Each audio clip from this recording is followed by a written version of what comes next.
I woke up feeling trapped, my whole body weak as if weighed down by something heavy. My head throbbed, and I could barely breathe. But somehow, I forced my eyes open. My name is Yunran. The first thing I saw was a sharp knife aimed right at my chest. On instinct, I reached out and grabbed it before it could pierce my heart. I glared at the man holding the knife, my voice cold and steady. "Are you tired of living?" The man froze, terrified. His grip on the knife loosened, and I snatched it from him. As I did, unfamiliar memories rushed into my mind. I was Yun Ran, the second daughter of the Prime Minister's residence, scorned by everyone in the East Continent. I had been called stupid, ruined, and humiliated. I even gave birth to twins, only for my own sister, Yun Qingqing, to become the favored one. Now, because she was sick, the fourth prince, Imo Chengwang, wanted to carve my heart out to save her. He thought I'd be an easy target. He thought wrong. I turned the blade in my hand and pressed it to his neck. "Don't move," I warned. The guards around him didn't dare make a move with their prince at my mercy. Without wasting any more time, I dragged Imo Chengwang with me, slipping into the night. When we reached the courtyard wall, I knew I had to act fast. The prince was still squirming, muttering threats. "You won't get away with this." I smirked, raised my hand, and knocked him out cold. Then, with quick movements, I climbed over the wall. On the other side, a forest stretched out before me. I ran without looking back. The sound of shouting and footsteps soon followed, closing in fast. My heart pounded, and just when it seemed like I had no way out, I spotted a hot spring hidden deep in the forest. Without thinking twice, I dived in. The water closed around me, cool and silent. I swam deeper, holding my breath, hoping they'd miss me. But just as I thought I might be safe, my head hit something hard. Before I could react, a hand grabbed my neck and yanked me out of the water. I coughed as water splashed around us, and when my vision cleared, the first thing I saw was a bare-chested someone standing before me, naked. I barely had time to catch my breath before a hand grabbed my chin, forcing me to look up. That's when I saw his eyes, one deep black, the other glowing purple. The pressure in his gaze was terrifying, cold, and filled with danger. A deep, unfamiliar voice demanded, "Who sent you?" The man standing before me looked flawless, like something carved by a master's hand. His bare chest was wet, droplets glistening under the misty air, giving him the look of someone who had just stepped out of a bath. But I wasn't about to be distracted. My life was on the line. I tried to fight back, but before I could make a move, he caught my hands. His grip was firm, pulling me closer instead of letting me go. His breath, hot against my neck, made my skin tingle. My body betrayed me, weak from the earlier drug. I couldn't help but feel flushed, warmth spreading under my skin as I pressed against his solid chest. A soft, unintentional sound escaped my lips. I told myself it had to be the drug messing with me. There was no other explanation. Then the man's expression shifted. Something dark clouded his eyes, the earlier coldness replaced by a strange, burning intensity. He breathed heavily, his voice low and rough. "What did you drug me with?" I scoffed, tilting my chin up in defiance. "Drug you? Please. I don't need tricks like that." He stared at me for a long moment, as if trying to figure something out. Then, without warning, his hand tugged at my collar. When his rough fingers brushed against my skin, a shiver ran through me, and before I could stop it, another soft sound slipped out. "Pervert! Let me go," I shouted, or at least tried to.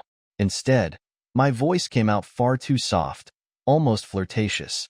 I could feel my face burning from the embarrassment. The man's condition seemed worse than mine, his face flushed red, his breath coming in ragged gasps. Yet, he still clung to my waist, holding me tightly as if afraid to let go.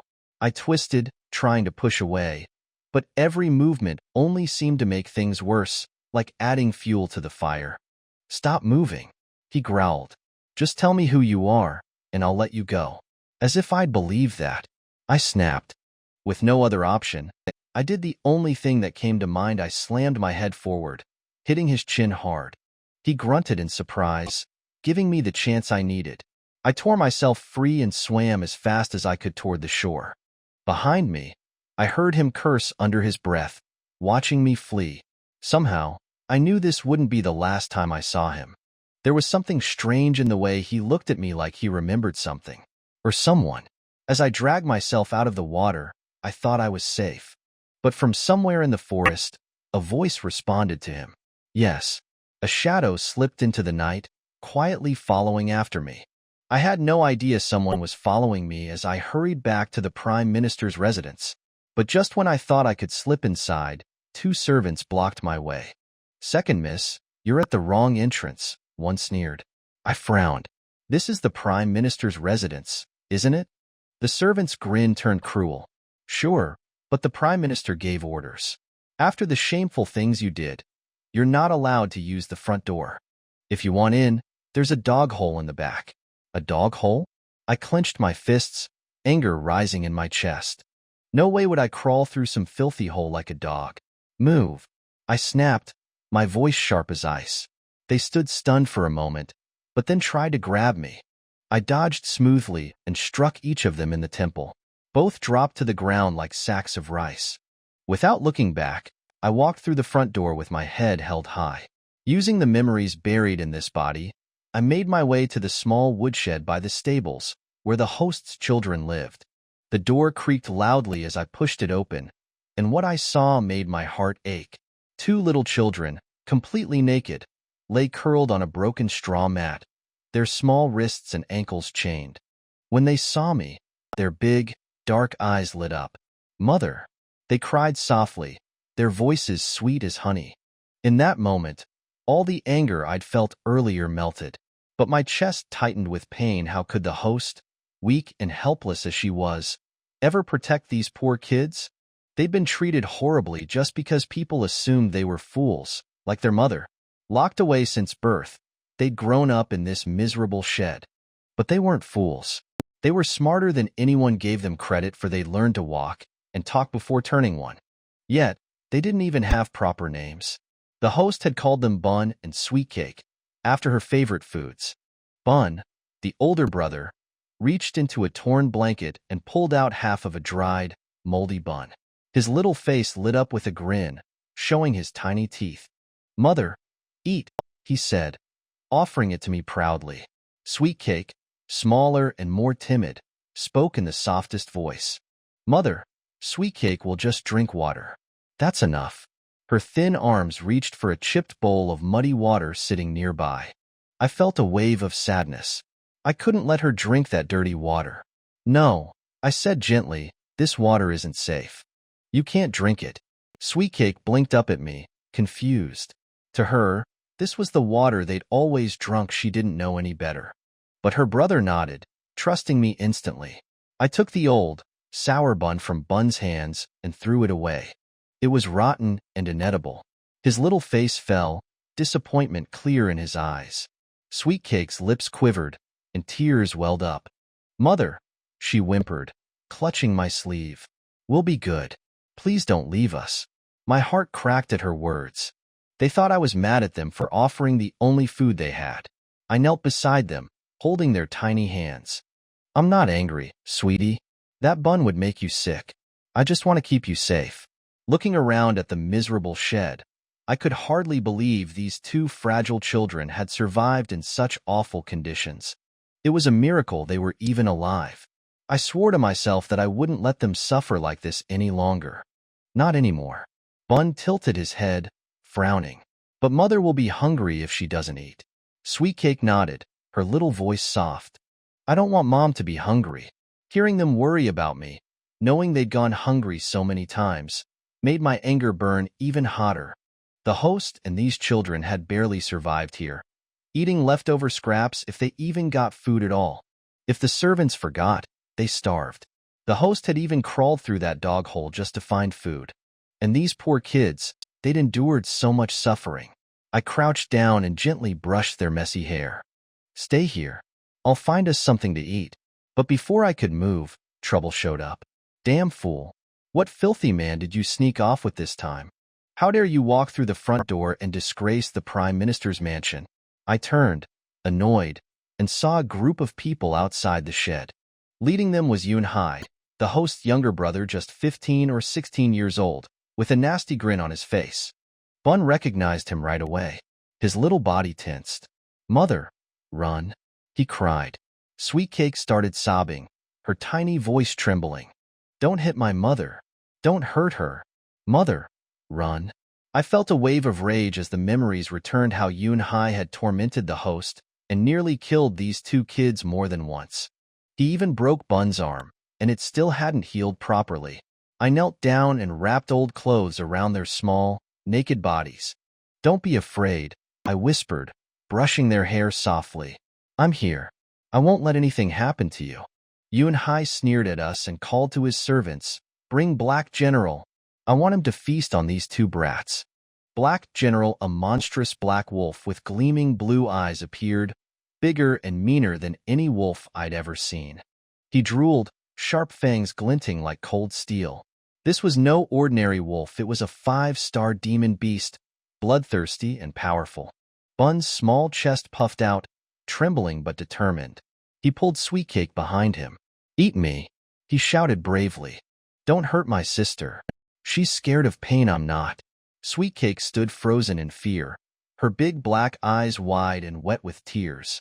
I stepped in front of the kids, locking eyes with the wolf. My fury boiled over, ready to strike. But just as I prepared to attack, the wolf whimpered. To my surprise, the giant beast bent down in front of me like a scolded puppy, lowering its head to the ground. Yoon Hai's face twisted with rage.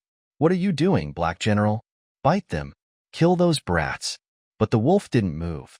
It stayed low, quiet, and obedient, as if it were nothing more than a pet waiting for my command. I recognized the way that giant wolf submitted. It was the same look I'd seen on beasts back in the apocalypse. They either ran or rolled over to act cute whenever they sensed the power inside me. The old man who taught me martial arts once told me that animals could sense strength and knew to submit to it. With that in mind, I looked the blue-eyed black wolf in the eye and ordered, "Get out." The servants burst into laughter. "She thinks she's ordering around a 5-star demon beast like it's a puppy." But the wolf didn't hesitate. It wriggled free from the rope, tucked its tail between its legs, and obediently retreated. Everyone stood there, stunned. Even Yoon Hai looked shocked. "What did you do to my Black General?" he snarled. I gave him a cold smile. "I told it to leave so I'd have space to beat you up." Without wasting time, I rushed at him, my fist connecting with his face. I didn't stop there. I snapped his wrist and elbow, just like he had done to Bun. "Touch my children again, and I'll kill you," I growled. I've never been someone people could mess with and get away with it. Yoon Hai screamed, writhing on the ground. A servant rushed over to help him up, shouting for someone to report to the master and madam. As Yoon Hai stumbled away, he shot me a venomous glare. "Just wait. Father will cut off your hands." I scoffed. Good. I was ready to settle things with the whole family. After they dragged Yoon Hai away, I turned to the wolf, which was still hanging around the courtyard. I told it to guard the kids while I went to find food. It listened without question. Soon, I returned with a food box. Bun looked worried as he stared at it. "Mother, put it back. If they catch you, they'll beat you to death." Sweet Cake's stomach growled, but she hesitated too. She was hungry but too scared to eat. I tore off 2 drumsticks and gave one to each of them. "Didn't you say you'd listen to me? Then eat. Fill your stomachs." Sweet Cake looked to her brother, her big eyes wide with uncertainty. "Brother, can I eat it?" Bun nodded seriously. "Yes, we listen to Mother. If she says to eat, we eat." They were so small, only 3.5 years old. I sat with them, making sure they ate every bite. Watching them finally eat their fill made my heart ache. No one should go hungry like this. After they finished, I took a moment to figure out the situation. This world wasn't so different from the apocalypse here too. The strong were respected. But instead of superpowers, people cultivated spiritual energy.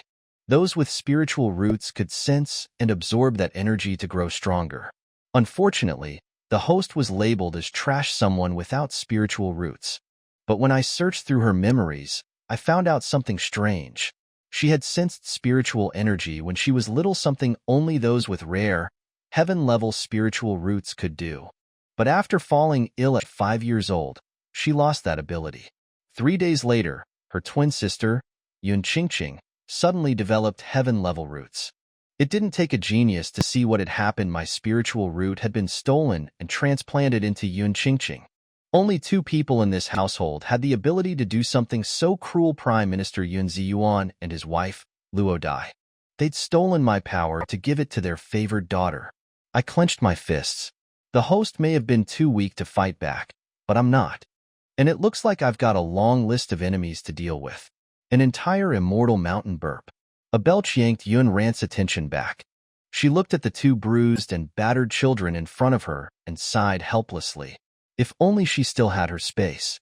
Unlike other people's spatial powers, her space was an entire immortal mountain. The spiritual energy in the immortal mountain was very abundant. It could increase one's supernatural power and had a pool of immortal spring water, which had a healing effect. It was all thanks to this space that she could live so comfortably in the post-apocalyptic world. With that in mind, she looked over her shoulder.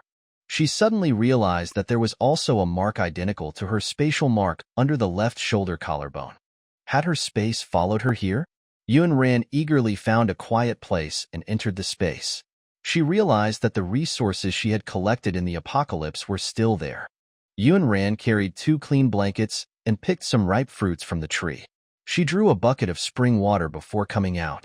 She washed the 2 children with the spring water. The 2 little ones who had been washed had the sickly white skin of people who had not seen the sun for a long time. There was not much flesh on their faces, but they were really good looking. Their big black grape-like eyes shone. They were too cute. It was the chain around their ankles that was extremely annoying. Those things had been put in place by the Prime Minister's wife, who should have the key with her. Yun Ran asked the blue-eyed black wolf to guard the 2 little balls while she turned around to ask the Prime Minister's wife for the key. In the study of the Yuan Manor, Thunderbolt was reporting the news he had just found in a low voice. "Master, I've already found out the identity of that woman. She's the second miss of the Prime Minister's mansion, Yun Ran. She had an affair 4 years ago and gave birth to 2 children. Now, she's being raised in the backyard of the Prime Minister's mansion." Thunderbolt had been a secret guard for so long, but he had never seen his master having feelings for any woman. On the dark sandalwood table, the huge night pearl glowed with a faint cold light. The man sitting there had handsome facial features. His outstanding appearance made him seem like Goddess Nuwa's most meticulous masterpiece. He exuded a noble and extraordinary aura, like an immortal. It was not easy for this immortal to have a mortal heart. He did not expect to meet such a wretched woman. Thunderbolt felt sorry for his master from the bottom of his heart. Mo Beiyuan's hand that was holding the jade pin paused slightly. The ink was dyed into a ball, and his eyes darkened. 2 children? That's right. It's a pair of twins. The older one is the brother, and the younger one is the sister. They're 3.5 now. 3.5? Mo Beiyuan rubbed the storage ring on his finger, his emotions fluctuating.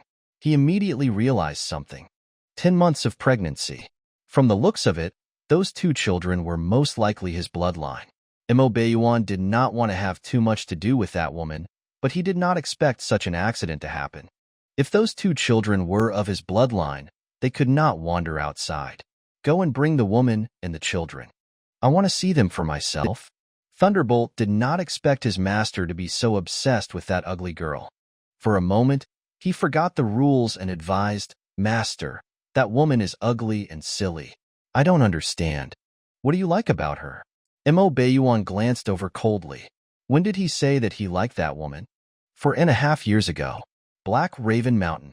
His thin lips spat out a few words as an explanation. Thunderbolt's head buzzed. 4.5 years ago. Master, do you mean that second Miss Yun is the person you've been looking for? In that case, aren't those 2 little children little masters? After Thunderbolt figured out this, his attitude changed completely. Oh no, second Miss Yun just hit that little tyrant of the Yun family. I'm afraid something will happen now. Mo Beiyuan frowned slightly. His eyes darkened and he stood up. To the Prime Minister's mansion. The woman's life was important to him. Here to settle scores, there was indeed quite a commotion in the Prime Minister's mansion. The Prime Minister's wife, Luo Dai, was furious when she learned that her precious son's arm had been crippled by Yun Ran. Just as she was about to settle scores with Yun Ran, she came knocking on her door. "Girl, you came at the right time. Someone, break her arm." Yun Ran recognized the luxuriously dressed woman in front of her as the host's mother. Perhaps she recalled the host's unhappy experiences with this woman and frowned slightly. The host treated this woman as her mother, but in this woman's eyes, the host was probably inferior to an ownerless wild dog on the street corner. Yun Ran was not the original owner of the body, so she would not stand here foolishly and let others hit and scold her. As soon as Luo Dai finished speaking, an old granny rushed toward her with her sleeve raised. She raised her leg and kicked. Yun Ran had long guessed that she would have to make a move this time, so she took the saber out of the space in advance. She had picked up this saber from the Space Immortal Mountain back then. It was not short, and there were no fancy decorations.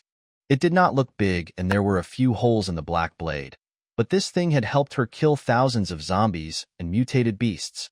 It was a rare sharp weapon. The old granny moved her sleeve. Silver light flashed in her palm. She shouted and rushed over again. Yun Ran did not panic. She raised her arm and slashed down. Instantly, blood splattered. With a cry, a severed arm tumbled to the ground. The scene was extremely bloody and strange, shocking everyone present. Yun Ran's eyes were cold and her back was straight in the middle of the courtyard. Although she was dressed in tattered clothes, she gave off a natural arrogance. The tip of the saber was pointed at the nanny, and her voice was slightly cold. "It's not too much for me to want one of your arms for what you've done to my two little balls in the past 3.5 years. At this moment, the aura around Yun Ran was awe-inspiring and powerful. At a glance, she looked like an Azura who had returned from Hades. She was bloodthirsty and arrogant, and she did not look like a fool at all. Luo Dai secretly clenched her fists, and her heart skipped a beat. Why did this fool seem to have changed into a different person? Could it be that she had recovered from her crazy illness? On second thought, so what if this fool wasn't stupid anymore? She was just a piece of trash with her spiritual root dug out. What could she do? She immediately sneered and said disdainfully, "Girl, who gave you the guts to hurt people in the residence? Kneel." Yun Ran curled her lips slightly and swept her cold gaze over her. "Kneel? Are you worthy?" Luo Dai did not expect this fool to dare to disobey her. She was instantly furious and had just gathered spiritual energy in her palm to teach this fool a lesson. The servant reported, "Master invites second miss to the living room. King Yuan wants to see the second miss." "What? The Ghost King? Why does he want to see this girl?" Luo Dai was surprised and puzzled. How could the servant who had sent the message know the answer? He could not answer her question at all. If it were anyone else, Luo Dai could still refuse.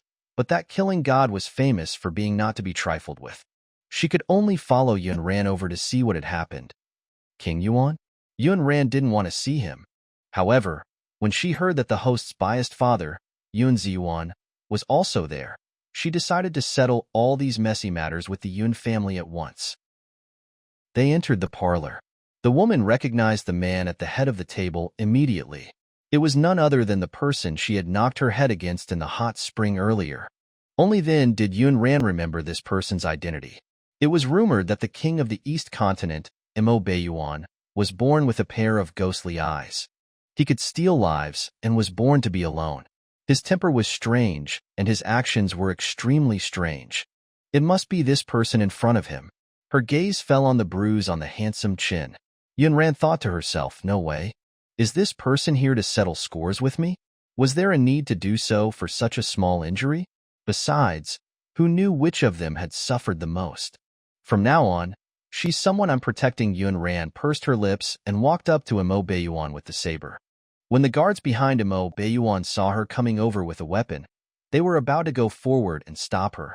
Yun Ran stood 2 steps away from Mo Beiyuan and looked at him with clear eyes.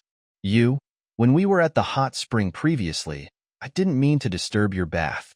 You tore my clothes and I bumped your chin. I thought we were even." Mo Beiyuan's eyes darkened, but before he could speak, at the side, Yun Ziyuan was the first to berate. "Yun Ran, what are you doing? How dare you speak to the Yuan king like that?" Hurry up and kneel down to apologize to the Yuan king. Yun Ran glanced over and sized up Yunzi Yuan.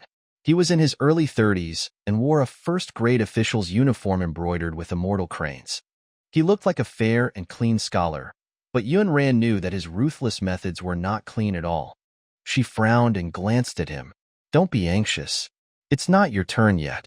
We'll settle our scores later. Yunzi Yuan was in a high position. Few people in the entire East continent dared to shout at him, let alone Yun Ran, the fool he had treated as a lowly wild dog since she was young. He was immediately furious. He picked up the cup on the table and threw it at Yun Ran. Although Yun Ran did not have spiritual power cultivation, there were some qualities engraved in her bones, such as her consciousness, eyesight, and ancient martial arts moves. She turned nimbly to avoid the flying cup. He did not expect his dog to resist him. Yunzi Yuan's expression was extremely ugly. He slammed the table and shouted, I think you're going to rebel. With that, he gathered spiritual power in his palm and waved it at Yun Ran. Mo Beiyuan sensed the existence of the spiritual energy and killing intent, and an imperceptible trace of displeasure flashed across his eyes. With a gentle wave of his hand, he stopped Yunzi Yuan's spiritual power. Because their spiritual power cultivation levels were not on the same level, in an instant, Yunzi Yuan and his chair were overturned. Yuan King, what do you mean by that? Yunzi Yuan looked a little embarrassed, but he controlled his temper and did not dare to flare up. He gritted his teeth. Mo Beiyuan's expression was indifferent, and there was no joy or anger on his face. His thin lips moved slightly.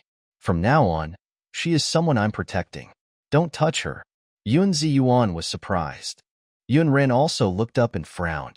Her black eyes emitted a puzzled light. Wasn't Mo Beiyuan here to take revenge on her? Why did he help her? This person was indeed extremely strange and unpredictable. The gloating smile on Luo Dai's face stopped abruptly. Didn't this wretched girl offend the Ghost King? Why was he protecting her now? It was unknown how the wretched girl's ugly face caught Mo Beiyuan's eye. No, she could not let this girl climb up the tree that was Mo Beiyuan. King Yuan, you might not know this, but this girl is a fool. She likes to sleep with wild men everywhere. She was knocked up and even gave birth to 2 little rascals. Not to mention how dirty her body is, she might have already contracted an illness. Mo Beiyuan's eyes turned cold when he heard this. He rubbed the smooth black jade ring on his finger and said faintly, I don't know when I became a wild man and how my bloodline became shameful little rascals. The man exuded an unstoppable murderous aura, and his dark eyes were dark. Yunzi Yuan and Luo Dai were both shocked. The former's pupils constricted violently. You mean, those 2 children are? How is this possible? How is this possible? Yun Ran frowned slightly. Even she was surprised by the development of the plot. After the host lost her virginity, she had an accident and fell on her head. She had lost a portion of her memories, so she could not remember the appearance of the children's biological father at all, let alone the identity of that person. But why did Mo Beiyuan appear at this moment? Did he also lose his memory and just regain some of it? His bloodline, what kind of melodramatic fate was this? Their eyes met. Instead of avoiding his gaze, Yun Ran asked a direct question. Are you really the father of 2 children? Mo Beiyuan glanced at her indifferently and replied, I don't have the habit of raising children for others. Yun Ran pondered for a moment. His words seemed to make sense. Who would be willing to help others raise a child for no reason? And 2 at a go. All right, let's talk about the identity and custody of the 2 children later. For now, I want to resolve my feud with the Yun family. There was too much going on. She had to do it one by one. Mo Beiyuan thought that after she found out about his identity, she would beg him to deal with the Yun family. Unexpectedly, this woman had no intention of begging him at all. Yun Ran did not intend to stay in the Yun family anymore and asked Yunzi Yuan to sever ties. In the future, my life and the lives of the 2 children have nothing to do with the Yun family. Similarly, what happens to your Yun family has nothing to do with us. In addition, I don't like others taking my things, so I will personally take back the heaven-level spiritual root on Yun Qingqing. The Yun couple looked even more shocked than before, unable to digest what Yun Ran had said. The 2 of them exchanged a brief look. They suspected that the other party had accidentally spilled the beans in front of Yunran. This was because the matter of digging out the spirit root was extremely secretive. Only the two of them knew about it. Even Yun Qingqing herself didn't know that the heaven-level spirit root in her body belonged to Yunran. Yun Ziyuan came back to his senses first and coughed to hide his loss of composure. "You wretched girl, what nonsense are you spouting in front of the Yuan King? What do you mean by severing ties? Heaven-level spiritual root. You were born trash. Where did you get a heaven-level spiritual root?" After saying that, he smiled at Imo Beiyuan. "Your Highness, this girl was born stupid. You don't have to take her words seriously." Imo Beiyuan looked at him meaningfully. "Stupid? Why can't I tell that she's stupid?" Luo Dai finally came back to her senses and said anxiously, "She went crazy just now. Not only did she break her own brother's arm, but she also cut off the nanny's. She's a lunatic. You can't listen to her nonsense." Yunran didn't care what others thought of her. She didn't bother to explain. Her gaze was cold as he glared at Luo Dai.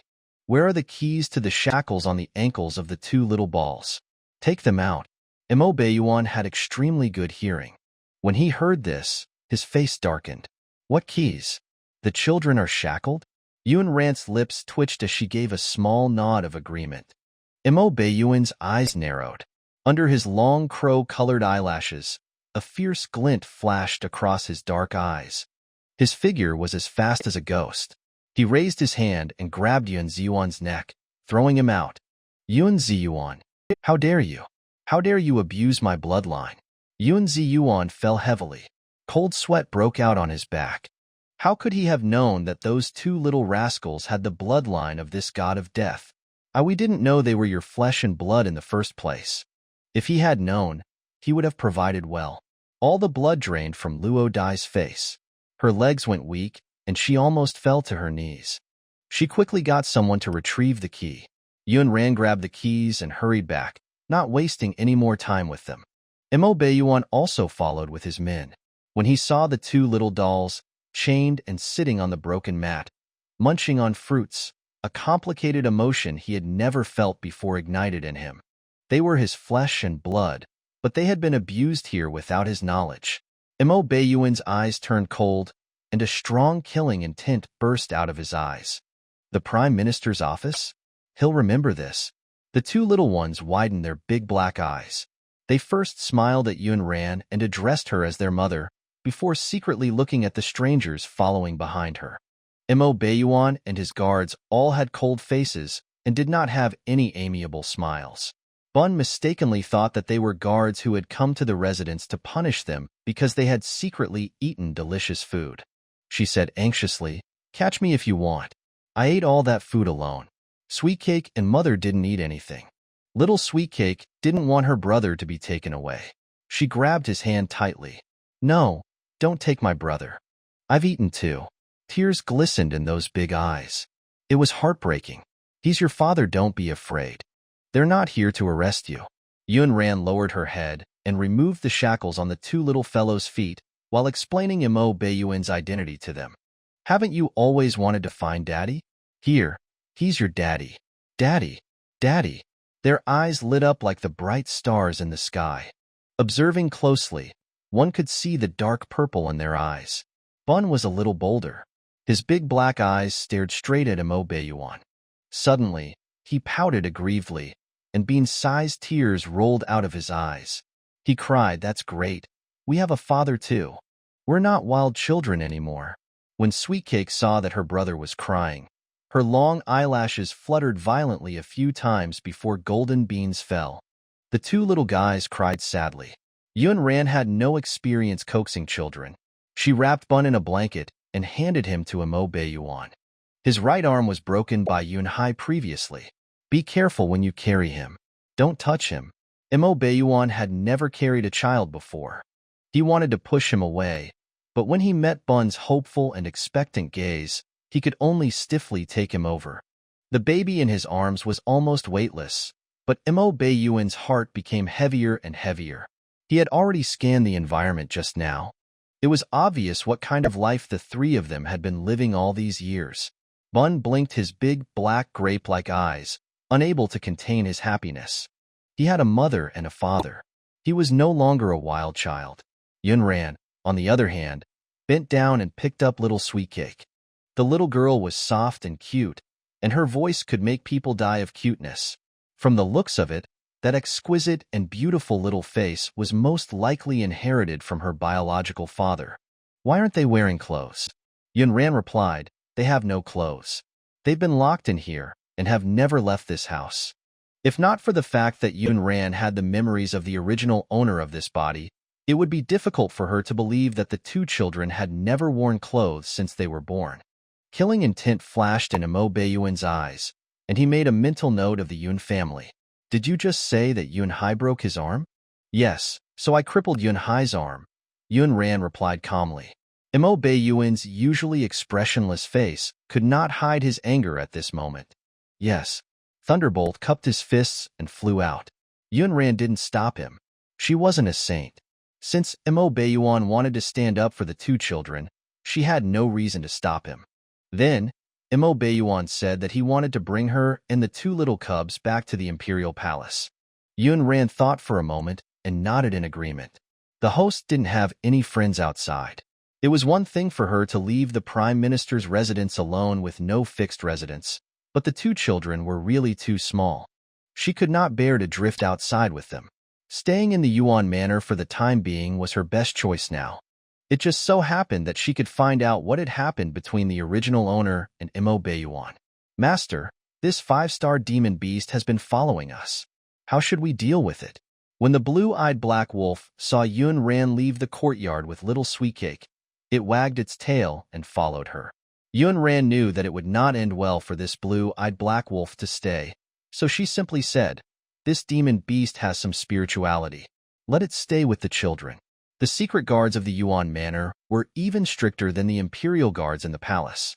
They did not need a 5-star demon beast to protect their young master. However, Imo Baiyuan still nodded in agreement. Not to mention one demon beast, he could even raise 10 or 100.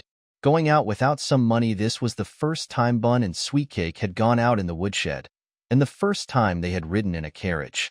They were curious about everything that was going on outside. Leaning over the window of the carriage to look out at things they had never seen before, they clenched their little fists in excitement. Ever since Yunran had transmigrated, she had finally been able to relax a little. She leaned against the soft cushion and looked out at the bustling market from time to time. This was indeed the imperial city of the East Continent. The streets were wide and very prosperous. Yunran heard the hawking of candied hawthorn and made the carriage stop for a moment.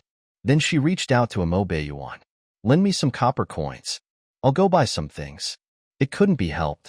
The host was really poor and didn't have a single copper coin.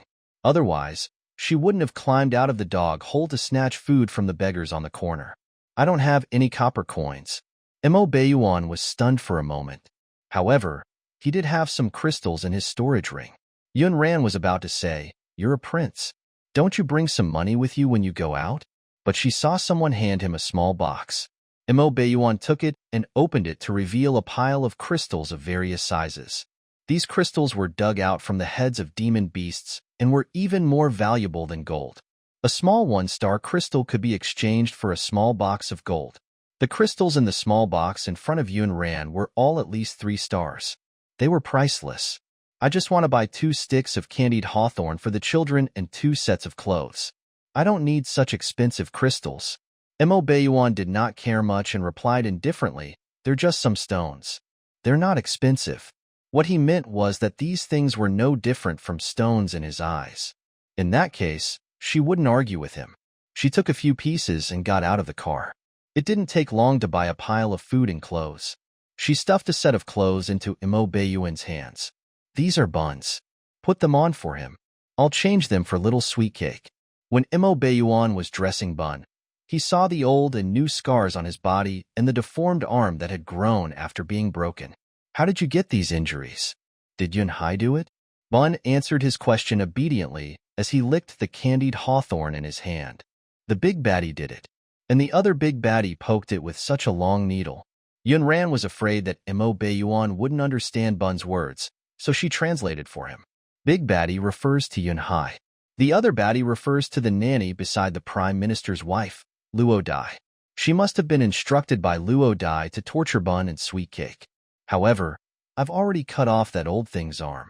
Mo Beiyuan understood. Therefore, she did not suddenly go crazy and start hurting people, but it was to avenge the two children. He couldn't help but wonder why she had watched those people attack the two children in the past if she had the ability. Was she really stupid, or just pretending to be? But doubts were doubts. Some things were not meant to be discussed in front of children. It had been a long time since the Yuan Manor was so lively. Although there were only 3 more people joining the Yuan Manor, these 3 people were extraordinary. Their master not only had a woman, but 2 bloodlines. In the future, who would dare to say that their prince was destined to be alone? Little Sweetcake was already sleepy. When Yun Ran carried her out of the carriage, the little girl had already fallen asleep on her shoulder. However, Bun was quite energetic. His big black eyes were wide open. In fact, Bun was already sleepy, but he didn't dare to sleep. He was afraid that if he slept, his father would disappear, and they would return to the same place as before, chained up. So he surreptitiously pinched the flesh of his thigh with his small hand to keep his eyes open. Spotting his little gesture, Yun Ran frowned. Why pinch yourself, Bun? Bun was shocked and nervous at having been discovered. Dribbling the ball after losing her memory since Yun Ran had taken over the 2 children, she had to educate them well. There was a harsh edge to her voice. Mother likes good children who tell the truth. She doesn't like children who lie. Bun was only a 3-year-old, so how could he withstand her question? He blurted out all his thoughts. When Yun Ran heard this, she found it both funny and heartbreaking. This little pack rat was really too insecure. There was no guarantee that Mo Beiyuan would suddenly disappear, but Yun Ran could promise Bun, before you grow up, Mother will never leave you, nor will she let anyone lock you up again. After receiving her answer, Bun looked at Mo Beiyuan, who had been silent at the side. What about Daddy? Will Daddy still be around when I wake up? Mo Beiyuan met those big eyes and felt as if something had poked at his heart. He instinctively replied, yes. He was relieved and went to sleep obediently. After settling the 2 children down, Yun Ran naturally went to look for Mo Beiyuan to discuss the matter between the 2 of them. In the study of the Prince Yuan mansion, Yun Ran went straight to the point. Are you going to ask first, or should I? Mo Beiyuan took a sip of tea and raised his deep eyes to glance at her. What do you want to know? Yun Ran sat down openly and took a leisurely sip of her own tea. Then let me tell you about my situation first. I lost my memory, so I don't remember who the man was back then. I want to know what happened between the 2 of us back then. Memory loss? Mo Beiyuan was slightly surprised. For years ago, I don't know why you were in the Black Raven Mountain. I was poisoned at the time and wasn't conscious. I don't remember your appearance, only the birthmark on your body. A birthmark? When Yun Ran saw that his gaze was on her left shoulder, she understood that he was talking about the spatial mark on her body. The host had a spatial mark on her body before she transmigrated. What the Hades was going on? Yun Ran ignored that for now and summarized what he'd said. So, the 2 of us had a melodramatic one-night stand while neither of us was awake? Then the original. After I lost my memory, I dribbled the ball, which meant I ran away with the children. Mo Beiyuan glanced at her coldly and said in a slightly cold voice, there's no love between us. It was just an accident. The feelings between a man and a woman were the most false and useless. He would never have such useless feelings for any woman in his life. Therefore, he wanted to advise this woman not to have any illusions about him. Unexpectedly, Yun Ran waved her hand nonchalantly. Her attitude was even more carefree than his. Then treat it as an accident. Next, let's talk about the children's custody. Custody? Simply put, it's a question of who will raise the children in the future. Mo Beiyuan's face darkened. What nonsense was this woman talking about? My bloodline will naturally be raised by me. Regarding the custody of the 2 children, Yun Ran had no intention of backing down. That's right. Your financial resources, material resources, and status are indeed better than mine. But as a king, you must be very busy and don't have much time to spend with the children. The 2 children are at the age where they need their parents to accompany them. I think I'm more suitable than a busy person like you. What do you think? Also, with your status, You should have a lot of worries in your backyard. I don't want the two little ones to be schemed against by those women in your backyard. Mo Baiyuan was angered by her words. There are no other women in my backyard.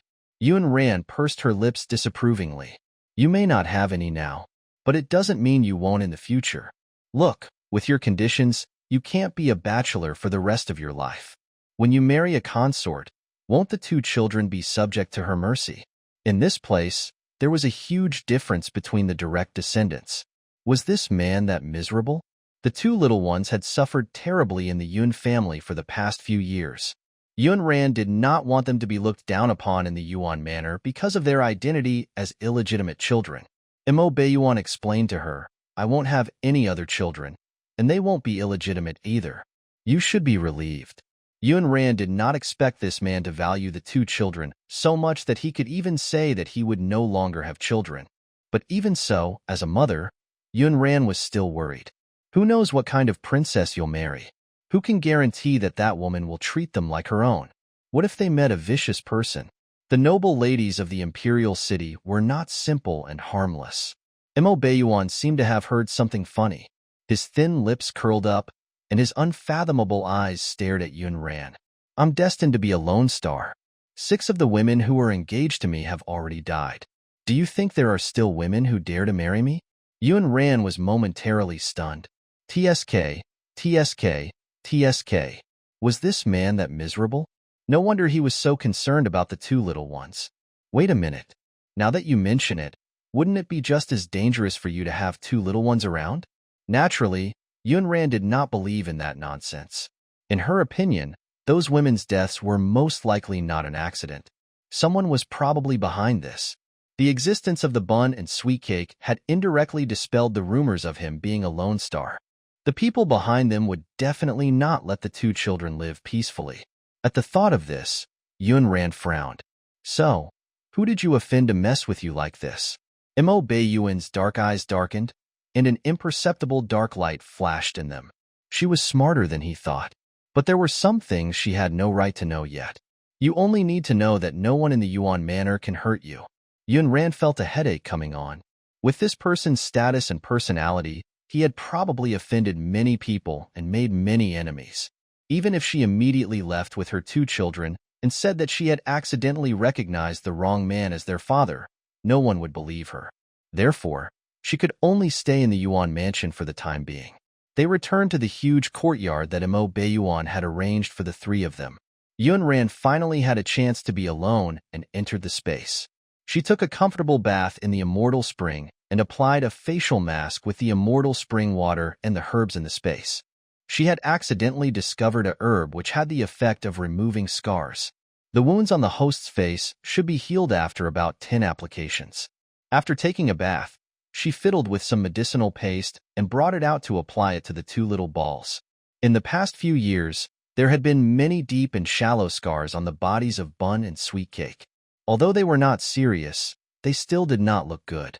While applying the medication, Yun Ran took a closer look at Bun's injured little arm. The bone had been broken and grown out of place. The immortal spring water was not of much use. She had to find a doctor who could set bones and restore dislocated bones. Yun Ran did not have any connections here, so she wanted to wait until tomorrow to look for Mo Baiyuan and ask him to invite a reliable doctor to take a look. Unexpectedly, Mo Baiyuan came over early the next morning. Sweet Cake was timid. She had just woken up and blinked her big eyes. When she saw the unfamiliar environment, she could not adapt to it and hid in her mother's arms. Bun was quite bold. When he saw that his father was here, he jumped off the bed and ran barefoot towards Mo Baiyuan. Daddy. Perhaps it was the special bloodline bond between father and son. Although Mo Baiyuan could scare other people's children to tears when he went out, Bun wasn't afraid of his other pupil or the murderous aura that came with it. Mo Baiyuan carefully avoided the little guy's injured arm and bent down to pick him up. A loud cry came from behind. Wait, what did this little boy just call you? Daddy? Is it Daddy? Did I hear wrongly? The wrong reaction. Yun Ran looked over and saw a young man suddenly rush out from behind Mo Baiyuan. He was dressed in a grayish-blue robe that was embroidered with ancient patterns with silver thread. His temperament was cold and aloof. It was as if an immortal had descended to the world. Unfortunately, he opened his mouth. Imo Beiyuan, when did you take in a foster son? Feng Chun revealed an exaggerated expression that did not match his immortal face and carefully sized up the little baby in someone's arms. It didn't take long to realize that there was someone else in the room besides the toddler. When his gaze shifted to Yun Ran and the little sweet cake in her arms, his expression became even more exaggerated. He rushed in front of the mother and daughter and pointed. Wait, what's with this woman and this little baby in her arms? Don't tell me you took two at once and kidnapped their mother. Yun Ran did not take the initiative to explain their identities. This person was obviously very familiar with Imo Beiyuan. So if someone wanted to explain, he would naturally explain himself. Sure enough, in the next second, Imo Beiyuan's lips moved. They're not godchildren. They're all my children, biological children. Little Sweetcake was timid, to begin with, and was frightened by Feng Chin's nagging. She wrinkled her nose and her big black grape-like eyes turned red.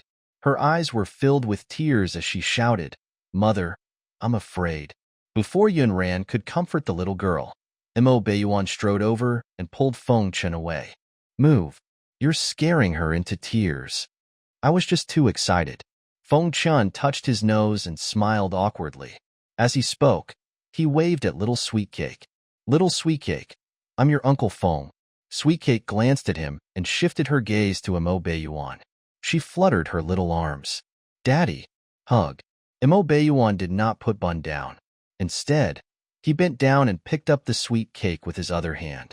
Sweet Cake lay on his shoulder, her little hands tight around his neck, and giggled. That baby voice, that soft little look, and that warm, innocent smile instantly taught Feng Chun what jealousy was. Brother Yuan, look, you can't carry her alone. Why don't I help you carry this little pink ball? He reached out eagerly, intending to receive her. Imo Beiyuan glanced at him with disdain. I think you don't want your arms anymore? But Yun Ran had been very quiet, staring at the man in front of her, lost in thought. For some reason, when Imo Beiyuan bent over to carry Sweetcake, that big hand only accidentally rubbed against the back of her hand. She suddenly felt a numbing sensation spread throughout her body, and then her breathing and heartbeat changed. This reaction was wrong. Why did it seem like she had some inappropriate thoughts about this man? The man was handsome and devilish. He was tall and mighty, and his aura was cold. He also exuded a hint of abstinence. He was indeed quite charming. But it wasn't as if she had never seen a man before. It wasn't to the extent that if she got a little closer, her face would turn red and her heart would beat faster. What had possessed her? Yun Ran pondered for a long time, but could not figure out the reason. It was not until she heard Imo Beiyuan ask Feng Chun to take a look at Bun's injuries that she realized that Feng Chun was actually a doctor. Feng Chun put away his sloppy and unreliable expression and looked seriously at the wound on Bun's arm. It was forcefully broken by someone who was so vicious that they wouldn't even let a little kid off. The most popular gossip, in addition to the injury on his arm, there were many deep and shallow scars on his body. It was obvious that he had been severely abused for a long time. However, despite his curiosity, Feng Chun could not help but not say tentatively, "It's not difficult to treat this arm. You just need to break the bones that have grown wrong and reattach them. But I have to remind everyone that breaking bones can be very painful. I'm afraid it's very difficult for a small child to bear."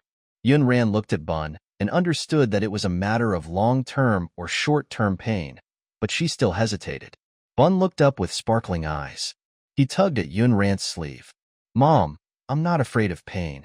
Once I heal my arm, I can beat the bad guys away and protect Mom and sister." Respecting his own choice, Yun Ran nodded. "All right, let's do it now." After Feng Chun had prepared the tools and herbs he needed, he began to set the bones for Bun. Bun had been very brave the entire time. His face was tense as he gritted his teeth. His entire body was trembling from the pain, but he still did not cry out in pain. Feng Chun had never seen such a strong little doll. He clicked his tongue at Imo Beiyuan. "Ah Yuan, Bun probably inherited his ability to endure pain from you. Now, I don't believe that he's not your son." Imo Beiyuan looked at Bun with heartache and pride. So this was the feeling of being connected by blood. Seeing the Bun's small arm being forcefully broken again, Yun Ran's heart ached. She raised her hand and rubbed Bun's head. She naturally had to put this on Yun Hai's head. As for settling the score, there was no hurry. When Yun Hai's arm was almost fully grown, she would break it again. Over the past few days, Yun Ran had been tending to Bun in the Yuan King manor as he recuperated.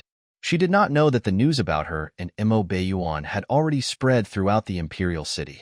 It was the hottest gossip in the streets, tea houses, and restaurants. Have you heard? The father of the children born by the foolish second miss of the prime minister's mansion is actually the Yuan King. That fool drugged the Yuan King. As expected, a fool is indeed a fool. She simply doesn't want to live anymore. I think she's the shameless one. She's so ugly. If I were the Ghost King, I would probably have nightmares every night. Do you think this fool is really stupid, or just pretending to be stupid?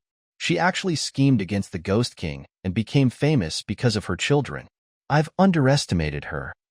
The people in the palace naturally knew about it. The East Continent Emperor immediately summoned Mo Beiyuan into the palace to ask him about the truth. No one in the Prince Yuan mansion dared to gossip. Yun Ran was very pleased. She led the two little cubs to walk the demon beast in the large courtyard of the Yuan King manor. Bun and Sweetcake were children, after all. Which child didn't like furry little animals? They were now familiar with the blue-eyed black wolf. One was sitting on its back, pulling its ears, and the other was squatting on the ground, hugging its tail. The big dog was barking.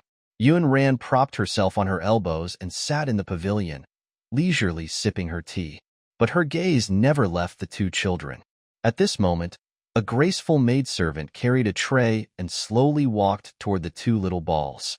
She smiled kindly and said in a gentle voice, "Little masters, you must be tired from playing. Come and have some pastries." Yun Ran's eyes suddenly turned cold as she raised her hand and threw the cup at the maidservant. "Go away. They don't eat dirty things from your hands." As she spoke, she had already arrived behind the maidservant. She clenched her fists and smashed at the maidservant ruthlessly. The maidservant was not slow. She dodged her attack. With a flick of her sleeve, a dagger appeared in her hand. Yun Ran didn't have any handy weapons in her hand, and she couldn't hide in the space to get a saber now. She could only fight with her bare hands. "Stay away from me." The two children were shocked by this sudden change. Bun quickly reacted. That person wanted to hurt his mother. He rushed towards the maidservant like a small firecracker, hugged one of her legs, and bit down hard. Sweetcake, who was riding Big Dog, also rushed to help. "Big Dog, bite her. Bite the big bad guy." It was already so chaotic here. It would be unreasonable if the secret guards of the Yuan King Manor did not see it. They all hurried over. The maidservant was outnumbered and was quickly controlled. In the past few days, they had caught several waves of killers. How did someone still manage to slip in? When their master returned, they would obediently apologize and receive their punishment. After checking that Bun's wooden arm was fine, she picked up the frightened little Sweetcake and gently comforted her. "Miss Yun, what should we do with this killer?" The secret guard had already lifted the human skin mask on the maidservant's face, revealing an unfamiliar woman's face. The woman revealed a sinister smile, and then black blood flowed out of her mouth as she breathed her last. She must have committed suicide after failing the mission. With a neutral expression, Yun Ran waved him off. "Drag her away." These people were bold enough to come to King Yuan's estate to assassinate. After leaving King Yuan's estate, the situation would probably be even worse. Yun Ran pondered. Now, if she wanted to leave with Bun and Sweetcake, she had to make herself strong enough to protect them. If she wanted to become stronger, she had to retrieve her spiritual root and cultivate spiritual power. This was because, in this world, the level of spiritual power cultivation was the only standard to determine a person's strength. Yun Qingqing was not in the imperial city now. Instead, she had gone to look for someone to forge some personal weapons. When she returned, Yun Ran would have to find a way to get back her stolen spirit root. So, how was she going to get this spiritual root back? Yun Ran had seen Mo Beiyuan defeat Yun Ziyuan with a wave of his hand. His cultivation level was definitely not low, so she wanted to find an opportunity to ask him. Mo Beiyuan received a letter from the secret guards in the palace. He knew that something had happened in the residence and rushed back. Unexpectedly, the woman was not frightened at all and was having lunch with the two little ones. When she saw him coming, she glanced at him and asked if he had eaten and if he wanted to eat with her. Mo Bayuan was really curious if this woman was really not afraid, or if she was too ambitious. I heard a hitman just came to the mansion. She was after bun and sweet cake. As Yun Ran fed little sweet cake soup with a spoon, she replied, "Looks like your Yuan manor isn't that safe either."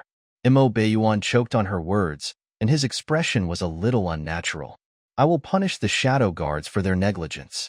When Yun Ran saw him coming, she didn't let him stay idle. She naturally handed him the soup bowl in her hand. What's the point of punishing them?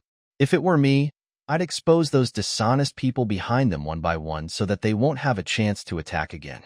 So, who are the people who want the lives of our two children? Mo Bayuan took the bowl of soup and looked up to meet her watery eyes. Her long eyelashes fluttered like butterfly wings, and her eyes moved. Her red lips parted slightly, making her look seductive.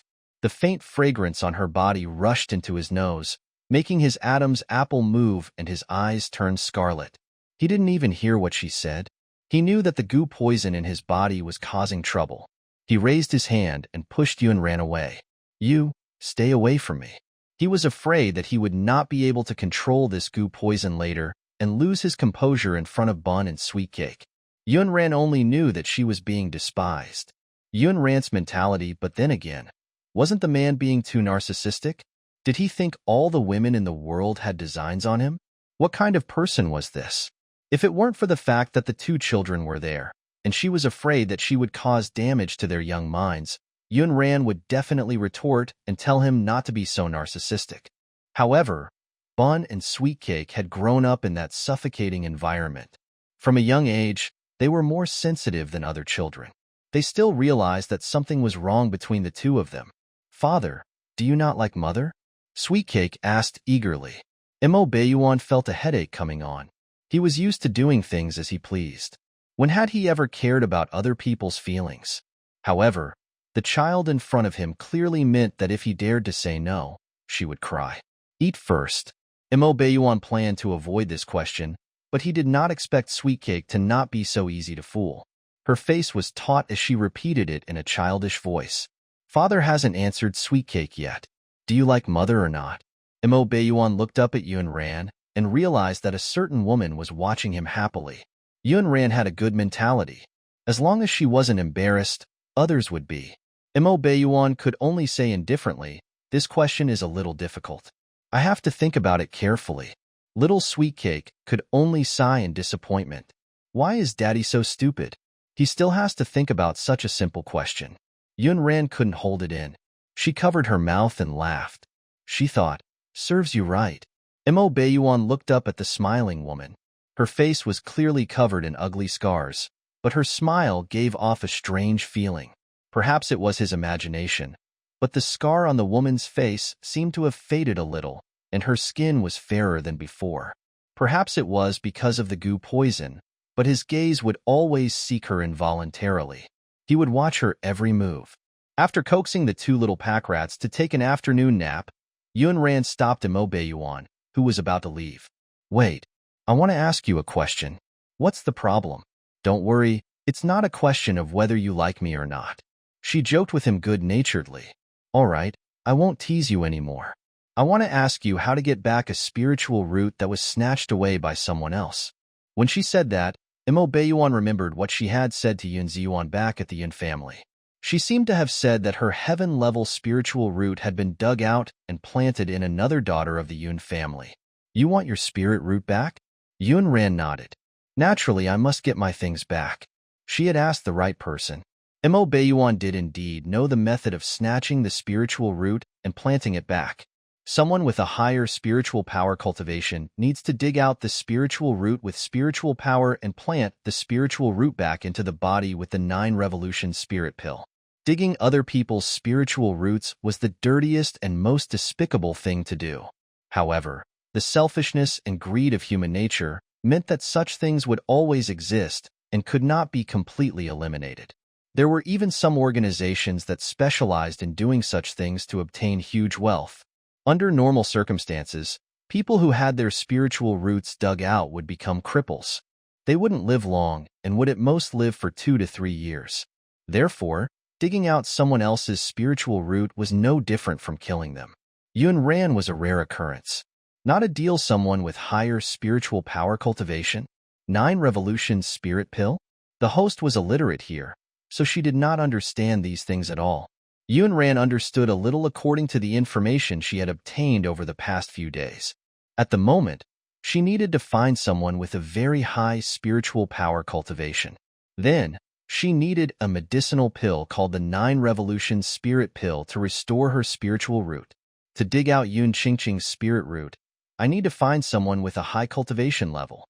How much does it cost to hire such an expert?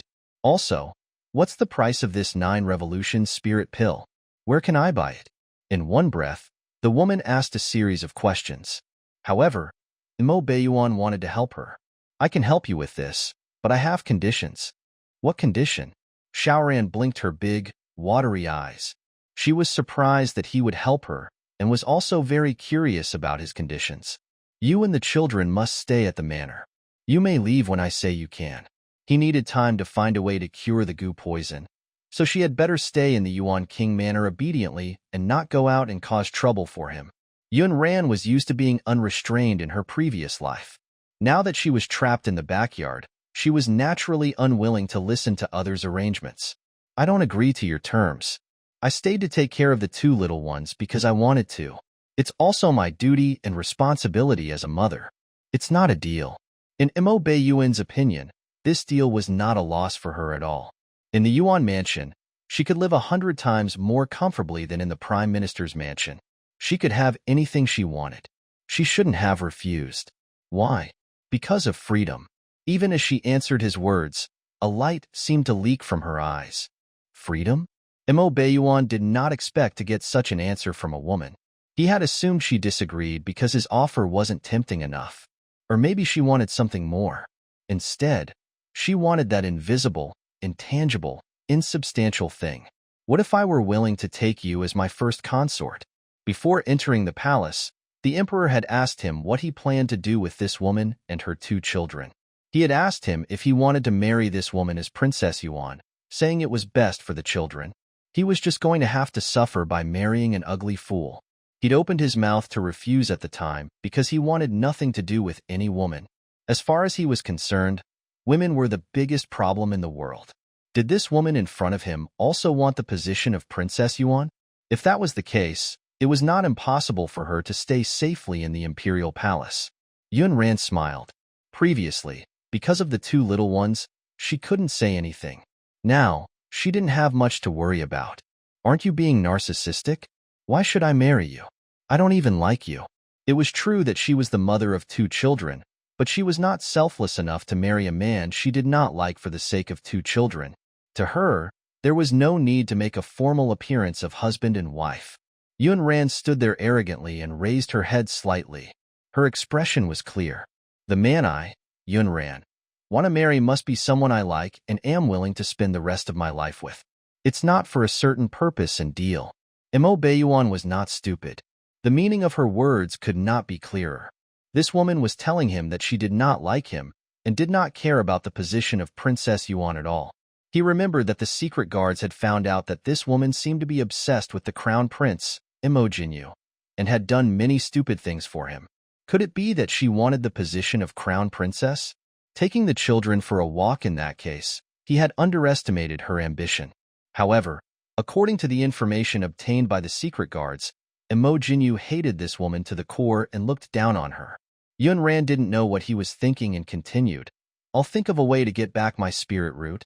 Since they couldn't come to terms, she'd take care of it herself. She'd never like to live by depending on others. Mo Beiyuan did not take her words seriously at all, because in his opinion, this woman did not have the ability to get her spiritual root back herself. In the end, she would definitely come back and beg him for help. However, after talking to him, Yun Ran began to plan how to get her spiritual root back. First of all, she had to earn enough money. Gold and silver alone were not enough. She needed to earn demon beast crystals that were more valuable than gold and silver. After she had money, She could hire experts with high cultivation levels to work for her, or buy the herbs needed for the 9 Revolution spirit pill. She couldn't do anything else in the apocalypse, but cutting off heads and digging for crystals was really as easy for her as eating and drinking. However, she was still worried about leaving the 2 little ones in the palace. Who knew when another killer or 2 might pop up? If only the others didn't know who she and her 2 children were. Then she could take them out for a stroll. Yunran thought for a few days, but couldn't think of anything good. Until Bun rushed to her and asked her with his big black eyes, "Mother, why have you changed?" Changed? Yes, you've become so beautiful. When she looked into the bronze mirror, she saw that Bun wasn't exaggerating. The person in the mirror had red lips and white teeth. Her eyes were like the galaxy, and her skin was delicate and snow-white like fine porcelain. Her thick and soft black hair was scattered behind her, and her fair face was beautiful and flawless. The terrifying scar from before was no longer visible. Miraculously, this face was almost identical to her face in the apocalypse, so it naturally looked much more pleasing to the eye. Perhaps it was because the food in the royal residence was good, and Yunran would occasionally get some spring water and fruits from her space. But the 2 little balls had changed a lot. Their outstanding looks gradually appeared. The features were also similar to hers in several ways. Therefore, if the 3 of them went out like this, no one should be able to guess their identities. After the splint on Bun's arm was removed, Yunran went to look for Mo Baiyuan and asked him to bring Bun and Sweet Cake out for a walk. Mo Baiyuan's gaze landed on her face, and he was momentarily distracted. The woman was dressed in a long hibiscus-colored dress. Her eyebrows were like jade, and her eyes were like peach blossoms. Her skin was like top-grade milky white jade, without any flaws. Her eyes were as clear as a mountain spring. When she looked at people, there was an indescribable charm. The scars on her face had all disappeared. Now, this face, with jade-like bones and ice-cold muscles, could be said to be peerlessly beautiful. Mo Baiyuan realized that he was in a daze. He clenched his fists and coughed lightly. A stroll? Where do you want to take them for a stroll? Yunran had no intention of hiding it from him. I want to tour the mercenary groups in the city and do missions. She was new here and would not be stupid enough to rush into the demon beast forest alone. Joining a mercenary group was her best choice. Mo Baiyuan thought that she was going out to shop or taking a hike in the mountains. Unexpectedly, Yunran was referring to bringing the 2 little fellows to the mercenary group to accept a mission. The minimum requirement for a mercenary group recruit is a grand spirit night. They don't accept people without cultivation. So, who had given her the confidence to go to the mercenary group to take on a mission and bring the 2 little ones with her? Yunran really didn't know that there was a threshold to joining a mercenary group, but she wasn't the type to give up easily either. Oh, then I'll take a look and try my luck. Maybe a mercenary organization will make an exception and let me join them. Mesmerized by her beauty, Mo Baiyuan did not stop her, because he knew that no mercenary would want her at all. In the end, all she could do was slink back. He would just treat it as letting her take the 2 little children out for a walk. Since I have nothing to do, I'll accompany you guys. When Yunran heard this, she quickly waved her hand and said, No need, no need. I was planning to sneak out with Bun and Sweet Cake. If you follow us, how can we hide our identities? There's no other person like you in the entire continent. When Mo Baiyuan heard this, his handsome face darkened. Hiding my identity? Is my identity so shameful? Then, he took a few steps closer and stared at Yunran with his different-colored eyes. He even raised his hand and grabbed her chin, forcing her to meet his gaze. Do you also think that I'm a monster with heterochromia? Are you afraid? Do you want to escape? Because he was born with heterochromia and had experienced some dark and dirty things, he had always known that he was an anomaly. Therefore, Mo Baiyuan was already prepared to see fear, disgust, and disgust in this woman's eyes. Yunran didn't expect him to close the distance between them, to imprison himself with only one hand. They were so close that his hot breath touched her cheek. The strange feeling returned.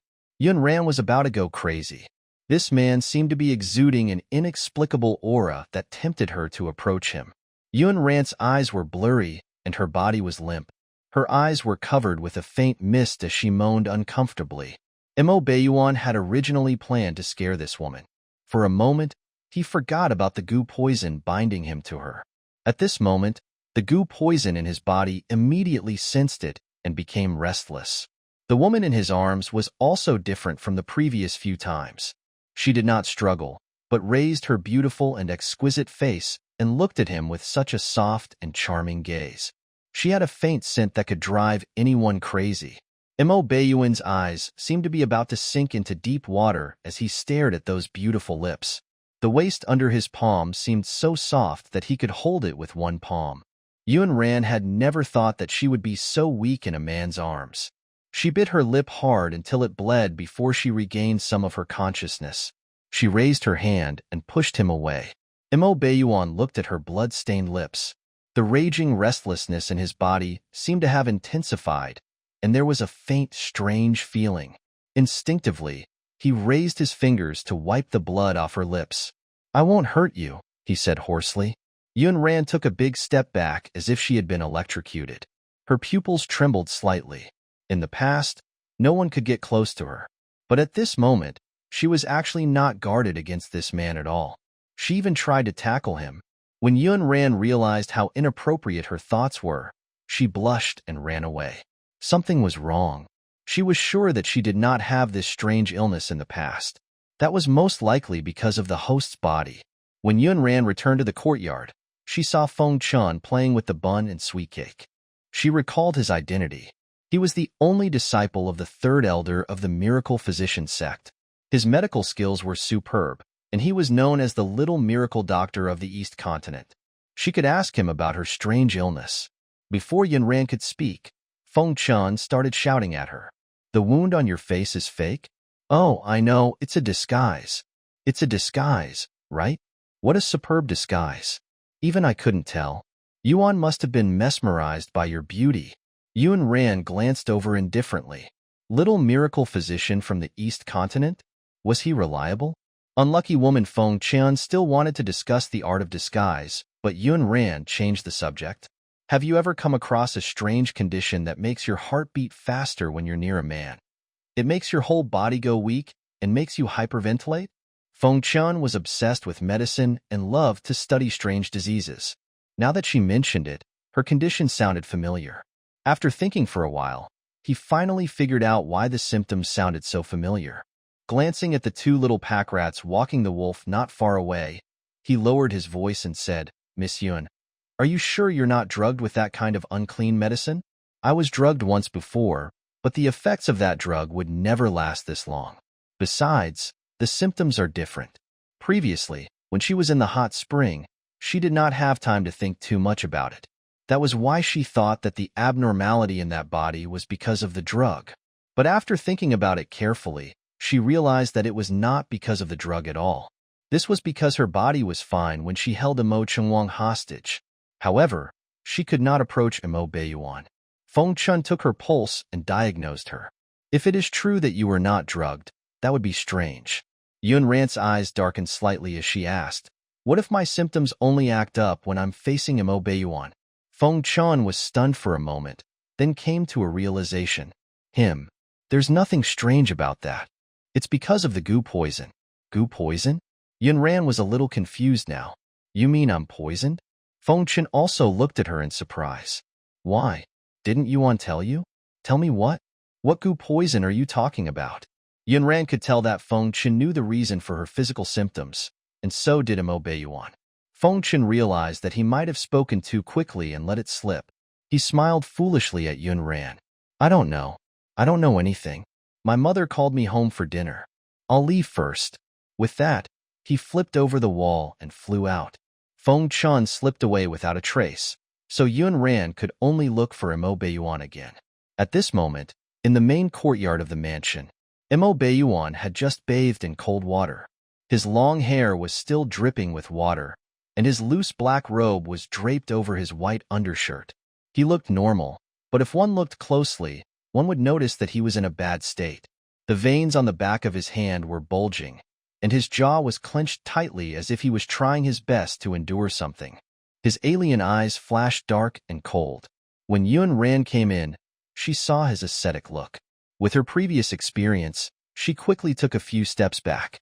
"Mo Baiyuan, Why does my body go limp and my heart beat faster when I approach you? What kind of goo poison is it? Why does it only act up when I'm with you? Mo Baiyuan looked up at her with a frown. Who told you about the goo poison? Yun Ran cracked her knuckles. What the Hades happened? What was that accident we had 4 years ago? All Yun Ran could think of was the unexpected contact between the host and him, so that was the problem. If she was really poisoned by the goo poison, it could only be that time 4 years ago. Mo Baiyuan originally wanted to wait until he found a way to cure the goo poison before telling her. After all, even if she knew, she wouldn't be of much help. Now it seemed there was no point in hiding it. For years ago, I was schemed against by someone and was afflicted by a goo poison called the love seed. After being poisoned by this goo, if I got involved with a woman, we would be bound together. When one dies, the other would not survive alone. Other than that, there would be a fatal attraction between the two. Yun Ran was speechless. So, I'm the unlucky woman. My life is my own. Yun Ran finally figured out the reason for her strange illness. She had always believed that her life was up to her, not the heavens. Being tied to someone else's life was never free. She had to hurry and neutralize the poison. Then have you found a way to cure the parasite? Mo Baiyuan said to her bluntly. Not yet. Yun Ran had wanted to leave with her 2 children when she became stronger. Now, it seemed, it would be difficult for her to distance herself from this man.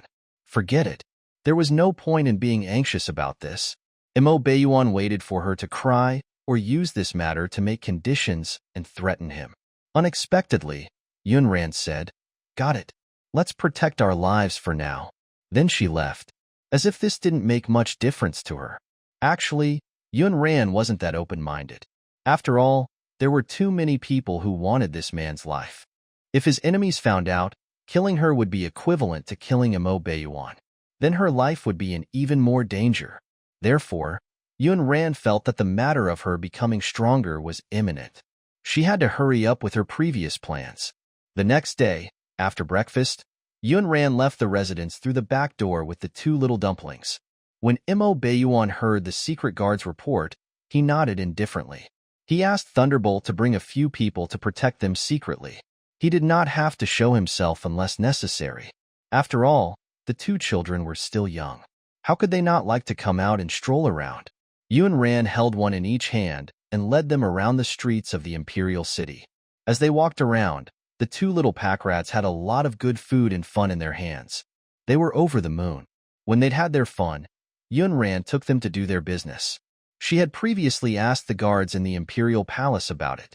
There were a few large mercenary organizations in the East Continent's imperial city. The strongest was called the Sky Thunder Mercenary Group. It was quite famous in the entire continent. It was said that there were thousands of mercenaries alone.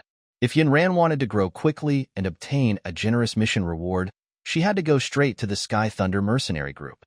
There was a long line outside the Heavenly Thunder Mercenary Group. There were people who wanted to join them every day, so the selection was naturally very strict. Yun Ran followed the rules and lined up. The person in charge of the registration noticed the 2 fair and cute children beside her and couldn't help but ask, Miss, are you sure you want to sign up for our Sky Thunder Mercenary Group selection? Yun Ran nodded. I'm sure. Seeing how confident she was, the person in charge guessed that her spiritual power cultivation was definitely not low. He asked, Miss, what's your spiritual power cultivation level? Have you been in another mercenary group before? Which sect are you from? Yun Ran answered honestly. No. The man in charge paused in his writing and looked up at her. What do you mean by that? It means that I don't have any spiritual power cultivation and have never been in other mercenary groups or sections. When the person in charge heard her words, he immediately got someone to chase her away. Even the cooks and cleaning maids in our mercenary group are all spiritual knights. You don't even have the qualifications to be a maid. Go, go, go. Don't get in the way. Yun Ran even tried to convince him to let her give it a try. Although I don't have any spiritual power cultivation, my competency in martial arts is not bad. But to a spiritualist, her words were a joke. It was also impossible to give her a chance to try. We're not a charity hall. In the eyes of spiritual cultivators, Yun Ran's words were a joke. The people around her were amused. Did you hear that? This woman said that her martial arts skills are not bad. A piece of trash without a spiritual root actually has the cheek to participate in the heavenly thunder selection. With her strength, she can only scratch my itch. I think you're quite a beauty. Let me introduce you to a place. The spring water pavilion on the street behind it suits you. Yun Ran was not a weak little coward. Listening to these malicious words, her watery eyes narrowed slightly, and there was only bottomless darkness in them. She was just about to teach these people a lesson when another extremely irritating voice came from behind her. How can you talk to a beauty like her? How can such a beauty go to a dirty place like the spring water pavilion? Of course, she should enter my backyard. Yun Ran followed the voice and saw a man walking down the steps. He was about 25 or 26 years old. He was wearing a purple brocade robe and a purple and gold crown. He held a folding fan in his hand, and his narrow eyes sized Yun ran up and down. His Adam's apple bobbed as he swallowed a few times and gave her a wretched smile. You're indeed a beauty. So what if you don't have spiritual power? If you follow me and serve me well, you'll be a member of Heavenly Thunder in the future. The people from the Sky Thunder mercenary group behind him also cheered. Young Master is right. This kind of woman without spiritual power cultivation is only fit to serve men in the backyard. If you follow our young master, you don't need to have spiritual power. You just need to be soft enough and have good martial arts in that aspect. Young Master is mighty. Young Master is a real man. Bun and Sweetcake were still young and did not understand the meaning behind these people's words, but the two children seemed to have a natural ability to distinguish between good and bad. Seeing those people smiling maliciously, Bun recalled Yun Hai and the guards in the Prime Minister's residence. He clenched his small fists tightly and used his small body to block Yun Ran like an angry little beast. You bad people, don't bully my mother. Little Sweetcake no longer had the sweet smile on her face. She snorted and glared at her fiercely. I'm going to tell Daddy. A big baddie wants to bully Mommy. Yun Ran was rather gratified.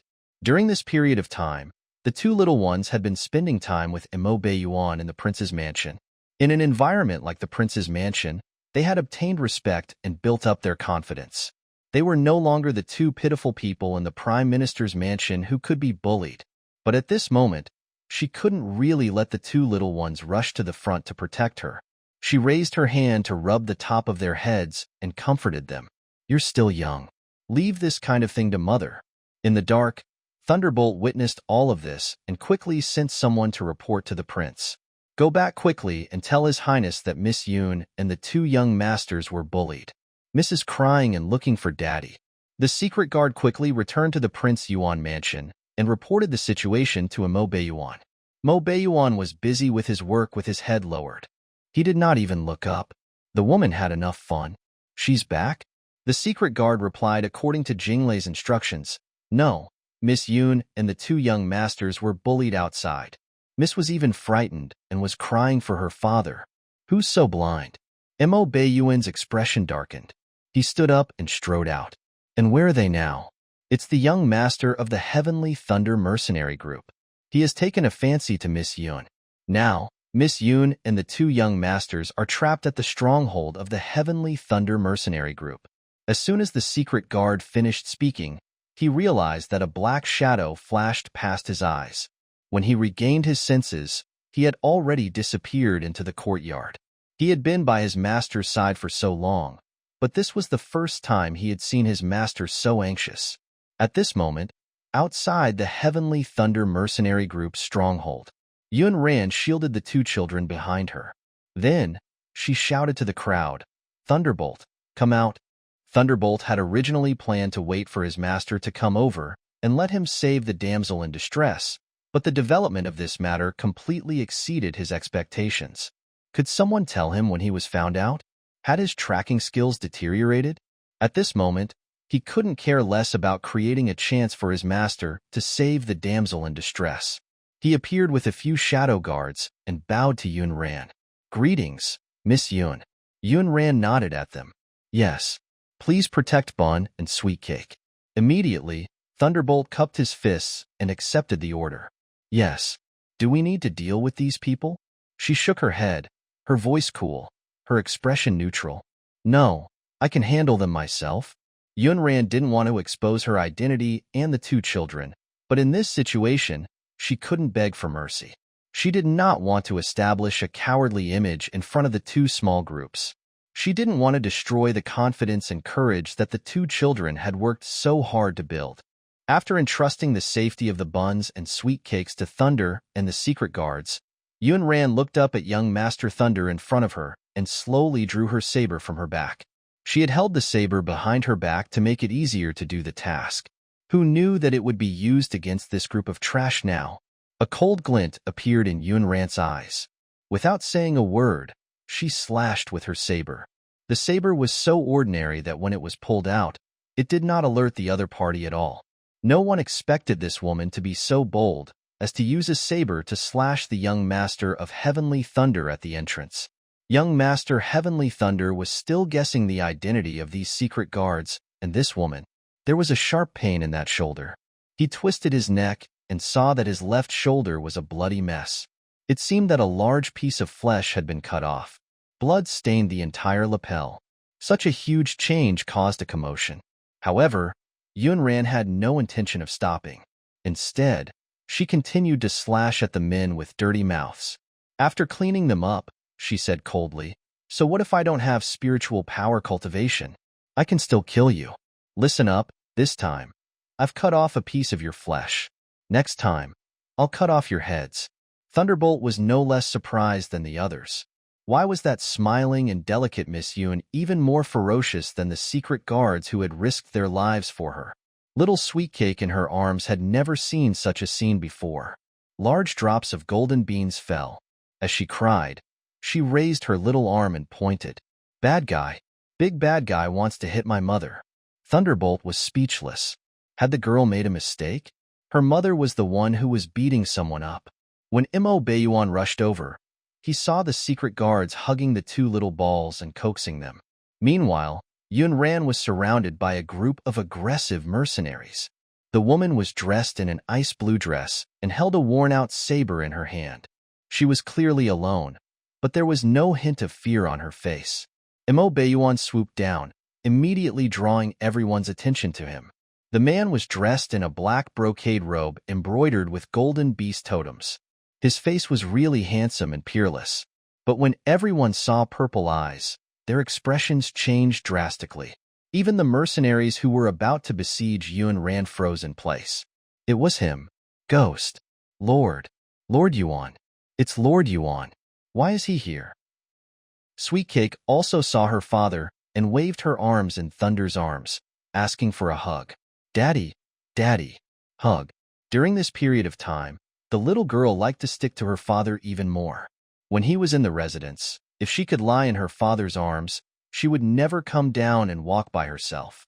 Imo Bayuan doted on her. He strode over and took her from Thunderbolt's arms.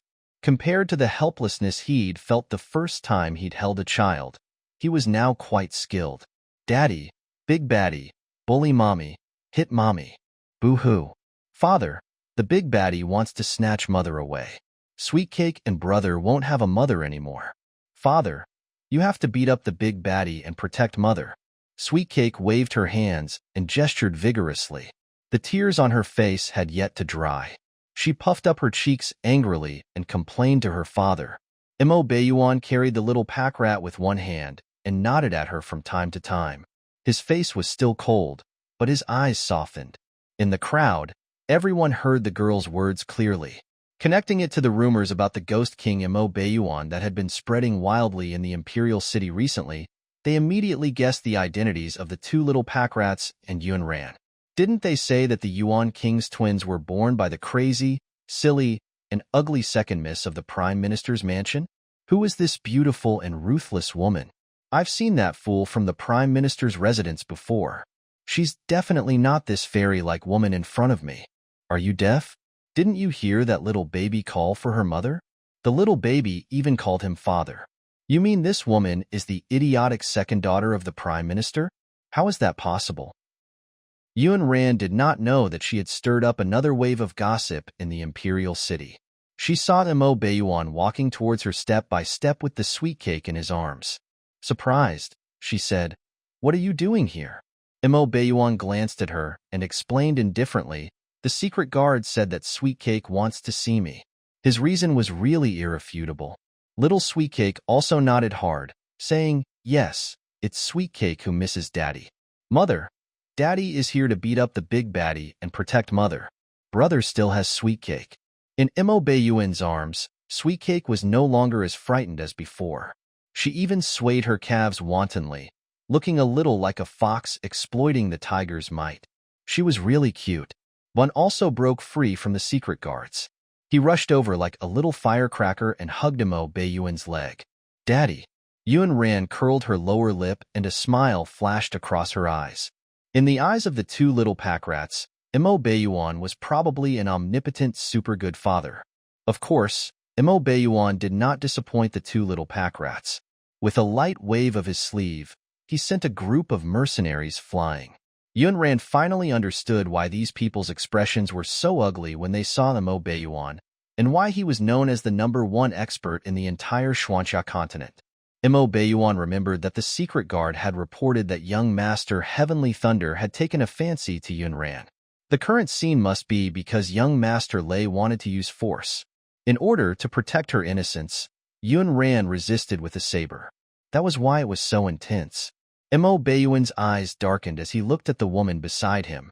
When he glanced at the Heavenly Thunder mercenary group again, his eyes were filled with killing intent. Who is young Master Sky Thunder? Young Master Heavenly Thunder was already seriously injured. Now that he was sent flying again, he crashed into the stone steps. It was unknown if it was because of his internal injuries or because of shock, but a mouthful of blood sprayed out. He was no longer as arrogant as before. He had never seen the Ghost King's methods, but he had long heard of them. He would cut off his opponent's tendons and turn them into human gizzards, or throw them into demon beast cages that had been hungry for days. Young Master Thunder turned pale and tried to escape. However, he was dragged to Mo Baiyuan by Thunderbolt Master. "This person is young Master Heavenly Thunder." Young Master Heavenly Thunder trembled and lay on the ground, shouting that he was blind and didn't know that Yun Ran was Lord Yuan's woman, so he had thoughts that he shouldn't have. "I was bewitched by her beauty, that's why I got carried away. Your Highness, please spare me." If he knew that this woman was the Ghost King's woman, he wouldn't dare to touch her. This was also the first time Mo Baiyuan was so deeply involved with a woman. Regardless of whether he had feelings for this woman or not, this woman was now his. Since she was Mo Baiyuan's woman, he would definitely protect her.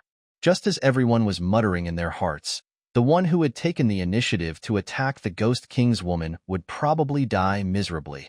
The little ball in Mo Baiyuan's arms whined, "Daddy, he's a big baddie." Hit his ace. Then, the Ghost King, who was terrifying, whispered okay to the little ball in his arms. Everyone was speechless. Mo Baiyuan did not care about young Master Heavenly Thunder's wretched life at all. Since Sweetie had said so, he would do it. "Thunderbolt, I'm here. You know what to do." "Yes, I understand." Therefore, the dignified young Master Heavenly Thunder was stripped of his pants by the secret guards of the Yuan King Manor and pinned at the entrance of the Heavenly Thunder mercenary group to be spanked. This punishment did not cause much damage, but it was extremely insulting. Later on, young Master Heavenly Thunder was so traumatized that he lost his ability to be a man. Seeing that Mo Baiyuan had gotten someone to handle this matter, Yun Ran didn't say anything else. She put the saber behind her back and held Bun's hand. "Let's go and take a look at the other mercenary groups." When Mo Baiyuan saw that she was still planning to look for a mercenary group to do some kind of mission, he could not help but say, "I've said before that if you don't have any cultivation, no mercenary group will accept you." And there was no one to protect her. Something like this could easily happen again today. With this thought in mind, Mo Baiyuan held the sweet cake and walked in front of Yun Ran with his long legs. His eyes were slightly solemn. Even he did not realize that he seemed to have broken his usual principles in front of this woman. "Let's go back. Since you want to go to the Demon Beast Forest to do missions and play, I'll take you there." In Mo Baiyuan's opinion, Yun Ran had heard others talking about the mercenary group doing missions. That was why she wanted to play. If she was just curious and wanted to play, he would take her to have a good experience. He promised to give her an unforgettable memory so that she would never be willing to go to the demon beast forest again. Yunran really wanted to experience the joy of killing demon beasts in the demon beast forest. The purpose of finding the mercenary organization was to get through the door. After all, she had previously killed zombies and mutated beasts in the apocalypse. The environment in the apocalypse was also different from here. She needed to figure out a lot of things. For example, which demon beast forest was suitable for newcomers who were killing demon beasts for the first time? What level of demon beast was more suitable for practice? Where were there more demon beasts? If Mo Beiyuan was willing to teach her these, she would naturally be very happy. Okay. However, after returning to the Yuan Manor, Mo Beiyuan was busy for more than half a month. Just as Yun Ran thought that he had forgotten about his promise to bring her to the demon beast forest, the man suddenly reappeared. Pack up and leave tomorrow. Set off? Where to?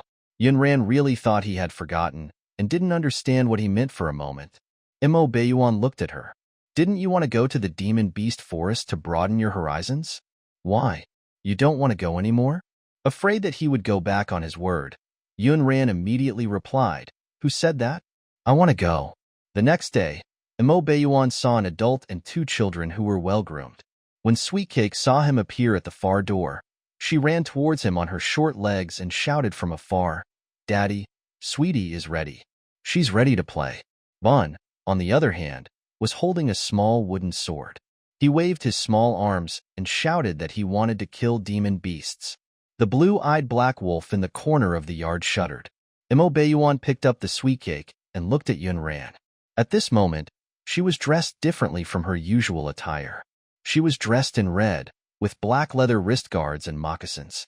Her long hair was tied high with a dark red ribbon, and a few strands fell by her ears. She looked valiant and heroic, like a young general on the battlefield who was wantonly ostentatious. "You plan on taking the two children with you? That's the demon beast forest." Mo Beiyuan had been observing this woman's attitude towards Bun and Sweet Cake. He had to be sure if this woman really loved the two children, or if she had pretended to like them in front of him and used him to escape the Prime Minister's office. There was nothing wrong with the fondness this woman had shown for the children. However, when it came to bringing the children to the demon beast forest, Mo Beiyuan began to suspect what her intentions were. Was there a mother like her? Yun Ran really hadn't realized the problem. In the apocalypse, zombies were even more disgusting and terrifying than demon beasts. However, all children had to face the existence of zombies and mutated beasts since they were born. It was only in this way that they could survive in a godforsaken place like the apocalypse. Therefore, she did not think that there was anything wrong with bringing the two little cubs to the demon beast forest to play. That's right. They were bored at the mansion, so they're going along for the ride. They could take that they were going to the zoo. Mo Beiyuan gritted his teeth. That's the demon beast forest, not a market, and they're only 3 years old. Now she understood what he meant. Do you think they're too small and would be frightened? Then you may have underestimated their courage. The blue-eyed black wolf was scary enough, but the two little cubs grabbed its tail and chased it around the courtyard without any fear. Besides, I don't feel safe leaving them in the manor. Who knows if your enemies will find out that you're not there and send assassins? In Yun Ran's opinion, the Yuan mansion was not safe at all. Although there hadn't been a second accident where the killer had charged straight at her and the children, that didn't mean the killers had stopped. It was probably taken care of by the guards of the mansion. Mo Beiyuan had originally planned to leave the two children in the residence and strengthen the protection, but after Yun Ran said this, he wavered in his decision. If those people knew that he was not in the Imperial City, they would probably do whatever it took to get rid of the two children, just like how they had gotten rid of the women who were engaged to him. This way, the rumors of him being a jinx would be confirmed. Lowering his head to meet the expectant gazes of the two little pack rats, Mo Beiyuan finally nodded. He brought them around the periphery of the forest to see low-level demon beasts so that Bun and Sweet Cake wouldn't be scared. As for this woman, a level 1 or level 2 low-level demon beast should be able to satisfy her curiosity. Perhaps this woman would not be able to take it and would want to come back after staying in the demon beast forest for less than a day. Mo Beiyuan had gotten someone to arrange for flying demon beasts in advance. When they saw the mighty and domineering flying demon beasts, the two little children's big black eyes were filled with curiosity. Even Yun Rant's eyes lit up when she saw the huge birds. They came closer and studied each one for a moment. Finally, they stopped in front of a huge beast with red patterns on its wings. She couldn't take her eyes off it. Is this the legendary red-winged flying dragon? The only flying spirit beast on the continent? It turned out that some of the messy rumors about Mo Baiyuan outside were true. For example, Mo Baiyuan was extremely handsome and had a pair of eyes with heterochromia. Also, his cultivation level was unfathomable, and his mount was a red-winged flying dragon that was of a higher level than demon beasts. She just didn't know if the rumors of his confidants loving and hating each other were true. Seeing that she had approached the red-winged flying dragon and even planned to stretch out her arm and rub it on its head, Thunderbolt quickly stopped her. "Miss Yun, be careful. The red-winged flying dragon only submits to its master. If others approach, it will throw a tantrum and hurt them. Besides, it especially hates women. Even they, who had been by their master's side for so many years, never dared to touch the head of this flying spirit beast. They tried their best to avoid it and did not dare to get too close." Mo Baiyuan noticed the commotion and looked over. He knew better than anyone the temper of his own mount. Spiritual beasts had intelligence. They only submitted to existences stronger than them. Therefore, if this woman got too close, she might cause the red-winged flying dragon to go berserk. Mo Baiyuan was about to step forward and use his spiritual power to suppress the red-winged flying dragon when he saw it raise its neck and cry towards the sky. It slowly lowered its head and even moved its head closer to the woman. It was so docile that it did not look like a grumpy spirit beast, but like a puppy wagging its tail. Yun Ran raised her hand and touched the big head that was reaching over. "Yes, not bad. He looks quite spirited." A round of speechlessness hit Thunderbolt, the secret guards, and Mo Baiyuan. What happened to spirit beasts being hot-tempered and difficult to tame? The two children ran over excitedly and waved at the red-winged flying dragon. This was the first time the Bun had seen such a big bird. His little neck was up and his eyes were shining. "Father, I want to sit on this big bird." Sweetcake also liked the red-winged flying dragon. "Wow, what a cute big bird." "Daddy, Sweetcake wants to sit on this big bird too."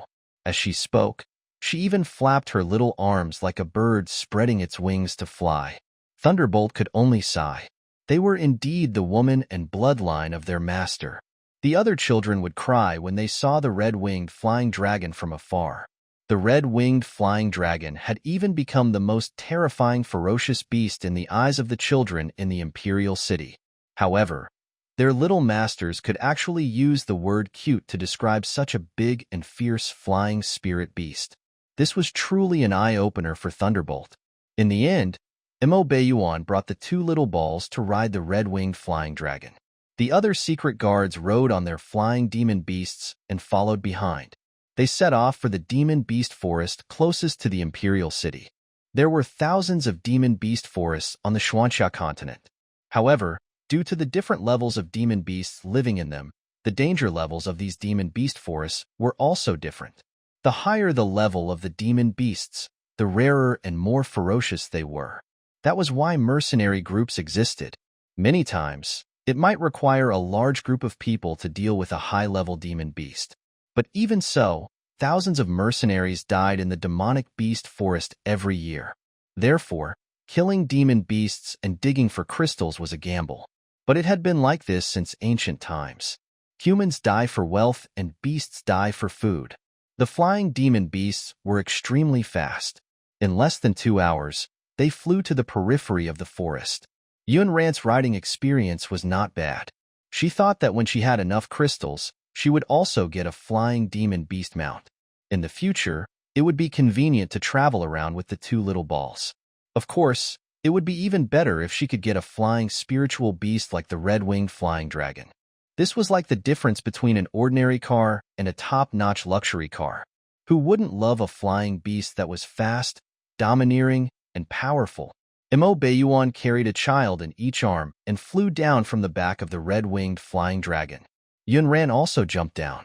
When she jumped onto the back of the red-winged flying dragon, She clearly did not have any spiritual power cultivation, but her clean movements were so beautiful that it made people speechless. Coupled with her stunning face and soft curves, even Imo Bayuan could not help but take a few more glances at her. Why was this woman's waist so thin? It was as if it could be broken with a gentle fold. Those who did not know better would think that he, Imo Bayuan, could not afford to raise a woman. Yun Ran did not notice the change in his expression and was striding into the forest, wanting to find a demon beast to train first. Imo Bayuan carried the two little balls and followed behind her. The two little children had been locked in the shabby woodshed in the Prime Minister's residence all this time. They had never seen such a large forest and this endless majestic mountain range. Bun kicked his legs excitedly. "Daddy, I'll walk by myself. You carry Sweet Cake." Although they were twins, their personalities were completely different. One liked to move, the other was quieter.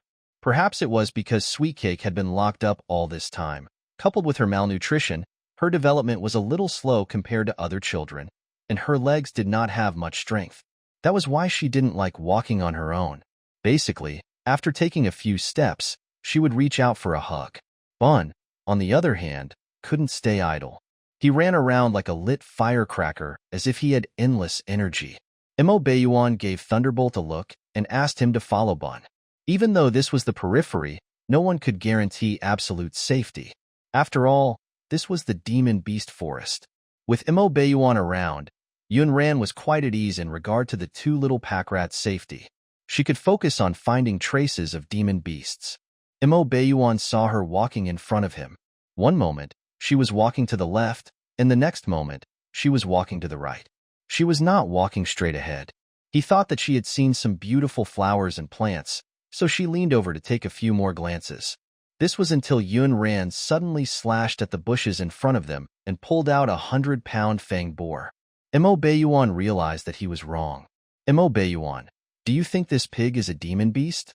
Yun Ran had all the memories of the host, but the problem was that the host was basically illiterate in the Xuanxia continent.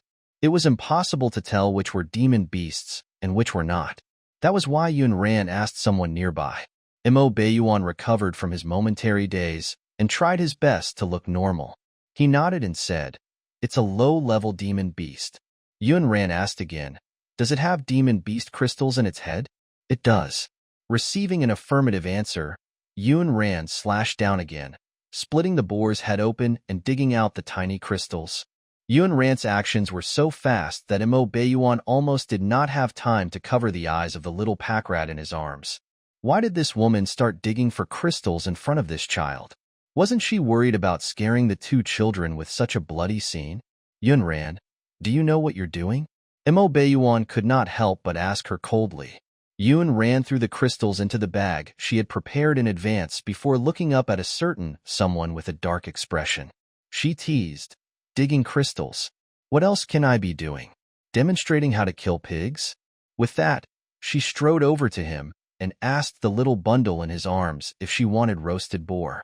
Imo Bayuan thought that the little pack rat would be scared to tears. However, the truth was that little Sweet Cake was clapping her hands excitedly. She was extremely happy. "Oh, mother caught a pig for the Sweet Cake. It has to be roasted and eaten. The meat is delicious." Imo Bayuan was speechless. Who could tell him why this little baby was so bold? Bun heard the commotion and ran over.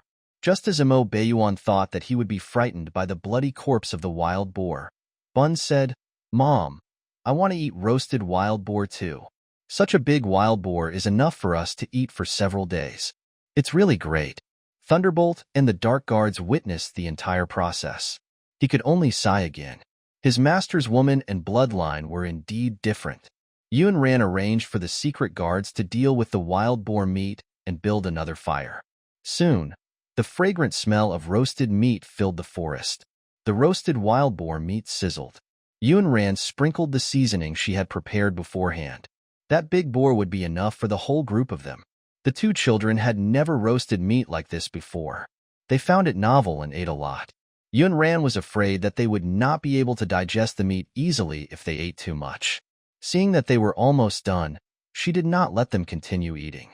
Mo Baiyuan finally understood that the woman was not joking when she said that she wanted to bring the two little cubs to the demon beast forest. This woman was quite bold. She had even taught the two children to be especially bold. Other people's 2-3-year-old children were at the age of wetting the bed. However, his two little fellows were rolling around in the demon beast forest, chasing after the demon beast's butts. Mo Baiyuan naturally did not know that she had stayed in an environment like the apocalypse where zombies and mutated beasts were everywhere. There were flowers, grass, mountains, water, and meat.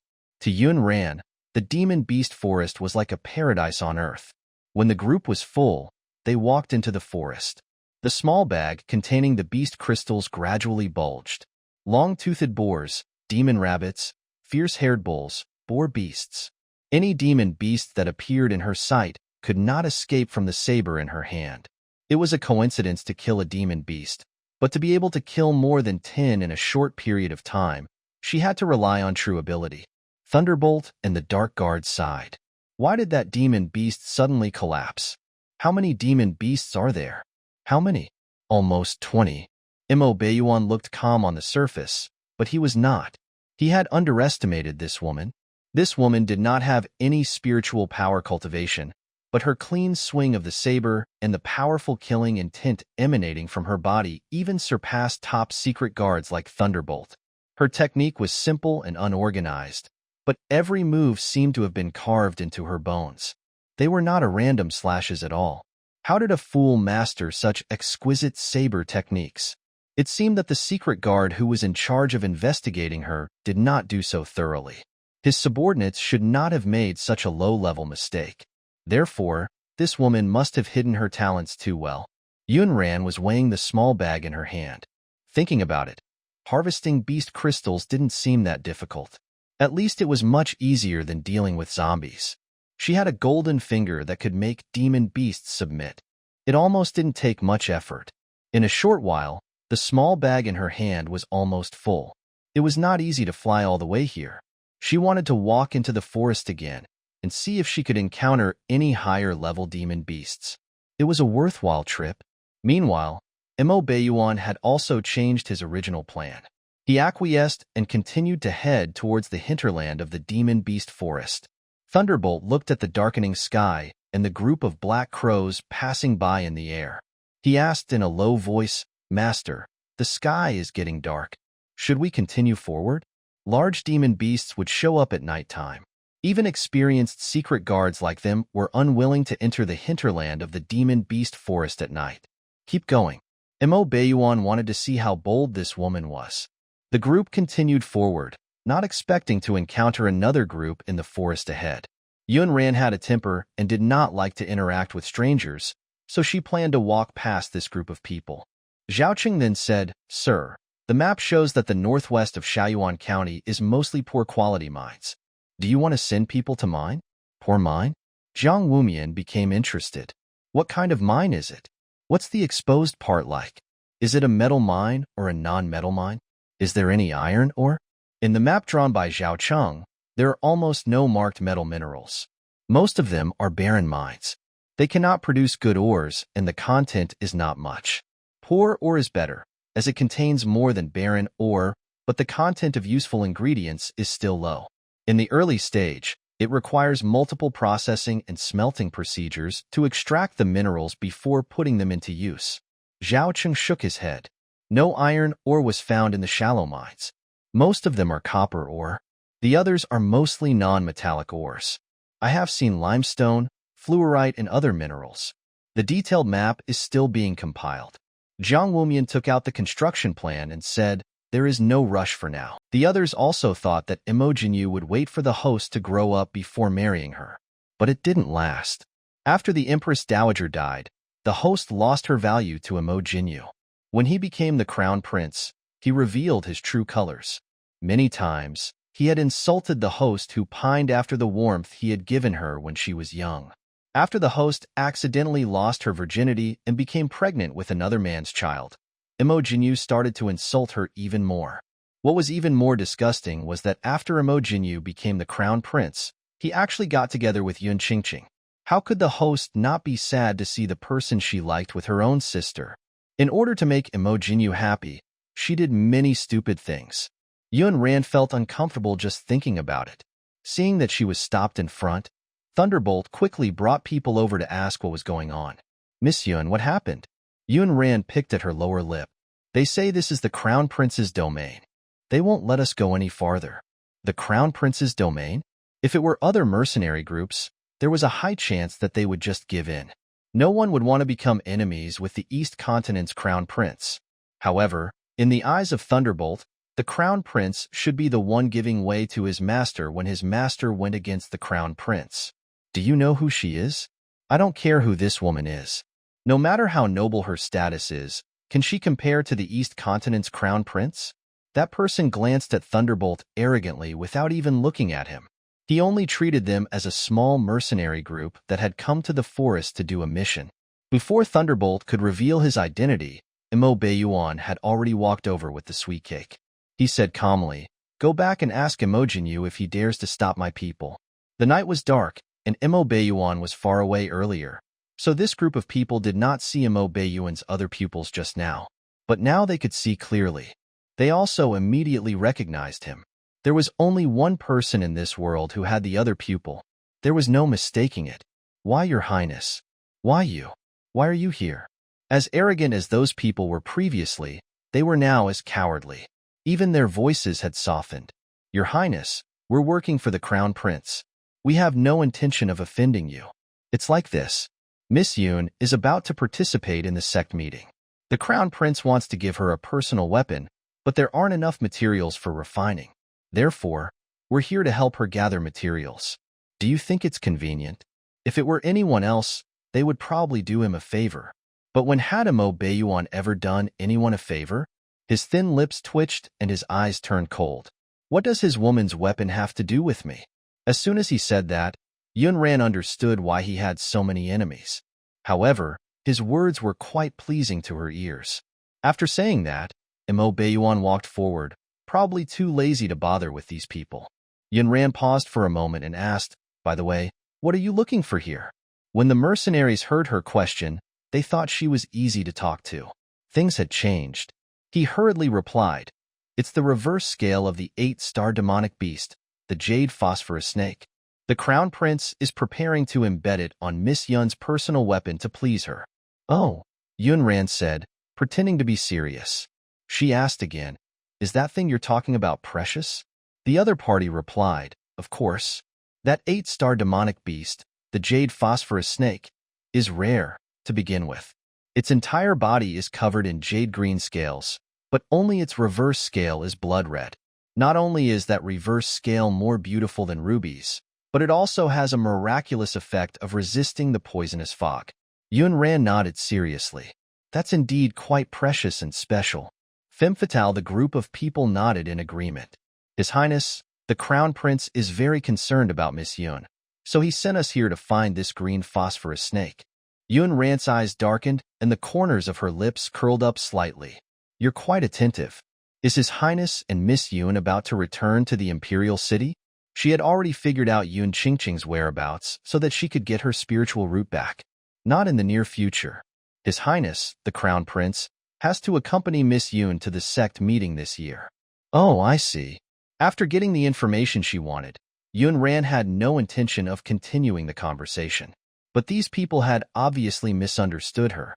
"Then I'll have to trouble you to intercede for us in front of the Ghost King. Don't fight with our Crown Prince for that green phosphorus snake's reverse scale. Just treat it as a favor." Yun Ran smiled faintly. He probably won't snatch that snake's reverse scale, but it's hard to say if others want it. They did not realize she was referring to herself. That person snorted and said, "Others? We've mobilized the strongest group of people this time. We must get our hands on green phosphorus snake's reverse scale. Other than His Highness, there's no one else to fear." Yun Ran still only pursed her lips and smiled. Without saying anything, she ran to catch up with Imo Beiyuan and the others. After some calculations, an 8-star demon beast crystal could be said to be priceless, especially when it came with the scale of the phosphorus snake. Only a fool would leave it to that scumbag Imo Jinyu.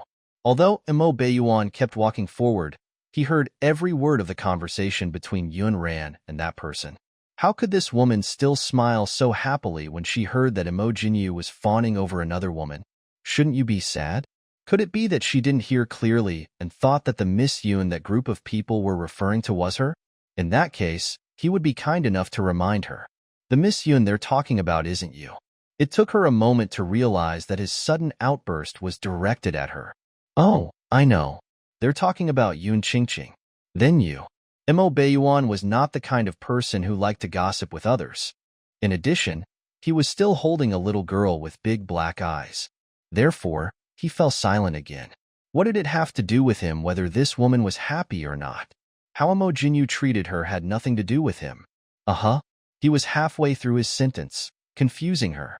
What did he mean?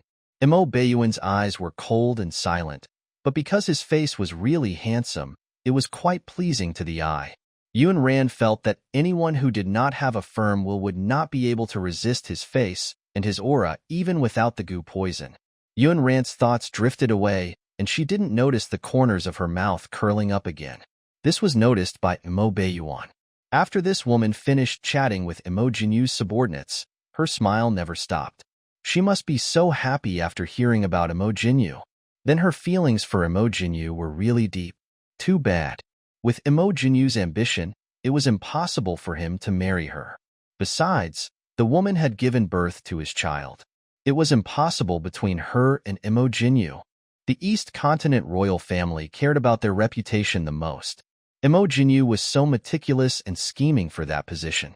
How could he get such a stain onto himself? However, when Mo Baiyuan's gaze landed on Yun Ran's face, his earlier thoughts were shaken. Although Mo Jinyu was not a lecherous person, he now felt that this woman was attractive enough to be called a femme fatale. Yun, femme fatale. Rand didn't know that someone had written a small essay about her in his heart. After waiting for a long time without hearing him speak, she turned around and went to find Thunderbolt. She was not familiar with the demonic beast forest, so she did not know where the jade phosphorus snake lived. How long would it take to find such a huge forest? She could only ask Thunderbolt and the others. Do any of you know where the nest of the pythons is? Thunderbolt paused. Miss Yun, are you going to find the green phosphorus snake? Yun Ran nodded. I've never seen it before. I'm curious. I want to see what this snake they're talking about looks like. Thunderbolt looked in the direction of Mo Baiyuan. I'm not sure either, but if His Highness gives the order, we can investigate the whereabouts of the jade phosphorus snake. Mo Baiyuan's eyes darkened as he listened to the conversation between Yun Ran and Thunderbolt. Did this woman say she wanted to find the jade phosphorus snake? When Yun Ran came over to ask if he could get the secret guards to help find the jade phosphorus snake's nest, he asked, why are you looking for the jade phosphorus snake? Is it because of Mo Jinyu? Was this woman jealous because Mo Jinyu wanted to give the green phosphorus snake's reverse scale to please Yoon Qingqing? Yun Ran did not know the hidden meaning behind his words. She nodded openly and admitted that she had indeed thought of snatching the green phosphorus snake's reverse scale because of Mo Jinyu. Mo Baiyuan was so angry that he laughed at her answer. He sneered coldly. Didn't you say that you like freedom? Are you not free when you're by my side? Do you prefer to be raised by Mo Jinyu in the dark? Is being a mistress who can't see the light of day what you meant when you exalted your so-called freedom? Yun Ran was speechless. Mo Baiyuan, what do you mean? Why did Yun Ran find his words so sarcastic? Mo Baiyuan's eyes were dark and bottomless. The thought of this woman fawning over Mo Jinyu made him very unhappy. He passed Sweet Cake to Thunderbolt. Then, he summoned the red-winged flying dragon and carried Yun Ran up. Yun Ran was also annoyed by his sudden rude and overbearing actions. She was the queen of mercenaries in the apocalypse after all. Mo Baiyuan, who asked you to carry me up? Did I agree? With that, she tried to jump down but pulled her foot back after scanning the height. The red-winged flying dragon happened to shake its wings until causing Yun Ran to lose her balance and fall forward. Mo Baiyuan was quick. He jumped up and stretched out his long arm, pulling her into his arms. Can't you behave yourself, woman? Yun Ran knew that if he hadn't intervened, she would have fallen to the ground. She was not so stubborn when it came to her savior. Why did you drag me up here? In a moment of desperation, Mo Baiyuan had forgotten that the two of them could not approach each other. At this moment, she was suddenly in his arms. He could smell the faint fragrance on her body. The goo poison in his body immediately stirred. Yunran also realized that it was not safe for the two of them to be too close at this moment, so she wanted to stay away from him. But her movement was undoubtedly lighting a fire for Mo Baiyuan. A dull groan came from behind. "Don't move." Yunran bit her lip. She was too embarrassed to laugh at him because her body was not much stronger than his. The two of them gradually separated a little and eased up a little. After so many accidents, Yunran wasn't as embarrassed as before. She took a few deep breaths and glanced at him. "You can't blame me for what happened. Blame yourself for suddenly dragging me up here. I'm a victim." Mo Baiyuan's cold and deep eyes swept toward her. He had underestimated this woman's influence on him. "So, why on earth did you drag me up here? You're so secretive." Yunran sat cross-legged. Her beautiful phoenix eyes were glistening like autumn water, as if the blow just now did not scare her. Mo Baiyuan's black eyes reflected her smiling face.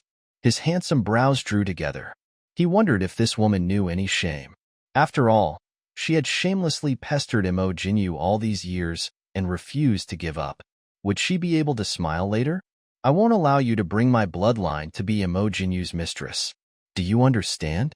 "Wait, what did you say? Whose mistress am I going to be? Mo Jinyu's? Who did you hear that from?" Yunran was shocked at the insult. Mo Baiyuan had brought her up because he wanted her to control her words and actions. He did not want the two children to be unable to raise their heads because of her. "I don't care how many stupid things you've done in the past, but now, I hope you know your status. No matter how good-looking you are, Mo Jinyu will at most raise you outside. You won't even have the chance to enter the palace. You can only be an outsider."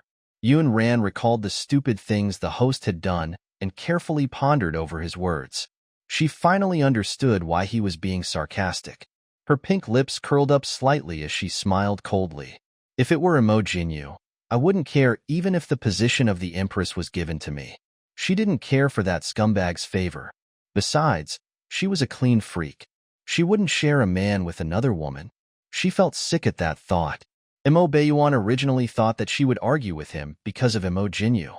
After all, the entire imperial city knew the depth of her feelings for Mo Jinyu. Who knew she could be so boastful as to claim that she did not care for the position of empress? "Don't you? Like Mo Jinyu? Have you always wanted to marry him?" Yunran couldn't explain to him that she wasn't the original owner of the body at all, nor did she like a scheming scumbag like Mo Jinyu. She could only purse her lips lightly. Who didn't have bad eyesight when they were young and inexperienced? "I used to think that Mo Jinyu was someone worthy of liking. Now, just take it that my brain has recovered and I've woken up." Mo Baiyuan stared at her coldly, trying to tell that she was lying. However, this woman's eyes were calm and she did not dodge his gaze. "Since you've woken up, why did you still want to snatch the green phosphorus snake's reverse scale? You knew that Mo Jinyu wanted it. Didn't you deliberately want to attract his attention?" He doubted she would suddenly give up. Yunran narrowed her eyes like a cunning and lazy little fox. "You're right. I did it on purpose. Not only do I want to snatch something from him, but I also want to show it off in front of him. I like to see him exasperated, but unable to do anything to me." Mo Baiyuan suspected that this woman's love for Mo Jinyu had turned into hatred. But no matter what the reason was, as long as this woman did not do anything stupid, it was fine. "Then you'd better remember what you said today." Mo Baiyuan let the red-winged flying dragon land and jumped off its back. He commanded Thunderbolt to search for the jade phosphorus snake's nest. Since this woman wanted the green phosphorus snake's reverse scale, he would help her this time. Thunderbolt received the order and jumped onto the flying demon beast with his secret guards. He began to search for traces of the jade phosphorus snake in the depths of the demon beast forest. Mo Baiyuan, on the other hand, waited with the children and Yunran. Sweetcake was fine. She did not walk much and was always carried by Mo Baiyuan. However, Bun never stopped running. At this moment, the two little balls were tired from playing and fell asleep in Mo Baiyuan's arms. Yunran was bored and wandered around the nearby forest. She had no choice. If she stayed with the man, something could happen. About an hour later, a signal arrow flashed in the sky not far from them. Mo Baiyuan recognized that it was a signal from the secret guards of the Yuan Manor. He got up and walked into the forest to look for Yunran. From afar, he saw a huge black shadow lying in front of her. When he got closer, he realized that it was a 6-star demon beast, the giant-eared wolf. The woman rested her chin on her hand, holding a blade of grass. She was playing with the giant-eared wolf. Mo Baiyuan thought he was hallucinating. This woman actually treated a 6-star demon beast like she would a rabbit. Meanwhile, the huge-eared wolf was on all fours with its furry ears drooping. Its attitude was really no different from that of a domesticated dog at home. It was just short of barking at the woman. Yunran heard his footsteps, shook her neck, and stood up. She waved her arm and ordered the wolf, "All right, go play by yourself. Take care of the wolf cub in your stomach." And the giant-eared wolf turned and left. Mo Baiyuan's eyes darkened. Could this woman be a beast tamer? How did a person without spiritual power manage to tame a beast? Even though Mo Baiyuan claimed to be smarter than others, he could not understand this situation. This woman was full of mysteries that even he could not solve. Yunran walked toward him. When she saw the blanket wrapped around Sweetcake slip from his arms, she reached up and tugged. "What's wrong? Are the secret guards back?" Mo Baiyuan retracted his thoughts. "They found the nest of the jade phosphorus snake. We'll go there now." "Okay." Without asking, Yunran leaped onto the red-winged dragon's back with him. Then he flew deeper into the forest. After a short flight, the red-winged flying dragon landed. The secret guards of the Prince Yuan mansion were already waiting downstairs. Thunderbolt came forward to report the situation. "Master, I've already checked. The jade phosphorus snake is in this cave. Do you want us to catch it?" Before Mo Baiyuan could give the order, Yunran spoke first. "You don't have to do anything. I'll do it myself." Thunderbolt knew that this girl was powerful. Although she did not have any spiritual power, her ability to kill beasts was not to be underestimated. However, this jade phosphorus snake was an 8-star demon beast. It was on a completely different level from the previous 1-star and 2-star demon beasts. Not to mention that she did not have any spiritual power cultivation. Even people like them who had cultivated spiritual power for more than 10 years could not guarantee that they would be able to deal with an 8-star demon beast alone without sustaining any injuries. Among them, only their master's spiritual power cultivation could allow him to enter the cave unscathed. "Miss Yun, this is an 8-star demon beast. Why don't you leave it to us?"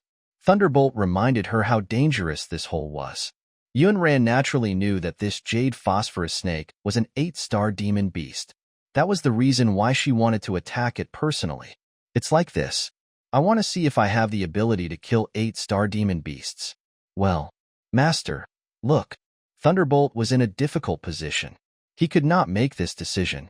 This lady's life was very precious. To be precise, it was as precious as their master's. They could not let anything happen to her. Mo Baiyuan had seen Yunran teasing 6-star demon beasts before and suspected that she knew how to tame beasts. If she could really kill this green phosphorus snake alone, it would prove that she really knew how to control beasts. Logically speaking, Yunran was not Mo Baiyuan's subordinate and did not need to follow his orders. However, it was his subordinates who had found the nest of the green phosphorus snake. It was not good for her to ignore his opinion and act directly. Yunran knew how to behave. After a while, the man opposite her replied in a deep voice, "Let her go. I'll follow." Since his master would personally protect Miss Yun, there was nothing to worry about. Mo Baiyuan handed the 2 little balls to the secret guards to take care of while he entered the jade phosphorus snake's nest with Yunran. With a torch in one hand and a saber in the other, she led the way, staring ahead with all her concentration, ready to swing at any moment. When Mo Baiyuan saw her tense little body, his thin lips twitched indifferently. "We're still a distance away from it. You don't have to be so nervous." He had just released his spiritual power and discovered the exact location of the snake. Deep in the cavern, Yunran heard the hidden amusement in his words, but she never let her guard down.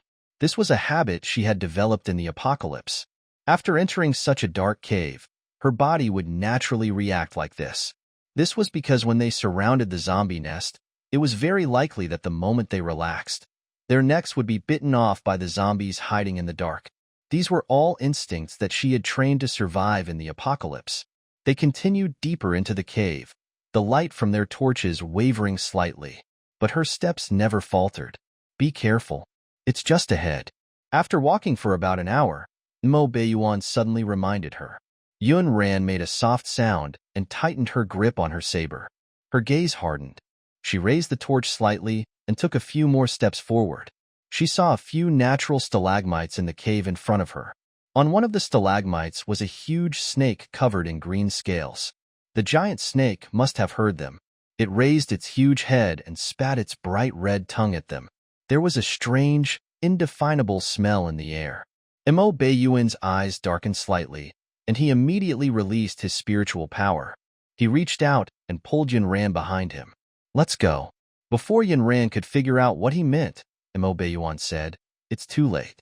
With that, Yun Ran saw a sword in his hand. The sword had no scabbard and was much larger than an ordinary sword. It looked a little bulky. However, in Mo Beiyuan's hand, it made people feel that this sword was tailor-made for him. Only the powerful aura emitted by this man could control this huge sword, the Divine Ho. Yun Ran took her eyes off the sword and used the light from the torch to scan the hole again. Only then did she understand why Mo Beiyuan had suddenly drawn his sword. Earlier, she had only seen the jade phosphorus snake coiled around the stalagmite in the middle of the cave, but she had not noticed that the top of the cave was very high and there were many stone stalactites hanging from it. Those stalactites were also coiled with huge green snakes. There were at least 20 or 30 of them. They had entered a huge snake pit. Mo Beiyuan, are these jade phosphorus snakes all 8-star demon beasts? Yes. Mo Beiyuan was glad that he had followed her in. Otherwise, this woman would probably have been torn to pieces by these jade phosphorus snakes. Yun Ran, on the other hand, felt that her luck was really good. She had encountered so many 8-star demon beasts at once. With the priceless 8-star crystals and the jade phosphorus snake's reverse scales, wouldn't she be twice as happy? Mo Beiyuan thought that Yun Ran would be frightened by this scene and frantically seek his protection. Instead, she started discussing with him how they would split the crystals and reverse scales of these jade phosphorus snakes. Mo Beiyuan will each take 40% of the crystals and scales. The remaining 20% will be given to your secret guards as compensation for their hard work. What do you think? Yun Ran's actions were the rules of the mercenary group during the apocalypse. Those secret guards had also done their part. She could not let them work for nothing. Mo Beiyuan was really impressed by this woman. In such a dangerous situation, she was actually thinking about such nonsense. Was she careless or just stupid? We'll talk about that when you survive. Of course, Yun Ran had to live. Not only must she live, but she must also live well. Then she twisted her wrist. She switched the saber from her right hand to her left. Then let's get this over with. Her action of changing hands confused Mo Beiyuan again. If he remembered correctly, this woman had been holding a saber in her right hand all the way. Why was she switching to her left hand now? But soon, Mo Beiyuan found the answer himself. This woman's dominant hand was actually her left hand, not her right. Along the way, she used her right hand because she did not take those low-level demon beasts seriously at all. Yun Ran's attitude toward killing zombies in the apocalypse manifested instantly. Her faint smile was replaced by the deadly killing intent in her eyes. The one in the middle should be their king. I'll go and slaughter it first. Feel free to do what you want.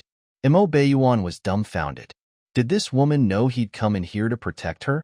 Now, what was the situation? The woman had rushed out with her saber to fight the Snake King and left him to play on his own.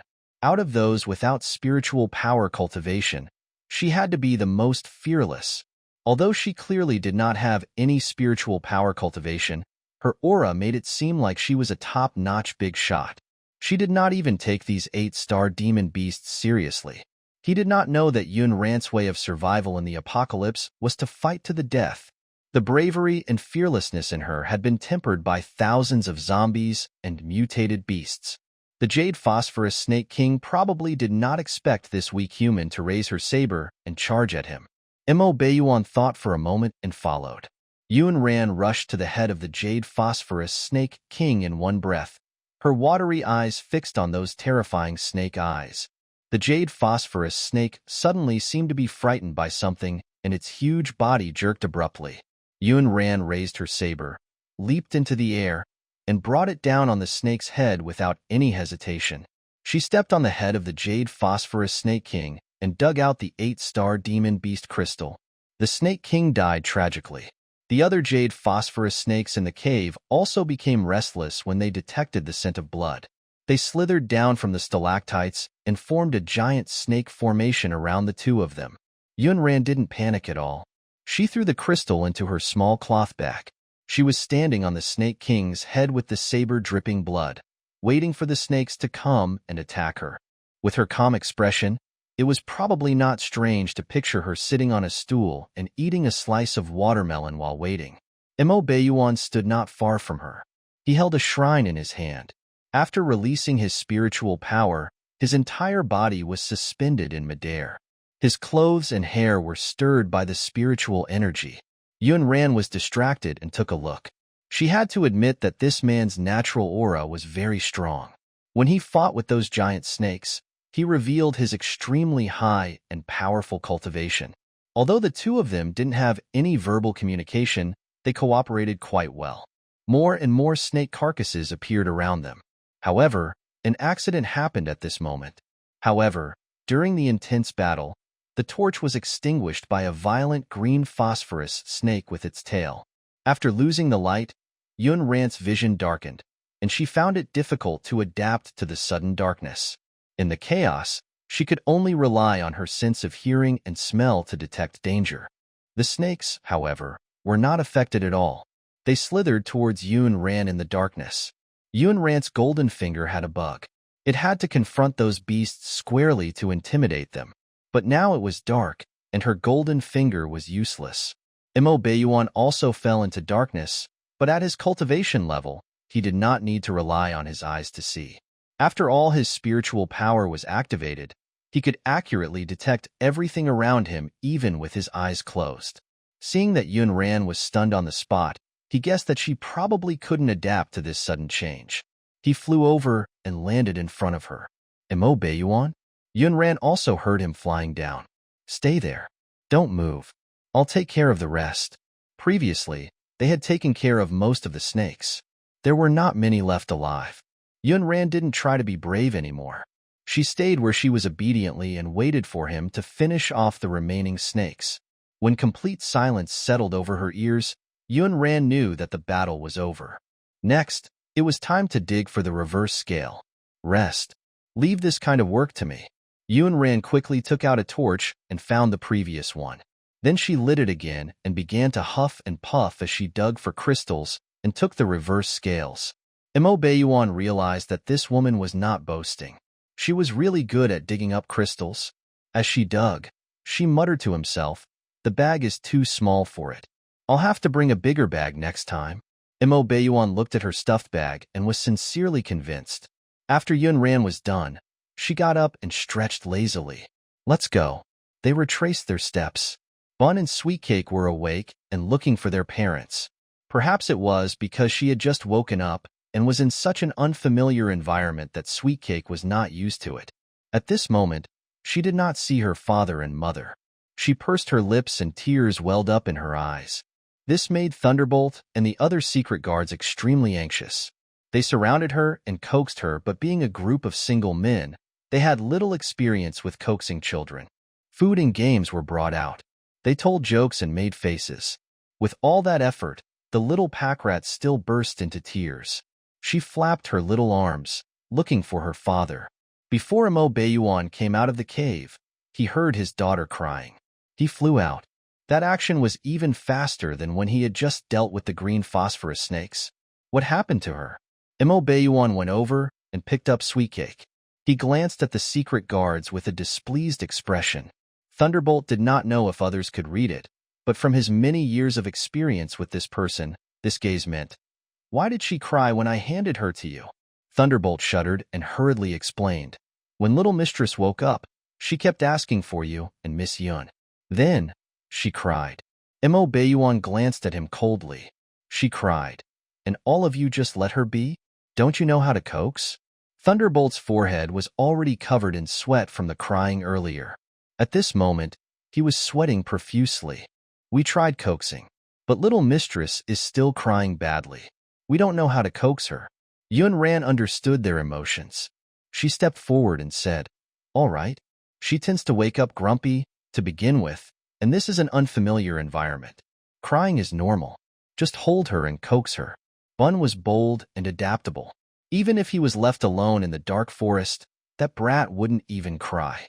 Therefore, he was like a little adult now with his hands behind his back and a puzzled expression on his face. But Sweet Cake was different. The little girl was delicate and clingy and prone to tantrums. But Yunran usually just hugged and coaxed her. Sure enough, the little pack rat nestled in her father's arms and stopped crying after a while.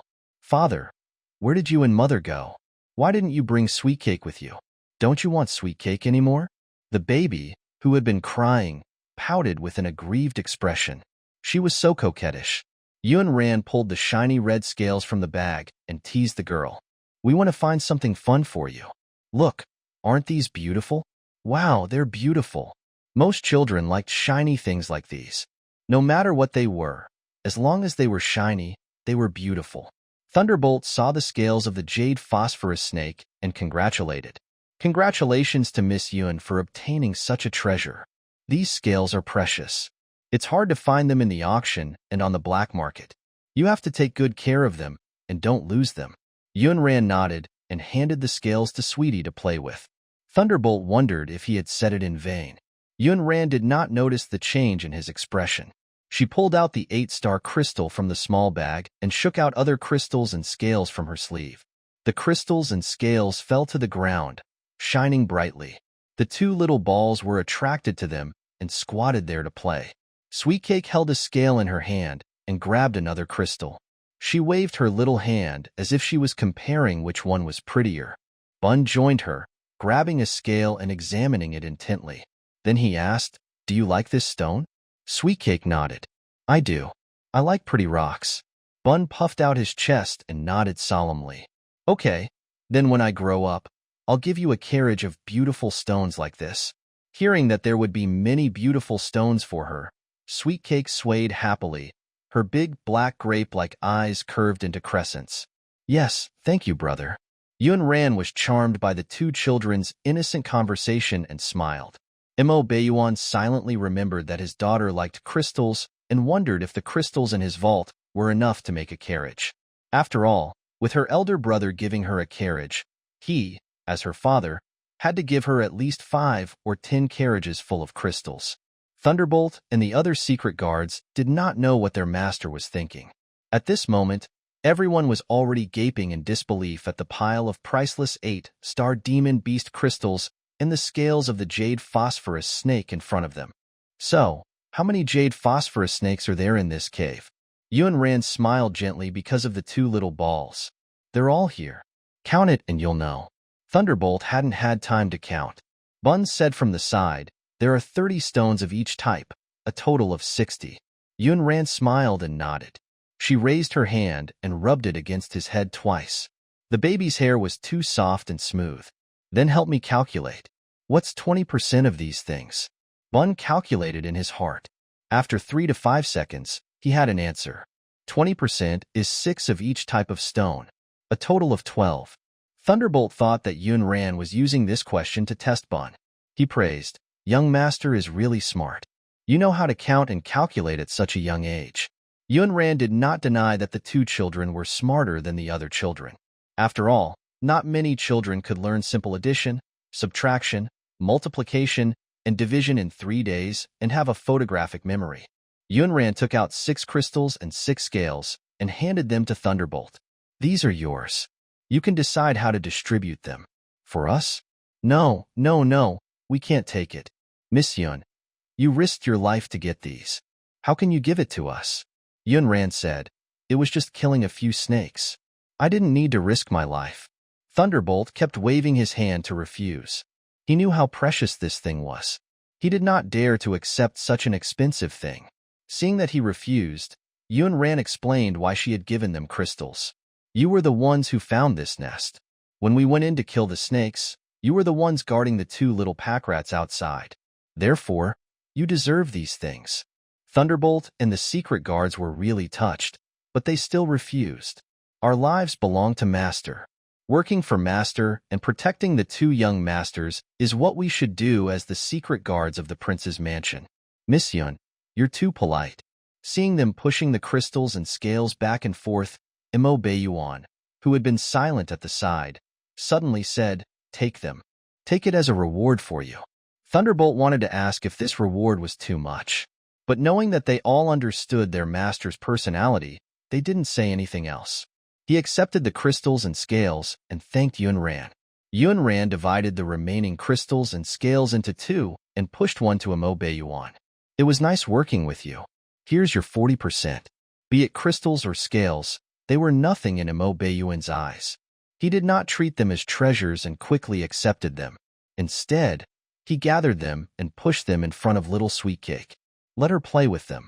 No matter how expensive these things were, they were just beautiful stones in little Sweetcake's eyes.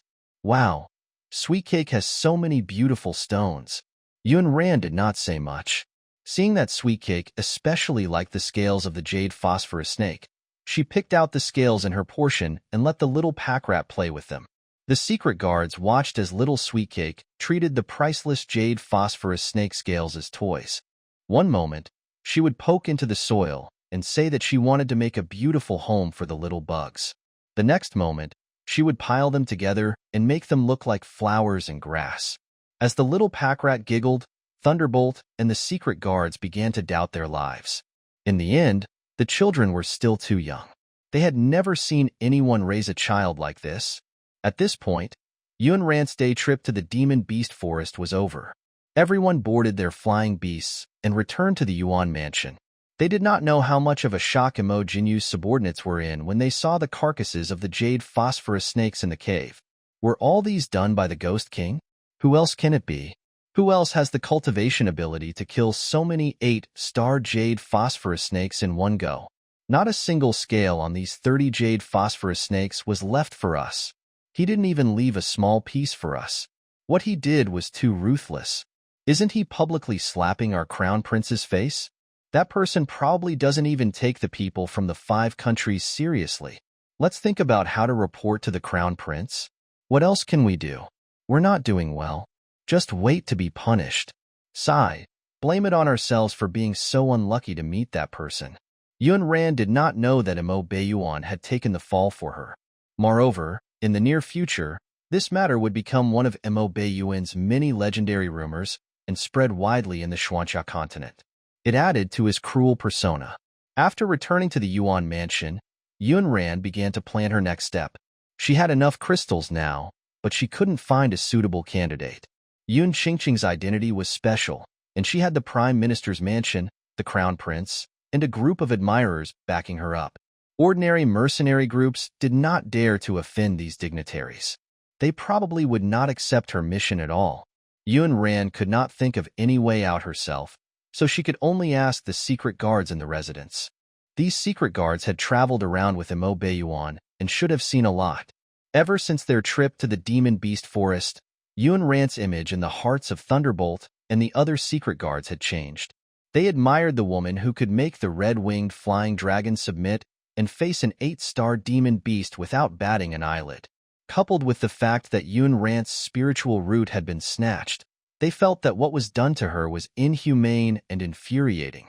For a moment, it aroused the indignation of Thunderbolt and the others. "Miss Yun, don't worry. Others are afraid of the Prime Minister's mansion and His Highness the Crown Prince, but we're not afraid of them. Leave your matter to us. We'll go and ask for Master's permission now." Yunran was slightly stunned. She only wanted to find out where she could hire suitable candidates, but she did not expect Thunderbolt and the others to be willing to stand up for her. Compared to outsiders, Yunran naturally trusted these secret guards more. Except, they were all Imo Beiyuan's people. She had rejected Imo Beiyuan's previous conditions in exchange for his help. Would he agree to the secret guards helping her now? In the study of the mansion, Imo Beiyuan was dealing with official business at the table, and on his left was a soft cushion. Sitting on the soft cushion was a pink and cute little pack rat. The little pack rat was playing. It was a game of building a house, and she was just building a small house with a lot of beautiful stones. The little pack rat played as she tried to make her presence known. "Father, Look, this is Sweet Cake's beautiful stone house. Daddy, Sweet Cake is thirsty. Daddy, Sweet Cake's stomach hurts. Boo-hoo. A stomachache? Mo Bayuan immediately threw down the document in his hand and came to the little pack rat. He saw Sweet Cake scrunch up her face, hugging her small stomach and rolling uncomfortably on the soft couch. Mo Bayuan bent down and picked her up. His expression was unprecedentedly flustered as he shouted at the secret guards on duty outside. Find Feng Chun and tell him to come over quickly. Also, find that woman, because the little pack rat kept calling for her mother. When Yunran received the message from a secret guard, she rushed to Mo Bayuan's study with Bun. She looked at the little pink ball in Mo Bayuan's arms who kept humming because she was not feeling well. Yunran's heart burned. What's going on? Why did her stomach suddenly hurt? Did she eat something? Mo Bayuan's gaze landed on the pastry at the side, and his eyes were filled with killing intent. Sweet Cake had only touched the plate of pastries. Who has touched these pastries? Investigate those who have passed through. If someone in the residence had done something, he would not let them off easily. Without realizing it, Yunran had already treated the two children as her own flesh and blood. The little pack rat was in pain now. She also felt as if something was gripping her heart. It hurt terribly. Yunran tried to figure out where Sweet Cake hurt. Had it started to hurt after eating those pastries? However, Sweet Cake was still too young to express her physical condition clearly. There were strings of tears on her face as she kept complaining about her stomachache. Bun, who was at the side, also looked anxious. He clenched his small fists and asked, "What's wrong with sister? Is her stomach hurting because she's sick? We have to find a doctor for her and let her take medicine." Mo Bayuan knew that everyone was panicking.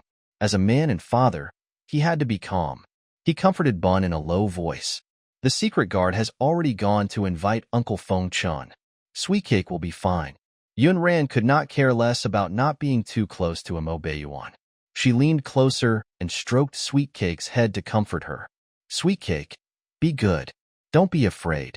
Mother is here. Mo Bayuan also raised his hand and touched the little pack rat's head. Daddy is here too. Don't be afraid. When they sent out the fourth batch of secret guards, Feng Chun finally rushed over. At this moment, Sweet Cake was lying in Mo Bayuan's arms. Her big black eyes had lost their usual luster. The situation seemed to be getting worse, and the crying was gradually weakening. Don't be anxious. Let me take a look. Feng Chun did not dare to waste any time. He took a closer look and realized that the little pack rat did not show any signs of being poisoned. Its symptoms did not seem to be stomach pain. She's not poisoned. It doesn't seem to be a stomachache, right? Then why is she like this? Then what happened to her? Mo Bayuan and Yunran asked about the situation immediately. Feng Chun touched his smooth chin, his eyes filled with uncertainty. You might not believe me, but I just detected spiritual power in her. A powerful and mysterious spiritual power. Who would believe that a 3.5-year-old little girl had spiritual power? Even Feng Chun felt that this matter was a little unreal. He was afraid that he had hallucinated and made a wrong judgment. Therefore, in his uncertainty, Feng Chun used the sect's ultimate technique to diagnose the little pack rat again. Just as he injected his own spiritual power into the little pack rat's body, he was sent flying by a powerful spiritual power. It was so sudden. Feng Chun, what are you doing? Mo Bayuan asked with a dark expression and an unfriendly gaze. He thought that Feng Chun was joking with him when he said that Sweet Cake had a powerful and mysterious spiritual power. Feng Chun rubbed his chest and got up. In the end, he could not hold on. With a puff, he spat out a mouthful of blood. Feng Chun, what's going on? Yunran was also confused by this sudden turn of events. What's going on? Feng Chun raised his hand to wipe the blood from the corner of his mouth. After a while, he said, I'm afraid this little pack rat of yours has a super heaven-level spiritual root that's rare in the entire Xuanxia continent. Yunran did not know much about the level of spiritual roots on this continent. She only knew that the original owner of her body had an extremely rare heaven-level spiritual root. It was already considered a rare spiritual root on the entire continent. What was with this super heaven-level spiritual root? Before Feng Chun could explain, Mo Bayuan spoke first. A person with super heaven level spiritual root would reach the saint realm after the spiritual root is awakened. Saint realm? Yunran knew that the spiritual power cultivation levels in this other world were categorized from low to high. There were spiritual knights, great spiritual knights, spiritual apostles, great spiritual apostles, spiritual masters, and great spiritual masters. Above these would be the levels of emperor, saint, divine, divine god, divine king, divine emperor, transcendent. Due to the restrictions of the spiritual root and talent, ordinary spiritual power cultivators could only reach the level of a spiritual apostle in their entire lives. The spiritual power cultivation of these secret guards in the prince's mansion was probably at the level of a spirit master or great spirit master. Emperor-level figures were mostly sect masters or supreme elders. In the entire continent, there seemed to be less than 5 people who could reach the saint realm. Mo Baiyuan was one of them. Therefore, if Little Sweetcake's awakening was at the saint realm, it was definitely something that could shock the entire continent. Mo Baiyuan did not know much about medicine, but he knew about spiritual power cultivation. So, maybe after she suddenly awakened her spiritual root, she felt uncomfortable because her body couldn't withstand such powerful spiritual power? Feng Chen nodded. I think so too. She's just a little baby. Her body definitely won't be able to adapt to such powerful spiritual power for a moment. Feng Chun could not believe that he had just been sent flying by a cute little ball. Yunran understood what they meant, but she was even more worried. Why is she like this? I mean, how did she suddenly awaken such powerful spiritual power? There must be a reason, right? Mo Baiyuan looked at the pile of demon beast crystals of various sizes on the soft couch and said, I'm afraid it's related to these demon beast crystals. I heard that super heaven level spiritual roots can absorb the spiritual energy on the crystals directly. Little Sweetcake liked to play with these beautiful stones these days. They doted on her, so they moved them over in piles for her to play with. Little did they know that the little pack rat's spiritual root was special. She had unknowingly absorbed the spiritual energy of these demon beast crystals and awakened her spiritual root. Powerful spiritual energy erupted, and her small body could not withstand it. With this explanation, Yunran understood the reason. But the question now was, how long would Sweetcake stay like this? How could they help her? The confused little pack rat had absorbed the spiritual energy herself. It was definitely impossible to adjust it. The little pack rat was too young to understand what they were talking about. Mo Baiyuan also looked inquiringly at Feng Chun. Feng Chun looked at the ignorant little ball and said, to be honest, I've never encountered a situation like hers before. We have no choice but to look for my master now. Sweetcake's situation was very serious. The few of them did not dare to delay and flew to the Miracle Doctor's sect overnight. Feng Chun had been training outside and had not returned to his sect for a long time. When the young disciples of the Miracle Doctor's sect saw him return, they all came over to greet him. Martial Uncle Feng, you're back. How have you been? Feng Chun did not have time to exchange pleasantries with them. He asked anxiously, is my master here? Third Elder is not in the sect. The sect meeting is coming soon. The sect master and the other elders have gone into seclusion or are traveling. Therefore, Third Elder is in charge of representing our Miracle Doctor sect at the sect meeting this year. He went to the sect meeting? When Feng Chun heard this, he was in dismay. Not only had they made a wasted trip, but the situation on Sweetcake's side was also extremely unstable. The little pack rat was nestled in her father's arms, wrapped in a soft blanket like a wilting flower. The tears on her little face were still wet. She had cried countless times, not to mention Yunran and Mo Baiyuan. Even Feng Chen's heart ached when he saw the little pack rat's lifeless appearance along the way. Yuan, my master is not in the sect. We might have to go to the sect meeting, but little Sweetcake doesn't seem to be in a good state. Yunran glanced at Sweetcake. She was small and pale like a kitten. Her big black grape-like eyes were closed now, and her small hands were tightly gripping her father's lapels. At this moment, every painful groan from the little pack rat was like a cut on Yunran's heart. Is there no other way to ease her pain? Can you go through those medical books or something? Feng Chun shook his head. There probably hasn't been a situation like hers in 1,000 years. The Miracle Doctor sect has only been established for 800 years. Even the medical books do not document a way. Then is there any way to guide the spiritual power in her body out? Yunran did not know much about spiritual power cultivation in this world, but she was familiar with the cultivation of superpowers in the apocalypse. Espers would also encounter such a situation of losing control when cultivating. They called it the rampage of superpowers. Generally speaking, in such a situation, she needed someone with a higher superpower level to help guide her and direct the excess energy to himself. Mo Beiyuan, your cultivation level is higher than sweet cakes, right? Yun Ran remembered that he was also one of the legendary 5 saints and the strongest among the 5 saints. Feng Chun analyzed. Although they're both Saint Realm experts, little Sweet Cake has just awakened her spiritual root after all, and Yuan has already entered the Saint Realm for a few years. Come to think of it, Yuan's cultivation level is a level higher than little Sweet Cake's.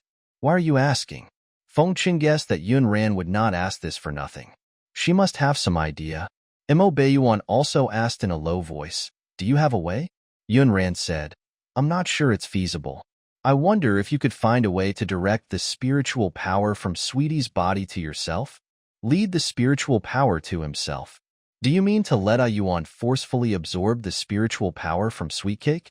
I'm afraid it won't be that easy. The spiritual power in both of them is very strong. Something will happen if the two powerful spiritual powers collide.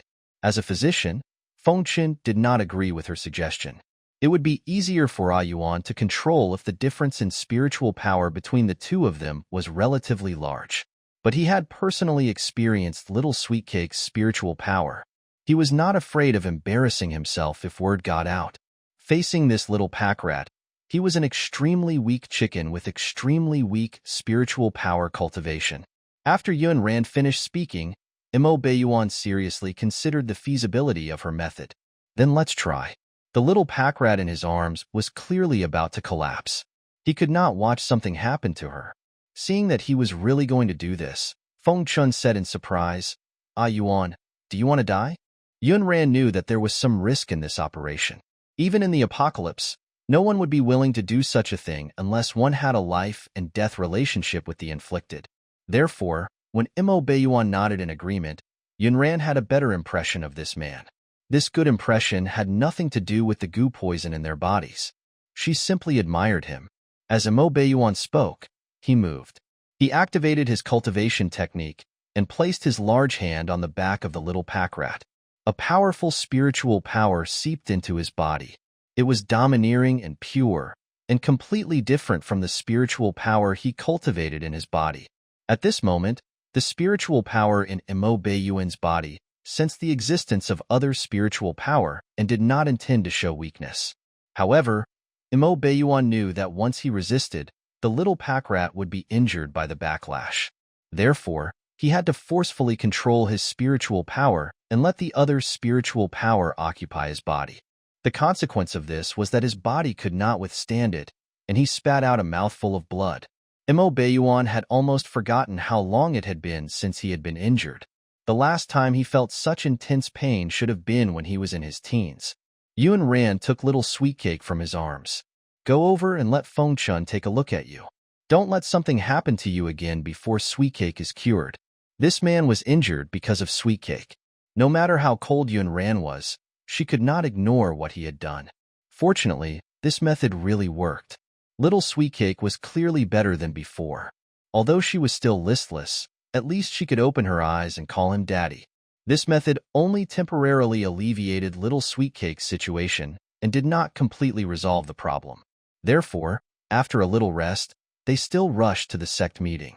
Yun Ran had planned to come to the sect meeting previously, but she did not expect to come early in this way. Feng Chan brought them to his master, the third elder of the Miracle Doctor sect, and explained his purpose for coming. Rascal, what nonsense are you talking about? Feng Chen's words about the 3-year-old child stunned the third elder. He called Feng Chen drunk and even accused him of having drunk fake wine. I'm not talking nonsense. Little Sweet Cake really has a Saint Realm spiritual power cultivation. Your disciple was sent flying back.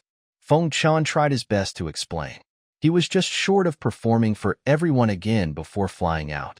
However, it made the third elder stand up and want to beat him up. You brat, You should make up a more decent story. A 3.5-year-old baby might not even be able to walk properly. A Saint Realm expert? Do you know that your master, I, am almost 80 years old? I'm only an Emperor Realm expert now. Feng Chun had already given up and pointed at the little pack rat in Mo Beiyuan's arms. If you don't believe me, see for yourself. What is there to see? This little girl has a spirited aura. Third Elder couldn't help but praise Sweet Cake when he saw how cute she was. Feng Chun felt a headache coming on. Master, I'm not asking you to appraise how she looks, but her cultivation level. As the master and disciple spoke, Mo Beiyuan had already walked over with little Sweet Cake in his arms. Third Elder immediately recognized Mo Beiyuan and said with an imperceptible mocking tone, King Yuan, where did you kidnap this little child from? Mo Beiyuan was a jinxed lone star, so this child had to be either stolen or snatched. Although Sweet Cake was sickly at this moment, he could not help but think that the little pack rat was really good-looking. Her exquisite porcelain-like face was filled with a spirited aura, and her cute appearance was really likable. The main point was that Third Elder had been in seclusion previously, so he did not know about Mo Beiyuan's gossip. Seeing Mo Beiyuan carrying a little pink ball, he naturally did not think of her as his biological child.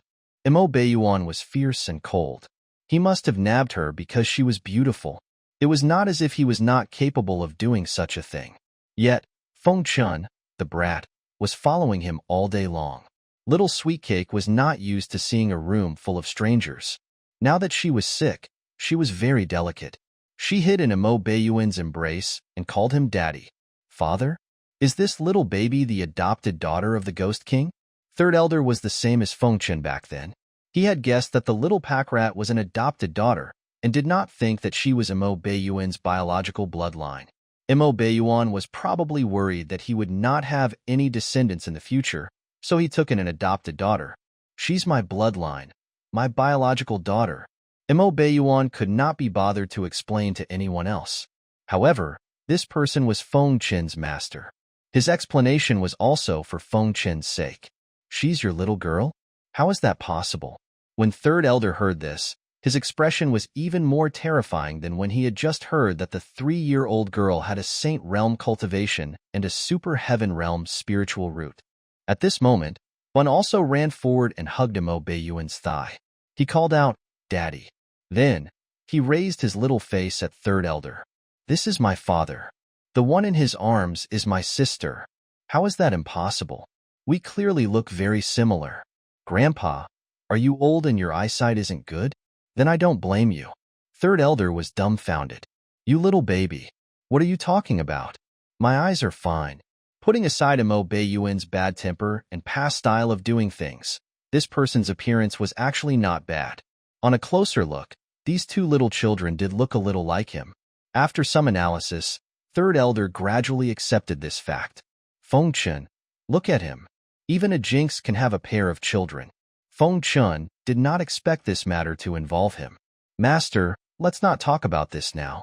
Let's think of a way to control the Saint Realm spiritual power in Sweet Cake. What's Saint Realm spiritual power? You brat, you're still making it up and spouting nonsense. Are you asking for a beating?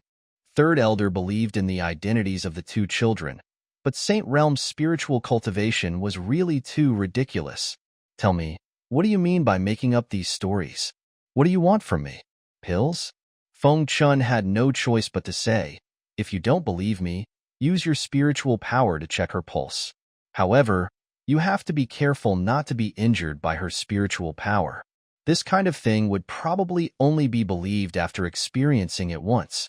All right, I want to see how you're going to continue lying later. Third Elder was sent flying by the powerful spiritual power. Master, are you all right? Are your injuries serious? I already said that you have to be careful. Little Sweet Cake has a Saint Realm cultivation level. She's at a much higher level than you. Seeing that his master had fallen, Feng Chun hurriedly ran over to see if the old man had fallen hard. Third Elder was stunned. He was an old man who was almost 80. He was sent flying by a 3-year-old child. His old face, as he slowly recovered, it dawned on him that this little baby really had a Saint Realm cultivation and a Super Heaven level spiritual root that was rare in 1,000 years. Third elder held his aching chest and got up. As he rushed to little Sweetcake in one breath, his eyes were shining. To think I could see a super heaven-level spiritual root in my life. I didn't live in vain. Little Sweetcake widened her big black eyes, not knowing what had happened at all. When she saw Third Elder fly out, she was quite frightened and kept hiding in her father's arms. Daddy, Sweetcake is scared. Scared. Third Elder was thinking that with Saint Realm cultivation, she could do whatever she wanted in the Xuanxia continent. How could she say that she's afraid? How could Emperor Realm cultivators like him live? Mo Beiyuan picked up little Sweetcake and coaxed her. Yunran specifically explained the symptoms of Sweetcake and their purpose for coming here to ask Third Elder if there was a solution. Oh, I understand. You mean that this little baby is too young and can't control the spiritual power in her body, causing it to rampage in her body. Therefore, you want to help her control the spiritual power in her body. Yunran nodded. That's right. She's still too young. Those cultivation techniques are a little profound to her. It's very difficult for her to comprehend the profundities in them, and she can't cultivate on her own. So she needs external help. The little pack rat was very smart, but this kind of intelligence was not enough to understand profound and difficult cultivation techniques. The higher the level of the cultivation technique, the harder it was to comprehend. Some people might not be able to understand it even after spending their entire lives, let alone a 3-year-old child who could not read. If she could not control such powerful spiritual power, it might not be a good thing for this little child. As for the method, the Third Elder pondered for a moment before saying, Have you heard of the divine artifact, the 10 Directions Mystic Spirit Bracelet? The 10 Directions Mystic Spirit Bracelet? Yunran searched the host's memories and shook her head.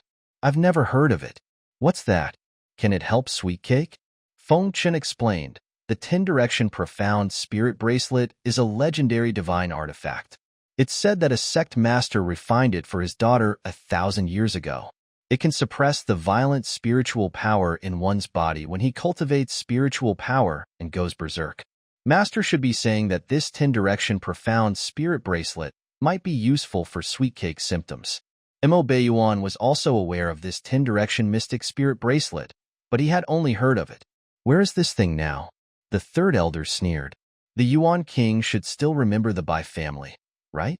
The Bai family? Yunran quickly searched the host's memories. Unfortunately, the host was stupid previously, and there was really no useful information in her memory. However, Mo Beiyuan replied in a low voice, Are you talking about the traitorous Bai family from more than 10 years ago? The Third Elder's lips curled into a mocking smile. Traitorous? Does the Yuan King believe that someone like Bai Xiao will betray the country? We both know the truth about what happened back then. You're from the royal family of the East Continent, so there's no need for us to say anything else. Now, we're talking about the last owner of this 10 Direction Profound Spirit Bracelet. It's Bai Xiao's favorite daughter, Bai Wan. Bai Wan? That's right, it's Bai Wan. Back then, I saw it with my own eyes. Bai Xiao was the one who found the 10 Direction Profound Spirit Bracelet and gave it to his precious daughter as a gift. It was so that when she cultivated and broke through in the future, she wouldn't go berserk. Therefore, if he wanted to find the 10 Direction Profound Spirit Bracelet, he had to find Bai Wan first. Mo Beiyuan's expression darkened because as far as he knew, Bai Wan had also disappeared from the Xuanxia continent after what happened to her family. There were rumors that Bai Wan had long gone in the footsteps of her father and brother and was no longer alive. A dead person was far harder to find than a living person. Moreover, there would probably be no news of her for a while. During this period of time, could Mo Beiyuan only use the same method as before to help little Sweetcake relieve her pain time and time again? When Third Elder learned of his previous method, his eyes were filled with shock. You're playing with your life. If it was once or twice, your body might be fine. But if you do it too many times, you'll be completely crippled. Yunran did not expect the consequences of Mo Beiyuan's actions to be so serious. She thought that his injuries were not serious. Yunran would remember this man's protection of little Sweetcake well. Is there any other way? Yunran did not want anything to happen to little Sweetcake, so she naturally did not like anything to happen to Mo Beiyuan. The Third Elder was silent for a moment before saying unhappily, Stay here for a while. I'll help him refine some medicinal pills, but these medicinal pills can only support him to risk his life 10 times. If he continues to do that in the future, the medicinal pills won't be able to save him. Do you understand what I mean? If not for Feng-chun, I wouldn't be bothered with these things. I hope the Yuan King will do more good in the future. It can be considered accumulating merit. Being misunderstood like this, Mo Beiyuan had no intention of explaining. Yun Ran glanced at him but didn't say anything. Forget it. He didn't even care. There seemed to be a solution for the current situation, but it was not a permanent one. After 10 times, they needed to have either found the 10-direction mystic spirit bracelet, or they could only let little Sweet Cake continue to hurt. The other way was for Mo Beiyuan to exchange his life for it. Even so, they had no choice. The group could only stay and wait for the third elder to prepare the herbs and refine the medicinal pills. Mo Beiyuan sent a message back and asked the secret guards of the prince's mansion to search for Bai Wan. Little Sweet Cake also knew that she was sick. However, she was still a 3.5-year-old child. The little baby's understanding was that she was about to die and would never see his parents and brother again. She cried very sadly. Yun Ran hugged the little pack rat and coaxed her gently. Sweet Cake isn't sick. She just became more powerful than other little dolls. Mother guesses that Sweetie must have secretly made a wish to become very powerful. You wish to beat up big baddies and protect Mother, right? Yes, Sweet Cake wants to beat up the big baddie and protect Mother. She also wants to protect Brother and Daddy. The little girl cried and sobbed as she clenched her fists. Yun Ran added, So, the immortals in the sky must have heard Sweetie's wish, but she became a whole lot stronger. If she hits the big baddie, Sweetie will hurt. The girl blinked, probably understanding what Yun Ran meant. She smiled through her tears. Sweet Cake has become very powerful. Sweet Cake is going to hit a big baddie. It doesn't matter if Sweet Cake's stomach hurts. The little pack rat's words hit the softest part of Yun Ran's heart. It also made Yun Ran feel helpless again because she was too weak. In her current state, she could not protect the two children at all. She had to get her spiritual root back as soon as possible. During this period of time, Yun Ran's opinion of Mo Beiyuan changed. At first, she felt that this man was a little arrogant. She thought he relied on his status and ability to act domineeringly and disregard others. But this man had protected her in the snake cave in the demon beast forest. Now, for Sweet Cake, he was willing to risk his life. Yun Ran felt that if she really had to make a deal to get her spiritual root back, she was willing to make a deal with this man. At least in this world, this man was more worthy of her trust than the others. Hence, Yun Ran looked for Mo Beiyuan again. Mo Beiyuan, can we have a good talk? At this moment, Mo Beiyuan's expression was a little bad. His lips were pale, his eyes were dark, and he smelled of herbs. Yun Ran guessed that it was because the internal injuries he had suffered to help little Sweet Cake had yet to recover. For the past few days, Feng-chun had been healing him. She had originally planned to ask him for a favor, but now that she saw him like this, she felt that she could not ask. About what? Mo Beiyuan glanced at her indifferently, waiting for her to speak. The words she had thought of before coming could not be used anymore. She could only change her excuse. I thought that since I've already come to the sect meeting, I'll go and find you and Qingqing to take back the spiritual root. Therefore, I might have to trouble you to take care of the two little pack rats for the next few days.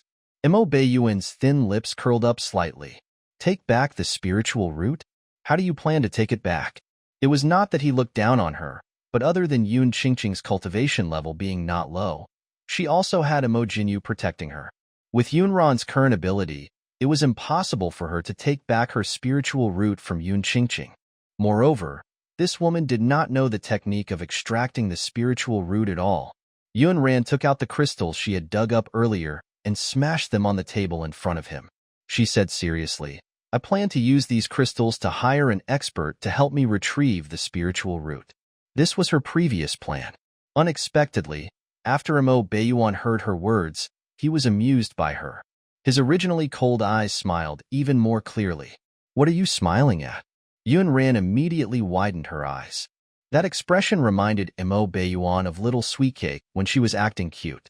This woman was so stupid in going all out to kill demon beasts and dig for crystals. So this was her goal. Mo Beiyuan smiled faintly. He put the spirit stones on the table into his storage ring. There's no need to hire anyone else. I'll accept your mission. Yunran did not expect him to take her crystals and accept her mission. You'll accept it? But your current body. Mo Beiyuan could see the doubt in her eyes. Don't worry. Even if I only have half my cultivation left, I can help you settle this matter. Who was this woman looking down on? The sect meeting was held once a year. It was definitely a grand event for the 5 countries. All the major sects would gather together to select outstanding spiritual power cultivators and take them in as sect disciples. Entering a sect meant that those with spiritual power cultivation had a sect and inheritance. They could also learn more and determine their future development. For example, the Taiji sect was famous for its formations, the Miracle Physician sect was famous for its medical skills, and the Mystical sect was famous for its mechanisms and weapons. Another example was the Linshu sect, which specialized in spiritual power cultivation. In modern terms, it was probably one of those large-scale job fairs. The major sects were among the top few in the world. By joining the ranks of these organizations, one would have a good reputation, a good package, and could even retire well. Therefore, everyone wanted to enter. The disciples accepted by this sect were also different. For example, some were just ordinary employees, while others were at the level of successors nurtured by the CEO. Yun Qingqing's goal in participating in the sect meeting this time was to become a disciple of an elder of a large sect or a sect master. With her heaven-level spiritual root and Imo Jinyu's status as the crown prince of the East Continent, this matter was not difficult. It could be said that it was almost certain. However, she did not know that an anomaly like Yunran had appeared in the plan. The host had never participated in any sect meeting before. Therefore, this was the first time Yunran had participated in this bustling sect meeting. She did not expect it to be so lively. Apart from the spiritual power cultivators participating in the sect meeting, there were also some vendors selling medicine, weapons, demon beasts, and protective charms. 2 curious little balls followed beside her. Mother, there are so many people. Ever since little Sweetcake knew that her stomach hurt because she had become stronger, her mental state had changed. Now, she rarely cried out in pain. In Imo Beiyuan's arms, she swayed her short legs wantonly and tugged at her father's neck and wheedled. Yunran wondered if the little girl had done it because of how she framed the predicament. Daddy, buy a kitty for Sweetie. Sweetie likes little cats the most. Kitty? Imo Beiyuan looked in the direction of her little finger and saw a stall by the roadside with a few beast cages. There were many demon beasts locked in the beast cages. Imo Beiyuan looked around and did not see any cats. Could it be that Sweetcake's physical condition had deteriorated, causing her to hallucinate? Hence, he looked at the little pack rat in her arms. Which is the kitten you want? Which is it? Sweetcake twisted out of his arms and ran towards the cages containing the demon beasts on her short legs. This little girl was very bold. She was not afraid at all in the face of these demon beasts that could swallow her alone. Her big black eyes were still shining.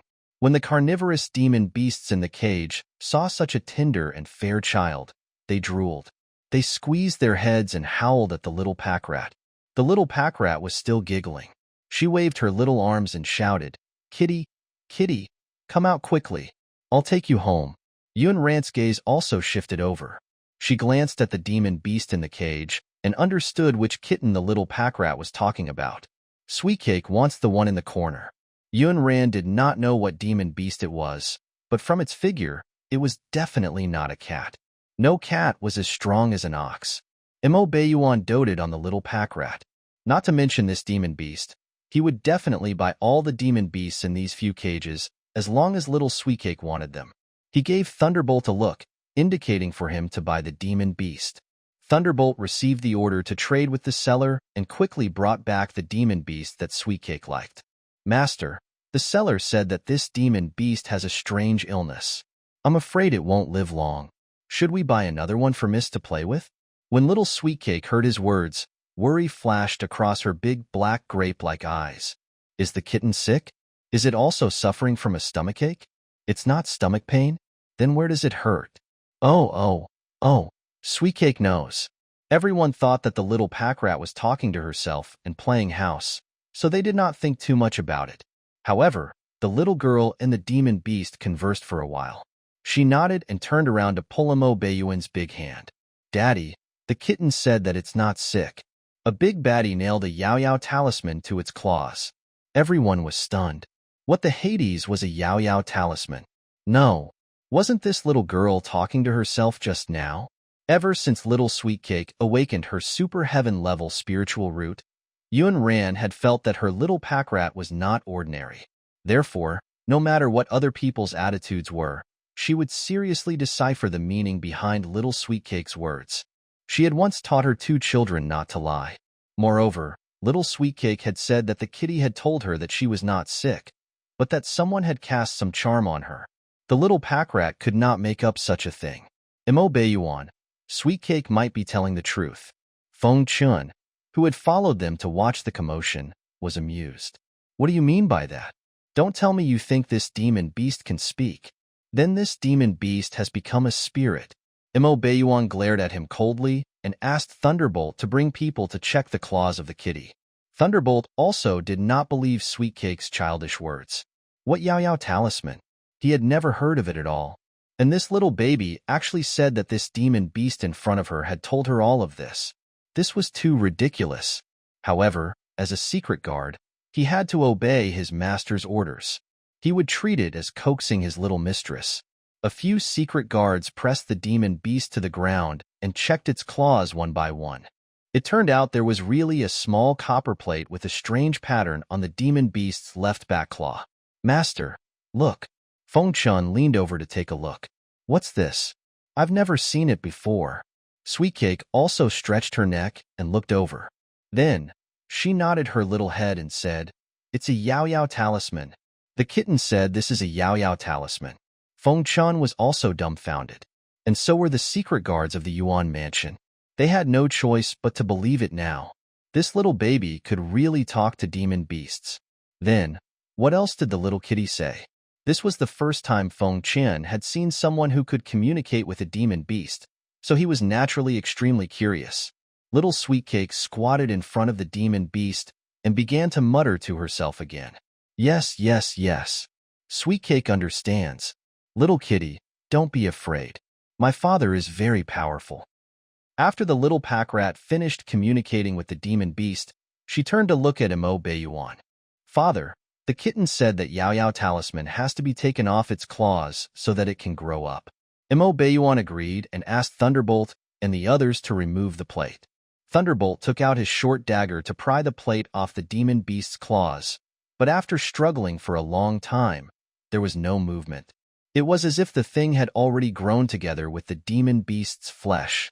Master, if we can't take it off, I'm afraid we have to cut off this demon beast's claws. Cut off the claws? Wouldn't that cripple the beast? Just as everyone was thinking of a way, the little girl strolled to the demon beast's claw and gently fiddled with it with her small hand, pulling off the copper piece.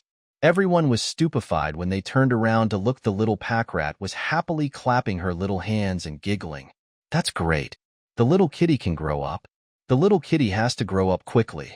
Yun Ran glanced at the kitty and felt that this demon beast was not simple.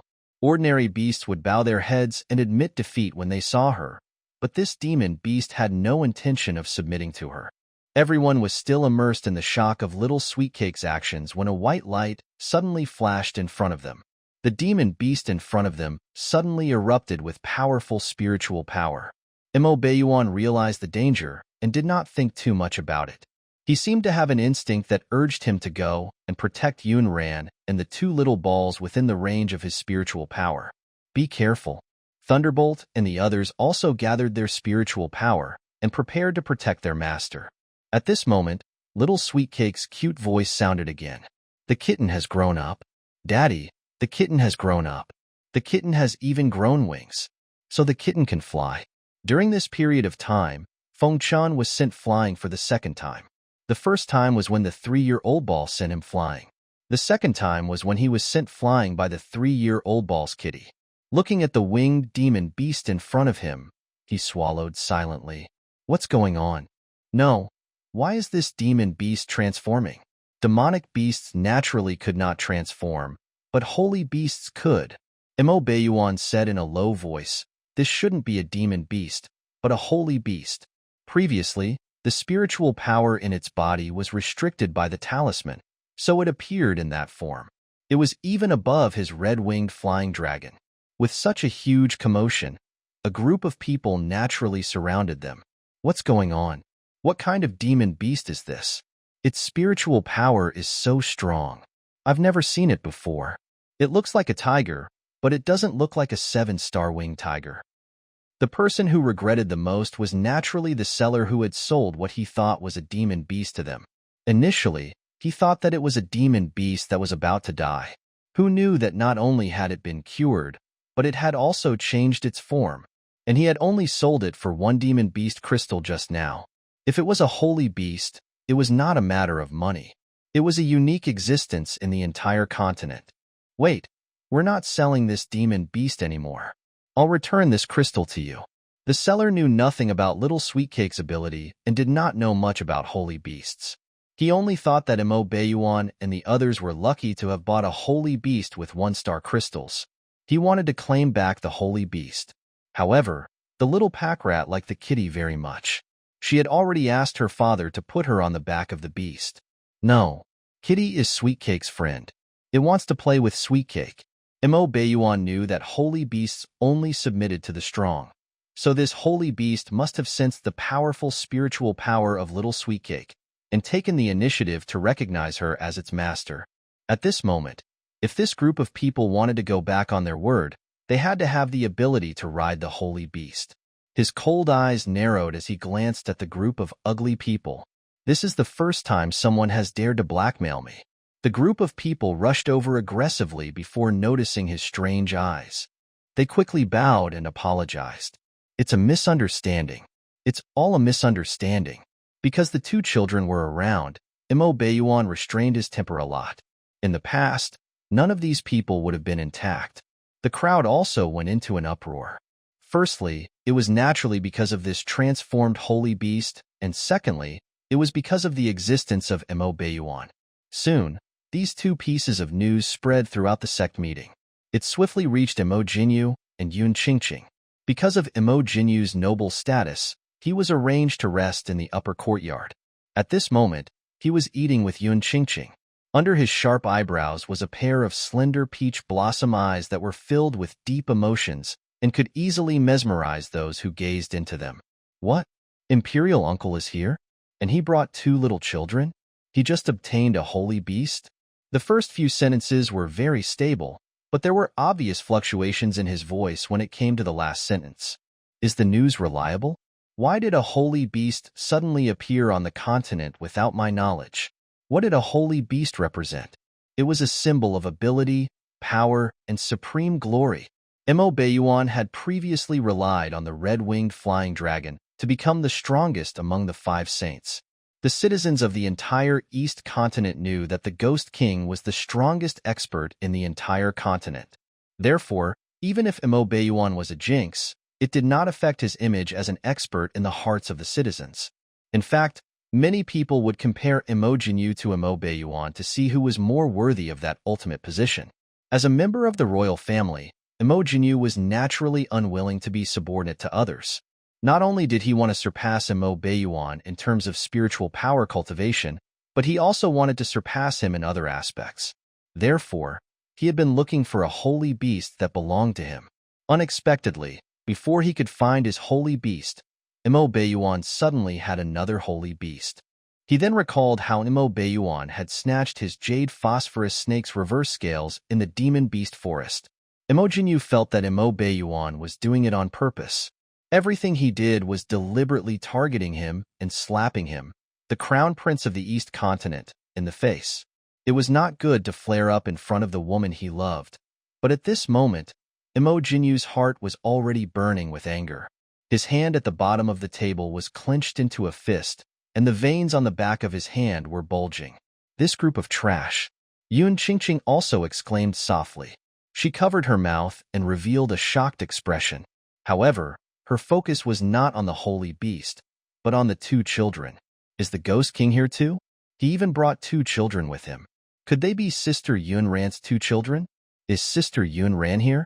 The Prime Minister's mansion had sent a message to Yun Qingqing when she was traveling. When Yun Qingqing first received the letter, it took her a long time to accept this shocking fact. How? How could that fool have slept with a figure like the Ghost King? And she was so lucky to be pregnant with the Ghost King's seed. Such a powerful man was the man every woman dreamed of. If not for Mo Beiyuan's fate as a jinx, even Yun Qingqing would want to marry that man. Unfortunately, that man's fate was not good, and several fiancés died in succession. Even so, Yun Qingqing was still unhappy when she heard that the fool Yun Ran had actually been brought into the Yuan Manor by the Ghost King. That fool was ugly and stupid, but could actually be exalted because of her children. If she became consort to the Ghost King one day, wouldn't she have to kneel and bow to that fool? Yun Qingqing retracted her thoughts. When her gaze turned to Mo Jinyu, she swore in her heart that she had to capture the heart of this man in front of her. When this man reached that position one day, she would become the most respected woman on the continent. At that time, so what if that fool Yun Ran became consort to the Ghost King? She would still have to kneel to her when she saw her, the Empress of the East Continent. Yun Ran? When Mo Jinyu heard this name, it was as if he was tainted with something dirty. He thought of Yun Ran's ugly face and her already unclean body and felt disgusted. Is that fool here too? Although Mo Jinyu had not returned to the Imperial City recently, the group of people under him would report what had happened in the Imperial City to him. He naturally knew that Mo Beiyuan suddenly had two more bloodlines. And those two bloodlines were actually born from Yun Ran and locked in the backyard of the Prime Minister's mansion. The two fatherless little rascals. This was something Mo Jinyu had never expected. Everyone thought that Mo Beiyuan would definitely die without a descendant. Who knew that two bloodlines would suddenly appear? Was his status as crown prince secure? Had he known earlier, he would definitely not have let those two little rascals live until now. He would make the fool kill the two little rascals herself. After all, the fool listened to him. Mo Jinyu thought about it. It might not be a bad thing for that fool to go to Mo Beiyuan's side. As for the affair between the fool and Mo Beiyuan, Mo Jinyu could not understand it. Mo Beiyuan could actually bear to make love to that face. Didn't he feel disgusted? Second miss of the Yun family? I didn't see her, but there was an extremely beautiful girl beside the Ghost King. I heard those two children call her mother from afar. I don't know what's going on. A mocking smile flashed across Yun Qingqing's lips. She took a sip of porridge and chuckled. That extremely beautiful girl is definitely not Sister Yun Ran.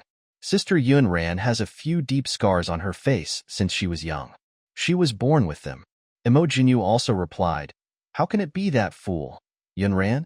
I suppose that fool is too ugly and affects one's sense of aesthetics. Imperial Uncle doesn't want to bring her out at all for fear of embarrassing himself, so he found another beauty to raise the two children in her place. Yun Qingqing felt that she was really overthinking. How could that fool Yun Ran sit in the position of Princess Yuan? How could Mo Beiyuan marry an ugly and stupid woman? Mo Jinyu put down the bowl and chopsticks in his hand, picked up the teacup, and rinsed his mouth. Since Imperial Uncle is here, I naturally have to go and greet him as his nephew. Thinking about it, those two little fellows seem to have to call you Auntie. Yun Qingqing nodded slightly and nodded. Yes, I've seen those two little fellows a few times in the residence. Then I'll go with His Highness to meet them. Yun Ran did not expect this. They had brought the two little pack rats all the way here. Before they could find Yun Qingqing, the latter ran to her. With the host's memories, Yun Ran recognized at a glance that the couple in front of her was Yun Qingqing and Mo Jinyu. However, the two people opposite her clearly did not recognize her. Mo Jinyu asked, Uncle, who is this girl? Yun Qingqing also stared at her for a long time. It was obvious that she was looking at a stranger. The two children were really smart and had super strong memories. Even though they had not seen Yun Qingqing for more than half a year, they still recognized her at a glance. Yun Qingqing had not attacked the two children when she was at the Prime Minister's residence, but that did not mean that she liked them. This woman would always have such a high and mighty attitude. She would also humiliate the host with words and trample on her dignity.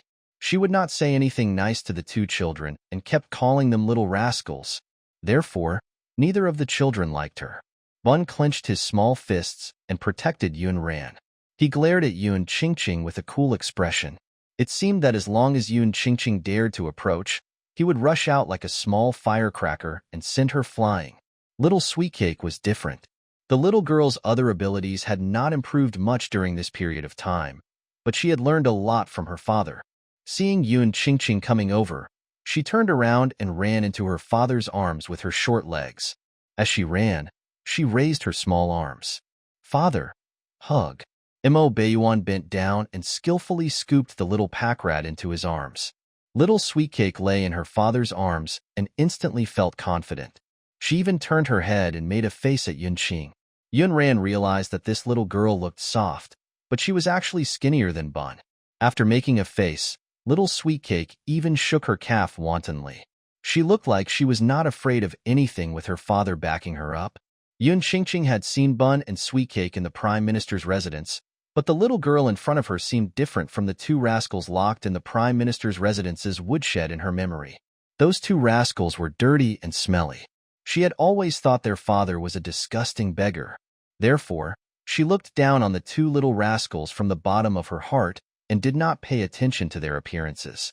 Now, she could probably only tell a little similarity between looking at their big black eyes. What a surprise! These two little rascals had actually become the bloodline of the royal family. Yun Qingqing straightened her sleeves and took a few steps forward. A perfect smile appeared on her lips. "Bun, Sweetcake, do you still remember me? I'm your aunt. We've met before. Where's your mother? Why didn't she come with you?" Bun looked at her with an expression that said he was looking at a fool. Wasn't his mother right behind him? Couldn't this woman see? The current scene was very interesting. Mo Jinyu's words were ignored by Mo Baiyuan. Yun Qingqing's words were ignored by Bun. Yun Ran felt embarrassed for the two of them. Mo Jinyu held back his anger. His clenched fists could see the hatred in his heart, but he still convinced himself not to have an unnecessary conflict with Mo Baiyuan. "I heard that Imperial Uncle just obtained a holy beast, so I came over to take a look. Is this it?" Mo Jinyu's gaze was fixed on the huge demon beast. The huge beast was covered in white fur, and there were dark stripes on its forehead. At this moment, a pair of dark green eyes shot out a ferocious glint. There was also a pair of huge wings on its back. It roared wildly like a thunderbolt, shaking the ground and shaking the mountains. This aura was not something ordinary demon beasts could possess. At first, Mo Jinyu thought that there was a mistake. After all, how could there be so many holy beasts on this continent? Every one of them seemed to have been acquired by Mo Baiyuan. He had come to see Mo Baiyuan make a fool of himself, but now, he had seen with his own eyes that the huge beast in front of him was indeed a holy beast. Imperial Uncle had previously obtained a holy beast in the form of a red-winged flying dragon. Now, he has obtained another one. It's really enviable.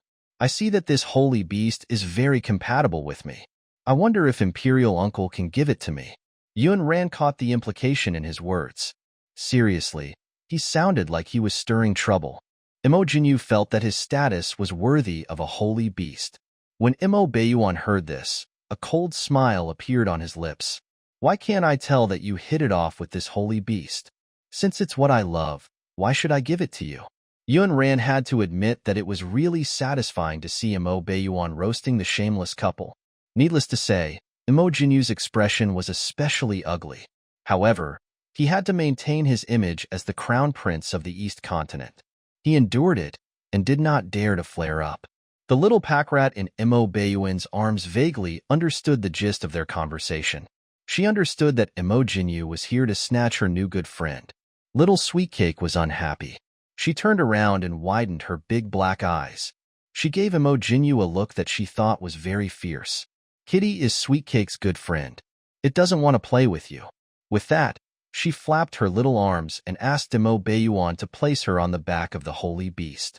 The little ball lay on the back of the huge beast and crawled onto its head on all fours.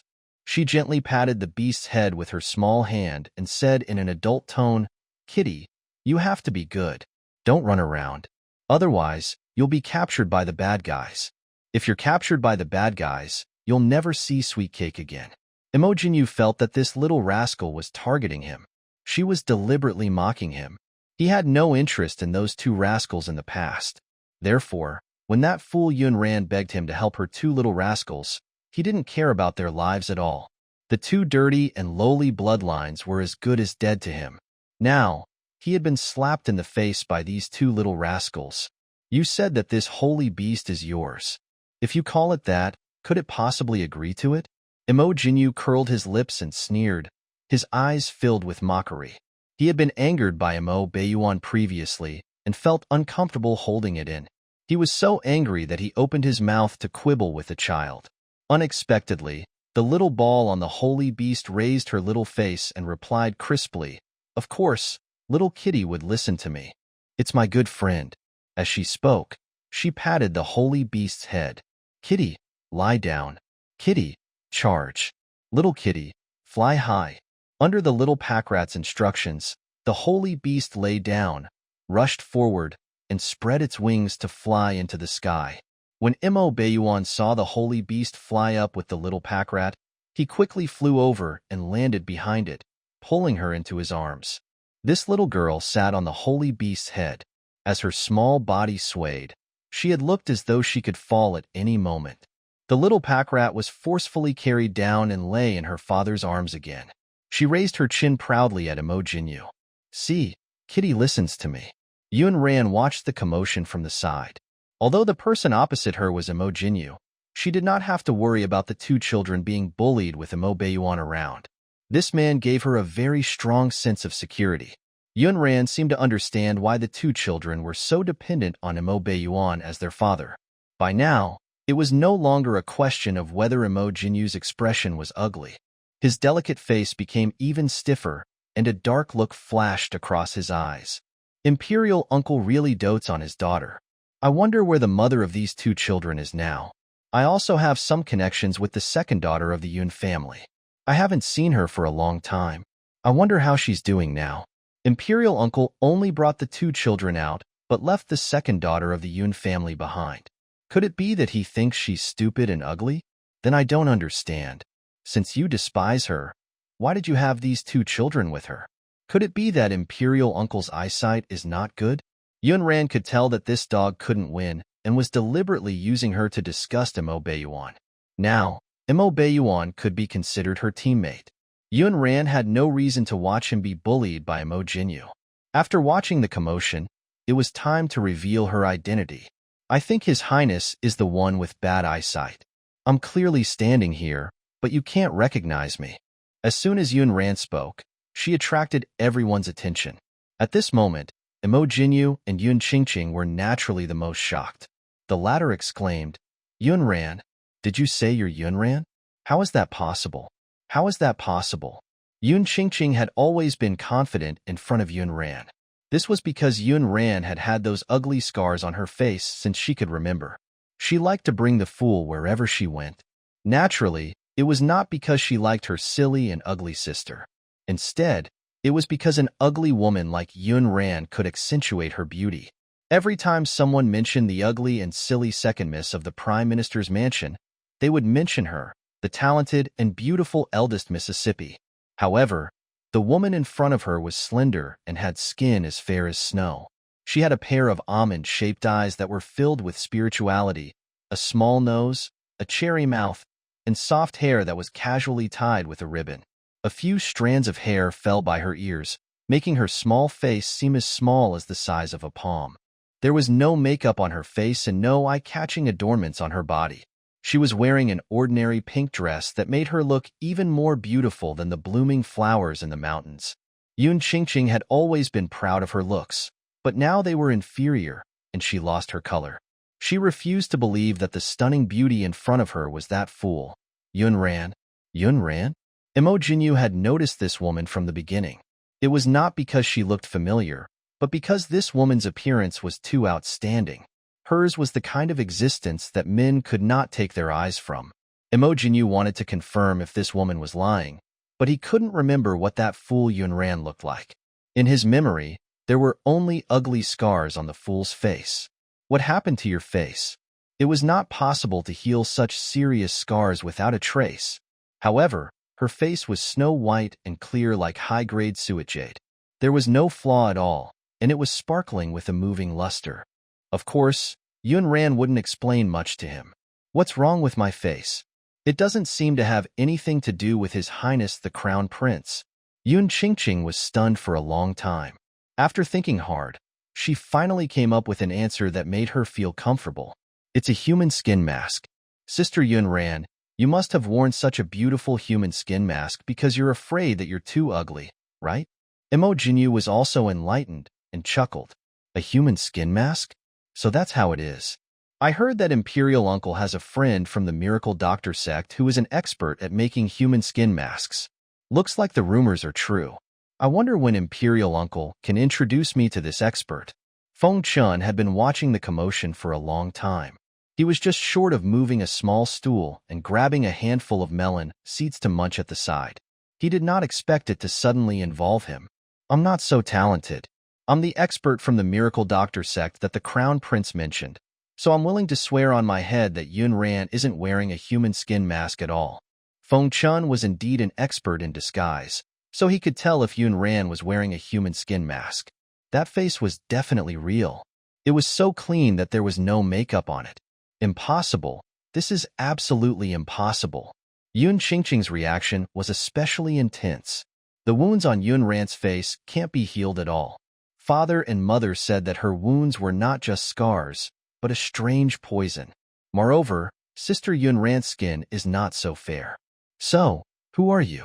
Why did you pretend to be Sister Yun Ran to approach the Yuan King? What are your intentions? At this moment, Yun Qingqing suspected Yun Ran's identity. Mo Jinyu naturally believed in Yun Qingqing more. Hearing her say this, he began to suspect that this woman who claimed to be Yun Ran was fake. Tell me, who are you? Why are you pretending to be the second daughter of the Yun family? Where is the real second daughter of the Yun family now? When Bun heard that Yun Qingqing and the others actually suspected that his mother was fake, he stood up with his small chest and said fiercely to them, "My mother is my mother. She's not fake." Little Sweetcake also snorted and clenched her small fists.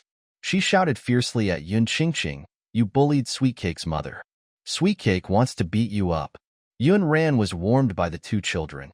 Her sparkling eyes swept to Yun Qingqing. Her pink lips parted slightly, and her voice was crisp, but it carried an indescribable cold aura.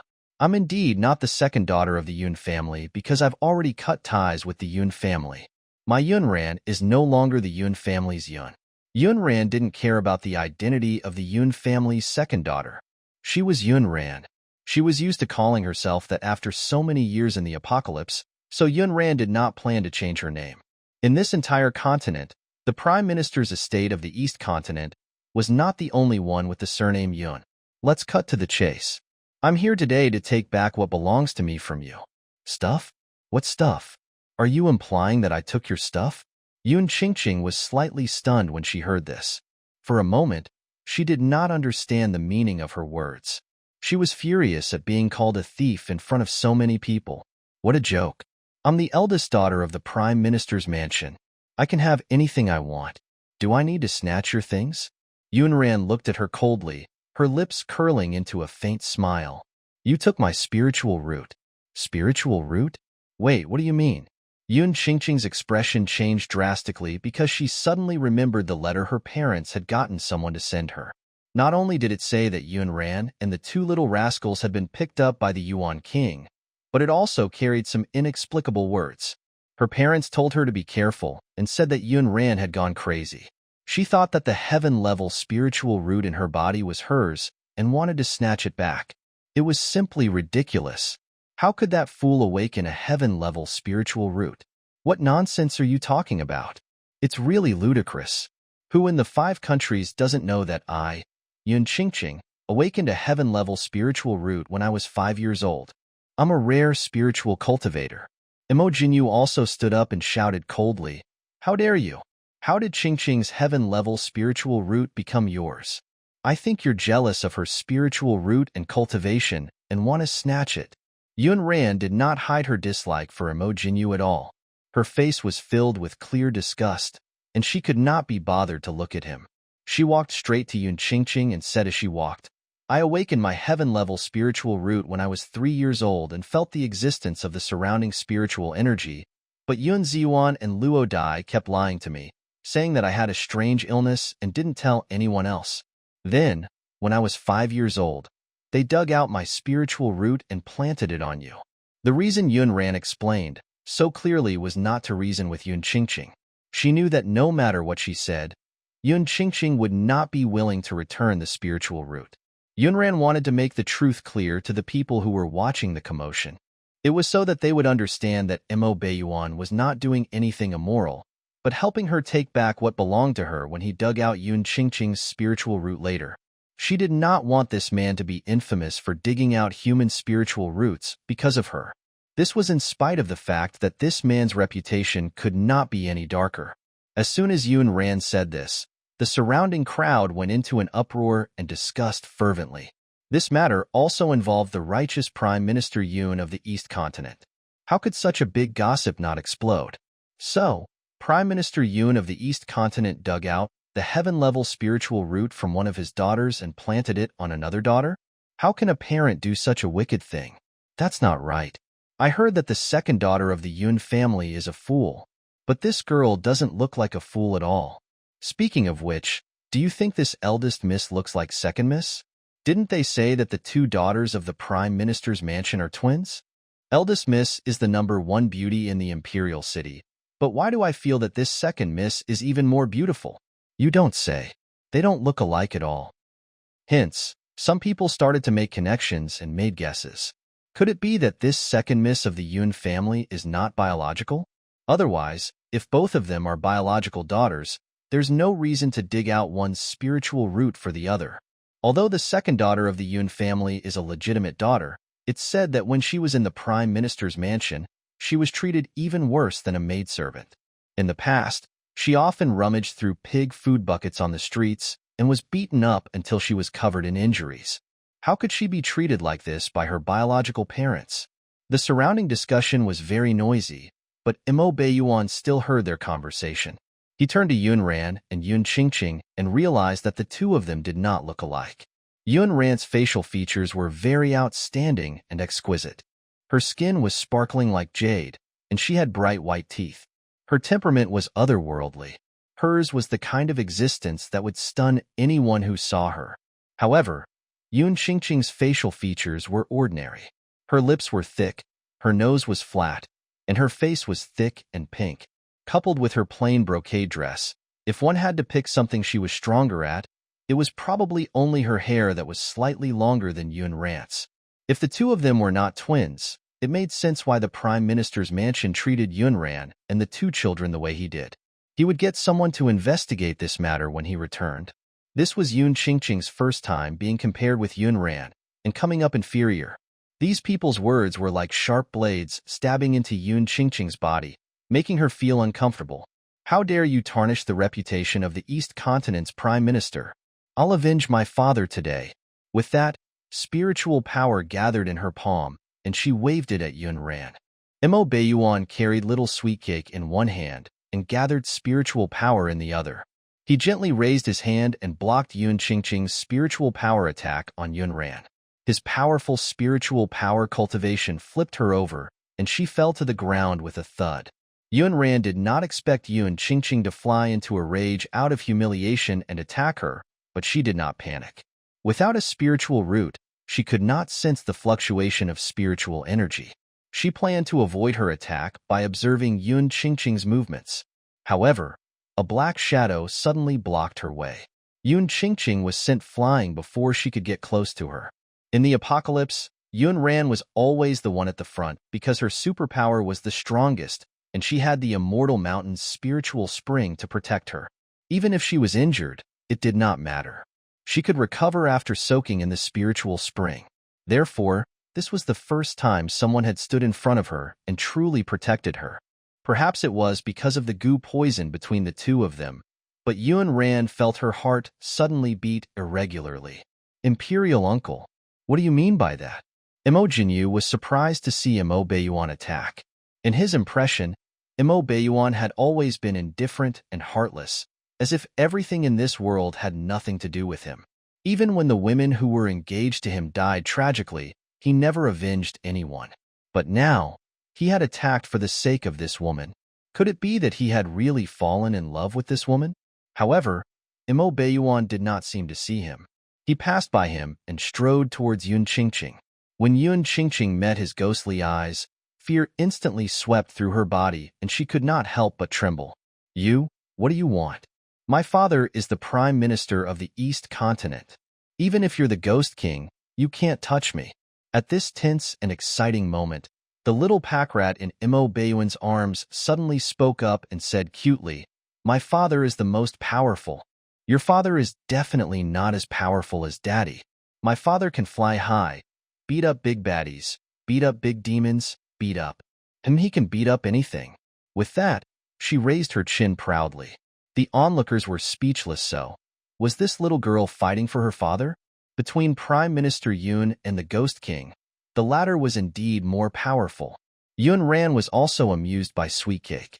This little girl wished she could tell the world how powerful her father was. The corners of Mo Bayuan's mouth curled up. He carried the little pack rat with one hand and looked gently at the frightened Yun Qingqing. Not only was this woman not as good-looking as Yun Ran, but she was also less bold. She was really ugly and boring. Yun Qingqing saw him getting closer and screamed, trying to escape. Mo Bayuan felt the little pack rat in his arms tremble in fear, and a trace of killing intent appeared in his eyes. You scared her. As he spoke, he grabbed Yun Qingqing's neck and lifted her into the air. Yun Qingqing's legs swayed in the air as she experienced the feeling of being on the verge of death. She clearly had spiritual power, but at this moment, she had no room to resist. Brother Jinyu, save me. Mo Jinyu felt that Mo Bayuan was slapping his own face by doing this. Everyone knew that he had come to the sect meeting with Yun Qingqing. However, Mo Bayuan attacked Yun Qingqing in front of him. Where was his regard for the crown prince of the East Continent? Mo Jinyu's expression darkened. His figure swayed, and he raised his hand to grab Mo Bayuan's wrist. I don't know what crime the Prime Minister's legitimate daughter has committed, but it seems Imperial Uncle wants to take her life personally. Please resolve my doubts. Mo Bayuan had no intention of killing anyone. He only wanted to take the spiritual root from Yun Qingqing's body to fulfill Yunran's wish. Unexpectedly, Mo Jinyu would interfere and use spiritual power to suppress his movements. It made Mo Bayuan very unhappy. Let go. Mo Bayuan shouted coldly with an expression of displeasure. Mo Jinyu released all his spiritual power and did not care that Mo Bayuan was still carrying a child.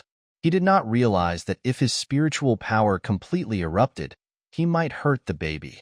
When his gaze landed on little Sweet Cake, he even had a plan. Mo Bayuan, this cold and emotionless lunatic, had been carrying this little baby and not letting go. He probably liked this little rascal very much. In that case, he would threaten Mo Bayuan with this little rascal today. At this thought, Mo Jinyu reached out to Sweet Cake in Mo Bayuan's arms. The little pack rat was blinking her big black eyes in her father's embrace. Before she could figure out what had happened, Mo Jinyu pulled her out of her father's arms. Mo Bayuan did not expect Mo Jinyu to be so despicable and shameless as to target little Sweet Cake. Mo Jinyu used all his strength this time. A huge spiritual power attacked. Mo Bayuan did not even have the time to let go of Yun Qingqing's neck and protect little Sweet Cake. It only took a breath for him to make a decision. He had to let go. This was because if he did not let go, the little pack rat in his arms would be torn into two by their spiritual powers. Sweet Cake, sister. Seeing that Sweet Cake had been grabbed by Mo Jinyu, Yun Ran and Bun rushed over at the same time. Mo Bayuan also shook off the Yun Qingqing. His eyes were filled with darkness, and his eyes were like a cold wind as he stared at Mo Jinyu murderously. At this moment, he really wanted to kill Mo Jinyu. The little pack rat was originally well in her father's arms. When she was suddenly pulled out by Mo Jinyu, she was naturally frightened. Her black grape-like eyes were instantly filled with tears that rolled down her face. She struggled to break free from Mo Jinyu's control. Father, father. Yun Ran knew that Mo Jinyu was a scumbag, but she had still underestimated this scumbag's bottom line. He actually attacked a 3-year-old child. Yun Ran's watery eyes darkened, and she exuded a cold, killing intent. Her voice was as cold as snow in the winter. Mo Jinyu, if you dare to hurt a single strand of her hair today, I, Yun Ran, will definitely return it 10 times or 100 times. When the secret guards of the Yuan Manor saw that their young master had been captured and was bawling, they pulled out their weapons and aimed them at Imojinyu. So what if he was the crown prince of the East Continent? As long as he touched their little master, he would be their enemy. Behind Imojinyu, his secret guards also took out their weapons and faced the secret guards of the Yuan Manor. Both sides had their own masters and had no intention of showing weakness. Little Sweetcake could not break free and cried even harder. Her entire face was red. The little girl had cried a lot because of her stomachache previously. Now, her voice was hoarse after a few cries. Like a little kitten whose neck was being strangled, she whimpered. Imojinyu was afraid that Imo Beiyuan would suddenly snatch her away, so he held the little pack rat hostage and retreated a distance. Lord Jiang, don't take Fong Pifu's words to heart and treat them as farts. The county magistrate on his right filled his glass with wine and said earnestly, County Magistrate Jiang, Lao Lu's words are rough but true. Don't take it to heart. Many county magistrates are jealous of your generosity and envious of your wealth and food. After the property is confiscated, 60% will be given to the rebels, and 40% will be left. Many people were jealous of the money that fell into the hands of the new magistrate, but who knew that he threw the money to the refugees? There were rumors going around privately. Some speculated that he was unable to keep the money, so he spent it generously to gain a reputation. Some said he was just a young man who did something like this in a fit of rage. However, the county magistrate said, Jiang is fair and just and cares about the people. He is a blessing to the people of Shaoyuan County. The glass of wine was poured sincerely. County Magistrate Jiang was upright, modest, and not taking credit for himself. We'll definitely return it 10 times. After all, she's my little cousin. I'll definitely treat her well. No. Big baddie. You're a big baddie. Sweetcake wants daddy. Boo-hoo. Sweetcake wants daddy to carry her. Little Sweetcake was already feeling uncomfortable because she had suddenly awakened her spiritual root. Now, she was even more uncomfortable. As she cried, she hit Imojinyu's arm with her small hand. When Imo Beiyuan saw that the little pack rat was crying badly, his heart felt as if it had been torn apart by a sharp weapon. It was sore and painful. A rare anger swept over him, and the veins on his clenched fists bulged. He shouted coldly, Imojinyu, I'll say it again. Put her down. Imojinyu knew that although Imo Beiyuan was angry, he would not really kill him. Therefore, he became even more unrestrained. Ah, why is this little girl crying? She's so timid. I'm about to suspect if she's your bloodline. As he spoke, he slapped the little pack rat's cheek. It was as if he wanted to take revenge for all the humiliation he had suffered from Imo Beiyuan. Little Sweetcake's skin was soft and tender. How could she withstand his forceful slap? Half of her face immediately swelled up. Yun Ran's heart ached when she saw this. Her red eyes stared fixedly at Imojinyu as she took out a sword from the secret guard at the side. Son of a gun. She was going to kill Imojinyu today.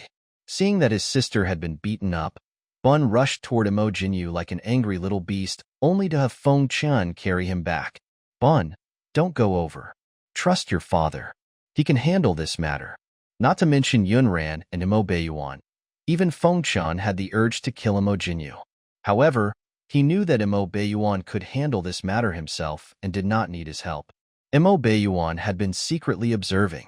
His cultivation was indeed very strong, but he had to ensure that nothing would go wrong and that he would not hurt little Sweetcake before he could attack. This made it more difficult. Because he cared too much, he was even more cautious. Just as Imo Beiyuan was looking for an opportunity to attack, he realized that something was wrong with the little pack rat being held hostage by Imojinyu. Her black eyes had actually turned purple. Immediately after, Imojinyu suddenly let out a scream and his body seemed to be sent flying by something. Imo Beiyuan was quick to react. He flew over and caught little Sweetcake, who was thrown into the air. The little pack rat landed steadily in her father's arms. She felt wronged. Her big watery eyes flickered as she pouted and complained to her father, Daddy, I'm afraid. Seeing that Imo Beiyuan had caught the little pack rat, Yun Ran heaved a sigh of relief. She quickly took a few steps over to check on little Sweetcake. Imo Beiyuan, let me see the injuries on her face. Feng Chun also took out an ointment from his storage ring and handed it over. This ointment can reduce swelling. Apply it on little Sweet Cake. Yun Ran took the ointment and gently applied it to Sweet Cake's face. The finger marks on the little pack rat's face were clearly visible. It was obvious how heavily Imo Jinyu had hit her just now. Sister, does it still hurt? Do you want candy? Since Bun was not tall, he had to stretch his small arms upwards with a packet of sweets in his palm. Bun didn't like sweets, but he would carry small snacks like candy and preserves with him to coax Sweet Cake. Little Sweet Cake took the candy from her brother and curved her big eyes. Her purple eyes seemed to have disappeared like an illusion. Now, they returned to the black jade like black color. Thank you, Brother Bun. Sweet Cake loves sweet candy the most. The little pack rat had just been injured and had candy in her mouth. She obediently lay on her father's shoulder without much energy. Yun Ran helped little Sweet Cake treat the wound on her face and raised her lively eyes to look at Imo Baiyuan. He slapped Sweet Cake. It's not too much for me to return 10 slaps to him. Imo Baiyuan's eyes darkened. His large hand gently stroked the little pack rat's back in his arms to comfort it. Are 10 slaps enough? I want one of his hands. The injuries on the little pack rat's face might disappear soon, but after this shock, it was very likely to cause psychological harm to her young heart. Imo Baiyuan remembered that she used to be infatuated with Imo Jinyu. Now, in order to stand up for the little pack rat, she actually did not beg for mercy for Imo Jinyu. As the two of them walked towards Imo Jinyu, Yun Ran realized that this fellow was still lying on the ground, pretending to be dead. Yun Qingqing and the secret guards of the Crown Prince Manor surrounded him to check on him. Brother Jinyu, what's wrong? Don't scare me. Your Highness, wake up. Oh no, His Highness the Crown Prince seems to be seriously injured. Quickly find the elder of the Miracle Doctor sect. Was badly hurt? Yun Ran raised her eyebrows and looked over. Her entire body was still twitching. It did not seem like he was acting. So, what was going on? Turning to her pink ball, Yun Ran seemed to understand something. Little Sweet Cake's previous spiritual power level was at the Saint Realm, but she did not know how to control the powerful spiritual power in her body. Even if her spiritual power was strong, she could not use it. Because the little pack rat was too young and could only read a few words, she did not know where to start with those cultivation techniques. It was not that Yun Ran and the others had never thought of teaching her a cultivation technique in order to help the little pack rat suppress the spiritual power in her body. When they tried to impart basic techniques, the little pack rat only sat obediently, widened her big black eyes, and looked confused. She could not understand what they were saying at all. Cultivation techniques had to be applied with accuracy. Otherwise, it would be harmful without any benefits. In the end, they could only give up on this path for the time being. They did not dare to be too anxious and taught the little pack rat to read first. Therefore, logically speaking, Little Sweet Cake could not unleash powerful spiritual power. Yun Ran guessed that the little pack rat had been agitated just now and had accidentally erupted with her powerful spiritual power. She guessed that Little Sweet Cake did not know that she had sent Imo Jinyu flying. It was even more impossible for Imo Jinyu's subordinates to think that Sweet Cake had caused his injuries. As a result, they misunderstood and thought that Imo Baiyuan had sent him flying with his powerful spiritual power. At this moment, Imo Baiyuan walked straight over and stepped on Imo Jinyu's right wrist under everyone's gaze. It was very fast. Before the secret guards beside Imo Jinyu could react, the bone of their master's hand had already been shattered. Perhaps because it was too painful, Imo Jinyu, who was half-conscious with his eyes closed, was woken up by the pain. He looked pained and kept rolling his eyes. He even let out screams. Yun Qingqing's mind exploded. Sensing the sharp killing intent, she shivered. Goosebumps appeared all over her body, and fear swept through her, because she knew it would be her turn next. Imo Jinyu was already like this. Who could protect her? Her lips trembled as she said, Yuan King, I have no grudge against you. Why can't you let me go? Must you kill a weak woman like me? When did I say I was going to kill you and dirty my hands? It was rumored that the Ghost King was a bloodthirsty demon who took pleasure in killing. If he was in a good mood, he would kill someone. If he was in a bad mood, he would kill someone. When he was in a good mood, he liked to kill people to liven things up. However, Those were all rumors that someone could make up. They were targeted at Imo.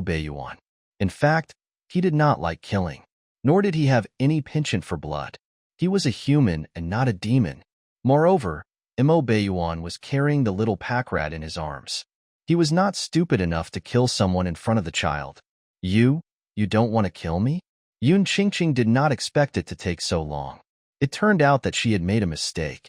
However, when he looked at her, there was clearly a murderous intent in his eyes that wanted to kill her. Then what did this Ghost King want? Yun Qingqing's gaze landed on Yun Ran, and she suddenly understood something. She let out an ear-piercing scream. You want to snatch my spiritual root? You want to take away my heaven-level spiritual root and give it to Yun Ran? No, you can't do this. Yun Qingqing was not stupid. Without a heaven-level spiritual root, she could not enter any sect and could only be an ordinary woman for the rest of her life. In the Xuanxia continent, the strong with spiritual power cultivation were respected. Even if she was the daughter of the prime minister, Brother Jinyu would not choose her as the crown princess. She did not want to live like that. Yun Ran pursed her lips and corrected her.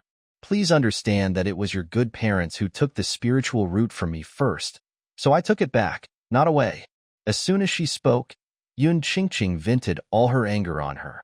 Yun Ran, you traitorous and extremely vicious ingrate. How can you treat me like this? I'm your biological sister. You climbed into the Ghost King's bed and found him to back you up, so you turned around to deal with me. You coveted my heaven-level spiritual root and even made up such nonsense. How can you be so vicious? Do you think you can become like me just because you snatched my heaven-level spiritual root? Let me tell you, you will never become someone like me. Yun Qingqing raised her voice and roared angrily. At this moment, she could only roar helplessly and angrily. Yun Ran nodded indifferently. Are you done? If you're done, return my spiritual root to me. Imo Baiyuan also felt that Yun Qingqing spoke too much nonsense and was very noisy. The key was that she had frightened the little sweet cake in his arms. A white ribbon flew towards him and wrapped around his arm, restricting his movements. Everyone's gaze followed the white silk. Yun Ran naturally took the opportunity to look in that direction. She saw a woman in white standing on a big limestone that was propped high up. Her face was covered by a white veil, so her appearance could not be seen clearly. However, her eyes looked a little cold and aloof. She wore a jade crown on her head, and her long white shirt fluttered, making her look ethereal and unapproachable. At this moment, someone suddenly exclaimed, "Is it the one from the Linshu sect?" To be able to use the white silk to such a level, who else could it be other than the reincarnated fairy of the Linshu sect? Isn't that person in seclusion? Has she come out? Yun Ran wanted to ask these people if they could consider the feelings of someone like her who didn't know anything when they gossiped. Who was that? Imo Baiyuan's face was gloomy, and there seemed to be a chill around him. He raised his arm and grabbed the white silk with his palm. He pulled hard, and the long white silk was torn into two. The woman controlling the white silk also flew down from the big blue stone. Her white clothes swayed with her movements. As she approached, Yun Ran realized that the elegant white shirt was embroidered with the totem of a divine beast with silver thread. Yun Ran had seen that totem pattern many times in the past few days. Feng Chun told her that every sect had its own totem.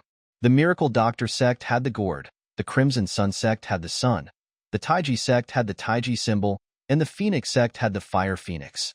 And this divine beast Qilin was the sect totem of the number 1 sect of the 5 countries, the Linshu sect. From the reactions of the people around her, Yun Ran guessed that the identity of this woman in white was not simple. Imo Baiyuan, can you not always bully these juniors just because your spiritual power cultivation is high? The woman in white spoke. Yun Ran didn't know if it was her imagination, but she sounded like she was familiar with him. Yun Ran's black, jade-like eyes turned to Imo Baiyuan, and she surmised that he and this woman in white should be old acquaintances.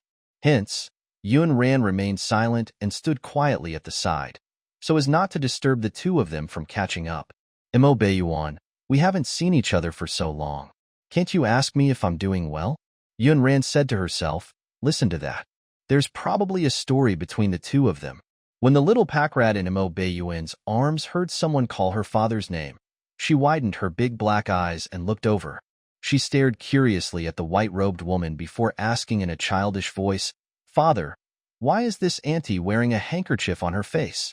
Is it to make it easier to wipe her snot?" Yun Ran was speechless. Her little girl was inquisitive. But the key was that Imo Bayuan actually nodded and hummed softly. The father and daughter echoed each other. With just a few words, they pulled a fairy who walked the path of immortality from the clouds to the soil. Feng Chun, who was at the side, did not have enough composure and burst out laughing. The only person who dared to say that about the reincarnated fairy of the Linshu sect was probably this little ancestor of A Yuan's family. Cough, cough, cough. Fairy Shuiyun, don't take it to heart. Children's words carry no harm. When Shuiyun was wearing a thin veil that covered most of her face, revealing only her eyes. At this moment, the corners of her eyes were raised, and her gaze landed on little Sweetcake in Imo Bayuan's arms. Disbelief flashed across her eyes. What's so special about this little child? She can actually be carried and coaxed by you, Imo Bayuan. How rare. Feng Chun knew that with Imo Bayuan's personality, he was probably unwilling to bother with Wen Shuya. He cleared her throat and explained to a certain someone, "It seems that Fairy Shuiyun has just come out of seclusion. There are some things that you haven't heard yet. There's nothing special about this child. It's just that her identity is more special. She's A Yuan's biological daughter." "What? Did you say that this child is Imo Bayuan's daughter? How is that possible?" When Shuiyun's voice trembled slightly as she looked at Imo Bayuan in surprise. Her eyes were filled with deep resentment. "Imo Bayuan, I want you to tell me yourself.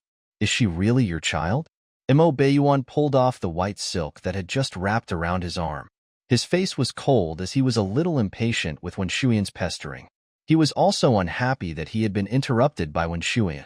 Their attitudes were polar opposites. One was affectionate, and the other seemed heartless. A love-hate drama instantly appeared in Yun Ran's mind. Wen Shuiyun was not angered away by the word scram. Her eyes were red, but she refused to give up and continued to ask Imo Bayuan, "She's not your child, right? Feng Chun is lying to me, right? Imo Bayuan, speak up. I want you to tell me that you've never been with another woman or let another woman bear your child." With her shout, the little pack rat in Imo Bayuan's arms understood the first two sentences. She nodded her head hard, and the expression on her face became serious. "Yes, Sweetcake and Brother Bun are Daddy's children. It's true. It's not a lie." With that, she even pulled Yun Ran, who was watching the commotion, along. "Mother, mother, Sweetcake is the child of father and mother. She wasn't picked up, right?"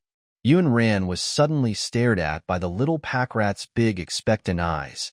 She nodded slowly. "Yes, you're the child of father and mother. You're not adopted." Yun Ran knew that the two children still lacked a sense of security. That was why Sweetcake liked to pester Imo Bayuan so much and tell everyone that he was her father. After getting the answer she wanted, the little pack rat raised her chin at the auntie who was wearing a handkerchief. "Auntie, this is Sweetcake's father." The little pack rat successfully dragged Yun Ran into Wen Shuiyun's line of sight. Yun Ran sensed an unfriendly gaze on the other side. Instead of dodging, she went straight to it. Her jade-like face was directly reflected clearly in Wen Shuiyun's eyes. Wen Shuiyun was shocked again. She originally thought that there was no woman in this world who could make a man like Imo Bayuan fall for her and have children. Even if this child was Imo Bayuan's, it must have been an accident.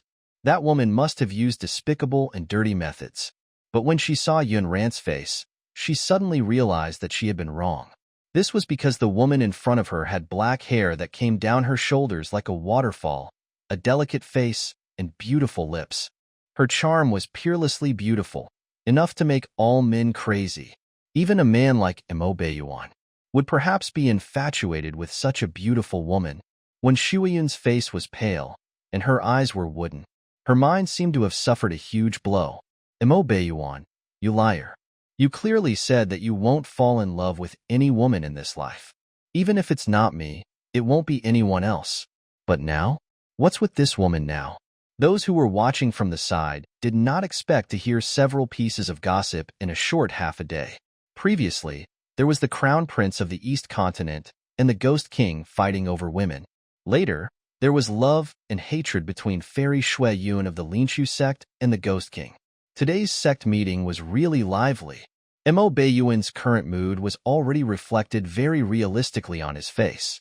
He was just very unhappy and frustrated. When did he have to say so much nonsense to Wenxuan? Was this woman crazy?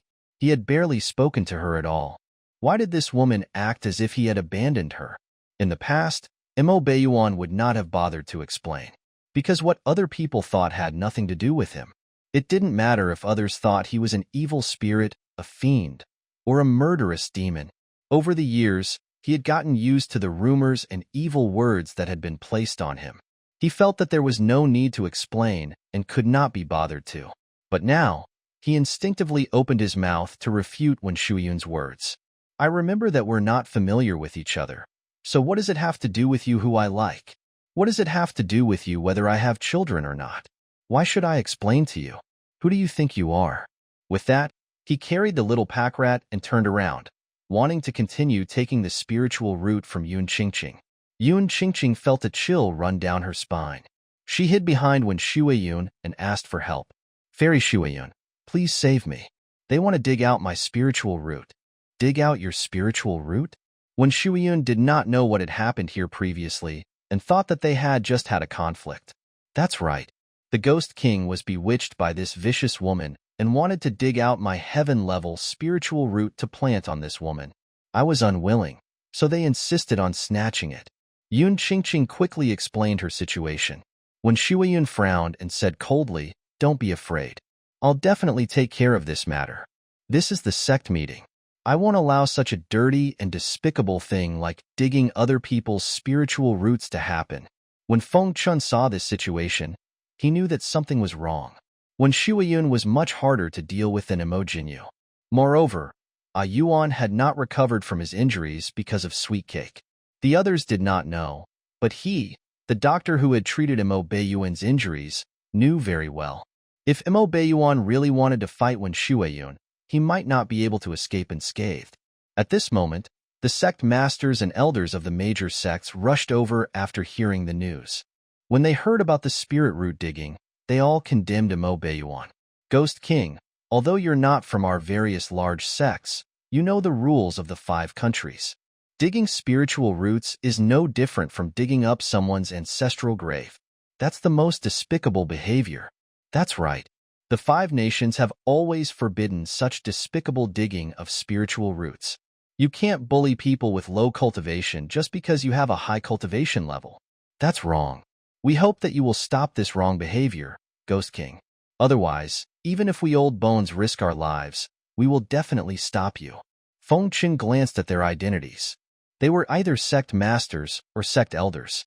Their individual cultivation levels were indeed not as strong as Mo Beiyuan's, but if the few of them attacked together, the situation might not be the same.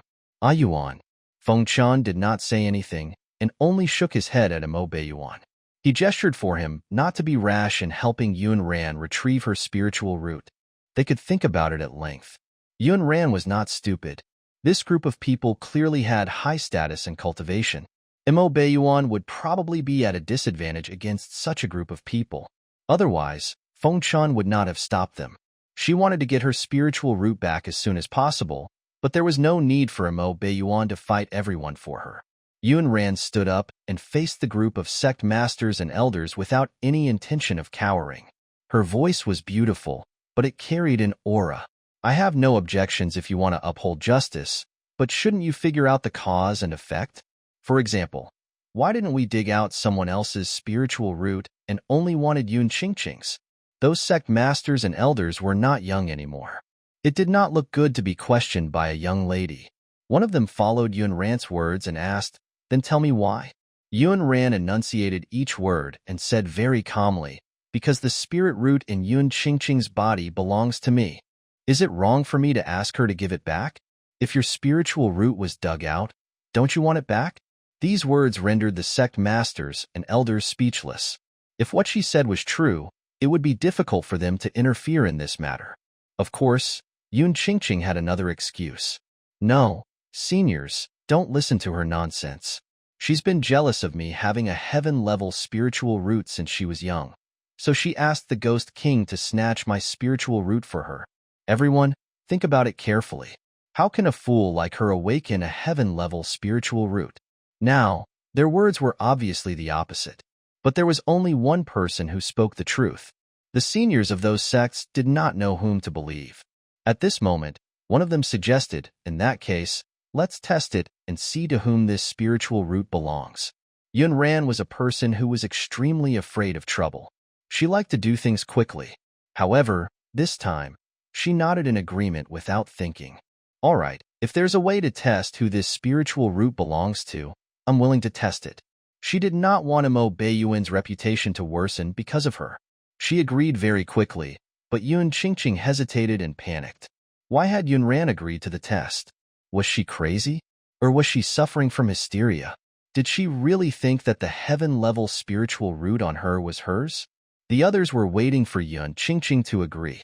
At this moment, if she didn't nod in agreement, she would look guilty and confirm that her spiritual root was snatched from Yun Ran. All right, then I'll have to trouble the seniors to help me. Actually, Mo Beiyuan felt that there was no need to test because he believed that the spiritual root belonged to Yun Ran. But if Yun Ran wanted to take back what was hers openly, he wouldn't stop her. Feng Chun heaved a sigh of relief. He had been sweating just now. After all, this Ghost King, Master Yuan, had previously challenged 17 or 18 experts in the sect alone. His results were indeed not bad. He had never lost, but he was not any better. Every time, Feng Chun wasted a lot of precious herbs. Yes. Then let's test it and see who the owner of the spiritual root is. Then, he mentioned the method to test the spiritual root. He needed to take out the spiritual root on Yun Qingqing's body, and the two of them would approach the spiritual root together. In the end, the spiritual root would choose its true owner. When Yun Qingqing heard that she needed to dig out her spiritual root, she was a little unhappy. No, what if she takes the opportunity to snatch my spiritual root? One of them explained, if the spiritual root is yours, she can't snatch it away because the wandering spiritual root can only recognize its true owner. Only when someone uses spiritual power to forcefully plant it in the body and takes pills continuously can the spiritual root maintain its active state in the body. Take pills continuously? Yun Qingqing suddenly remembered that she had been taking an unknown medicinal pill since she was 5 years old. As long as she did not take that pill, the spiritual power in her body would be very difficult to control. She could go berserk at any time. But her father said that the pills she took were to treat her heart disease. Could it be that her father had lied to her? No, that was impossible. Yun Qingqing immediately denied the sudden thought in her mind. She wanted to prove to everyone that she was the genius girl who had awakened a heaven-level spiritual root. Yun Ran was a fool, a lunatic, a shameless BTCH who could only live by seducing men. Both sides nodded in agreement to test the spiritual root. Next, it was time to test who this spiritual root belonged to. This matter was neither big nor small. At least in the past 100 years, nothing like this had happened in the 5 countries. Therefore, more and more people were watching the commotion, and the scene became even more noisy and chaotic. Everyone was guessing who was telling the truth between the eldest and second daughter of the Yun family. Both of them had supporters, but it was obvious that Yun Qingqing had more supporters. Didn't they say that if her spiritual root was snatched away, she wouldn't be able to live long? But look, this second miss of the Yun family's spiritual root was snatched away at the age of 5. But didn't she live well until now? Are you saying that the second daughter of the Yun family lied? I think there's a high chance that this second miss of the Yun family found a powerful backer like the Ghost King. It's also because she's a poor mother with noble children that she has the intention to snatch the heaven-level spiritual root of the eldest daughter of the Yun family. Haven't you heard? The more beautiful a woman is, the more vicious her heart is. When Yun Qingqing heard the discussions of the surrounding people, she gradually revealed a confident smile. Yun Ran, let's just wait and see. As it was too noisy here, someone suggested changing to a quiet environment to test. Yun Ran had no objections and followed them to the hall on the mountain. Along the way, Feng Chen's mouth had not been idle. He had to tell her the gossip between Fairy Shuiyun and Mo Beiyuan. Previously, she had seen that when Shuiyun was infatuated with Mo Beiyuan, She wondered if she wanted to be a stepmother for their little pack rats. Since it concerned their little pack rats, Yun Ran thought it would be good for her to hear it. Feng Chun directly started from Wen Shuiyun's identity. This Wen Shuiyun is the only daughter of the sect master of the Linshu sect, Wen Heng. She awakened her spiritual root at the age of 8, and her comprehension ability is extremely strong. She became a great spirit master at the age of 15 and entered the Emperor realm at the age of 22 this year. You can't find many like her in the few major sections. Therefore, there are rumors that she's the reincarnation of a fairy, which is why she has such a high level of natural comprehension. Coupled with the fact that she likes to wear a white dress and is good at using white silk, she obtained the name Fairy Shuiyun. Next, let's talk about her and Ah Yuan. When Shuiyun was 18 years old, she met Ah Yuan for the first time. At that time, Ah Yuan was fighting with the experts of the major sections. He was wearing a black robe and holding a huge sword. His spiritual power was fully released. He was as strong as a war god who had entered the world. Not many young ladies could resist the charm emitted from his body. So, when Shuiyun fell in love with Ah Yuan at a glance and ran over to express her feelings to him, guess what? Feng Chun was not satisfied with gossiping alone and had to drag Yun Ran along to gossip. Yun Ran replied, "What else can it be? It would be that Mo Beiyuan didn't accept it. If he accepted it, he would have nothing to do with her and the 2 children. Mo Beiyuan rejected her confession. That's right. Back then, Ah Yuan was much more arrogant than he is now. He didn't give Wen Shuiyun any respect at all and only said one word scram. But Wen Shuiyun seemed to have been possessed. Since then, she's been pestering Ah Yuan and even said that she's the only one worthy of Ah Yuan in the entire continent. This story was similar to what Yun Ran had thought before. One was affectionate, and the other was heartless. A cold and aloof young lady of a sect had fallen in love with a cold and heartless man. She thought that she would become a special existence in that man's eyes. So she kept pestering him, as she tried to melt that man's heart. Who knew that no matter how much she pursued that man, he would not be moved? Feng Chun continued, "This Wen Shuiyun is actually quite good-looking. Although she's not as beautiful as you, she's one of the top beauties in the sect. She's also the eldest daughter of the Linshu sect. Countless sect disciples regard her as their goddess. That's why her expression was so ugly when she saw you appear beside Ah Yuan.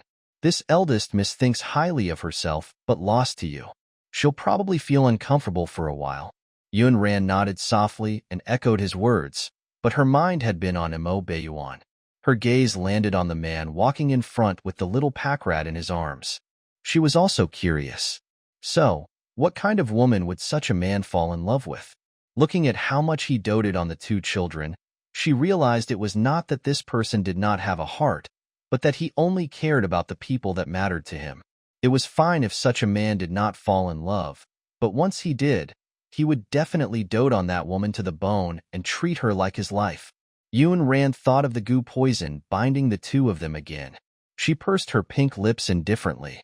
What was she thinking? What did it have to do with her which woman that man liked? The group quickly arrived at the sect hall on the mountain. Yun Ran and Yun Qingqing stood opposite each other. The matter of taking the spiritual route was left to a respected elder of a sect. Under everyone's gaze, that elder used his spiritual power to force the heaven-level spiritual root out of Yun Qingqing's body. Yun Ran had only heard of spiritual roots in the past, but she had never seen anything specific. It was at this moment that she saw it in the form of a small white ball floating in the air. Everyone's gazes gathered over and stared at the heaven-level spiritual root. They guessed who the heaven-level spiritual root would acknowledge as its master. Yun Qingqing's palms were sweating as she muttered in her heart that she was the master of the heaven-level spiritual root. The heaven-level spiritual root couldn't belong to that fool, Yun Ran. However, the white fog floating between the 2 of them actually floated in Yun Ran's direction. Yun Qingqing panicked. She did not follow the rules set in advance and ran straight toward the spiritual root. "The heaven-level spiritual root is mine. You people are in cahoots with Yun Ran. You all want to snatch my heaven-level spiritual root." If she could snatch it away, Yun Ran would have been a queen of the apocalypse for nothing. "You were the one who didn't abide by martial virtue first. Don't blame me." With that, she leaped up and kicked her. Yun Qingqing watched as the heaven-level spiritual root landed in Yun Ran's palm. She got up from the ground and rushed over with all her might. "Give it to me. Give me back my heaven-level spiritual root. It's mine." This outcome had dealt her a huge blow, so much so that Yun Qingqing's eyes were a little crazy. Although Yun Ziyuan and his wife had committed the theft of the heaven-level spiritual root behind Yun Qingqing's back, Yun Ran did not think that Yun Qingqing was innocent or pitiful. The host had been kidnapped by the fourth prince to dig out her heart. It was Yun Qingqing who had told the fourth prince that she had heart disease and needed the host heart as a medicine primer. Otherwise, she would not live long. Mo Chengwang was Yun Qingqing's brainless follower and kidnapped the host. That was how Yun Ran had transmigrated. Actually, using another's heart as a medicinal primer was nonsense. Yun Qingqing had just made up a lie as a prank. She would never have thought that this prank would take the host's life. It was already good enough that Yun Ran didn't blame her for the host's death. "Yun Ran, you little BTCH, return my heaven-level spiritual root to me." Yun Qingqing's true nature, which had been hidden under her gentle appearance, was exposed as she roared at Yun Ran at the top of her lungs. The little pack rat in Mo Baoyun's arms thought that her mother had been bullied and was in a hurry to tug at its father's sleeve. "Father, quickly protect mother. The big baddie is going to bully mother." Bun was even more direct. The secret guards were not paying attention when they saw a small figure bump into Yun Qingqing. "Go away, bad woman. Don't bully my mother." Unexpectedly, Yun Qingqing did not stand firm and was knocked down by Bun. Yun Ran stared blankly at the little pack rat protecting her. He was clearly small, but he was very brave. But as a mother, Yun Ran would worry for him. She wanted to tell Bun not to rush out when he wasn't strong enough. This time, it was Yun Qingqing, but if he encountered a powerful master next time, the little pack rat would be in danger. Before Yun Ran could educate Bun about safety, another figure landed in front of her. It was Mo Baoyun. The two children stood in front of her protectively. Now there was a protective barrier between her and Yun Qingqing. Yun Ran reached out and tugged at Mo Baoyun's sleeve from behind. "I've already taken back the spiritual root." As for Yun Qingqing, as Yun Ran spoke, she walked out from behind him and glanced coldly at Yun Qingqing, who was lying on the ground. "If she's dishonest, I don't mind teaching her a lesson myself." After taking back what was hers, Yun Ran had no intention of staying here. However, what should she do with this spiritual root? She could not keep holding it like this. "Mo Baoyun, what should I do with my spiritual root? Do I need to take any steps to plant it back?" Mo Baoyun handed the little sweet cake in his arms to Feng Chun and instructed him not to let her fall. Feng Chun had long been jealous of a certain someone and wanted to carry little sweet cake. He quickly took her over and hugged the little pack rat steadily. "Got it. Even if I fall myself, I won't let any harm come to your precious daughter." The little pack rat could not understand Feng Chun's joke. She even said in a childish voice, "Uncle Feng Chun can't fall either. If you fall, your ace will hurt." Feng Chun had originally pursued a lonely life, but now he really wanted to have a cute and considerate little pack rat in a cotton-padded jacket. How did Mo Baoyun become a father to such an adorable little melon with his lousy temper? Little Sweetcake must have taken after her mother, Yun Ran. Feng Chun had just finished thinking about where Sweetcake got her soft and obedient personality when he saw Yun Ran kick Yun Qingqing's chest. It was fast, ruthless, and accurate. Yun Qingqing had just gotten up and stabilized herself when she was kicked away again. The force of this kick was not light. It was so strong that she couldn't get up again. Yun Ran's porcelain face darkened, and her voice was cold. "As I said, if you're not honest, I don't mind teaching you a lesson. It's not too much for me to beat you up for cursing my child." Feng Chun was also dumbfounded. He seemed to have made a mistake. Little Sweetcake's personality was not quite like Yun Ran's. How could a sweet girl kick someone so ruthlessly? After kicking Yun Qingqing, she even asked, "Do you think it's not too much for me to beat you up? Wasn't this killing her?" Mo Baoyun had seen how calm Yun Ran was when killing demon beasts and digging for crystals in the demon beast forest. He had also seen Yun Ran's aura when facing 9-star demon beasts in the snake cave. Therefore, he was not surprised that Yun Ran had only kicked Yun Qingqing. He glanced at Yun Qingqing and approached her. I can plant the spiritual root into your body now. It might hurt at first. Can you hold on? His voice was as cold as ever, but at least he had taken the initiative to speak to Yunran and was concerned if she could withstand that pain. This was enough to make Wen Shuiyun jealous. Did he actually know how to care about this woman? Was he really in love with this woman? Yunran really could not hear the concern in Mo Beiyuan's cold voice. She treated it as a routine question before he attacked and nodded. Yes, I can hold on. She was not a delicate person. In the apocalypse, she got a small injury every 3 days and a big injury every 5 days. She was already used to pain. Let's start. Yunran raised her palm slightly and reached for him, her eyes filled with trust. Mo Beiyuan met her gaze and raised his arm to release his spiritual power. He wrapped the spiritual root in Yunran's palm with spiritual power and placed his palm on her back. Then, he used his spiritual power and injected the spiritual root and his own spiritual power into Yunran's back. Yunran's entire body trembled. This feeling was very strange. It was not pain, but as if an external force was constantly invading her body. It clashed in her bloodline. This feeling was very familiar. It was like how her superpower would lose control and go berserk in every inch of her blood vessels every time she upgraded her superpower in the apocalypse. Yunran felt that what made it difficult for her was not pain, but heat. Her body was about to ignite. It was as if her internal organs were burning and the blood in every blood vessel was boiling. Mo Beiyuan, I'm uncomfortable from the heat. Yunran's tolerance was very strong, and she could not take it. Her voice softened, and her watery eyes were covered in a hazy mist.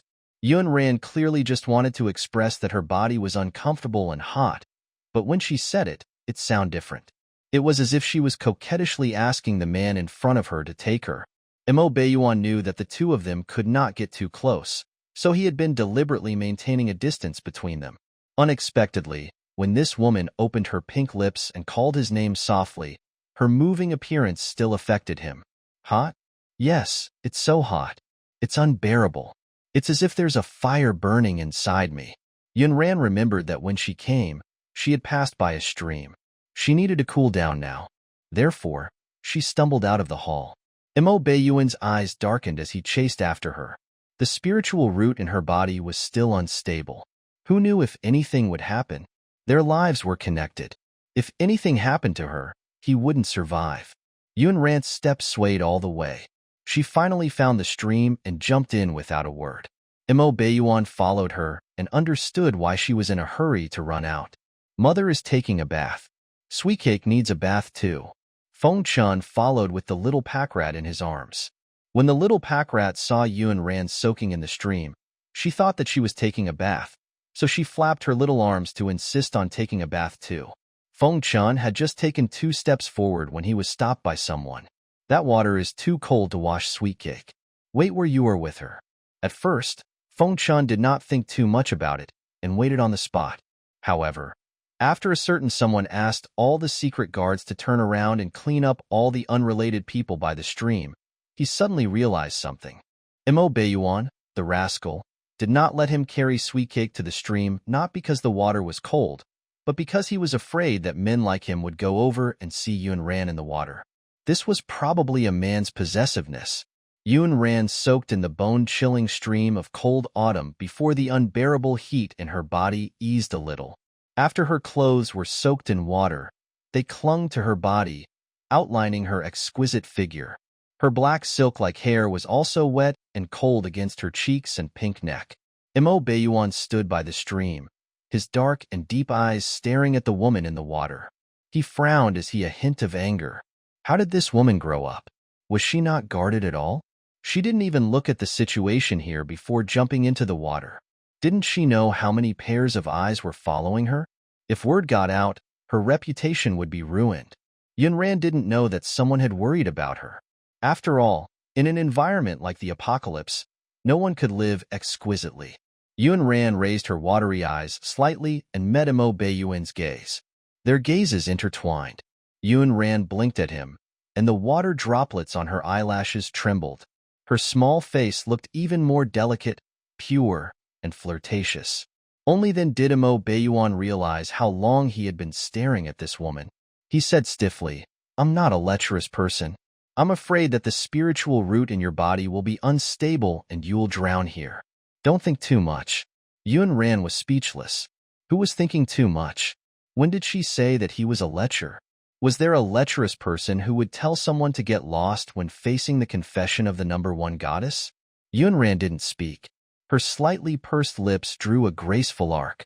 This man gave her a sense of security she had never felt before. Regardless of whether the man in front of her was concerned about her because of the goo poison, she felt quite warm. On the shore, Mo Baiyuan's expression suddenly changed. Under the autumn sun, the man's different eyes were dark, unfathomable, strange, and indistinguishable. He was like a ferocious beast ready to attack, emitting a dangerous message. Yun Ran's pupils trembled slightly as if she sensed danger at the same time. She turned abruptly. In the stream, there seemed to be a huge black shadow swimming toward her. What the Hades was that? Yun Ran's instinct was that there was danger. She turned and paddled toward the shore. Unexpectedly, the ghostly thing behind her also chased after her, causing the water around Yun Ran to fluctuate violently. The man on the shore had already drawn his sword. With a tap of his toes, he jumped into the water. He grabbed Yun Ran's arm with one hand and held the sword with the other. There was actually a hint of panic on his face. "Mo Baiyuan, what is that?" Yun Ran bumped into his chest. She didn't have time to think about how intimate and dangerous their positions were at that moment. She only raised her face to ask him, "What is that?" Mo Baiyuan's long arm wrapped around her slender and soft waist and pulled her into his arms. At that moment, his heart almost forgot how to beat. "It's a black centipede snake." Ever since she went to the demon beast forest last time, Yun Ran had found some books to supplement the information on the demon beasts on this continent. The black centipede snake, also known as the black thousand-legged snake, was a 6-star demon beast. It lived on both land and water, and the black scales on its body were harder than iron. Yun Ran felt that this thing might be a mutated centipede. She had seen it many times in the apocalypse and had killed many. Therefore, why not take a 6-star demon beast crystal in front of her? Mo Baiyuan lowered his head slightly and met Yun Ran's smile, which was softer than a delicate flower. This woman was actually smiling? Could it be that she had been made silly by that heaven-level spiritual root? "Why are you smiling?" Yun Ran pursed her pink lips and replied crisply, "I picked up the money. I'm happy." "Picked up the money?" Mo Baiyuan frowned. He probably did not understand what her random words meant. Yun Ran pointed at the black shadow in the water and said, "There is a 6-star demon beast crystal placed in front of me. Tell me, should I dig it up or dig it up?" Mo Baiyuan was speechless. Mo Baiyuan felt that his worries on the shore were purely unnecessary. This woman was not frightened at all. Yun Ran really had the intention of digging for crystals. She elbowed someone in the chest and greeted, "Bring me the saber. Today, I want to cut open this black centipede snake's head." Because they had been moving together along the way, Yun Ran simply placed her saber in Mo Baiyuan's storage ring. She asked him to keep it for her for the time being. If she encountered any danger on the way and needed to use the saber, she would ask him for it. It was much more convenient than carrying the saber on her back. Mo Baiyuan had never seen a woman who liked to cut open demon beasts so much. The spiritual root in your body is still unstable. Don't do anything rash. It was just a 6-star demon beast. Did this woman think that a grown man like him did not exist? As they spoke, the two of them were very close. So close that Yun Ran could clearly feel the warmth coming from his body and his unique aura. Her pink lips were pursed tightly, but she still could not suppress her body's instincts. She snorted softly. She immediately thought to herself, "Mo Baiyuan, it's best if we stay away from each other now." She didn't know if he could hold on. In any case, Yun Ran felt that the composure she had always been proud of when facing him was gone. Mo Baiyuan's body stiffened, and his 5 senses were magnified. He realized that her delicate body was in his arms, and his arm was wrapped around her waist. His breath was filled with her sweet and tempting scent. However, at the thought of how many pairs of eyes would look at her when she climbed ashore drenched like this, not only did his arm not let go, but it wrapped around her even tighter. "Don't move." The black centipede snake is coming. Yun Ran was speechless. When did she move? Yun Ran thought that her words had been a little reserved, so he didn't catch the hint.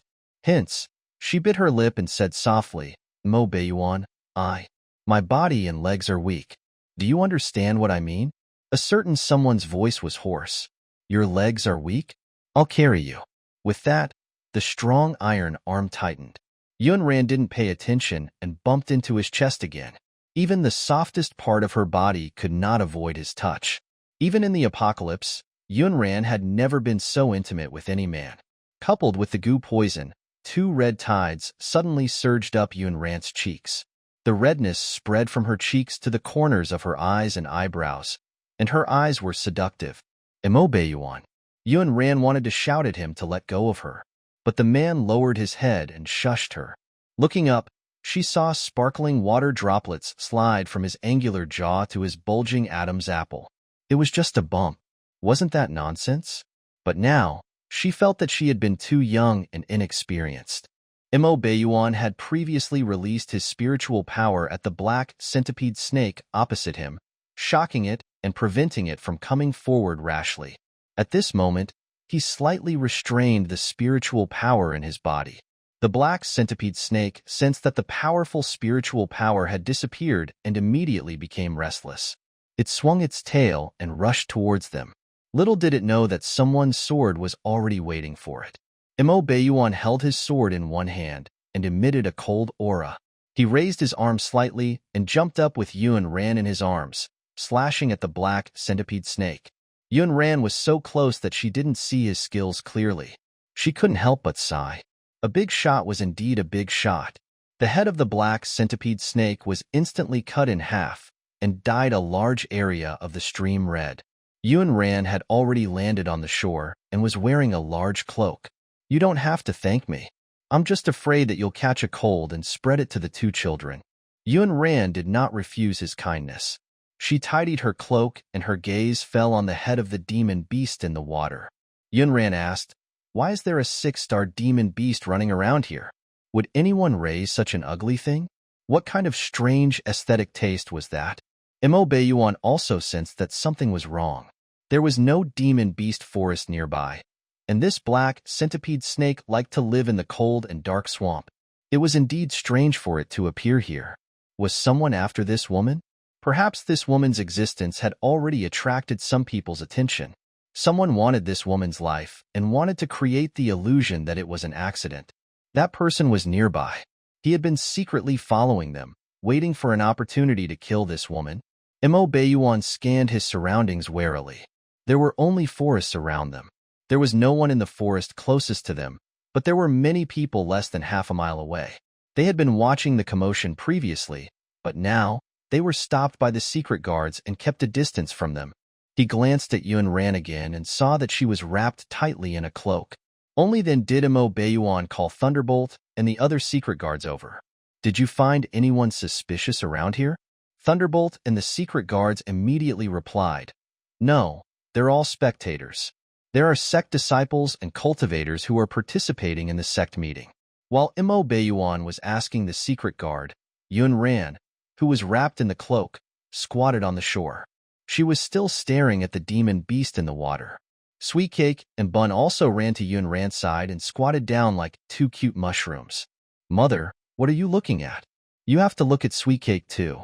Little Sweet Cake was curious and started asking her 100,000 questions again. Yun Ran tilted her head and pointed at the little pack rat's pink and chubby face. Mother is looking at the demon beast in the water. Oh, then Sweet Cake has to see the big demon beast too. At this age, the little pack rat liked to follow behind adults. Yun Ran did not think it was a problem and let her squat and watch. Feng Chun looked at the 2 halves of the blood demon beast carcass and did not want to take another look. Unexpectedly, Yun Ran and the 2 little pack rats were so engrossed looking at the carcass. Yuan, what's wrong with your 3 people? What's so good about this demon beast's carcass? Their taste is a bit too strong. Mo Beiyuan glanced at him coldly. Did you raise that demon beast? Feng Chun was disgusted and hurriedly waved his hand. Of course not. With my identity and temperament, how can I raise a demon beast like the black centipede snake? Mo Baiyuan pursed his thin lips. Then why are you interfering so much? Feng Chen originally thought that he was asking him a serious question, but now he realized that he was mocking him. Mo Baiyuan instructed the secret guards to pay attention to the suspicious people around them. Someone must have deliberately controlled this black centipede snake. After giving the instructions, he silently walked behind Yunran and the two children. Little Sweetcake's childish voice sounded. Mother, why does this big worm have so many feet? Does it run fast? Immediately after, Bun's voice sounded. No matter how fast it runs, it's not as fast as Daddy's sword. Daddy is the fastest. Little Sweetcake agreed with her brother's words and nodded. That's right. Daddy is the fastest. Because he's Sweetcake's father. Daddy is the best at killing big insects. Yunran was already used to the two children bragging about how powerful their father was. She echoed every word. Yes, very impressive. It was just that he had a lot of enemies. She had to be on tenterhooks all day long by his side, trying to prevent herself from being assassinated. Yunran had been staring at the black centipede snake for so long. Of course, she was not intending to count how many legs it had. Mo Baiyuan, this beast was domesticated. Yunran stood up and told him what she had discovered. Mo Baiyuan had already guessed her discovery long ago. However, how did she know? She even said it so confidently. Reason. The reason is that there are traces of taming on its body. The wild beasts and the tamed beasts show different methods of attack. Also, this thing should like to be dark and lurk in the night. It won't take the initiative to attack people. It shouldn't appear here in broad daylight. Her analysis made sense. This sharp thought made Mo Baiyuan look at her in a different light. Yunran paused and then said, "Looks like someone wants my life and wants me to die an unnatural death. Humph. But that has to depend on whether he has the ability." Mo Baiyuan suddenly realized that even if he had not attacked just now, this woman would have been fine. Even if this woman did not have a weapon in her hand, she could still kill the 6-star demon beast. As for the reason, it was probably the tough aura emanating from Yunran. The discomfort caused by Yunran's spiritual root had been relieved. However, she wanted to completely integrate her spiritual root into her body. There was no repulsion, but she still needed the medicinal pill that Mo Baiyuan had mentioned previously. Usually, the medicinal herbs for this pill were very precious and rare. Although Mo Baiyuan's herb storage was already complete, there was still a herb missing. The task of finding the herbs was left to the secret guards of the Yuan mansion. Yunran and the others continued to stay at the sect meeting and wait for the third elder of the Miracle Doctor sect to refine the pills Mo Baiyuan needed. It had been calm for a few days on their side, but the storm outside was huge. Gossip ran rampant. The eldest daughter of the Prime Minister's mansion, Yun Qingqing, awakened a heaven-level spiritual root at the age of 5. But she's a fake. Prime Minister Yun of the East Continent actually dug out the spiritual root of one daughter and planted it on another. Is this the distortion of human nature or the decline of morality? The Crown Prince of the East Continent was crippled by the Ghost King. Uncle and nephew actually fought over a woman. The Ghost King became the only man in the Xuanxia continent who had 2 holy beasts. Did you hear about the love-hate relationship between Fairy Shui Yun and the Ghost King? Feng Chun had heard the gossip outside and insisted on sharing it with Yunran. Unable to dissuade his enthusiasm, Yunran let him nag in her ear. "Let's talk about His Highness first. This guy begged my master for medical treatment. My master took a look and guess what? He said that his bone was crushed by Yuan. He couldn't even connect it. His hand was crippled." Yunran's gaze landed on Sweetcake's little face. The swelling from Mo Jinyu's beating had almost disappeared after the ointment was applied, but a grudge between Yunran and Mo Jinyu had formed. She had no intention of dissolving it. Feng Qian continued, "I don't know how this rumor spread, but someone actually said that Yuan hit Mo Jinyu because of you. He even said that the uncle and nephew fell in love with a woman at the same time. Yuan forcefully snatched you and imprisoned you by his side. What the Hades is going on?" Yunran smiled.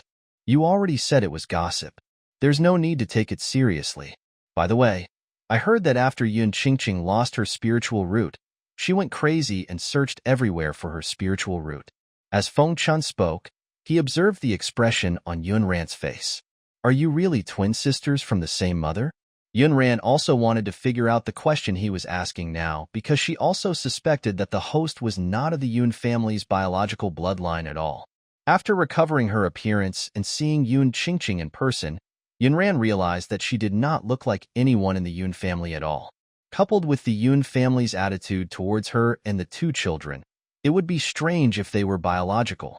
Yunran felt that not only was she not the Yun family's biological daughter, moreover, but her true background also might not be simple.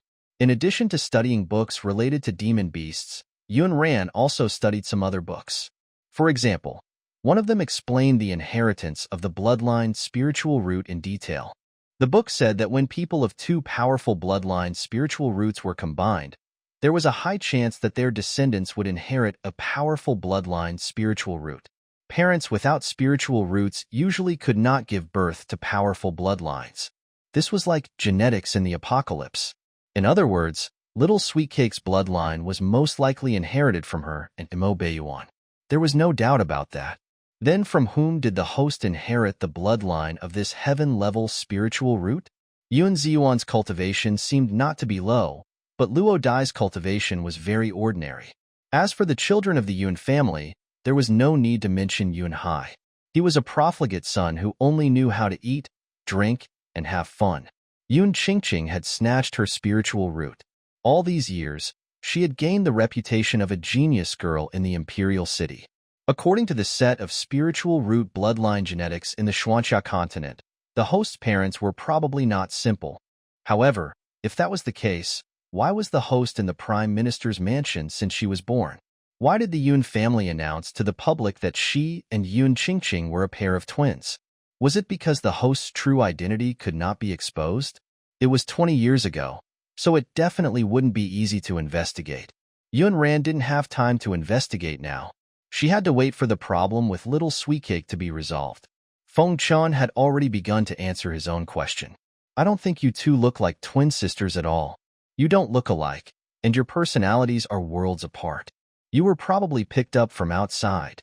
The two of them were chatting and did not know about a plot that was hatching in the prime minister's mansion far away in the imperial city.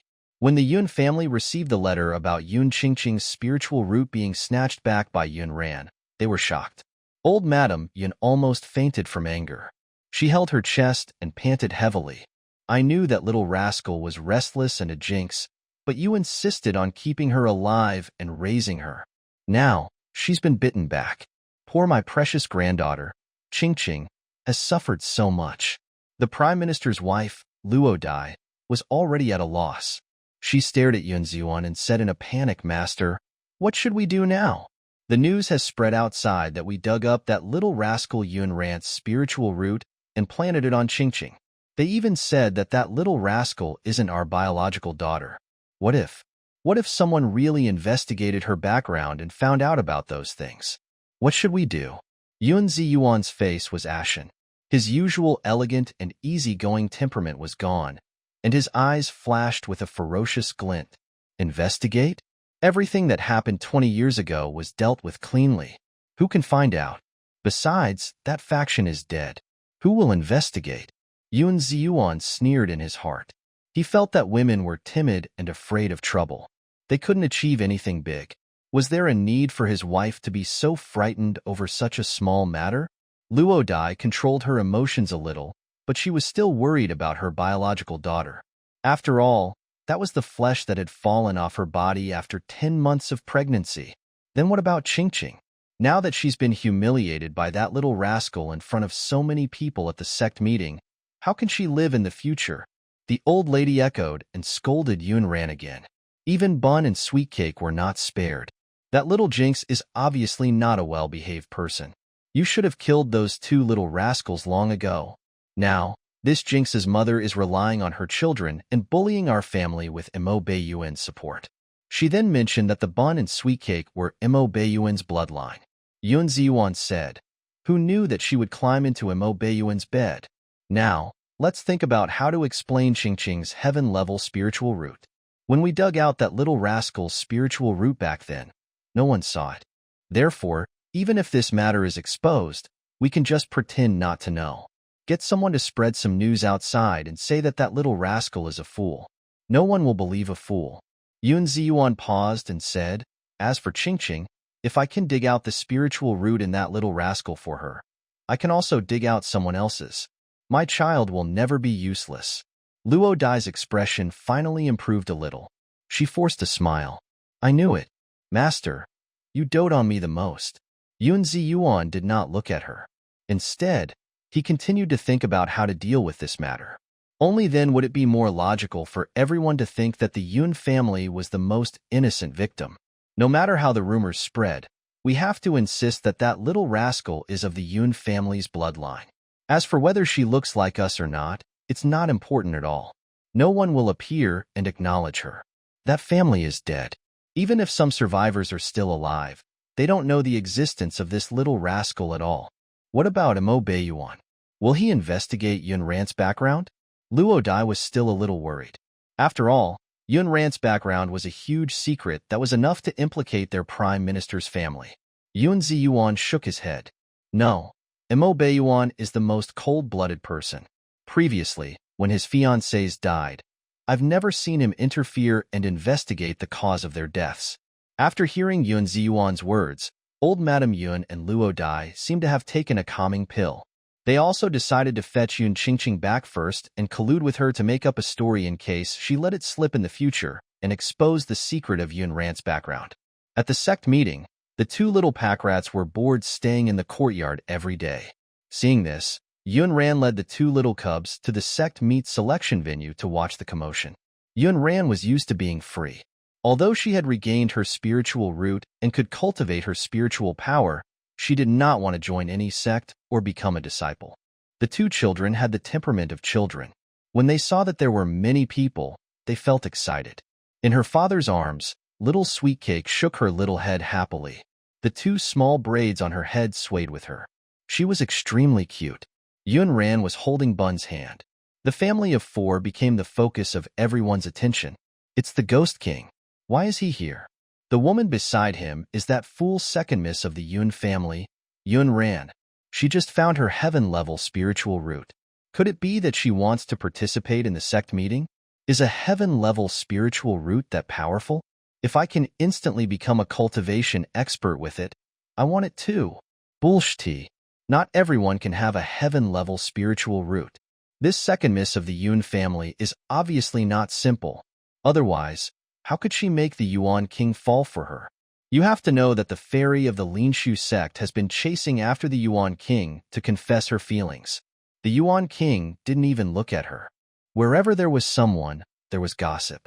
Everyone saw the two main characters, Mo Beiyuan and Yun Ran, and the gossip about them started talking again. They did not notice that the one Shuayan they were talking about was not far away and had heard all their conversation. She clenched the white silk in her sleeve angrily and stared at Yun Ran and her family of four. She bit her lip. How dare these people actually compare that woman to her? Other than her foxy face and her way of seducing men, how could that woman compare to her? She was the eldest daughter of the number one sect, the Linshu sect. She had a noble status and extremely high cultivation and talent. Who was that woman? She was the second daughter of the East Continent's prime minister's estate who was not favored. She was not worthy of being compared to her. Oh, she had almost forgotten. She had just sent someone to investigate the woman's identity. This woman was no longer the second daughter of the prime minister's mansion. It was said that she had cut ties with the prime minister's mansion. In that case, she was even less worthy. In addition to this, the spies of the Linshu sect also found some interesting things. It turned out that this woman called Yun Ran was previously an ugly and silly thing. She kept chasing after Mo Jinyu to express her love. She was infatuated. For years ago, she was suddenly pregnant and gave birth to a boy and a girl. She had also been locked in the backyard of the prime minister's residence.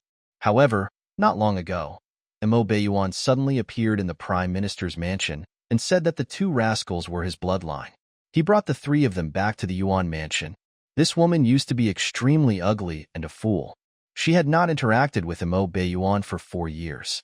When the three of them were living pathetic lives in the prime minister's mansion, Mo Beiyuan did not appear to help them.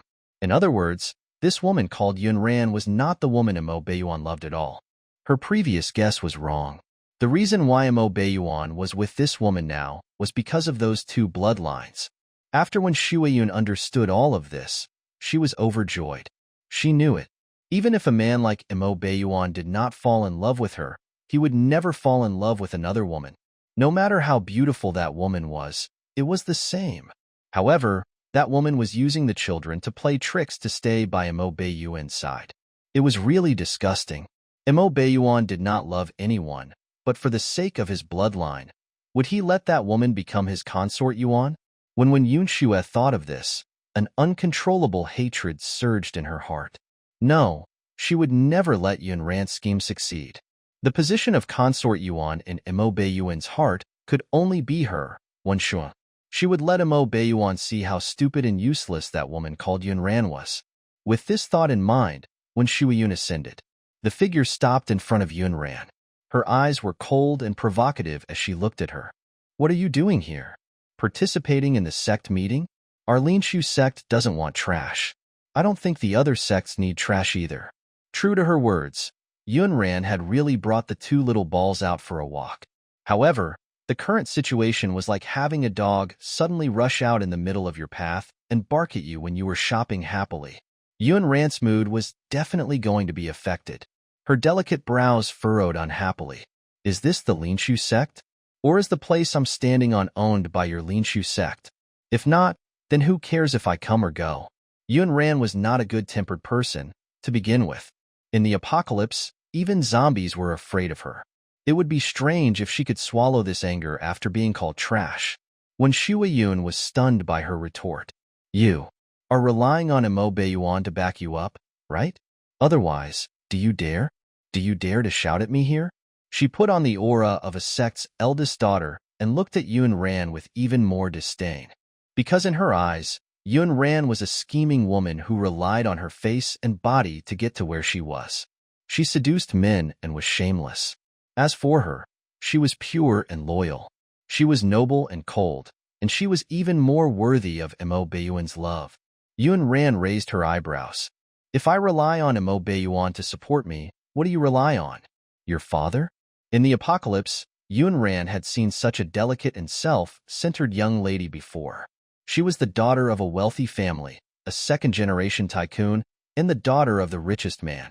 In an environment like the apocalypse, she still wanted to throw tantrums and put on an arrogant and domineering attitude. She had been slapped in the face by Yunran many times. You want afternoon tea? Sure. I'll throw you out and let the zombies drink with you. You despise the accommodation conditions in our base? Do you want a goose-down blanket? A natural latex mattress? Sure. You carry it out yourself. You want a beautiful dress and high heels. Why? Are you planning to smash the heads of zombies with high heels when you encounter them? Therefore, Yunran was not unfamiliar with Wen Shuayun's entitled personality, and she did not intend to spoil her. Be it in her sect or beyond, Wen Shuayun had always been sought after. Now that Yunran had refuted her in front of so many people, she naturally could not stand it. What do you mean? Do you mean that I, Wen Shuayun, relied on my father to achieve what I have today? Wen Shuayun hated it the most when people said that she relied on her father as the sect master of the Linshu sect. She had clearly worked very hard to achieve her current achievements. However, she seemed to have been living under her father's light. Do you know that in order to increase my cultivation, I spent 7 days and 7 nights without sleep to comprehend cultivation methods? Do you know how many times I experienced training in the demon beast forest? Do you know how many demon beasts I slaughtered? Of course, you don't know, because you've just tasted the taste of having a spiritual root. You don't know anything. What right do you have to talk to me? You're just a piece of trash with a heaven-level spiritual root. So what if she had a heaven-level spiritual root? Spiritual power cultivation and martial arts mental cultivation could not be learned in a day. To put it bluntly, in Wen Shuayun's eyes, Yunran was just a piece of trash who had relied on a man to snatch back her spiritual root. Naturally, she looked down on her. Her expression and words were filled with deep disdain. Everyone thought that after Yunran suffered grievances with Wen Shuayun, she would turn around and cry to complain to Mo Beiyuan. After all, The only person who dared to stand up for her and reprimand the eldest daughter of the Linshu sect was Imo Beiyuan. However, Yunran did not do that. Instead, she smiled calmly. Have you ever thought that having to stay awake for 7 days and 7 nights might be because you're too stupid and your comprehension ability is pathetic? In addition, what has the number of your experiences and the number of demon beasts you have slaughtered got to do with me? It's not as if you dug up those demon beast crystals for me. In Yunran's opinion, when Shuayun's experiences as a person who had survived in a godforsaken place like the apocalypse were nothing, she was just pretending to be pitiful. When Shuayun's original intention was to come over and taunt Yunran so that she would understand the difference between them. But Yunran was too shameless. It was simply ridiculous. Are you calling me stupid?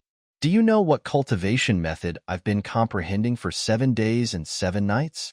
It's a level 9 spiritual cultivation method, the true martial principle mystic scripture. You've probably never heard of this cultivation method. Then I don't blame you. After all, you don't know how to cultivate spiritual power at all. You can't even understand the most basic cultivation method. Although her appearance might not be as seductive as Yunran's, when Shuyan firmly believed that her comprehension and talent in spiritual power cultivation were definitely far superior to Yunran's. True martial principle mystic scripture? Yunran had indeed never heard of it, but when Shuayun's last sentence was wrong, Yunran could understand cultivation methods and had been reading cultivation methods related to spiritual power cultivation recently. It didn't seem very difficult. She read one book every 2 hours for amusement. If it was slightly longer and thicker, it would take a little longer, such as half a day. Therefore, Yunran was unhappy when Shuyan said that. I've indeed never heard of the true martial principle mystic scripture, but what right do you have to say that I can't understand other cultivation methods and mental cultivation methods? When Shuayun seemed to have found her confidence and raised her chin at Yunran. Then you mean you've seen a lot of cultivation methods and mental cultivation methods? Yunran nodded. I've indeed seen some. When Shuayun sneered and deliberately raised her voice. Then tell everyone what cultivation methods you've been looking at recently. I guess you can only understand level 1 and level 2. Yunran's pink lips moved as she gave the names of the books she had read. Cloud Spirit Chien Ren Mystic Canon, Evanescent Moon Zen Mystic Canon, Flame Dragon True Mystic Canon, True Book of Golden Light, Purple Hero Turing Saint Classic, Sun Turning Divine Dark Scroll. Yunran's memory had always been good.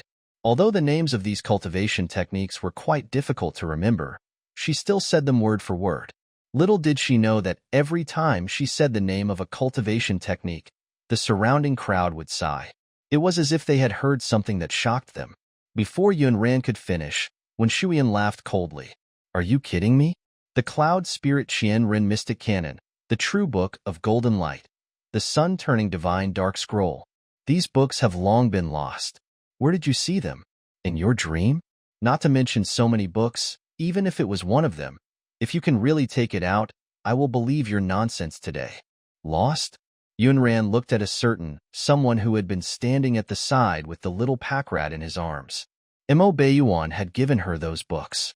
A few days ago, she had just regained her spiritual root and wanted to see if she could find some cultivation techniques to cultivate and enter a sect.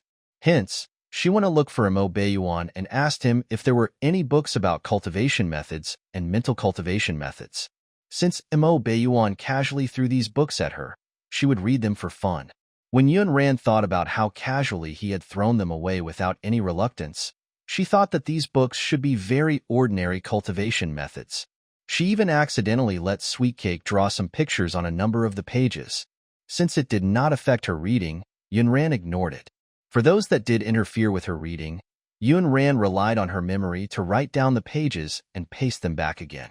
Who knew that they were all lost treasures?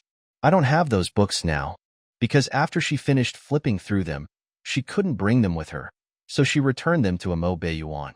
However, when Shuyan clearly did not believe her explanation. Are they not with you? Or have you never seen them before? Miss Yun, is it difficult to admit that you're mediocre? Even if you have to make up a lie, come up with something more decent. Before Yunran could speak, Imo Beiyuan's cold voice sounded. The books she mentioned are with me. Do you need me to take them out and let you broaden your horizons? When Shuiyun was stunned because this was the first time the Mo Beiyuan had taken the initiative to speak to her. She did not expect that it was to stand up for another woman. When Shuiyun was about to complain about her grievances when she heard Mo Beiyuan say, "But I don't think you're worthy of reading those cultivation methods and mental cultivation techniques." Feng Chen waited at the side for a long time. Finally, it was time for Mo Beiyuan to save the damsel in distress. He could not help but raise his arm and say, "I can testify for Yuan. He has indeed collected those cultivation methods and mental cultivation methods." As for when Mo Beiyuan showed Yun Ran those precious cultivation methods, Feng Chen was not sure. Feng Chen also thought that Yun Ran had seen those books, but it was only limited to seeing them and remembering their names. At this moment, she deliberately mentioned it because she wanted to compare herself to Wen Shuiyun favorably. Which woman would not want to have the upper hand when compared to another woman? Therefore, Feng Chen could understand why Yun Ran did this. Since Yuan had already spoken, Wen Shuiyun could not bully Yun Ran. He would just wait and watch the show. At this moment, Wen Shuiyun's heart felt as if it had been slashed by a sharp blade. It hurt badly. Her eyes were filled with scars as she looked at Mo Beiyuan, but she saw coldness and heartlessness in his eyes. Mo Beiyuan, you're really mesmerized by her. You clearly know that she's lying, but you still stood up to cover for her. How is she worthy of you doing this? Mo Beiyuan was already very disgusted with Wen Shuiya. Now, he looked a little impatient. Are you saying that I'm lying? Too lazy to continue arguing with her, Mo Beiyuan took out the cultivation techniques from his storage ring and handed them to Yun Ran. Dazed, Yun Ran raised her hand to take them. What do you mean by this? I've read all of these. Why are you giving them to me? I don't have anywhere to put them. Everyone was muttering under their breaths. Those are all legendary cultivation technique manuals. Why is this woman despising them? The space in my storage ring is huge. If it doesn't work, give them to me. But no one dared to joke in front of the Ghost King. They could only watch the show quietly at the side. Yun Ran stuffed the pile of books back in. When the little pack rat in Mo Beiyuan's arms saw the familiar cover, she thought of the masterpiece she had drawn in those books previously and shouted, "Daddy, Sweetie drew a kitten and a puppy." Hence, everyone took a closer look and realized that there were a few circles drawn on the cover of the legendary cultivation techniques. The one with the whiskers should be a kitten. The one with the big tail should be a puppy. Everyone's hearts ached. To let children draw the legendary cultivation technique manual for fun. What kind of family was this? They wondered if the Ghost King still lacked a son. A godson was fine too. Yun Ran had already explained about Little Sweetcake's drawings when she returned the books, but she felt that she still had to explain them again. Back then, I didn't know that your books were so precious. I didn't notice Little Sweetie drawing and playing at the side. However, these don't affect one's reading. I've already silently written and pasted all the parts that are covered by ink. If there are any problems with your subsequent reading, you can come to me at any time. I've memorized all these books. Yun Ran was really trying to salvage the situation for the little pack rat. It was the same sentence, but different people understood it differently. The onlookers were all coveting those cultivation techniques. They were surprised that Yun Ran had memorized all these cultivation techniques. They also understood a deeper meaning. As long as one obtained this woman, he would be able to possess so many legendary cultivation techniques at the same time. However, when Shuiyan laughed again, only people who don't understand the cultivation techniques will memorize it word by word. This confirmed her previous guess that Yun Ran could not understand any cultivation technique at all. She could only memorize them by heart. She wanted to remember those cultivation methods and slowly comprehend them in the future. This was because Mo Beiyuan had not given her these cultivation technique manuals at all. He had only lent them to her to browse. After Yun Ran explained the little pack rat's works of art in these books, she asked Mo Beiyuan a question. What level are these cultivation techniques you showed me? Mo Beiyuan did not understand why she asked this question, but he still answered her. They're all above class 9. Yun Ran muttered softly, "Oh, are all tier 9 cultivation techniques that simple? I thought these were ordinary cultivation techniques." Mo Beiyuan was speechless. Memorizing such things seemed a little stupid to him. She could actually choose to consult him. But what did this woman mean now? Previously, she had returned the book to him so quickly. Wasn't it because these cultivation techniques were too difficult for her to understand? After receiving an answer, Yunran turned to look at Wenshui. It took me 2 days to combine these cultivation methods, and it took you 7 days and 7 nights to complete a Tier 9 cultivation method. Looks like you're really not very smart. When Shuayun was already furious from embarrassment. If you have the ability, use these cultivation methods. I want to see how powerful your cultivation methods are.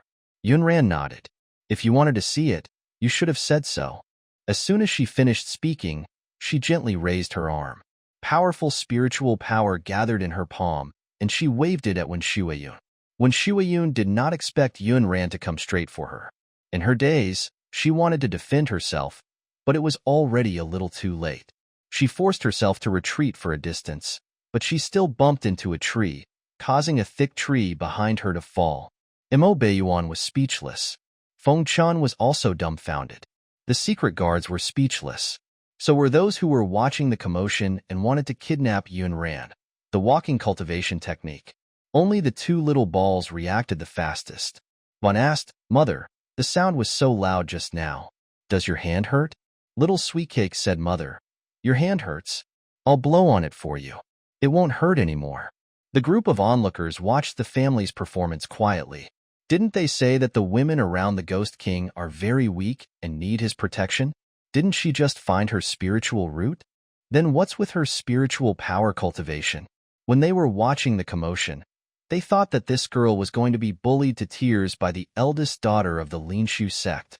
They thought she would cry and look for Mo Beiyuan to support her. But now, the one crying was probably the eldest daughter of the Linshu sect. How embarrassing. She provoked others but was slapped in the face. They, who were watching from the side, felt their faces hurt vicariously. To be honest, Yunran had only gone through those cultivation techniques in her mind and had never actually practiced them. Now, she was quite surprised. The cultivation technicia were more powerful than she had imagined. Hence, she raised her little face at Mo Beiyuan and smiled brightly. Mo Beiyuan, I didn't expect these cultivation techniques of yours to be quite powerful. Thank you. Mo Beiyuan was still in a slight daze. If he had not personally planted the heaven-level spiritual root in her body, even he would probably wonder if she really did not have any spiritual power cultivation before. Mo Beiyuan recognized that her move just now was the Flame Dragon Palm from the Flame Dragon True Mystic Canon. It was a relatively difficult move of the Flame Dragon True Mystic Canon, but this woman actually used it without thinking. Previously, when Yunran asked him for cultivation methods, she said that she wanted to find a few cultivation methods to play with. At that time, he did not have any basic cultivation methods or mental cultivation methods, so he only gave her these few cultivation methods and mental cultivation methods that he had collected. He had never thought that she could understand these profound and difficult cultivation methods and mental cultivation methods. Who knew that this woman would become so strong in just a few days? Therefore, this woman treated these cultivation techniques above level 9 as ordinary cultivation techniques and learned them all. Mo Beiyuan looked at her in disbelief. Yunran did not know how great a storm she had caused with just a casual move. It had even overturned the understanding of spiritual power cultivation in the entire continent for the past 1,000 years. When she heard the 2 little balls calling her, she turned around very calmly and played with them as if nothing had happened. Mother's hand doesn't hurt. I didn't use much strength. Perhaps Miss One is too light, so she flew so far. As for the big tree, it probably didn't grow strong enough to break with a single hit. Therefore, you have to eat well obediently and grow strong so that you won't be sent flying. Mo Beiyuan was speechless. This woman was spouting nonsense in all seriousness. With that attack just now, not to mention when Shuayun, even a huge beast in front of her could be sent flying by her. Feng Chun stared at you and ran for a long time. The shock in his eyes was undisguised. Initially, he thought that she was forcing herself to show off in front of Wen Shuyan out of pride. Who knew that she was really strong? Yuan, can you tell what level her spiritual power cultivation is? Strange, why can't I tell? Mo Beiyuan glanced at him indifferently and asked, have you seen a person mastering various Tier 9 cultivation techniques in 2 to 3 days? Feng Chen said, of course not. Didn't you see how big my eyes were just now? Mo Beiyuan said, then isn't it normal that you can't fathom her cultivation level? This was because even he could not accurately determine this woman's spiritual power cultivation level. Logically speaking, someone who could cultivate a level 9 cultivation technique and succeed in such a short period of time should have a cultivation level comparable to his. However, this woman had just found her heaven-rank spiritual root and had casually read a few cultivation techniques. Wasn't it a little exaggerated to enter the saint rank immediately? On the other side, after when Shueyin was flung out, she bumped into a tree with a bang. When the surrounding disciples of the Linshu sect saw that something had happened to her, they surrounded her. Senior sister, martial aunt, miss. Because it was the sect meeting, as the number 1 sect in the 5 countries, besides when Shueyin, there were many disciples from the sect. They were all wearing white clothes embroidered with the totem of the Kirin divine beast. Most of them were holding swords. At this moment, a group of more than 10 people walked toward Mo Beiyuan and the others aggressively. Ghost King, what do you mean by this? Are you going to be enemies with our Linshu sect? Yun Ran walked out and stood in front of Mo Beiyuan. She pursed her pink lips indifferently, and her voice was cold like a stream flowing through the mountains. What do you mean? Isn't it obvious? The eldest daughter of your Linshu sect wants to see the legendary cultivation technique. I kindly fulfilled her request and gave her an eye-opening experience. What's the matter? The disciples of the Linshu sect stared at her. They had never seen such a person who was so unreasonable. What eye-opening? You're clearly hurting someone. Yes, you did it on purpose. Just wait. Our Linshu sect will not let this matter rest easily. Yun Ran raised her watery eyes lazily and curled her pink lips. Does your Linshu sect think that you're the most awesome existence in the 5 countries? You're only allowed to bully others and scold them for being trash, but one is not allowed to fight back to prove that she's not trash? In that case, I'll make things clear. Yun Ran's eyes turned ruthless, and her voice instantly turned colder. If when Shueyin provokes me again, I'll beat her up every time I see her. Yun Ran had never been gentle and kind. If Mo Beiyuan was ranked first in the Xuanxia continent and was not to be trifled with, then Yun Ran was famous in the apocalypse as someone who was not to be provoked. The disciples of the Linshu sect came aggressively to speak up, but they did not expect Yun Ran's attitude to be even more unreasonable and fierce than theirs. When Shueyun's face was slapped in front of so many disciples of the other sects at the sect meeting. As Yun Ran had said, these disciples of the Linshu sect had always called themselves the disciples of the number 1 sect and had an air of superior arrogance about them. Hence, someone immediately stood up and pointed his sword at Yun Ran. I want to fight you. Do you dare to accept the challenge? To be honest, low-level tactics like goading were useless to Yun Ran. If she didn't want to play, no one could invite her. But at this moment, it was a coincidence. Yun Ran happened to want to try the cultivation techniques in the books she had read previously. Her watery eyes swept across the group of disciples of the Linshu sect, and her voice was sweet. Are you alone? Why don't you all attack together? The disciples of the Linshu sect were trembling with anger. Listen to her. They had never seen such an arrogant person. Our Linshu sect has never bullied people with numbers. Even if we defeat you in the end, it will be an unfair victory. When Yun Ran heard that she would only be fighting one person, she lost interest. One person was not worth her time at all. She looked up and said, Your Linshu sect sure has a lot of rules. Forget it, let's not compete. Wait, what do you mean? Seeing that she did not respond, the disciple of the Linshu sect seemed a little anxious. Was this woman crazy? Other people asked for one-on-one battles, but this woman asked them all to fight. I'm a spirit master. I can fight you alone. Yun Ran couldn't be bothered to waste her breath on him. She said, I don't care what level you're at. Why don't you forget it if you're not fighting all at once? I still have to take the children shopping. Don't get in the way. The disciples of the Linshu sect looked at each other and nodded in unison. Since this woman was courting death, she should not blame them. All right, but let's get this straight. Since it's a battle between the two sides, it's impossible for us to be unscathed. I hope that the Ghost King won't blame us for being too harsh and not knowing how to show mercy. This woman was too arrogant. Today, they would let her see the sword formation of the Linshu sect. However, they were worried that if they seriously injured this woman, they would anger Mo Beiyuan. the killing god. One had to know that the killing god had never acted according to common sense. The rules agreed upon among the sects of the 5 countries could not restrain this man at all. Mo Baiyuan glanced at the indifferent Yun Ran. Through their time together, he had already realized that this woman was not arrogant. Since she had asked, she must be completely confident. The people from the Linshu sect were probably going to suffer. These people probably did not know how fierce this woman was when she slaughtered the 9-star demon beast. Mo Baiyuan did not speak, so the group of disciples of the Linshu sect took it as tacit agreement. Yuan. Feng Qian nudged a certain someone with his elbow and lowered his voice. Look carefully. Every one of these disciples of the Linshu sect is a swordsman. I'll leave my words here. They'll definitely use the sword formation of the Linshu sect to deal with Sister Yunran later. He could guess what these swordsmen of the Linshu sect were thinking. Sister Yunran? Mo Baiyuan glanced at him. Feng Qian coughed lightly and immediately changed the topic.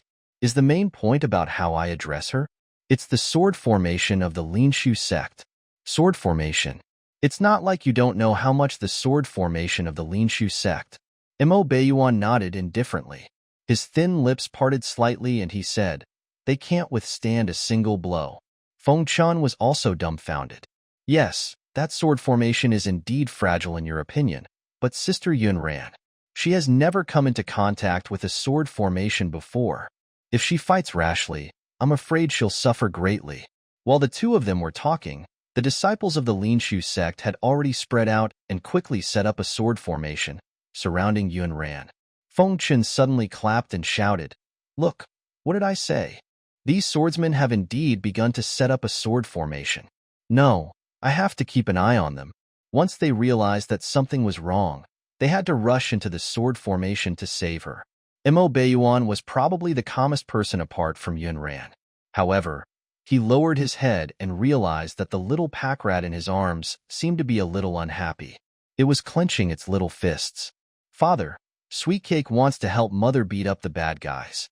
Mo Baiyuan said in a low voice, Your mother is very powerful. She doesn't need your help to fight bad people. Yes, Sweet Cake's mother is the best mother. The sword formation of the Linshu sect was set up. Anyone could tell that the intention of the disciples of the Linshu sect was not to give the other party any chance to fight back. What kind of sword formation is this? Who knows? With 18 people, this is not a small array. This array is probably not simple. Let me take a look.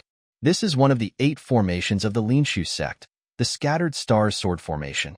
There are no living doors in this formation, and there are dead doors everywhere. This girl is still too young. Yunran stood in the sword array, but she was even calmer than the onlookers outside. According to the power of the move she had used previously, the other cultivation techniques should not be bad. As for this sword formation, they were all things she had played with in the apocalypse. They were not very interesting. Dead ends everywhere? No way out? Then she would fight her way out. Everyone imagined that Yunran would be trapped by the sword array and have nowhere to escape. In the end, she would humble herself and admit defeat in a sorry state. However, in fact, the moment the sword formation was activated, Yunran attacked one of them. She did not know what cultivation technique she used, but the person she knocked down fell to the ground like a wooden stake. Then a second, a third. The disciples of the Linshu sect kept changing their positions, but they were as fierce as tigers. In the end, they realized that it did not affect Yunran from picking one of them out and beating him up. Feng Qian had always felt that he was a talented cultivation genius. But at this moment, in the face of Yunran's actions, he felt like an ordinary little miracle doctor. Feng Qian lowered his head to look at Bun, who was beside him, with a hint of comfort. Fortunately, one of the 4 in this family was a relatively ordinary mortal. He had such a father, such a mother, and such a sister. Feng Qian wondered if this little pack rat would suffer any blow. Feng Qian felt that as an uncle, he should comfort Bun. Bun, did you know? Actually, Uncle Feng Qian was also very ordinary when he was young. However, later on, through his own efforts, he joined the Miracle Doctor sect. 10 years later, he learned a lot of medical skills and now, he's a little miracle doctor that everyone respects. Do you know what this tells us? Bun looked at him with his big black eyes. The expression on his face was so cool that he was simply a replica of Mo Baiyuan. What Feng Chan wanted to say now was that this child's face was not ordinary. Bun seemed to be listening to him seriously. Then he asked, "Does studying medicine earn money?" Feng Chan was also dumbfounded. In order to prove that he was very awesome, Feng Chan cleared his throat and replied, "Of course, it helps you earn lots of money. The medicinal pills refined by your uncle Feng Chan are priceless." Bin was interested when he heard this. He asked again, "Then which is more profitable, digging out the stones and the heads of demon beasts or refining medicinal pills?" Feng Chan said, "That depends on the medicinal pill. Some medicinal pills are even more precious than the crystal in the demon beast's head." Bun nodded, not fully understanding. He made a decision in his heart. Other than digging up a carriage of crystals for sweet cake, his other goal was to learn how to refine pills. "Then can you teach me?" Since this little pack rat was willing to learn, Feng Chan was naturally willing to teach him. After all, he was born into a family full of big shots. If he learned some medical skills, he would have his own skills in the future. He would not be called the weakest of the family of four. "All right, as long as you want to learn, Uncle Feng Chan will teach you." Although Uncle Feng Chan can't beat your father, your mother, and your sister in a fight, in terms of medical skills, he's definitely better than them. Bun nodded. His cool little face was still expressionless as he looked at the sword array again. Feng Chan was stupefied. Was that it? He didn't even praise him. He didn't say that his Uncle Feng Chan was so awesome. Feng Chan looked at Yun Ran again and realized that his big shot had already ended the battle by single-handedly beating up the disciples of the Linshu sect. Yuan, which cultivation technique did Yun Ran use to break the array? It's so powerful. Can you lend it to me too? I want to learn it too. Yun Ran had handled the battle too cleanly and beautifully, so much so that Feng Chan was tempted. Previously, he was not too interested in cultivation techniques, but now, he felt that he could learn them too. Mo Baiyuan glanced at him indifferently and replied, "It's not one of them. She just used 18 moves across the 6 books. They're different against each opponent. According to your comprehension of spiritual power cultivation methods, it will take about 80 years to cultivate to her level. Are you sure you want to learn them?" Feng Chan was also dumbfounded. 80 years? Then forget it. If he had the time, wouldn't it be good for him to study some poison? If his spiritual power cultivation was not enough, there was no need to be afraid. He could use poison to make up for it. Wait, you just said that Sister Yun Ran used 18 different moves. Why would she do that? Doesn't she mind the trouble? Changing from one cultivation technique, changing to another required different types of qi and spiritual power. A normal person who could use 1 or 2 cultivation techniques freely was enough to fight others. There was no need to change. Therefore, Feng Chan really could not understand her actions. Mo Baiyuan's eyes darkened. He curled his thin lips and said with an imperceptible meaning in his voice, because her initial goal was to use these people as practice. Feng Chen's expression froze. Practice? This was too much. Mo Baiyuan did not say anything else. His eyes were deep and distant as he stared at Yun Ran. The girl not far away was dressed in a plain dress. Her skin was as white as snow, and she had bright eyes and white teeth. She looked harmless and delicate as if she was otherworldly. But her performance just now had definitely overturned everyone's understanding of her. On the other side, Yun Ran raised her eyebrows slightly and glanced at the people lying on the ground around her. Her voice was light. "It's not scary to be a noob. What's scary is that you're a noob and like to fight others." The disciples of the Linshu sect were speechless. They felt extremely insulted. They had embarrassed the Linshu sect. It would be difficult for them to explain when they returned to the sect. Yun Ran had originally planned to bring the 2 children to the sect meeting to watch the commotion. Unexpectedly, after this series of events, she had become the source of liveliness in the eyes of others. Rumors about her were flying everywhere. It even surpassed the popularity of the sect meeting. At the same time, the Linshu sect had really lost face this time. Sect Master Wan Hong rushed over with a few elders overnight. Looking at his heavily injured precious daughter lying on the bed, Wan Heng's face darkened. He clenched his fists so tightly that his bones cracked. That woman is Mo Baiyuan's woman? Therefore, Mo Baiyuan is backing her up. That's why she has the guts to touch my Linshu sect. The spies of the Linshu sect repeated the information they had found about Yunran in front of Wenhong and the elders. However, this time, there was another one. With a heaven-level spiritual root, her spiritual power cultivation is unfathomable. Wenhong slammed his fist on the table, his eyes filled with hatred. We can't let this matter go. Otherwise, how can we stand in the 5 countries in the future? The sect cared about its reputation the most. I'll personally meet that woman. The great elder was extremely careful when dealing with things. He hurriedly stopped him. No, as the sect master, it's not honorable for you to fight a little girl, even if you win. If they lost, it would be even worse. The Linshu sect would probably walk the path of decline. Wenhong was displeased. Then are you saying that we should just let it go? Let the other sects laugh at the Linshu sect? Mock us behind our backs for almost being destroyed by a woman? The great elder stroked his beard and rolled his muddy and yellow eyes. A glint flashed across his eyes. There are thousands of ways to destroy a person. What is the most hated and despicable thing about spiritual power cultivators? It's a demonic cultivator who uses forbidden techniques to snatch other people's cultivation. If this woman is a demonic cultivator, she will be the enemy of all sections. The so-called demonic cultivators were not righteous. They were also what everyone called evil. The most common cultivation technique for demonic cultivators was to snatch someone's cultivation and spiritual root. The spiritual power cultivation of righteous sects and evil demonic cultivators had always been irreconcilable. Both sides were evenly matched. Until 800 years ago, a war god-like leader of the righteous path, the Kunlun sage, led those on the righteous path to battle those on the evil path.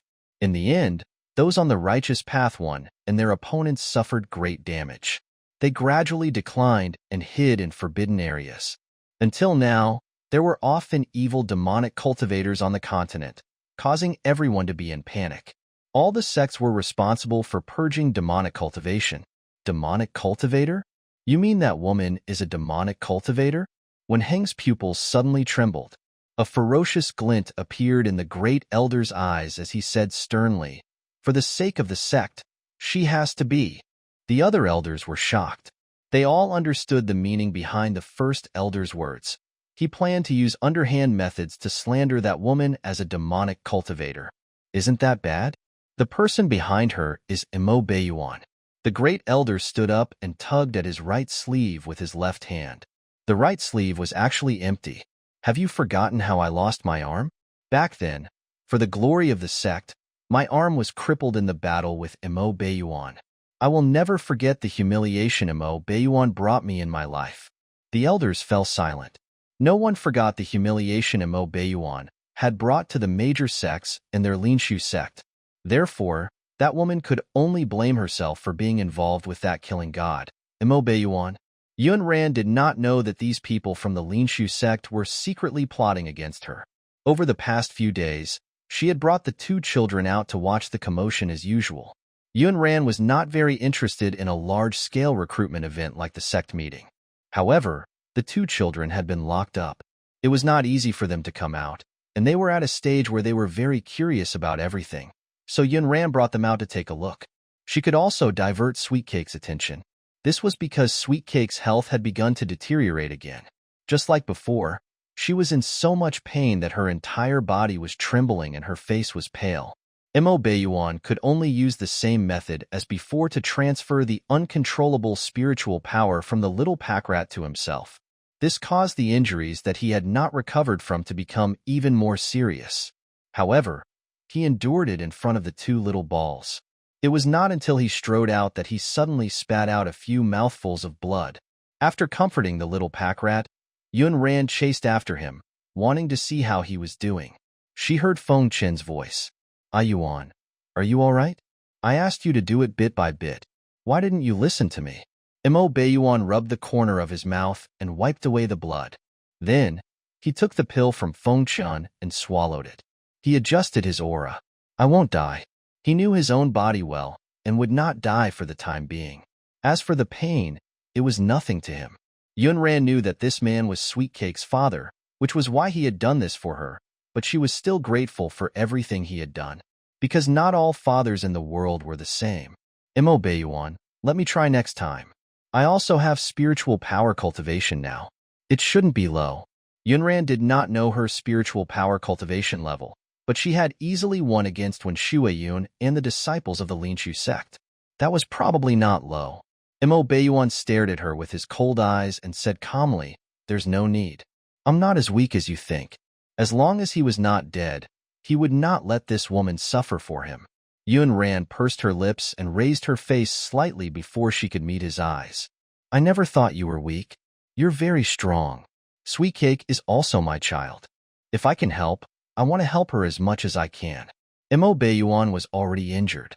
Now that the spiritual power in his body was a little out of control, she suddenly approached and spoke. Her breath was like orchids, causing the goo poison in his body to become active again. He seemed to have a fatal attraction to this woman in front of him. "Yunran, if you really want to help me, try to stay as far away from me as possible." This was the first time Yunran had heard him call her name so seriously. She was stunned for a moment before she understood what he meant. She quickly took a few steps back. What's with the goo poison in Imo Bayuan's body? Who poisoned him? Is it his enemy? Can you tell me in detail? It was mainly because this goo poison was too strange. Yunran was curious about how he had fallen for it, so she asked Fengchen, the big mouth. "Then you've asked the right person." I know. Come, sit down and talk while you eat melon." As he spoke, he stuffed a watermelon into Yunran's mouth. That poison was poisoned by that ghost goo lady from Miaojiang. Miaojiang, ghost goo lady? Does she have a grudge against Imo Bayuan? According to normal analysis, that woman must have had a grudge to poison him. Unexpectedly, Feng Chun kept shaking his head. Then, she said tirelessly, "You're wrong. It's not hatred, it's love." That ghost goo lady said that A Yuan's body is a rare physique that can only be seen once in 1,000 years. It can help her cultivate, so she insisted on pulling A Yuan to cultivate with her. Is A Yuan that kind of person? Yunran could roughly guess the subsequent developments. So, she drugged Imo Bayuan to force him to submit? To practice with her? Feng Chen blinked and coughed softly. When I spoke about the two of them cultivating together, it doesn't mean the same as the kind of cultivation you know. It's the kind of cultivation you should understand. Yunran had made a mistake just now. Now that Feng Chen had reminded her so subtly and connected it to the characteristics of the goo poison, she roughly understood what cultivation technique the ghost goo lady was practicing. However, she did not expect that she would be the one cultivating with Imo Bayuan. Since it's the goo poison from the ghost goo lady, why don't we just find her to detoxify it? Feng Chun sighed. I did, but that woman has gone missing. All these years, A Yuan's people have been looking for her. They've tried all kinds of other methods, but you've seen the effect. Those antidotes were useless. By the way, did you secretly cultivate with A Yuan with your spiritual power cultivation? She and Imo Bayuan? Yunran blocked his mouth with a piece of watermelon. Take back those messy little stories in your head. He and I always want to stay far away from each other. How would we cultivate? With our willpower? With that, she left the stunned Feng Chun behind. Yunran knew very well that the person who had that accident with Imo Bayuan was not her, but the host. She was not the one who gave birth to Imo Bayuan's child. It was the host. Therefore, she had nothing to do with Imo Bayuan. Feng Chun looked at the departing figure and realized that Yunran had misunderstood what he meant. He quickly chased after her. Hey, wait, listen to me. I didn't mean that you and A Yuan dual cultivated. I'm innocent. Yunran turned and glared at him. Will you shut up? If you open your mouth again, I'll cut out your tongue. Did he have to shout so loudly on such a topic? There were many secret guards around the courtyard. Those secret guards were all elites of the Yuan Manor, and all of them had sharp ears. Feng Chen felt wronged. He meant that she had cultivated those high-level cultivation techniques with Imo Bayuan previously. He thought Imo Bayuan must have guided her so that she could master them all so quickly. It was just that the topic might have changed a little too quickly, but there was no other meaning. The secret guards of the Yuan Manor were indeed sharp-eared and loyal. When they heard their conversation, they turned around and sent it to Imo Bayuan. They even added some speculation and analysis. Young divine physician Feng probably wants to persuade Miss Yunran to dual cultivate with you. and help you relieve the goo poison in your body. Then Miss Yunran wanted to cut off his tongue. When Mo Baiyuan heard the secret guard's report, his face turned green. He rushed over and pulled Feng Chen up from the bed. Don't talk to Yunran anymore. Feng Chen looked confused. Did he drag him out of bed just to tell him this? Why? To be honest, he and Yunran got along quite well. Why should he talk less? Did this person think that everyone was like him? He did not like to talk and liked to communicate everything with his eyes. Feng Chen stared at him for a moment, then laughed mysteriously. Mo Baiyuan, just admit it. You're so possessive. If you like Yunran, just say it. Isn't it just an iron tree blooming? I won't laugh at you. Mo Baiyuan knew that Feng Chen was used to speaking without thinking, but what nonsense was he talking about now?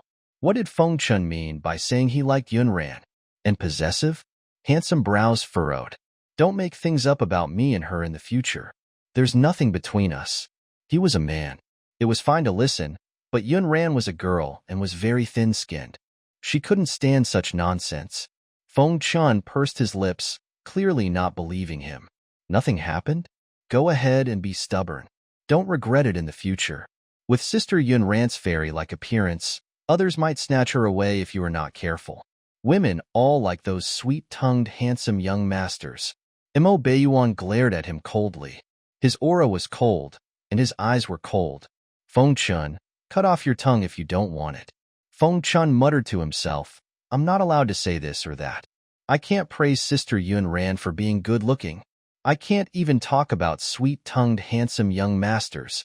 However, when he received a certain someone's gaze, little miracle Dr. Feng still cowered a little. Sigh, isn't it just shutting up? I'll close it now, all right? After talking to Feng Chen, Mo Baiyuan turned around and went to look for Yunran. Feng Chen was a careless person. That woman should not take his words seriously. Yunran had just coaxed the two little balls to sleep. She entered the space and wanted to soak in the spring water. Sensing that someone was approaching, she couldn't put on her clothes properly, so she wrapped herself up and rushed out of the spatial immortal mountain.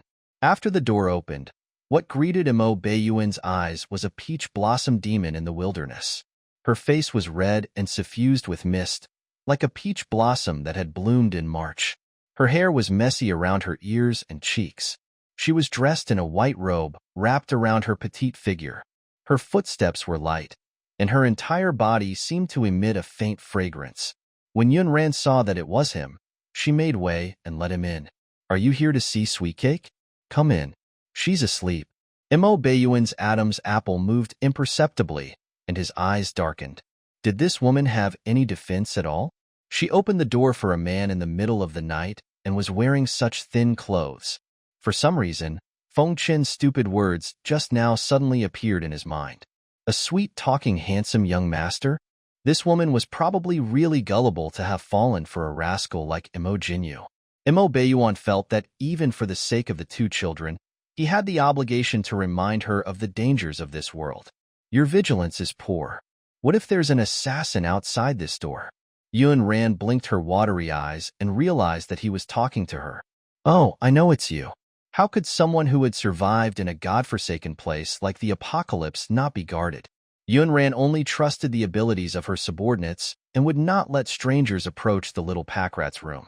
She had long guessed that the person who had come was him, so she did not take any precautions. If it's a killer or assassin, I'll greet them with a saber. Mo Baiyuan's eyes darkened, and his thin lips pursed into a line. Your saber is with me. This woman had probably forgotten that her saber was temporarily with him. To think she wanted to move forward with a saber. If it was really a killer, she probably didn't even have a handy weapon. At the thought of this, Mo Baiyuan suddenly remembered something. Previously, Yunran did not have any spiritual power cultivation. Even if she had a storage ring, she could not control it. However, it was different now. She had found her spiritual root and had a certain spiritual power cultivation. She could control the storage ring. He did have a few idle storage rings in his hand, but they were all in the style of men. It was not suitable for her slender fingers to wear them. If he remembered correctly, some auction houses would take advantage of the popularity of the sect meeting to hold larger-scale auctions. There would be storage rings and portable spiritual artifacts auctioned at the auction. He asked the secret guards to see if there would be an auction nearby in the next few days. Yun Ran had only said it casually to show that she would never show mercy when facing killers. Unexpectedly, the person opposite her was so serious that he was really discussing with her how to deal with killers knocking on the door. Then I'll swing the stool and smash it in his head. That should do it. Mo Baiyuan frowned again. No, wood is too disadvantageous against sharp weapons. Moreover, you might not be able to hit his head. Although their relationship was quite complicated, other than sharing a pair of cute little balls, it was also the kind of relationship where they were forced to live and die together. But Yun Ran rarely chatted with this man. Perhaps it was because of what he had done these past few days that her understanding of him had changed, and she began to gradually trust him. As a result, Yun Ran found his personality quite interesting. She sat at the table and poured herself a cup of tea. She stared lazily at the person opposite her. The man's back was straight, and he exuded a noble aura. His cold eyes gave off an abstinent aura. The conversation between Feng Chan and her earlier appeared in Yun Ran's mind. It was normal for the ghost gu lady of Miaojiang to covet his body. Who could withstand such a proud, powerful, and abstinent man? Mo Baiyuan saw that she was lying on the table with her arms propped up, revealing a thin and white arm. She looked lazy and casual. He knew that she did not listen to him at all. I don't want you to die. If you die, you'll implicate me. Yun Ran's cherry lips curled. Okay, then tell me. If there's a killer outside the door, what should I do? Mo Baiyuan said, if you don't know the other party's strength, it's best not to get close and don't trust anyone, especially those handsome young masters who look like good people. Sometimes, good-looking people might not be good people. His words were actually unnecessary advice to Yun Ran, because Yun Ran wouldn't trust anyone easily. But she smiled at him and nodded. Okay, I got it. This man's tone was so serious that she could not regard him with a joking attitude. Mo Baiyuan did not continue this topic. He walked over to the bed and stared at the two little balls sleeping soundly for a while. Yun Ran yawned and waited for him to leave. After finally sending him to the door, she heard him suddenly say, don't worry, even if you're fatally tempting to me, I won't touch you. Yun Ran was speechless. Wasn't it appropriate to say such things in the middle of the night? Yun Ran naturally believed that he wouldn't touch her. No matter what the rumors about him were, Yun Ran believed that he still had this bit of character. If he really wanted to touch her, he would not help her find her spiritual root. The most likely outcome for her was to be locked in the Yuan Manor and be his tool to relieve the goo poison in his body. Mo Baiyuan finally said what he had been suppressing in his heart. Only when he turned around to leave did his clenched fists slowly relax. The next day, Yun Ran brought the two children to have breakfast with Mo Baiyuan. Mo Baiyuan was no longer as stiff as the first time he fed sweet cake porridge. He knew how much to scoop with a spoon. The little pack rat swallowed very well. The two little balls had a good appetite today. Each of them ate an entire meat bun and half a bowl of porridge. After breakfast, Mo Baiyuan said, there's an auction today. Let's go take a look. Yun Ran agreed. The two children did not know what an auction was at all, but as long as they got to go out to play with their parents, they were very happy. Oh, Sweet Cake is going to an auction. The little pack rat sat in her father's arms and clapped her little hands. She swayed her calves, and the little knot on her head swayed. When she saw Feng Chen enter, she even waved and took the initiative to greet him. Uncle Feng Chan, Sweet Cake is going to an auction. Bun was the kind of person who was more reserved. Although he was very happy, the expression on his face was still cool. Feng Chun knew that they were going to the auction and wanted to join in the fun. I haven't been to an auction in a long time. Let's go and watch the show. Feng Chen's survival instinct was extremely strong. He automatically avoided Yun Ran and went straight to chat with the two little balls. Do you know what an auction is? Are you that happy? Little Sweet Cake said sweetly, it's a place where you slap someone till he flies. Feng Chun was stunned. This was the first time he had heard such a refreshing explanation. Therefore, he patiently explained to the little pack rat what an auction was. After Feng Chen explained in detail, the little pack rat widened her big round eyes and nodded. I know. I'm going to buy something. I love to buy things. Feng Chen nodded. Yes, yes, yes. We're going to buy things. Your father has money. When the time comes, you can just ask him to buy whatever you like. He was not up to no good. Yuan was really rich. He had so much money that he could not spend it all. The little pack rat's eyes lit up. She had thought that it would be similar to shopping. She had already planned in her heart that she would buy a lot of candied hawthorns, preserves, and pastries. Unexpectedly, when they arrived at the auction venue, the little pack rat twisted her neck and searched everywhere, but did not see a single candied hawthorn ball. Father, have the candied hawthorns been sold out? Candied hawthorns? That's right. Sweetcake wants to buy candied hawthorns.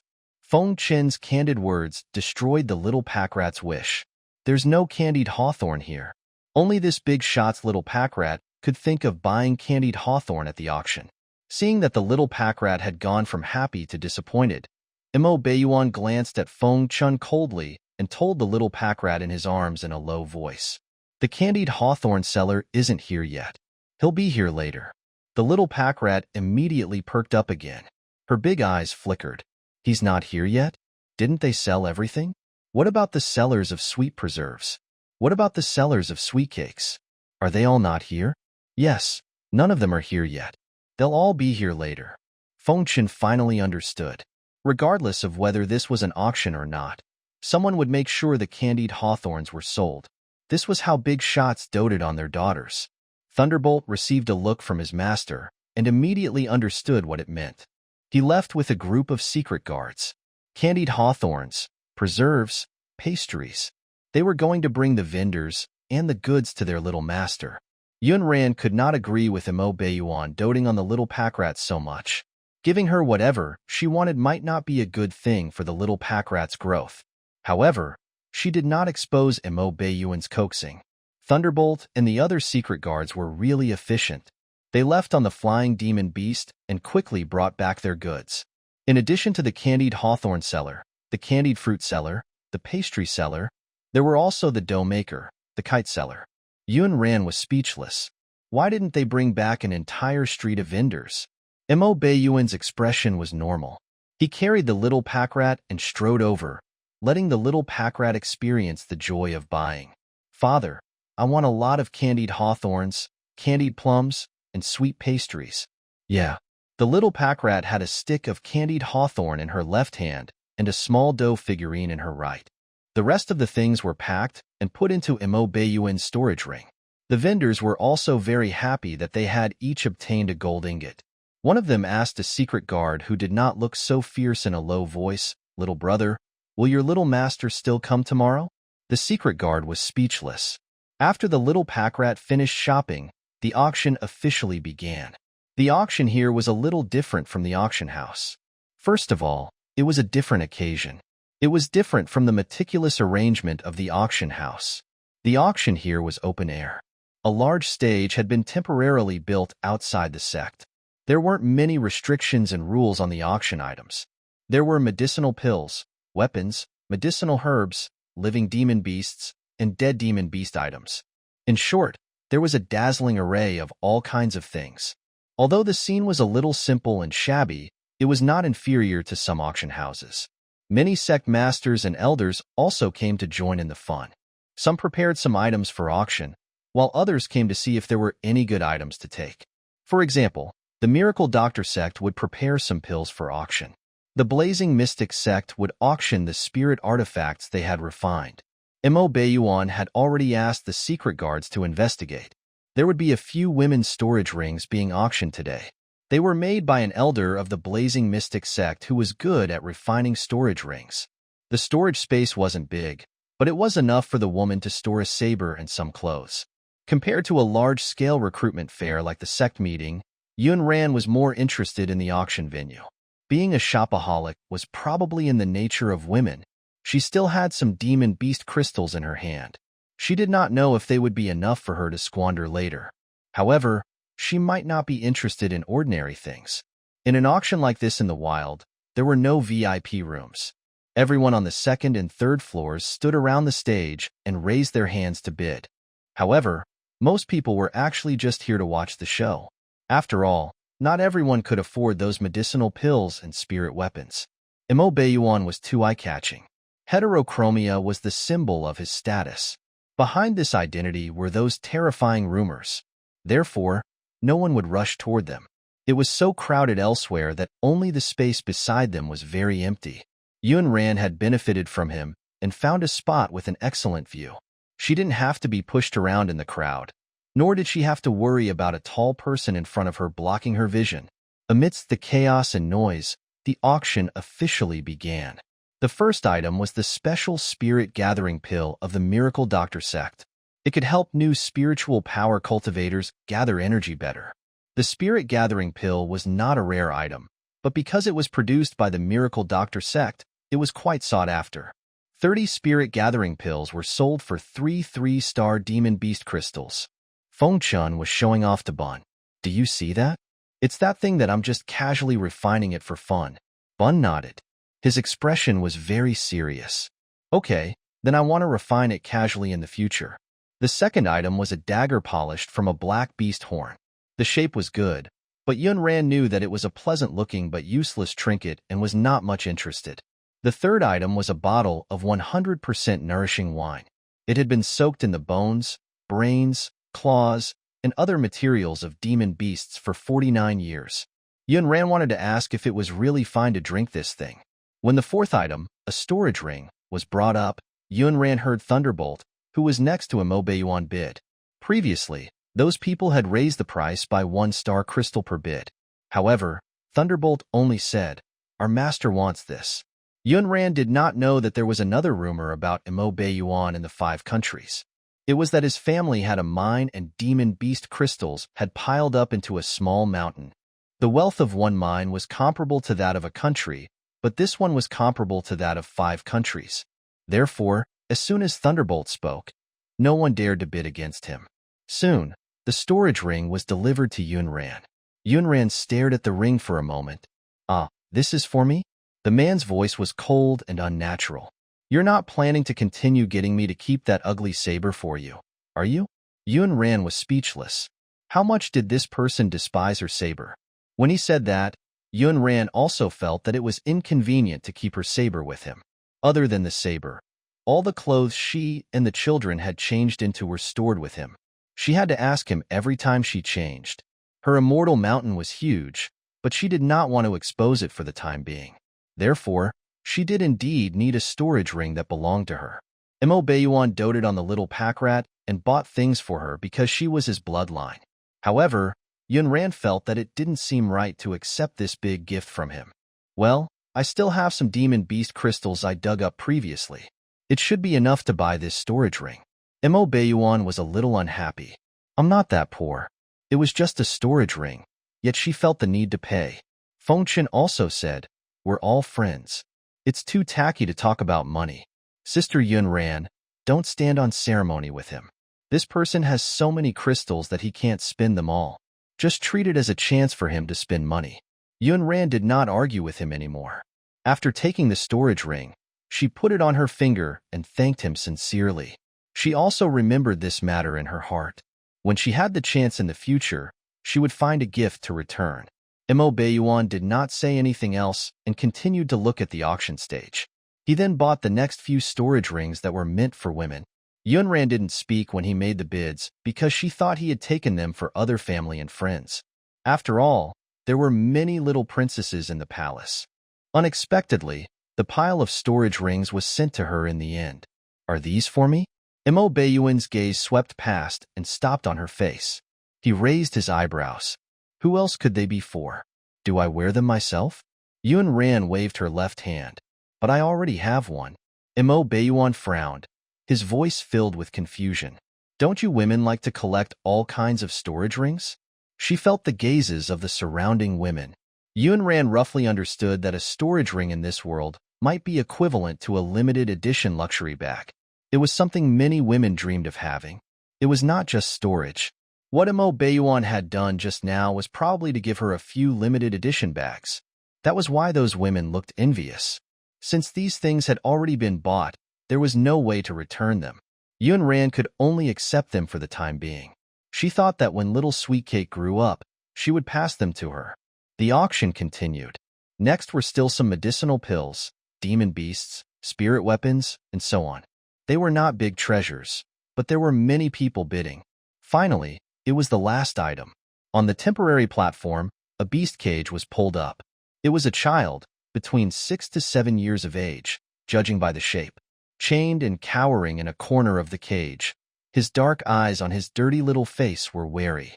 It reminded Yun Ran of the 2 little balls that had been locked in the Prime Minister's woodshed.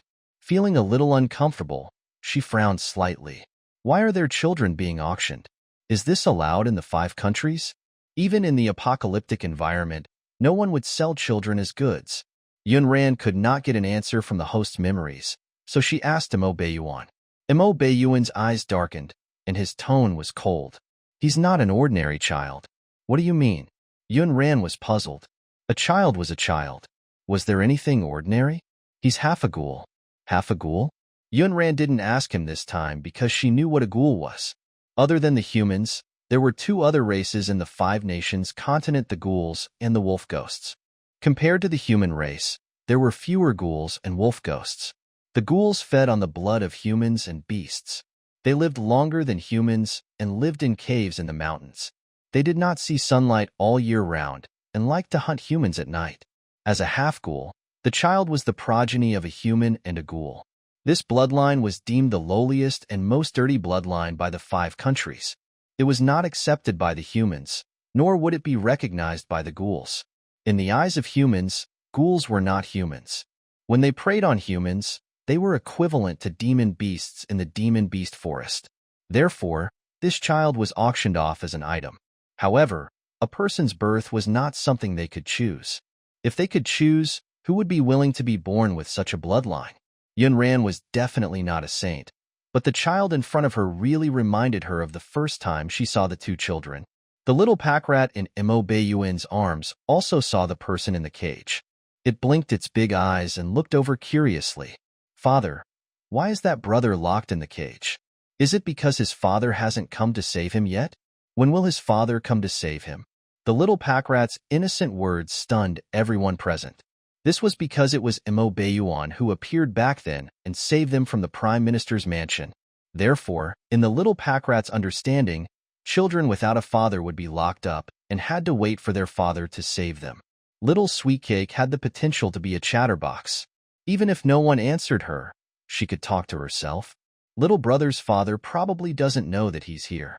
If he did, he would definitely bring him home because Sweetcake's father brought Sweetcake home. What about little brother's mother? Did she go find food for him?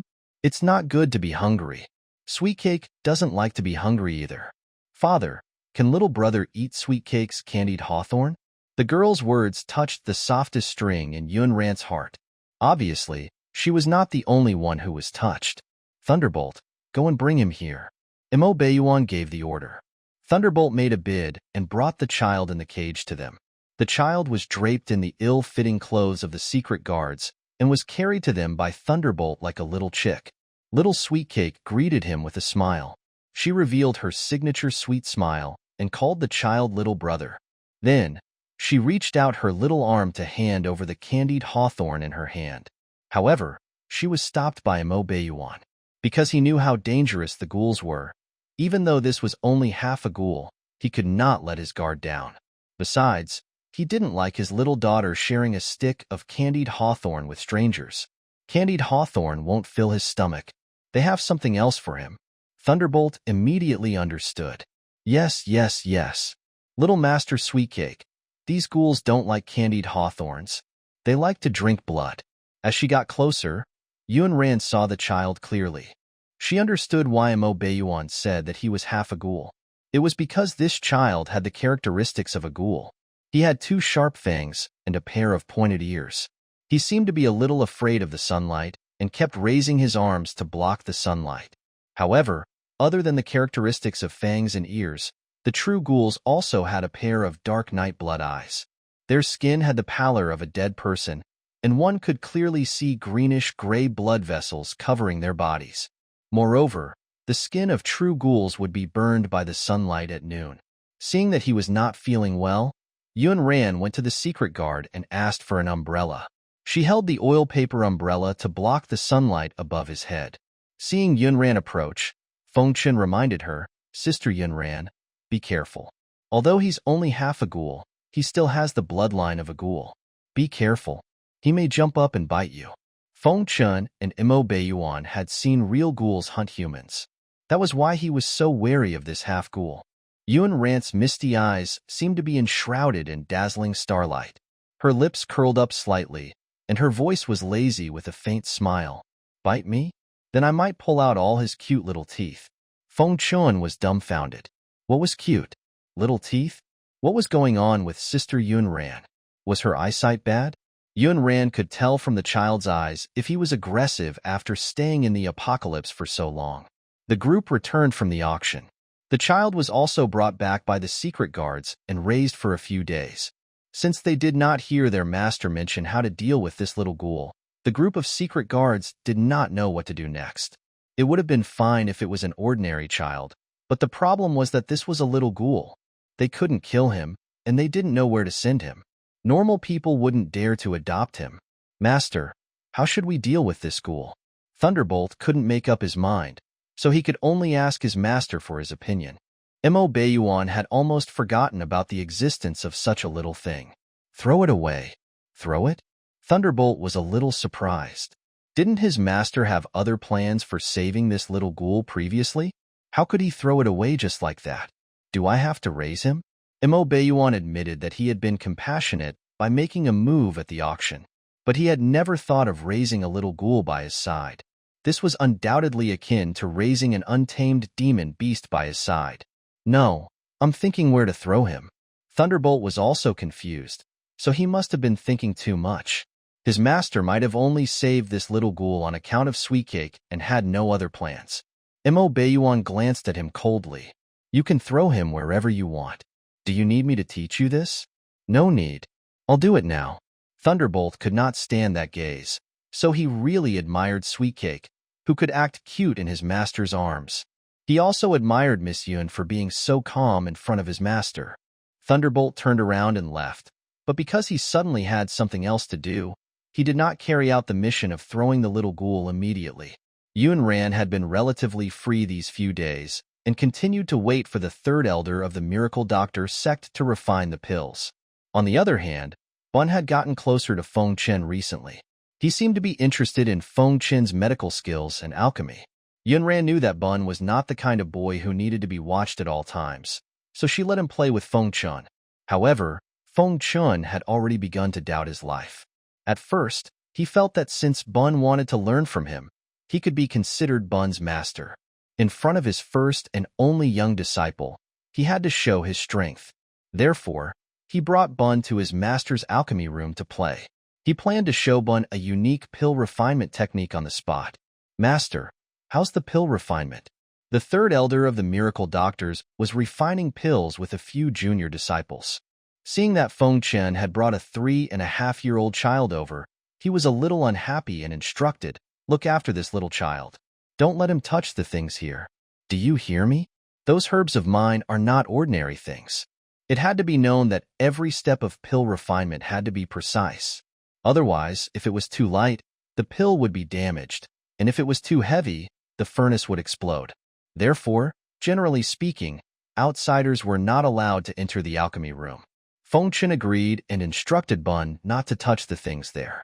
Although your father is rich and can afford to accompany these things if they're damaged, you'd better be good and not move, because my master will beat people up when he's fierce. Bun nodded coolly, indicating that he understood. He followed behind Feng Chen with his big black eyes, showing interest in everything in the alchemy room. Bun was different from Sweetcake. He only spoke a little more in front of Yunran. In front of others, he was as quiet as Mo Beiyuan and had a calm personality that did not match his age. The young disciples of the Miracle Doctor sect were not old either. When they saw the 3.5-year-old boy squatting obediently on the stool with a cool expression, one of them couldn't help but tease him with a pill. Little baby, do you want some candy? I have delicious candy here. Do you want some? Bun looked up and said in a childish but calm voice, what you're holding is not candy, but a pill.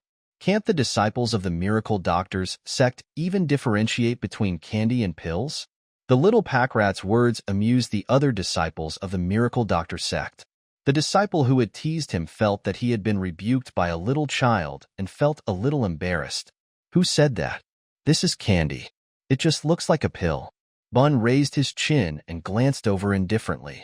He was clearly a little child, but his black jade-like eyes made one feel he had already seen through everything. Since it's candy, eat it yourself. That person's expression froze. Who would eat medicinal pills for no reason? Moreover, this medicinal pill was actually waste that was refined previously and was useless to the body. He just wanted to see the expression of this child when he ate it later and realized that he had been deceived. I don't like candy. Here. Bun frowned slightly and looked at him as if he was looking at a fool. I don't like candy either, but I suggest you take a look at your brain. You probably don't have a good brain if you treat a useless pill as candy. Little kid, how do you know this is a useless medicinal pill? At this moment, a slightly low and deep voice sounded. It was the third elder of the Miracle Doctor sect. Bun looked at him and replied in a tender voice. Uncle Feng Chun said that the smell of a useless pill is mixed and has a charred smell. There's a difference in quality and there are many cracks on the surface. It's a useless pill. Third elder was shocked. A 3-year-old child could actually say such things clearly. Wait, that's not right. You didn't come into contact with that pill at all. How did you know that it had a burnt smell? You're not lying, are you? Bun wrinkled his little nose and was a little unhappy. I'm not lying. This pill's smell is so strong. Can't you smell it?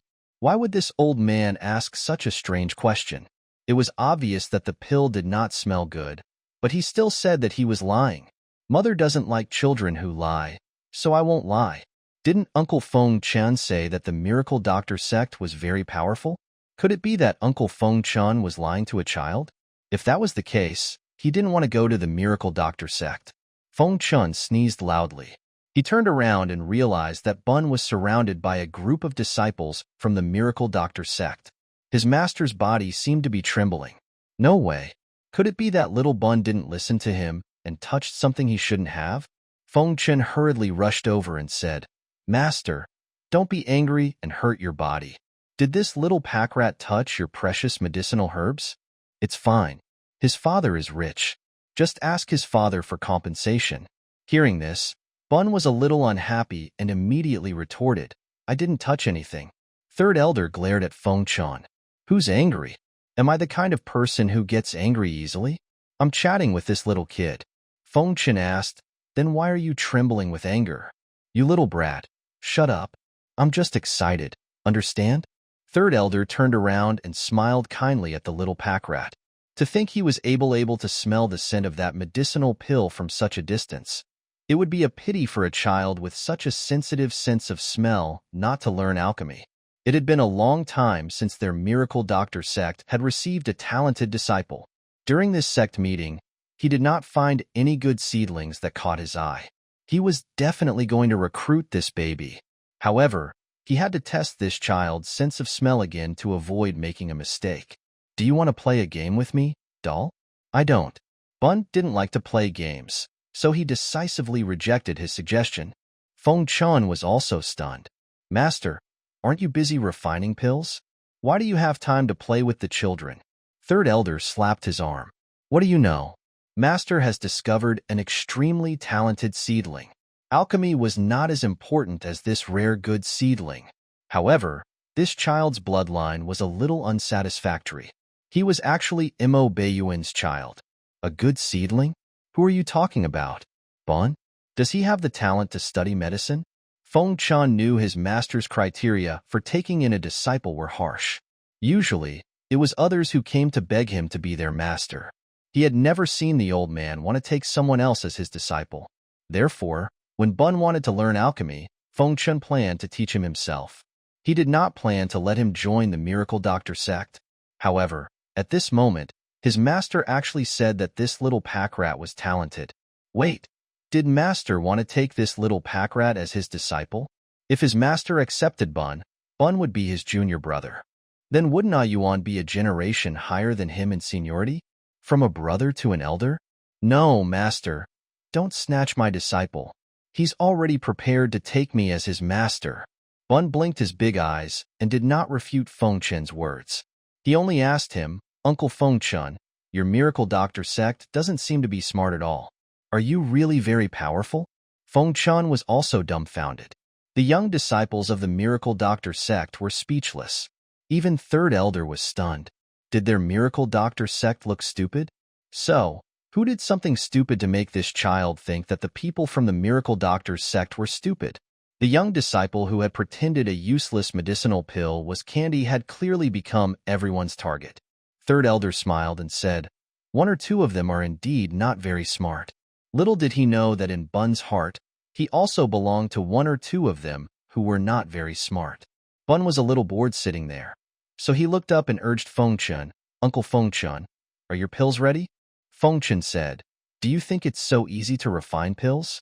I have to prepare the herbs first and concoct them before putting them in the pill furnace according to the ratio. There can't be any mistakes during the refinement. Otherwise, I might fail." After saying that, he didn't forget to teach little Bun. "Do you know what this tells us?" Nun nodded seriously, indicating that he understood. "This tells me that Uncle Fengchun is very slow in refining pills and will fail. I can't learn from you." Fengchun was stunned. Why little Bun talk like this? The disciples of the Miracle Doctor sect at the side almost choked with laughter. One had to know that Senior Brother Fengchun and Martial Uncle were the most talented disciples in their Miracle Doctor sect. Now, they were actually looked down upon by a little child. It was simply too interesting. Fengchun was so angry that he laughed. He also wanted to see this 3.5-year-old boy's talent. "Bun, would you like to play a game? Don't you like crystals? Let's use crystals as chips to play a game. How about that?" Bun wasn't interested in playing games, but Fengchun knew that he liked Demon Beast crystals. Crystals? Sweetcake's favorite beautiful stone? Okay. As expected, when Bun heard that he could receive crystals for winning, he nodded readily. This was Fengchun's plan. When the time came, he would deliberately lose 2 rounds and let Bun win 2 crystals. He could not hurt the little pack rat's young and fragile heart. After all, his little pack rat was the weakest among the family of 4. How? Bun was interested. His black eyes were as bright as gems. Fengchun had no intention of really treating Bun as an opponent. After all, the little pack rat was only 3.5 years old and did not know anything about medicine. If he was serious, he would be bullying a child. Hence, he casually said, "The game we're playing is called Guessing Medicinal Herbs and Medicinal Pills.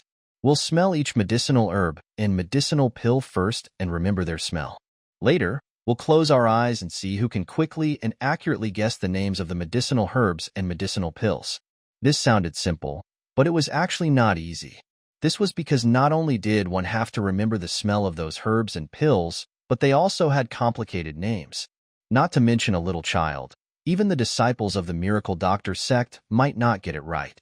Therefore, in order to not let little Bun lose too badly, Fengchun planned to give him more time to remember and tried his best to prepare some easy-to-remember herbs and pill names. His goal was to test the little pack rat's talent. Bun nodded. This game sounded simple. However, to Bun, Uncle Fengchun seemed to be very poor and did not have many crystals. Hence, the little pack rat turned to look at the others at the side and asked, "Do you have any crystals? Do you want to play together?" Third Elder wondered, why did this child change so quickly? Didn't he just say that he didn't want to play games? Crystals? He had them. However, if an elder of the Miracle Physician sect were to play with a 3-year-old child, it would probably not be seen as bullying the younger generation, but a child. He could not afford to lose face. The disciples of the Miracle Doctor sect did not want to play games with this little kid at all, so they did not say anything. Bun was a little disappointed. He sighed and said, "Uncle Fengchun, didn't you say that one can get rich cultivating alchemy pills? Then why are these people from your Miracle Doctor sect so poor? They don't even have crystals." Third Elder felt that he couldn't let such a little child look down on their Miracle Doctor sect. "Who said we don't have crystals? Yes, all of you. Take out your crystals and play with this." Little kid. Since the Third Elder had spoken, the young disciples of the Miracle Doctor sect naturally could not refuse. They could only take out 1 or 2 precious crystals they had saved. Although Bun felt that those crystals were smaller than the ones his mother and father had given Sweetcake, it was better than nothing. "Uncle Fengchun, lend me a crystal first. I'll return it to you when I win." Everyone thought that they were just coaxing him to play. They did not think that a 3.5-year-old child like him could really defeat them. Therefore, even if Bun didn't take out crystals as a stake, they wouldn't say anything. However, this little kid actually borrowed a crystal from Feng Chen as his bargaining chip and competed with them on equal footing. This shocked the young disciples of the Miracle Doctor sect. The third elder was also shocked. Mo Beiyuan's bloodline had not gone astray. Then he would help bring him back and teach him well, lest he grew up to be like his father. Feng Chen handed a crystal to Bun. This way, everyone placed a crystal in front of them as a bargaining chip. The rules were very simple. The medicinal pills and herbs that needed to be tested were placed on the table. Then, everyone surrounded the table to identify those medicinal herbs and medicinal pills. After about 10 minutes, everyone was blindfolded. Third elder would mess up the order and randomly take out one of the herbs and pills and place them on the table so that all of them could identify them blindfolded and could only rely on their noses to identify the smell. Whoever answered first would accumulate 1 point. The person who accumulated the most points in the end would obtain the chips of everyone else. With so many crystals as chips, the young disciples of the Miracle Doctor sect did not share Feng Chen's love for his little nephew. They had no intention of giving in to this child. It would be embarrassing if they lost to this 3.5-year-old child. But they seemed to have forgotten that this competition had actually been unfair to that 3.5-year-old child from the beginning. This was because that child had never come into contact with any medicinal herbs or pills before. Feng Chen had only suggested the game to test Bun's sense of smell. Who knew that such a large group of people would end up playing together? He could only hope that little Bun would not cry when he lost. Fortunately, Mo Beiyuan only doted on his daughter and let his son develop independently. Otherwise, Feng Chen felt that he would probably be beaten up. When the game began, Feng Chen was worried that Bun would not be able to remember the names of those medicinal herbs and pills, so he kept nagging in his ear. Bitter mysterious ginseng, bitter mysterious ginseng. This is bitter mysterious ginseng. Red flower gentian, red flower gentian. This is red flower gentian. Chicken bone fragrance, chicken bone fragrance. This is chicken bone fragrance. But Bun said, Uncle Feng Chen, just say it once. There's no need to say it many times. I can hear you. Feng Chen said, little Bun. I'm worried that you can't hear me. I'm worried that you won't remember. If I say it a few more times, you might be able to remember one or two. But I remember. Feng Chen felt that he had seen that faint expression somewhere before.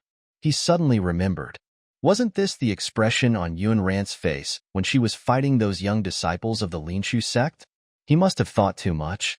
Bun was born to Yun Ran, so it was normal for them to look similar sometimes. It's okay. Later, you only need to answer one correctly. That's already very impressive because you're only 3.5 years old. Every one of them is more than 10 years older than you. Feng Chen felt that he had to teach little Bun the philosophy of life in advance. For example, one had to be open-minded about everything and not be too calculative about winning or losing. However, after the game started, Feng Chen and the disciples of the Miracle Doctor sect had already begun to doubt their lives. It was because Bun's answer came before Third Elder could put down his herbs. When the child spoke just now, he was slow, as if he had just woken up. Unexpectedly, he spoke quickly during the game. He did not give them any chance to answer. Feng Chen's mentality went from being worried about Bun's young and fragile heart to being hit like never before. He knew it. How could there be an ordinary child in that family of 4? With this super powerful memory and almost godlike sense of smell, they should be the ones crying. Bun put all the crystals into the small cloth bag he carried with him. His expression was still very calm. It was still far from the carriage of crystals he was going to give Sweet Cake. Do you still want to play? Everyone quickly shook their heads and waved their hands. I'm not playing anymore. I'm not playing anymore. I can't win. The third elder's face was glowing with excitement as he danced excitedly. In all his years of life, he had never seen such a sensitive sense of smell. Most importantly, this child's memory was also shocking.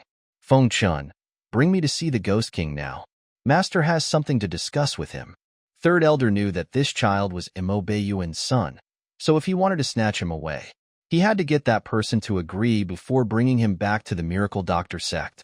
Feng Chen said, Master, don't tell me you want to take him in as my junior brother.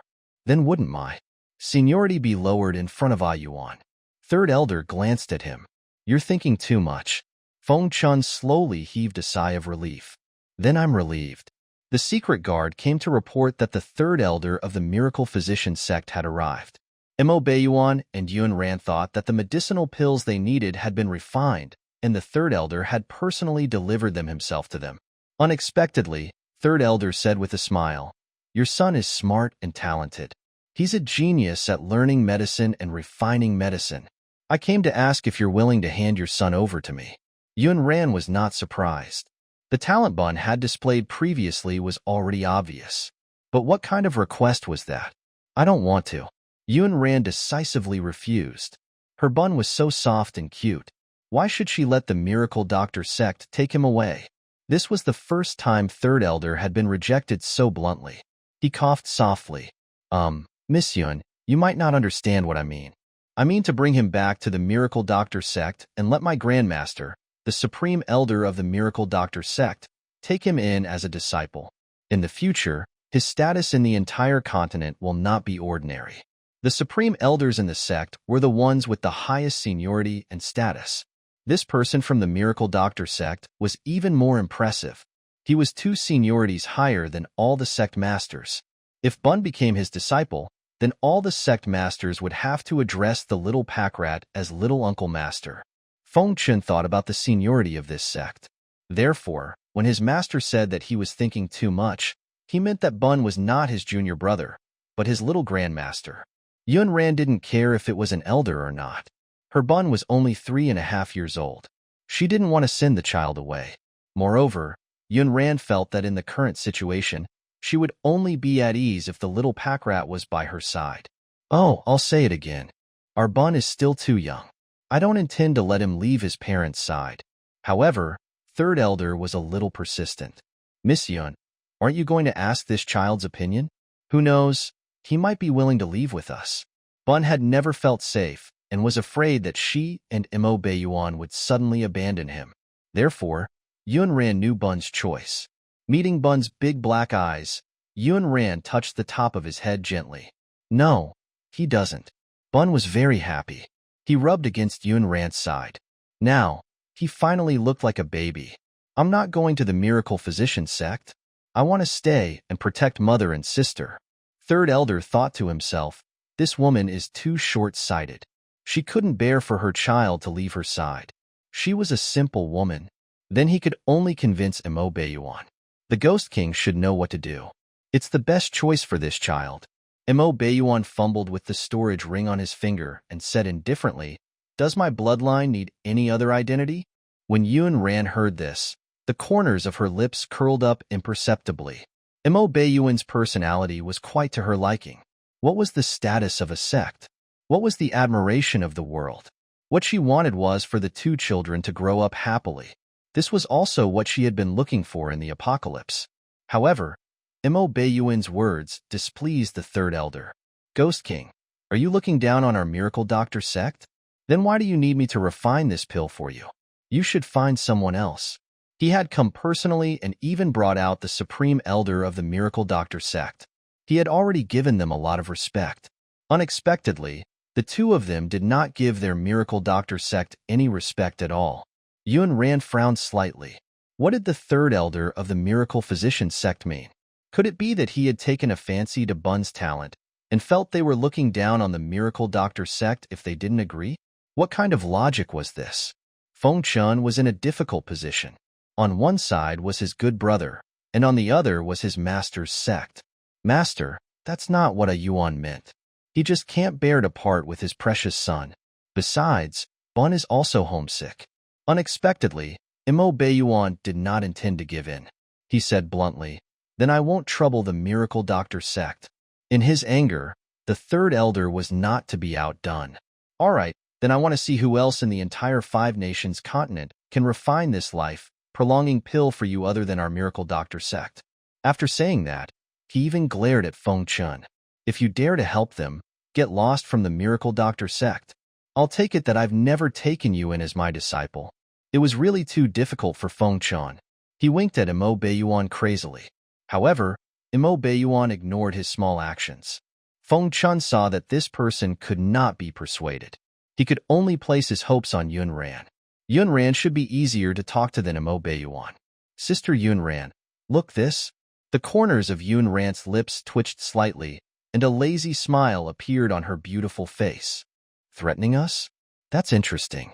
You'd better pray that the Miracle Doctor sect won't beg me in the future. Feng Chun was wondering if Sister Yunran was mistaken. He had asked her to soften her stance and not fight back. In that case, his master would probably be even angrier. As expected, the third elder was so angry that his beard trembled. What a joke. The Miracle Doctor sect has been established on the continent for nearly 1,000 years. Only others beg us. There's no reason for us to beg others. Yunran smiled. I see. Then your Miracle Doctor sect will be replaced in less than 10 years. What did you say? You are a little girl and don't know anything.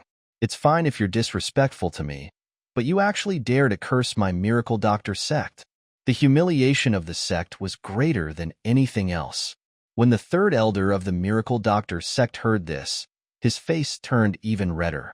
He glared at her angrily. Yunran was really angry. No matter what third elder's motive was in wanting to bring Bun back to the Miracle Doctor sect, Yunran really looked down on him now that he was actually threatening her with saving Sweetcake's life. It's not a curse. It's a notice. Remember, the Ghost Physician sect will replace your Miracle Doctor sect. Ghost Physician sect? What the Hades? This sect doesn't exist on the continent at all. Seeing that she had casually fabricated the name of a sect, the third elder was even more certain that she was talking nonsense. Yunran glanced at him indifferently. We'll have it soon. Actually, Yunran had long planned to establish her own force, but she hadn't been sure which direction to develop in. Now that she had a direction, it was time to defeat the Miracle Doctor sect. Third elder flicked his sleeves. All right, then I'll wait and see how an unestablished sect replaces our Miracle Doctor sect. With that, he glanced at Feng Chen. Traitor, get back to the Miracle Doctor sect. You're not allowed to have anything to do with them. I want to see how he survives. Feng Chun looked at his good brother and then at Sweetcake and Bun. A serious expression appeared on his usually playful face. His eyes darkened and he suddenly knelt down, kowtowing heavily in the third elder's direction. Master, Yuan once saved my life. We've been good brothers for more than 10 years. I once swore that my life was his, so please forgive me for being unfilial. The third elder did not expect his most valued disciple to betray him and his sect. He was so angry that he laughed instead. Good, very good.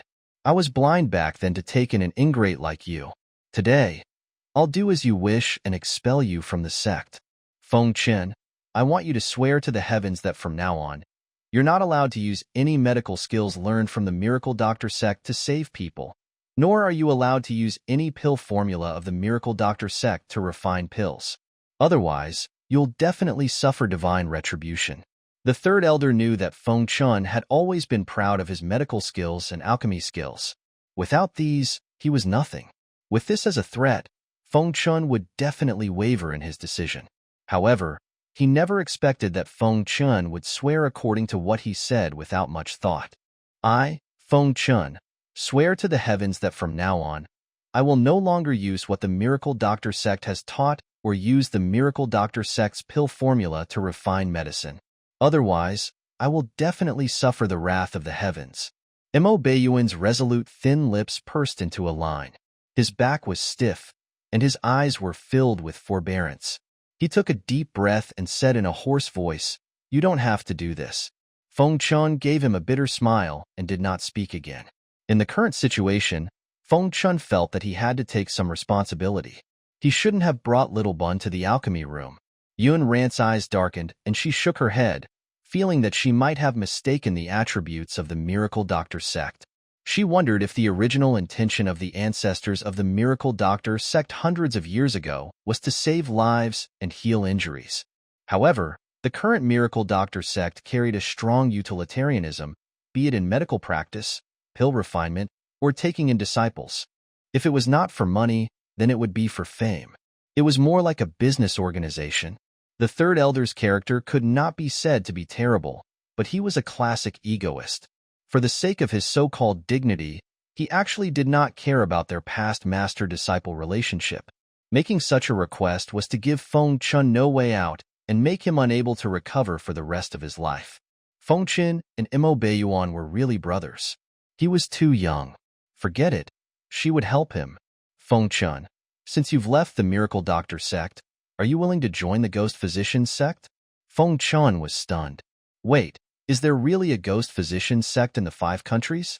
Why haven't I heard of it? Feng Chun was so frightened by her words that he forgot his sadness. Yun Ran raised her eyebrows and glanced at him. Oh, I just came up with a name. Naturally, you haven't heard it before. Feng Chun gave her a look that said, Are you kidding me? Unexpectedly, Little Bun suddenly said, Mother, I want to join the Ghost Physicians sect. The Ghost Physicians sect sounds very powerful. Feng Chun muttered, Powerful my ace. There's not even a shadow of the sect. You little bootlicker. Yun Ran didn't seem to notice the ghost-like expressions on the others' faces. Her unbelievably beautiful watery eyes looked at Little Bun, and her cherry lips twitched. You don't have to join. I'm the sect master of the Ghost Physicians sect. You'll be the young master from now on. Remember, in the future, the two of us have to work together to destroy the Miracle Doctor sect. Bun nodded seriously. Yes, Mother. I'll definitely help you defeat the Miracle Doctor sect. The third elder of the Miracle Doctor sect was speechless. Feng Chun was also dumbfounded. As for Mo Beiyuan, his expression was normal. He did not think that the conversation between the mother and son was ridiculous. His gaze fell on Yun Ran. This woman had never liked to play by common sense, so he was used to it. Little Sweetcake blinked her big eyes. She had been out of the situation. Perhaps because she was bored, the little pack rat suddenly felt hungry. She ran to Yun Ran on her short legs and tugged at her sleeve. Mother, Sweetcake wants to eat fruit. Yun Ran took out a few wild fruits she had picked from the Space Immortal Mountain from her storage ring. She handed one to each of the 2 little balls. The 2 children held the fruits and ate. The third elder of the Miracle Doctor sect turned around and flicked his sleeves, preparing to leave. He happened to glance at the 2 little balls chewing on the fruits. Then he seemed to be nailed to the spot. 7 treasures, Kirin fruit. How is this possible? No. How can you have the 7 treasures, Kirin fruit? What 7 treasures, Kirin fruit? Yun Ran saw that he was staring at the 2 children and seemed to understand something. He had recognized the fruits the 2 little balls were eating. Feng Chin also exclaimed and looked at the 2 little balls. 7 treasures, Kirin fruit. They are eating the 7 treasures, Kirin fruit. Feng Chun knew that the 2 little pack rats liked to nibble on these fruits, but he had never taken a closer look at what fruits they were eating. The problem was, who would let a 3.5-year-old child hug a divine spirit fruit and munch it all day? What kind of family was this? Are they really eating the 7 treasures Kirin fruits? Let me see. Feng Chun felt that his eyes must be playing tricks on him. How was that possible? The 7 treasures Kirin fruit had already gone extinct on the continent 500 years ago. What was left of them were some words and pictures left behind by their ancestors in some ancient books. Hence, he walked closer and stared at the fruits the 2 little balls were eating carefully. Then, he exclaimed, This is really the 7 treasures Kirin fruit. Yun Ran didn't know whether to laugh or cry when she saw Feng Chin staring at the bun and Sweetcake and the 2 little balls looking afraid that he would snatch their food. If you want to eat, just say so. I'll just give you one. Why are you staring at the food in their hands? As she spoke, she threw one over to Feng Chin from her storage ring. After Feng Chin caught it steadily, he seemed to be holding a peerless treasure.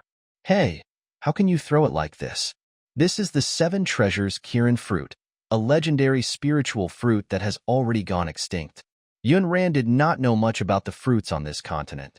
She only knew that she had never seen these fruits in the apocalypse, so she kept calling them wild fruits. Oh, I see. If you like them, I'll give you a few more. In any case, there were many such fruit trees in her spatial immortal mountain. The 2 little pack rats could not finish them. Hence, she took out 5 or 6 more and handed them to Feng Chun. Feng Chun was speechless. One moment, he had just been expelled from the sect. The next moment, he suddenly had 6 or 7 spirit-grade fruits that had already gone extinct. Fate had really subjected him to extreme upheavals. Third elders stood rooted to the ground. unable to move his feet no matter what. There was a hint of madness in his eyes. 7 treasures, Kirin fruit. Where did you find this fruit tree? Yun Ran blinked her long eyelashes and lazily opened her eyes a little. Isn't your miracle doctor's sect very powerful? Go and investigate yourself. Feng Chun was carefully protecting these spiritual fruits. He did not dare to eat them. He just felt that he was in a tight spot. Sister Yun Ran, I will take one of these fruits. No, just try one. You should take the rest back. Yun Ran smiled and glanced at him, her cherry lips curling up again. Feng Chen, are you joining the ghost physician sect? I'll give you 2 caddies of wild fruit every month. How about that? Feng Chun was speechless. What wild fruit? This was the 7 treasures Kirin fruit. No. What did Sister Yun Ran just say? She would give him 2 caddies a month. 2 caddies of what? 2 caddies of spiritual fruit. Seeing that Feng Chun was staring at the fruit in his hand, Sweet Cake thought that he was curious about how delicious this fruit was, so she shook her head and said, Uncle Feng Chun, it's delicious. The fruit is delicious. Feng Chun was also dumbfounded. How could a spirit-grade fruit that had gone extinct hundreds of years ago not be delicious? That bite was equivalent to a small city. The 3rd elder of the Miracle Doctor's sect was stunned when he heard Yun Ran's words. Natural treasures were divided into 7 levels: royal, mystic, earth, heavenly, immortal, and spiritual. Each level was divided into 4 levels: upper, middle, and lower. Their Miracle Doctor sect had been established for so many years. The highest grade treasure in the sect's warehouse was only an upper grade immortal rank red lotus fruit. However, this woman was actually giving Feng Chun 2 caddies of 7 treasures Kirin fruit every month. To be able to take out so many 7 treasures Kirin fruit at once without blinking. Could it be that she had not only discovered one 7 treasures Kirin fruit tree, but many? When the 3rd elder realized this possibility, his face turned green. His face turned even greener when his gaze landed on the 2 little balls chewing on fruits. How can you give this heavenly treasure to a little child to eat? It's simply a waste of natural resources. Yun Ran glanced at him indifferently. Why hadn't the old man left? Her little pack rats were just eating wild fruits. Why was this old man nagging? A waste of natural resources? These are just a few wild fruits in my eyes. Not to mention letting them eat it. I'm even willing to let them throw it for fun. In her space, there were wild fruit trees everywhere. Every tree was filled with fruits. The 2 children could not finish eating them every day. His eyelids twitched as he said with a trembling voice, You're simply ignorant. What a pity. What a pity for these spiritual fruits. If these spiritual fruits were in the hands of their Miracle Doctor sect, they would definitely play a greater role. Instead, they were snacks for the 2 children. Mo Baiyuan did not speak, but this did not mean that he was very calm. On the contrary, he was even more shocked than the others. This was because, in his memory, his 2 children had always eaten these fruits as snacks. They ate one almost every day. Sometimes, when little Sweet Cake couldn't finish a big wild fruit, she would send it to his mouth. He had also eaten a lot of those fruits. No wonder he felt that his cultivation had been showing signs of breaking through recently. It was not because of cultivation, but the effect of these wild fruits. Now that he thought about it, he didn't seem to have seen any of those fruits. He had not thought about it at all before and thought that Yun Ran had picked wild fruits somewhere. Who knew that these were actually extinct spiritual fruits? Where did this woman pick these wild fruits? Where did she store them previously? Was it a storage spirit artifact? But didn't she not have spiritual power cultivation previously? Even if she had a storage spirit artifact, how could she control it? With so many suspicious points, he actually did not suspect anything before. Yun Ran did not seem to care much about the discovery of these spiritual fruits. She continued her topic and invited Feng Chun to join her ghost physician's sect. Feng Chun, you don't agree? Do you think the offer of 2 caddies is too little? How about 5 caddies? 5 caddies. Feng Chen's mouth almost fell open. Sister Yun Ran, can we stop joking? My little heart can't take any more stimulation. Yun Ran felt that Feng Chun was still a good person, although he seemed a little stupid at times joking. I have no intention of joking with you. Join the Ghost Physicians sect and be the deputy sect master of our Ghost Physicians sect. Feng Chun had just been expelled from the sect, and someone wanted to recruit him. It was a good thing. But the problem was that the ghost physician's sect had yet to be established. Why should he be the deputy sect master? There were a total of 3 people. Other than him, there was a sect master and a young master. Of course, Yunran had also thought of this, so she was already thinking about how to expand the sect. Let's take advantage of this sect meeting to recruit some people. Once they enter, we'll give them spirit-grade fruits. What do you think? Feng Chen muttered. I think something is going to happen. Something big. Fancy giving one a spirit-grade fruit for enrollment. This sect meeting was probably going to be disrupted by her. But from her tone, Feng Chun suspected that she was not joking. Sister Yunran, how many 7 treasures Qilin fruit do you have? Thinking that he was worried that there wouldn't be enough wild fruits, Yunran told the future deputy sect master, not many. It should be enough to recruit thousands. Mo Beiyuan was speechless. Feng Chen said in disbelief, do you have some misunderstanding about the term not many? The 3rd elder of the Miracle Doctor sect almost lost his footing, but he straightened his neck and said, thousands. Don't think that these spiritual fruits can defeat our Miracle Doctor sect. Our Miracle Doctor sect relies on our 1,000-year-old medical skills and alchemy skills.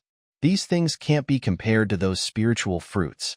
Yunran was wondering why the old man hadn't left. However, the old man reminded her. Yunran pursed her pink lips. When did I say how long it would take to take down the Miracle Doctor's sect? 10 years? Sorry, the time might need to be changed now. I think a year is enough. There was a faint coldness in that lazy voice, as if it had been soaked in a cold lake in the mountains. She had laid down her claim with unquestionable determination.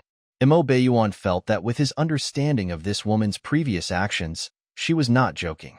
You ignorant child, don't be arrogant. Our Miracle Doctor sect isn't afraid of crooked people like you. The 3rd elder didn't notice that his voice was trembling more and more, and he was losing his confidence. Little Sweetcake snorted. She didn't like this old man and waved her little fist at 3rd elder. You can't bully my mother. Otherwise, Sweetcake will hit you. If it were any other child, 3rd elder would definitely not even look at her. But this little baby reminded him of the terrible experience of being sent flying. His body actually trembled involuntarily again. Actually, Sweetcake was just saying that to scare him. She turned around and forgot what she had just said. She hugged the fruit and ran to Yunran again. She looked up and said, Mother, where's Sweetcake's beautiful garland? I want to wear it for brother to see. Previously, when Bun and Feng Chen left, Yunran picked some flowers and plants from the Immortal Mountain and braided a garland for Sweetcake in order to coax her. The little pack rat liked it very much. After playing with it for a while, she could not bear to wear it, so she let Yunran keep it in her storage ring. At this moment, she was probably thinking about showing off to her brother. Yunran took out the garland she had put in her storage ring earlier and put it on the little girl's head. The little pack rat spun happily on the spot, then ran over to show her brother and her father. Brother, is it nice? Is Sweetcake's garland nice? Father, look at Sweetcake's beautiful garland. Mother made it. Feng Chen also felt a little awkward when he saw his previous master being threatened by a little child. He cleared his throat and shifted his gaze to the garland on little Sweetcake's head. Yes, it's nice, it's nice. He had originally followed behind Bun and Mo Beiyuan to support them. In the midst of supporting them, he was suddenly stunned on the spot. Then, he rushed to Sweetcake. The little pack rat was almost frightened. Mo Beiyuan glared at him coldly. Feng Chen, what are you doing? Could it be that after being expelled from the sect, he could not take the blow and went crazy? Feng Chen raised his hand and pointed at the garland on the little pack rat's head. Because he was too excited, he could not speak. She, flowers. Yunran glanced over with her clear, watery eyes and saw Feng Chen staring at the garland of little Sweetcake. He raised his arm and trembled crazily, his face filled with ecstasy. Why? Do you like the garland on Sweetcake's head? I didn't expect you to be so girly. I can give you one tomorrow. Feng Chen held it in for a long time before he finally found his voice. Where did the flowers on this garland come from? Yunran was stunned. She was too lazy to go out and pick these flowers, so she went to her spatial Immortal Mountain and picked a bunch. No way. Could it be that these little wildflowers were not simple wildflowers? I picked them. Why? Yun Ran had been through a lot. Even if the wild fruits and flowers might expose her spatial immortal mountain, she did not panic at all. Feng Chan tried his best to suppress his excitement. This flower is the moon shadow flower. This grass is the star soul grass. They're all extinct immortal flowers and spiritual herbs. The third elder of the Miracle Doctor sect had originally planned to leave, but when he heard Feng Chen's words, he rushed over in a flurry and stared at the garland on little Sweetcake's head. The little pack rat thought that he was going to snatch her beautiful garland. She hurriedly protected the garland on her head with both hands and jumped into its father's arms. Father, he wants to snatch Sweetcake's beautiful garland. Mo Baiyuan protected the little pack rat in his arms. His gaze landed on the little pack rat's head and he frowned. Fengchun, are you sure you're not mistaken? He had yet to figure out the matter of the spiritual fruit. Why did this immortal flower appear? Fengchun hurriedly shook his head. Even if I mistake my left hand and right hand, I won't mistake these immortal flowers and spiritual herbs. The moon shadow flower is a high-grade spiritual plant, and the star soul grass is a top-grade spiritual plant. As Fengchun spoke, he suddenly slapped his thigh. By the way, with this star soul grass, why would we need medicinal pills? This star soul grass has a very strong healing effect for internal injuries caused by spiritual power. Are you sure? This time, it was Yun Ran's turn to lose her composure. Previously, she was worried that after they quarreled with the Miracle Doctor sect, Mo Baiyuan would not be able to obtain the pill in time, which would affect him and Sweetcake. With this in consideration, Yun Ran planned to do it herself. The next time, she would help Sweetcake ease the pain brought about by the spiritual power. Unexpectedly, by chance, Feng Chen recognized the effect of the little weeds. There were many small weeds in her spatial immortal mountain. She could pull as many as she wanted. Feng Chen was once again dumbfounded by how Yun Ran had referred to the little weeds. I'm sure, but these few are probably not enough. Yuan's injuries are not light. These heavenly treasures were measured in terms of units by others. Yun Ran was probably the only one who would go by caddies. The remaining mental capacity of the third elder of the Miracle Doctor sect had completely collapsed. Star soul grass, moon shadow flower, star soul grass, moon shadow flower. How is this possible? How is this possible? Where did she get these things? Crazy? Is she crazy? Or am I? Previously, Feng Chun only felt that Yun Ran's talent in cultivating spiritual power was very powerful. Now, he felt that he could not afford to call her sister. Therefore, the Miracle Doctor sect was probably really going to be done for. The disciples of the Miracle Doctor sect had been waiting outside the courtyard and did not know what had happened. Seeing Third Elder come out, they went forward. They wanted to ask what was going on inside. However, the Third Elder knocked them away as if he did not see them. His eyes were crazy and dull as he kept muttering, 7 treasures Kirin fruit, star soul grass, moon shadow flower. She's crazy. She's not human. No, I'm crazy. I'm crazy. The young disciples did not understand the situation and could not stop him. They could only look for Feng Chun, their senior brother and martial uncle. Feng Chun looked at them and sighed. In the future, don't call me senior brother or martial uncle. I'm no longer a disciple of the Divine Physician sect. I've been expelled by Master. The young disciples of the Miracle Doctor sect were speechless. Senior brother Feng Chun, are you joking? You're the third elder's favorite disciple. Feng Chun said, go back and tell the sect master not to refine fake medicinal pills to deceive others anymore. Don't get too close to the royal families of the various countries or get involved in the battle for the throne. I won't say anything else. Do your best. When the young disciples of the Miracle Doctor sect heard his words, they really believed that he had been expelled from the Miracle Doctor sect. Senior brother Feng Chun, did you make any mistakes? It's fine. Go back and beg the sect master and the heavenly venerate elder. That's right, martial uncle. You're the little divine doctor of our Miracle Doctor sect. Feng Chun said, I've already sworn that I won't use what the Miracle Doctor sect has taught me to save people in the future, nor will I use the Miracle Doctor sect's pill formula to refine pills. You guys can go back. These little disciples did not feel comfortable, but who would? Feng Chun knew that he had always been an anomaly in the Miracle Doctor sect. Sooner or later, he would leave the Miracle Doctor sect. He just hadn't expected it to be so soon. It was so soon that he was caught off guard. The Miracle Doctor sect was a righteous sect. It had a clean reputation for nearly 1,000 years. However, Feng Chun regarded Mo Beiyuan, the killing god, as his brother. The sect master and elders of the Miracle Doctor sect had reminded him more than once to consider the interests of the sect more and not ruin the sect's reputation. However, on one side was his good brother who had lived and died with him, and on the other side was his sect. He could not make a choice at all. Therefore, he pretended to be unaware and tried his best to ease the relationship between the two sides. Actually, he knew that Yuan had been cutting him some slack. Otherwise, with Yuan's personality, he would have long made the Miracle Doctor sect pay the price for what those people had done. It had to be known that when the major sects provoked Yuan back then, the other sects paid a painful price. Only the Miracle Doctor sect was safe and sound. However, the people from the Miracle Doctor's sect never seemed to think that Yuan was showing mercy. They did not know how many times he had begged Yuan to spare the Miracle Doctor sect. Now that he had been expelled from the sect, everything in the Miracle Doctor sect had nothing to do with him in the future. Feng Chen bade farewell to the young disciples of the Miracle Doctor sect and turned around to return to the courtyard. He watched as the little girl with the immortal flower and spiritual herbs rode on the back of the holy beast and played. It was really like a dream. Sister Yun ran. Mississippi, aren't you going to take back the immortal flower and spiritual herb? Are you going to let Sweetie wear it for fun? Those were immortal flowers and spiritual herbs.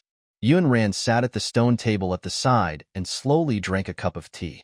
She said calmly, Feng Chun, these are just some wildflowers and weeds. Don't be so nervous. Yun Ran was not an ignorant fool. If the wild fruits from before were an accident, then the wildflowers and weeds were enough to prove that the wildflowers, weeds, and wild fruit trees in her space were not simple. She could not bring Feng Qian into her spatial immortal mountain to take a look. It was too troublesome to pull out the flowers and plants in the space one by one for him to identify. Therefore, the best solution was to find a few relevant books and flip through them to resolve her knowledge blind spot. Do you have the books that record these immortal flowers and spiritual herbs? Feng Chun smiled bitterly. It hurt. In the past, I could find a few copies for you. But now, I can't. I've already been expelled from the Miracle Doctor's sect. Moreover, I swore that I can't use what I've learned from the Miracle Doctor's sect or teach you what I've learned. I'm sorry. Yun Ran understood his difficulties. She thought for a moment and said, then get someone to spread the news that the Ghost Physician's sect accepts ancestral recipes for medical books. The price would match the quality. The Miracle Doctor sect was quite powerful, but it did not mean that there were no other medical books and pill formulas in the 5 countries. Feng Chen glanced at Mo Beiyuan. Was this big brother really not planning to stop this girl from fooling around? Are you really planning to establish some ghost physician sect? Feng Chun felt that if it was about saving dignity, she had already slapped the Miracle Doctor sect hard in the face just now. There was no need to target the Miracle Doctor sect anymore. As Yun Ran smiled at him, her watery eyes were charming and lively. Don't tell me you think I wanted to establish the Ghost Physicians sect out of spite with the Miracle Doctor sect? I don't think much of an existence that can be taken down in a year. I have other plans for establishing the Ghost Physicians sect. In the Xuanxia continent, the forces were complicated. It looked peaceful, but in fact, danger was everywhere. Since she was already involved with Mo Beiyuan, it was impossible for her life to be peaceful. And she was unwilling to be the daughter flower that relied on men. Therefore, she had to establish her own faction here. Then, are you not going to let the Miracle Doctor sect off? After all, it was his previous sect, and Feng Chun wanted to mediate and resolve the conflict between the two sides. Yun Ran raised her eyebrows slightly and glanced at him. Her lips moved. It's not that I don't want to let the sect off, but it's the law of nature and the heavens that the strong defeat the weak. The Miracle Doctor sect looks glorious on the surface, but don't you know how dirty it is on the inside? There was clearly no sign of the sect yet, but Yun Ran's tone made it sound like she was already the sect master of a powerful sect. Feng Chen met her dark jade-like eyes and felt cold sweat break out on his back. How do you know that the Miracle Doctor sect has internal problems? Yun Ran said, is it very difficult to tell? Your previous master, as an elder of the Miracle Doctor sect, is extremely utilitarian. The young disciples of the Miracle Doctor's sect beside him are young and not very capable, but they can take out crystals to play games with Bun. What does that mean? It means that the old tree of the Miracle Doctor's sect has long been corroded by the beetles from the inside. It's only a matter of time before it collapses. If they had not provoked her, the Miracle Doctor sect might be able to hold on with the foundation of these hundreds of years. Not to mention Feng Chen, even the usually cold Mo Beiyuan revealed a trace of shock. This woman had actually seen through the Miracle Doctor sect with just this short contact. At this point, Feng Chen naturally did not dare to underestimate her. He even had a feeling that this girl was being humble when she said a year. Yun Ran knew that he couldn't let it go yet, so she didn't force him to join the Ghost Physician's sect. Mo Beiyuan had been silent, but Yun Ran knew that this person must be very curious about her wild fruits, wildflowers, and weeds. After night fell, Yun Ran took the initiative to look for him after coaxing the two little balls to sleep. She went straight to the point. Mo Beiyuan, I can't tell you the answer you want to know now, but I can promise you that I won't harm you and the two children. Who didn't have some secrets in this world? She believed that Mo Beiyuan had them too, and there were many of them. Yun Ran didn't like to ask about other people's secrets, nor did she like others prying into her own. Mo Beiyuan's cold eyes were deep, like a bottomless spring. No one knew what was hidden under the calm water. Yun Ran could not understand it. She was also too lazy to guess. After saying what she wanted to say, she prepared to go back to sleep. Little did she know that while she had only come out to say a few words, something happened to Bun and Sweet Cake. Under the night sky, a few black shadows moved quickly, leaving behind afterimages. Under the moonlight, the shadows silently passed through the defense line of the secret guards of the Yuan Manor and entered the room of the two children. Bun and Sweet Cake were sleeping soundly under a soft blanket. They did not notice that the black shadows were slowly approaching. Just as the black shadows were about to attack the two little balls on the bed, a small black shadow darted out of the window and rode on the neck of one of the black shadows. It suddenly bit his neck, and blood splattered. The black figure let out a miserable scream, which woke the sleeping little pack rats up. Little Sweet Cake rubbed her eyes and sat up. Her big, beautiful eyes were filled with confusion as she called out in a childish voice, "Mother." But she did not see her mother. Instead, she saw people she did not know approaching. Those people were dressed in black and wore ghost masks with green faces and fangs. Sweet Cake screamed miserably. After all, she was a 3.5-year-old child.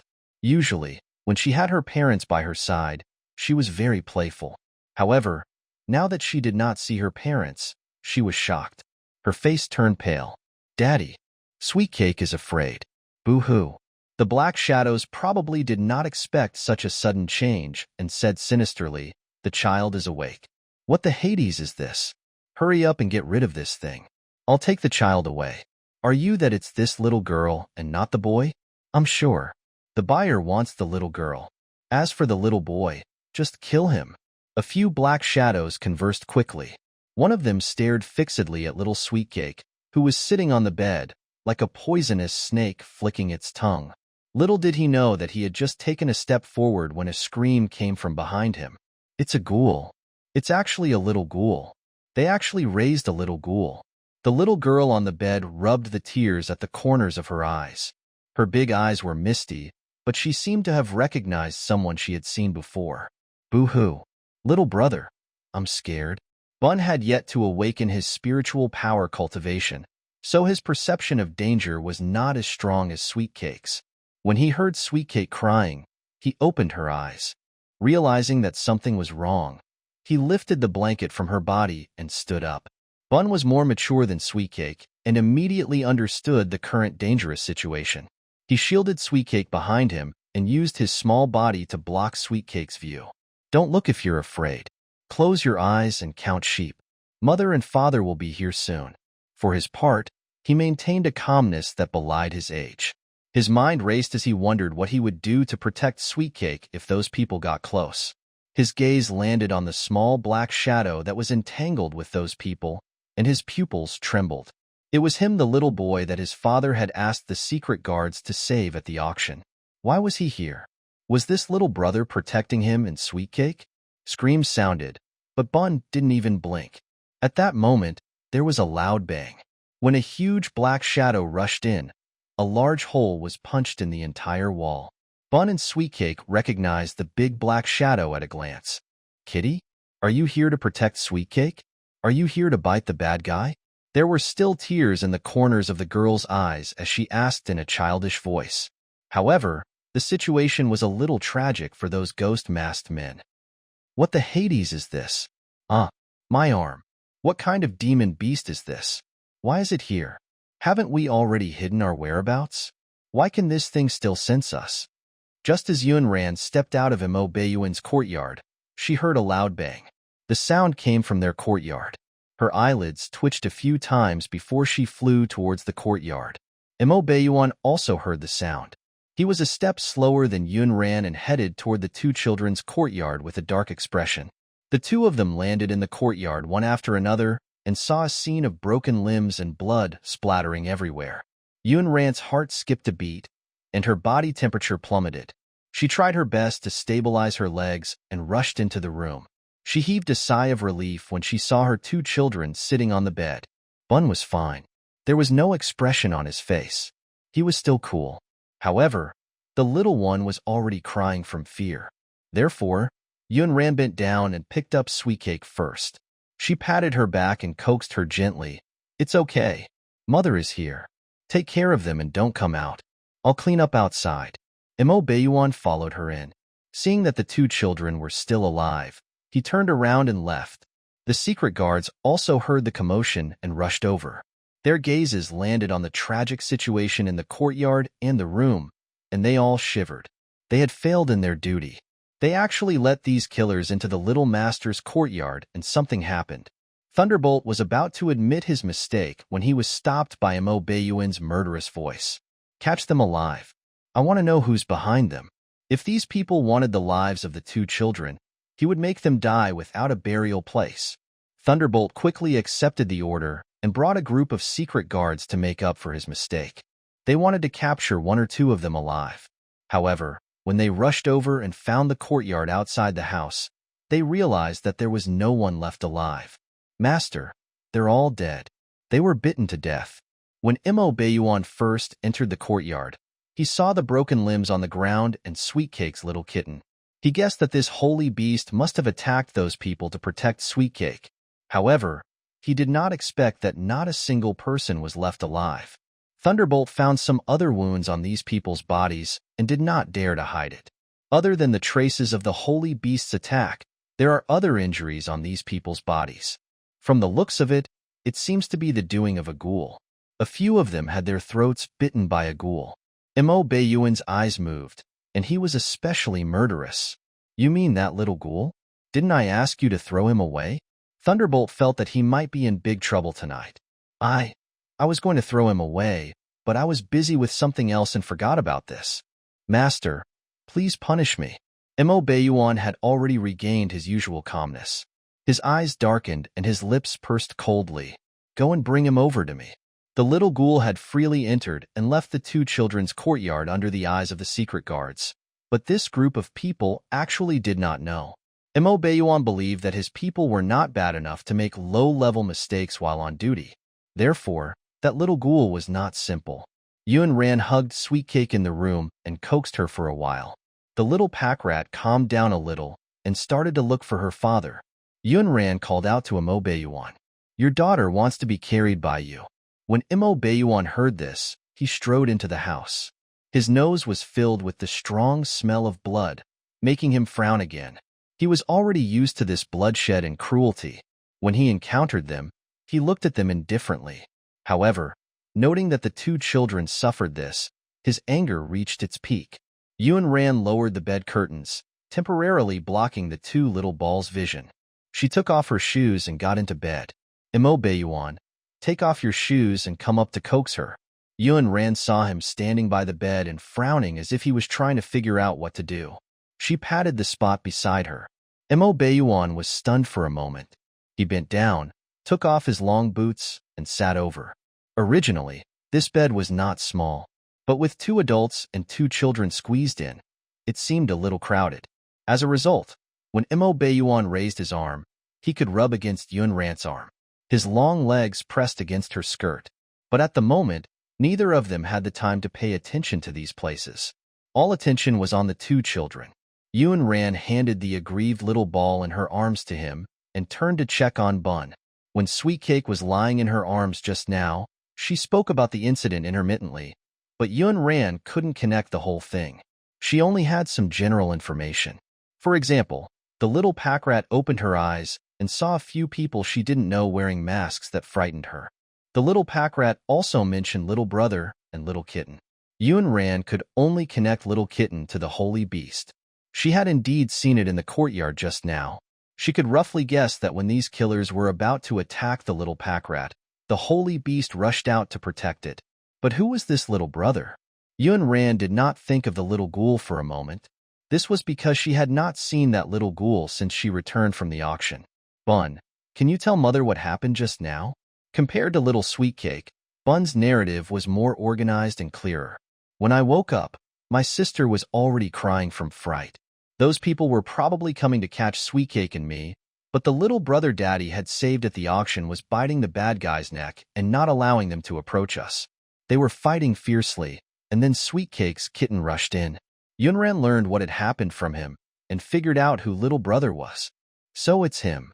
Yunran thought that Mo Bayuan had already sent the child away. The little girl in Mo Bayuan's arms was grabbing his father's lapel and complaining aggrievedly. Father, Sweet Cake is obedient. Why did the old demon come to catch Sweet Cake? No matter how talented the little girl was, she was still a 3.5-year-old child. Perhaps it was because someone had used the tale of an old demon capturing disobedient children to scare her in the Prime Minister's mansion. The little pack rat did not know that the attackers were wearing ghost masks. Instead, she thought that those people were old demons who looked like that. Mo Bayuan could feel that the little pack rat in his arms was really frightened. At this moment, her small body was still trembling slightly. He answered the little pack rat's question in a low voice. They went the wrong way. Yun Ran was speechless. He could only coax Little Sweet Cake with these words. Wrong way? Sweet Cake blinked her misty eyes, and her mood improved a lot. Father, whose house were those old demons going to? Mo Bayuan did not expect this little girl to recover so quickly and even planned to continue this topic with him. They were going. Next door. Next door. Are there obedient children next door? Yeah. Sweet Cake doesn't like old monsters. Old monsters eat children. Yes, Daddy doesn't like them either. The little girl seemed to have found a sense of security in his arms. After a while, she fell asleep on his shoulder again. Afraid that she would wake the little pack rat in his arms if she spoke too loudly, Yun Ran shifted her body and raised her neck to his ear.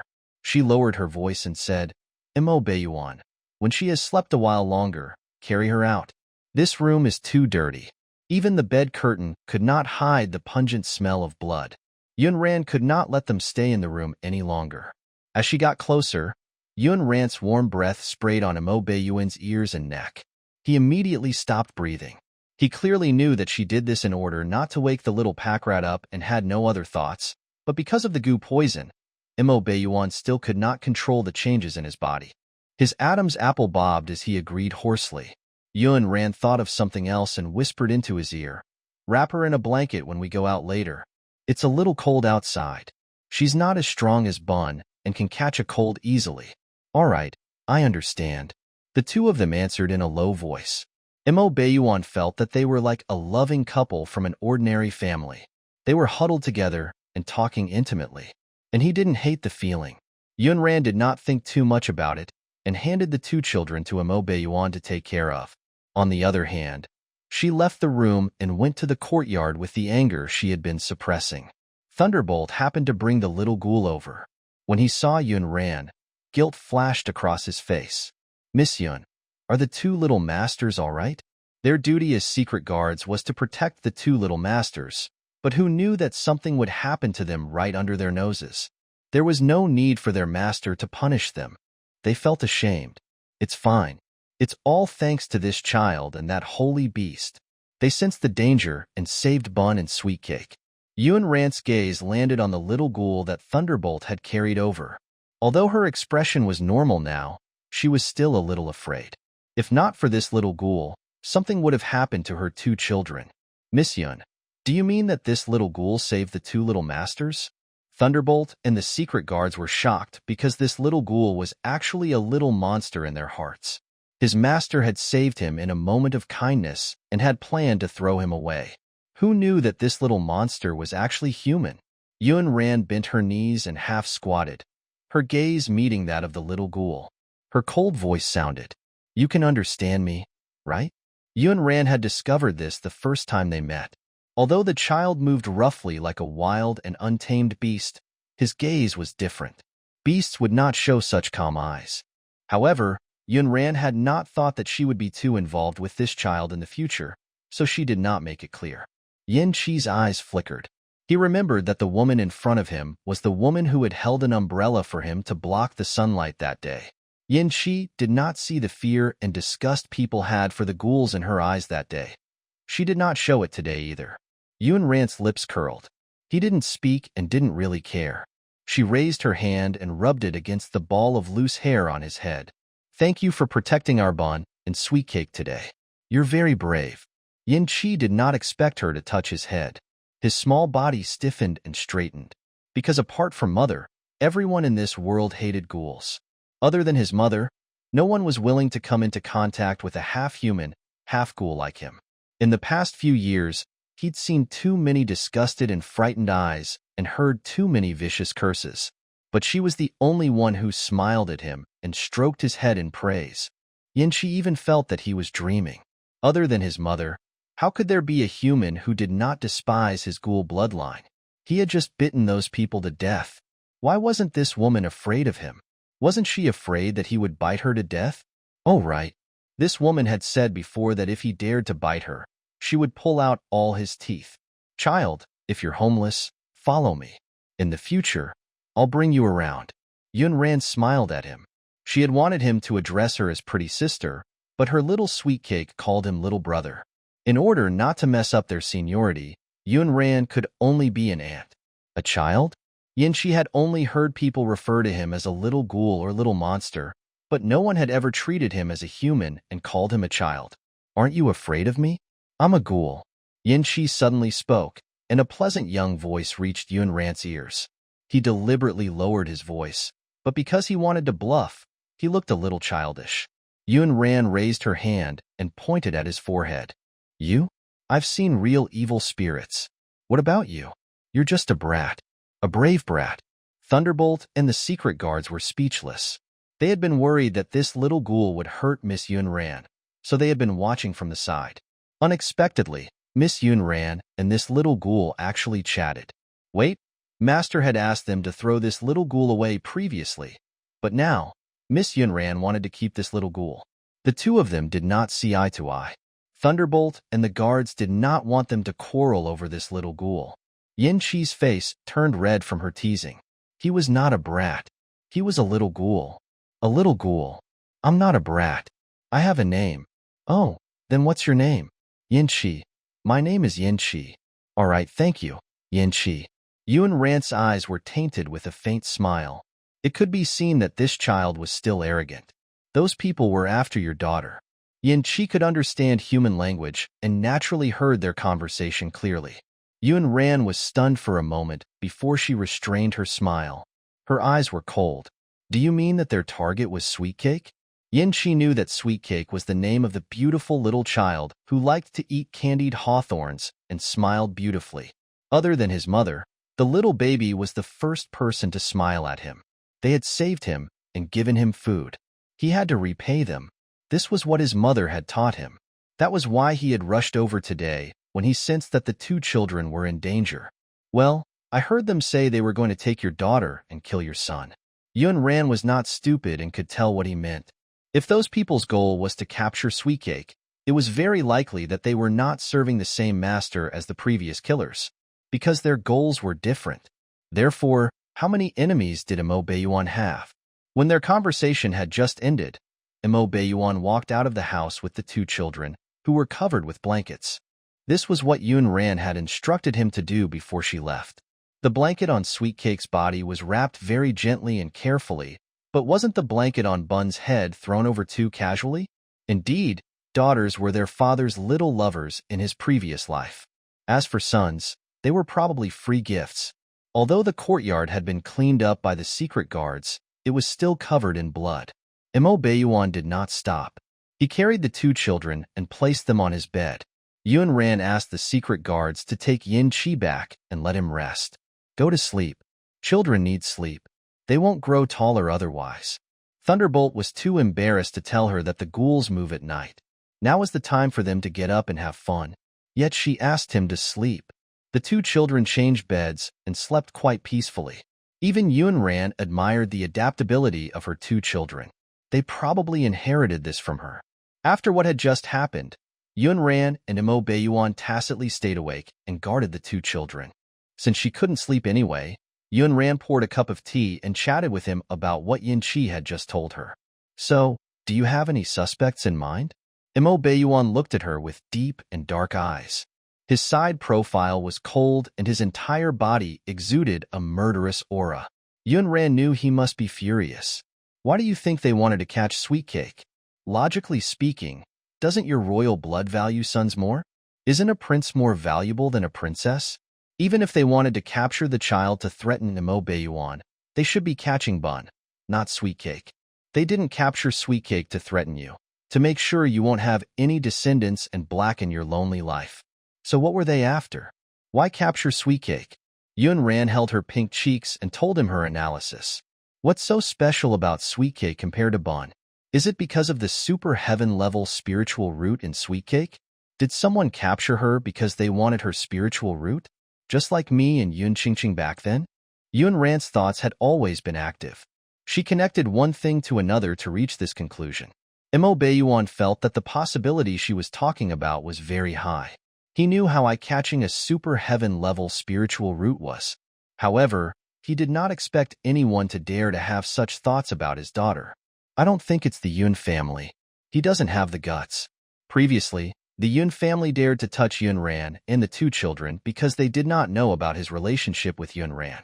Now, Yun Ziyuan did not have the guts to touch his people. Yun Ran asked, then can you find out from those people? If she didn't take revenge for her Sweet Cake, she wouldn't be Yun Ran. Imo Baeyuan shook his head. There are no survivors. It's very difficult to investigate the identities of those people. Most of these people were death warriors. Those wearing masks were basically like rats in the gutter, operating in the 5 countries. It was impossible to find out their identities. Then what's going on with the secret guards? Why were those people able to pass through the secret guards' defense? Is there a mole? Or is there another reason? Yun Ran would not suspect him. Instead, she rationally analyzed what had happened tonight. Imo Baeyuan could naturally think of what she had said. My people won't betray me. They must have used some secret array technique. Thunderbolt will check their corpses. There will be a result soon. Yun Ran did not say anything because she knew that Imo Baeyuan also wanted to find out who was behind it and avenge the two children. Let's go back to the Yuan mansion. It's not safe here. Okay. Originally, they had not left because of Sweet Cake's super heaven-level spiritual root. Now, the medicinal pills from the Miracle Doctor sect were no longer needed. Then there was no need to continue staying here. The next day, after breakfast, Yun Ran asked Thunderbolt to bring Yin Chi over. She wanted Sweet Cake and Bun to thank Yin Chi for saving their lives in public. Perhaps because Yin Chi had saved the two children last night, Imo Baeyuan's prejudice against him was not that deep anymore. However, he still did not let Sweet Cake get too close to him. This is Brother Yin Chi. Does Sweet Cake remember? Brother Yin Chi helped you chase away the big baddie yesterday. The little pack rat hugged her favorite fruit and ran to Yin Chi under her father's unhappy gaze. Her eyes curved into a super sweet smile. Little brother, here. Sweet Cake will treat you to a sweet fruit. Thank you, little brother, for helping Sweet Cake beat away the old demons. Yun Ran had spoken to the little pack rat earlier and told her to thank the little brother later. Unexpectedly, she ran over to deliver food to Yin Chi. Yin Chi did not expect to meet those big, clean eyes, and stood rooted to the ground. Why did this beautiful baby keep calling him brother? He was not her brother. Seeing that he did not reach out to take the gift in his hand, the little pack rat took 2 steps forward and stuffed the fruit in her hand into Yin Chi's hand. Yin Chi moved his fingers and grabbed the fruit, but he did not expect to touch her small hand. Little brother, are you very cold? Yin Chi suddenly retracted his hand and hid it behind his back. A trace of panic flashed across his eyes. Yun Ran looked over as well. What's wrong? Little Sweetcake looked a little worried. Mother, little brother is sick. Can Uncle Feng Chen treat him? After saying that, she looked at Yin Chi and comforted him in a childish voice. Little brother, don't be afraid. If you're sick, you have to take medicine. You'll be fine after taking medicine. Yun Ran said, your Uncle Feng Chen's medical skills are sealed. I'm afraid he can't treat anyone anymore. What's going on? Is he really sick? Yun Ran stood up and walked over, looking concerned. Mo Beiyuan looked at the two of them helplessly. He's a ghoul. Ghouls aren't afraid of the cold. They're afraid of the sun. Oh, I see. When he said that, Yun Ran understood. Yin Chi's bloodline was special, so his body temperature was different from theirs. Little Sweetcake, brother Yin Chi isn't sick. He's just not afraid of the cold. Isn't he amazing? That's right, little brother is so awesome. Her little girl was really easy to coax. Her big sparkling eyes sparkled as she looked at Yin Chi with admiration. Yin Chi was dumbfounded. Mo Beiyuan was speechless. Yun Ran cleared her throat and diverted the awkward topic for Yin Chi. Don't bite people in the future. Do you know how many days those people haven't showered? Are they dirty? The little girl was a chatterbox.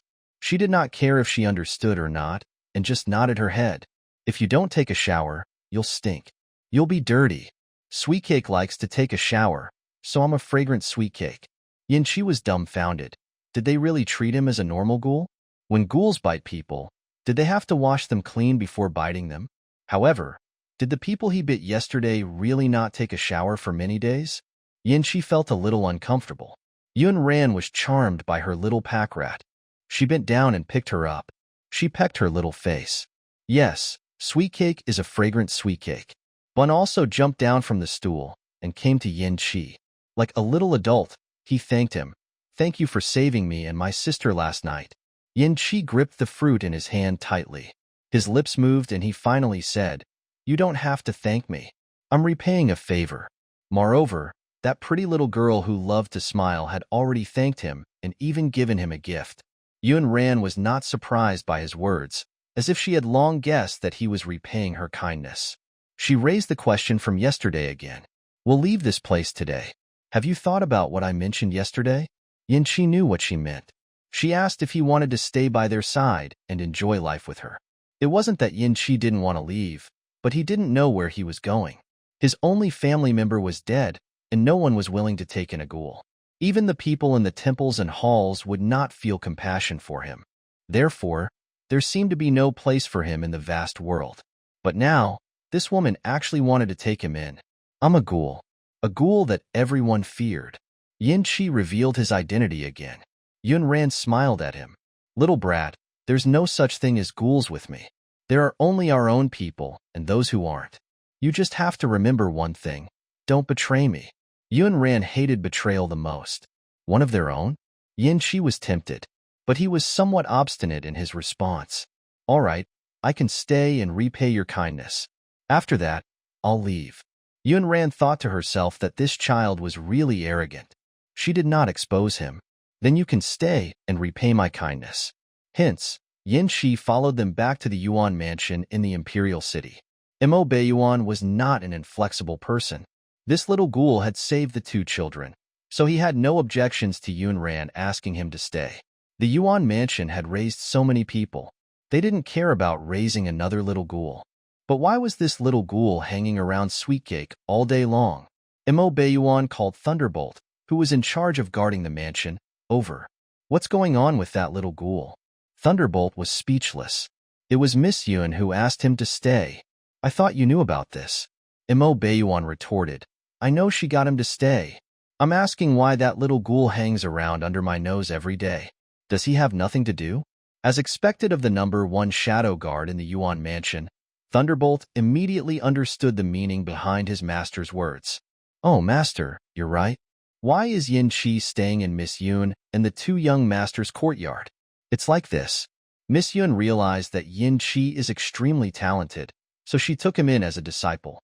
These few days, Miss Yun has been teaching Yin Qi cultivation techniques. She took in a little ghoul as her disciple? Mo Beiyuan frowned slightly.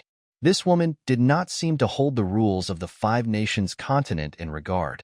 She did not know what it meant for humans to be on good terms with ghouls. In the Yuan mansion, in the huge courtyard of Yun Ran and the two children, Bun was reading while Sweetcake was playing with her sacred beast, Kitten. From time to time, the sound of children giggling could be heard in the courtyard. It was very warm. As Yun Ran nibbled on the wild fruit, she guided Yin Qi on how to play with the saber. Little Qi, you're too slow. Wrong. For the third move, raise the arm by half an inch. Little Qi, what I'm teaching you isn't how to fight, but how to survive. So, you can't be fancy. Yin Qi was wearing a cloak that Yun Ran had specially sewn for him to block the sunlight. The young man's figure was like that of a small white poplar. He was handsome and his skin was fairer than that of ordinary people. His facial features were well defined, and his eyes were dark and bright. Under normal circumstances, those sharp teeth would not be revealed, and his ears were covered by a cloak. No one would think that the beautiful young man opposite him was from the ghoul race. Their lives were peaceful, but Mo Beiyuan was in trouble. The emperor was a calm person and did not summon him to the palace immediately to ask about the crown prince, Mo Jinyu. Instead, he chose to travel incognito and brought his palace servants and guards to the Yuan mansion. Since they were already at the entrance of the Yuan mansion, it was impossible for Mo Beiyuan to let the secret guards stop him from entering. The East Continent Emperor, Mo Donglin, was already over 50 years old. Perhaps it was because he paid attention to his appearance, he did not look old. He looked to be in his early 30s.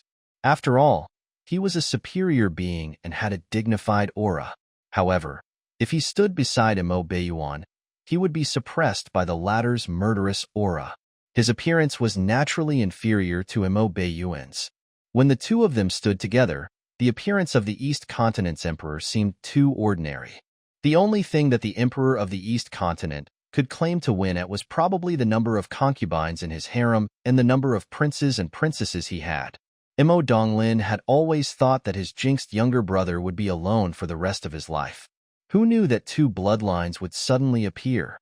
It was not a good thing for the East Continent's royal family that Mo Beiyuan had a bloodline. Mo Donglin knew how unfathomable his brother's power was. Previously, Mo Beiyuan was not interested in the throne because he did not have a descendant. But now, he had probably changed his mind. Therefore, he could not keep those two children. They all had to die. I came to see my little nephew and niece. My royal brother shouldn't be unhappy, right? I heard that my cute little niece is sick. Look, I even brought the imperial physician from the palace. This was not a time for Mo Beiyuan to reject. Mo Beiyuan had no choice but to get Thunderbolt to inform Yun Ran to bring the two little pack rats over. Yun Ran did not have any special reaction. The emperor probably wanted to see her two children out of curiosity. After all, there were many people in the imperial city who wanted to see what her little children looked like. However, Thunderbolt was more worried about his two young masters than she was. He reminded her softly, Miss Yun, be careful. The wretched emperor probably doesn't have good intentions. Yun Ran had previously guessed that Mo Beiyuan did not have a good relationship with the emperor of the East Continent. If they had a good relationship, he would have brought the two little pack rats into the palace to acknowledge their relatives. Back then, he wouldn't have crushed Crown Prince Mo Jinyu's hand with one foot. At this moment, Thunderbolt called him a wretched emperor. Yun Ran had a rough idea. All right, I understand. The two children did not know what an emperor was, and Yun Ran did not explain much to them.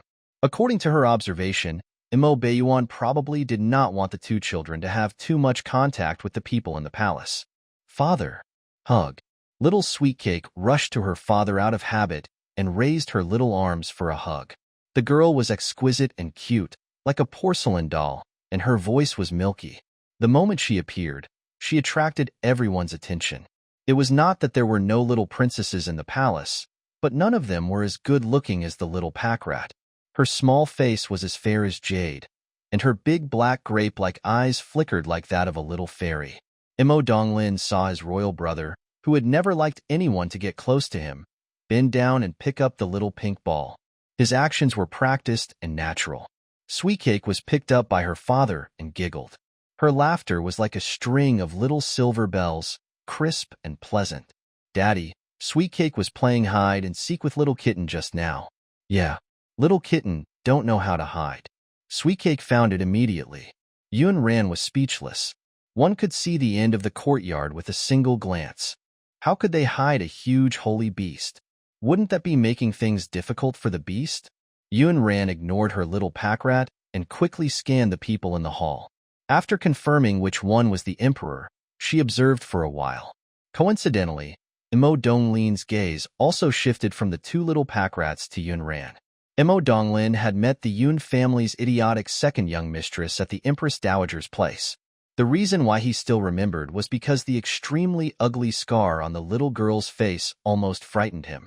But now, the woman in front of him had a porcelain white face and a fresh appearance. She was like a fairy from the Moon Palace. How could there be any marks on her face? Even though Imo Donglin's harem did not lack beauties, he could not help but sigh at the stunning beauty in front of him. Beautiful. She was just too beautiful. Now, he finally understood. Even a jinx like Imo Bayuan would falter in the face of a beauty. When this woman did not smile, she was already a peerless beauty. No one knew how beautiful she would be when she smiled. Under the layers of clothes, her enchanting figure was extremely alluring. It was a pity that such a beauty was with Imo Bayuan, a jinx. She probably would not live for long. Who was Yunran? In the apocalypse, she had seen all kinds of shameless things. With just one look, she knew that the wretched emperor in front of her was not just looking at her with curiosity and sizing her up. Instead, he had some dirty thoughts. Fortunately, this wretched emperor still remembered his identity. He retracted his gaze and pretended to be gentle. "Brother, these two must be my nephew and niece. They are really smart and obedient." Immediately after, the emperor changed the topic to Yunran. "Then this must be Minister Yun's second daughter. I remember seeing this girl when I was young. I didn't expect her to change so much. She's actually so beautiful. Come and let me take a good look." As he spoke, he moved forward to hold Yunran's hand. Yunran frowned when she saw him rushing toward her. The displeasure on her face was obvious. What was this wretched emperor trying to do? Imo Bayuan hugged the little pack rat and suddenly moved. His tall body stood between her and the emperor in a daze. "Brother, she doesn't like people getting close to her." Yunran originally planned to avoid him herself, but she did not expect Imo Bayuan to help her out and contradict the emperor. The emperor seemed to be used to his attitude and smiled. "That was rude of me. Little girl, you're not frightened, right?" Yunran was not a delicate little girl who would be frightened. She replied indifferently, "I'm not frightened. I just feel that there are suddenly many buzzing flies in the Yuan mansion today. It's really disgusting." Imo Donglin's face stiffened. Why did he feel that this woman was scolding him? The little pack rat in Imo Bayuan's arms also said in a childish voice, "Mother doesn't like flies, and neither does Sweetcake. Then let the secret guard slap it to death." Imo Donglin felt that this child was also scolding him, but he had no evidence. Bun was very smart. He knew that Yunran was talking about the person in front of him. His expression was cool as he said, "Killing them is too easy for them. Poison them all."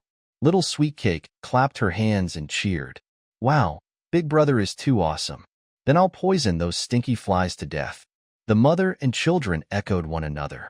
Even Imo Bayuan's eyes flashed with a smile.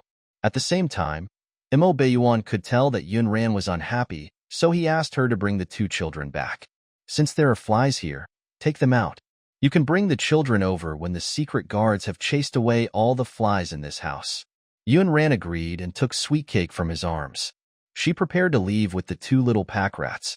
However, the emperor spoke at this moment. "Since there are flies, I don't want to stay in this courtyard anymore. I'll go somewhere else with you. I haven't been to my brother's residence for a long time." Yunran thought that she would continue to be annoyed by this wretched emperor. Unexpectedly, Mo Beiyuan's expression suddenly turned cold. He stood between her and the emperor and ordered him to leave with a slightly cold voice. There are many mechanisms and arrays in my residence. Your Majesty, it's better not to walk around. Those mechanisms and arrays are blind. The emperor's expression changed slightly. The fake smile on his face was about to disappear. He was the emperor of the Eastern continent, but he was threatened by a prince. Mo Donglin wanted to flare up, but when he met Mo Beiyuan's strange and cold eyes, the words seemed to be stuck in his throat and he could not make a sound. He could only swear in his heart that he would kill Mo Beiyuan and his two little rascals. The throne of the East continent could only be inherited by his bloodline. Thinking of his bloodline, he could not help but think of his son whose hand bones had been crushed by Mo Beiyuan. Among all the princes, he valued Mo Jinyu the most. Although his mother was just a lowly palace maid who climbed into his bed, the ruthlessness in his son was most similar to his. His favorite son had one of his hands crippled by Mo Beiyuan. Mo Donglin really could not take this lying down. However, the secret guards in the Yuan mansion were even more vigilant than those in his palace. They had set up many mechanisms and arrays. Even the group of golden sacrificial soldiers under his command who were in charge of assassinations did not return. They had failed several missions. He had to think of another way to get rid of those two little rascals. A few days ago, he received a secret letter. He received news that Mo Beiyuan had suffered serious internal injuries and his spiritual power cultivation had been damaged. It was a once-in-a-lifetime opportunity. He had personally come to the Yuan mansion today to see if Mo Beiyuan was really seriously injured, or if he had deliberately released fake news to lure his people into attacking. He had just observed that Mo Beiyuan's expression was normal, and he did not look sick at all. He did not look like he had suffered serious internal injuries. However, the person who sent him the news was a spy he had planted in the Miracle Doctor sect. He was loyal to him and should not dare to send him fake news. Mo Donglin was very suspicious. He wanted to seize this opportunity to attack Mo Beiyuan, but he was also worried that this was a trap set up by Mo Beiyuan. He came up with a plan. I haven't hunted in a long time. In a few days, bring the second daughter of the Yun family, my nephew, and my niece to hunt in the Imperial Beast Tamer forest with me. Mo Beiyuan frowned slightly and his eyes darkened. So be it. Why did he have to bring Yun Ran and the two children? Was it really as simple as hunting? Mo Beiyuan did not answer him immediately. Changgu, the old palace servant beside the emperor, slipped. His Majesty has indeed not left the palace for a long time to relax. When the time comes, King Yuan will bring the two young masters. The scene will definitely be very lively. Mo Beiyuan thought for a moment and agreed in a low voice. After Thunderbolt sent the emperor away, he did not understand his master's intentions. After following Mo Beiyuan for a long time, he knew very well what kind of person the emperor was. A famous ruler who was hardworking, thrifty, and loved the people. The true face of this wretched emperor was a vicious, despicable, and shameless person. There was no lack of people who secretly attacked his master. He always imagined that his master would snatch the throne under his ace. What a joke. If his master wanted the position under his ace, would the wretched emperor still be able to sit on the throne so comfortably? Master, you clearly know that the emperor extended his invitation to hunt with ill intentions. Why did you agree? That wretched emperor had invited Miss Yun and the young masters to hunt for no reason. There was no question he must be plotting something. Of course, Mo Beiyuan knew that the emperor's intention was not as simple as hunting. He agreed because he had his own considerations. He understood the emperor's character. That person was extremely narrow-minded. Even if he thought of a way to reject it this time, the emperor would not give up easily. There would be other traps waiting for him. That was why Mo Beiyuan nodded and agreed. He would let the emperor and the entire East Continent Imperial City know how serious the consequences were if they touched his people. Do you think I'll let someone touch the three of them under my nose? When Thunderbolt heard this, he did not say anything else. It was because he had not seen his master make a move recently and had forgotten what this person's personality was like previously. I was too stupid. Mo Beiyuan's eyes were deep, making it impossible to tell what he was thinking. How's the progress of what I instructed you to do? Thunderbolt immediately replied, Jifeng has already sent people to collect them in the 5 countries. During this period of time, there have been unilateral prescriptions and medical books sent over one after another. Master, are you planning to gift them? Thunderbolt knew his master's interests well. He had never read medical books and pill formulas, but suddenly ordered the spies of the 5 countries to collect medical books and pill formulas at all costs. He must have wanted to gift them to someone. Coupled with the previous incidents, Thunderbolt guessed that his master must have seen that young Master Feng Chun had been expelled from the Miracle Doctor sect and was in a bad mood. That was why he had collected these medical books and pill formulas to gift them to young Master Feng Chun, hoping that he would be able to pull himself together again. Mo Baiyuan nodded indifferently. Send them over. Thunderbolt agreed. Therefore, he sent those medical books and pill formulas to Feng Chun and even comforted him. Young Master Feng, our master looks cold on the surface, but he's actually warm on the inside. He knows that you've been in a bad mood recently, so he asked me to collect medical books and pill formulas to relieve your boredom. He hopes that you can pull yourself together and become a divine doctor. Feng Chun was really flattered. He and Mo Baiyuan had been brothers for more than 10 years. Not to mention so many medical books and pill formulas, he had never received a single piece of paper from him before. Why was this person suddenly enlightened? Did he even know how to comfort people? Feng Chun was a little uncertain. Did Yuan really give these things to me? Thunderbolt said affirmatively, of course. Other than you, who else in the Yuan mansion would read these medical books? They are for you. Feng Chun was actually in a good mood recently. With a few caddies of spiritual fruits and a small bundle of immortal flowers and spiritual herbs, it was equivalent to owning several small cities.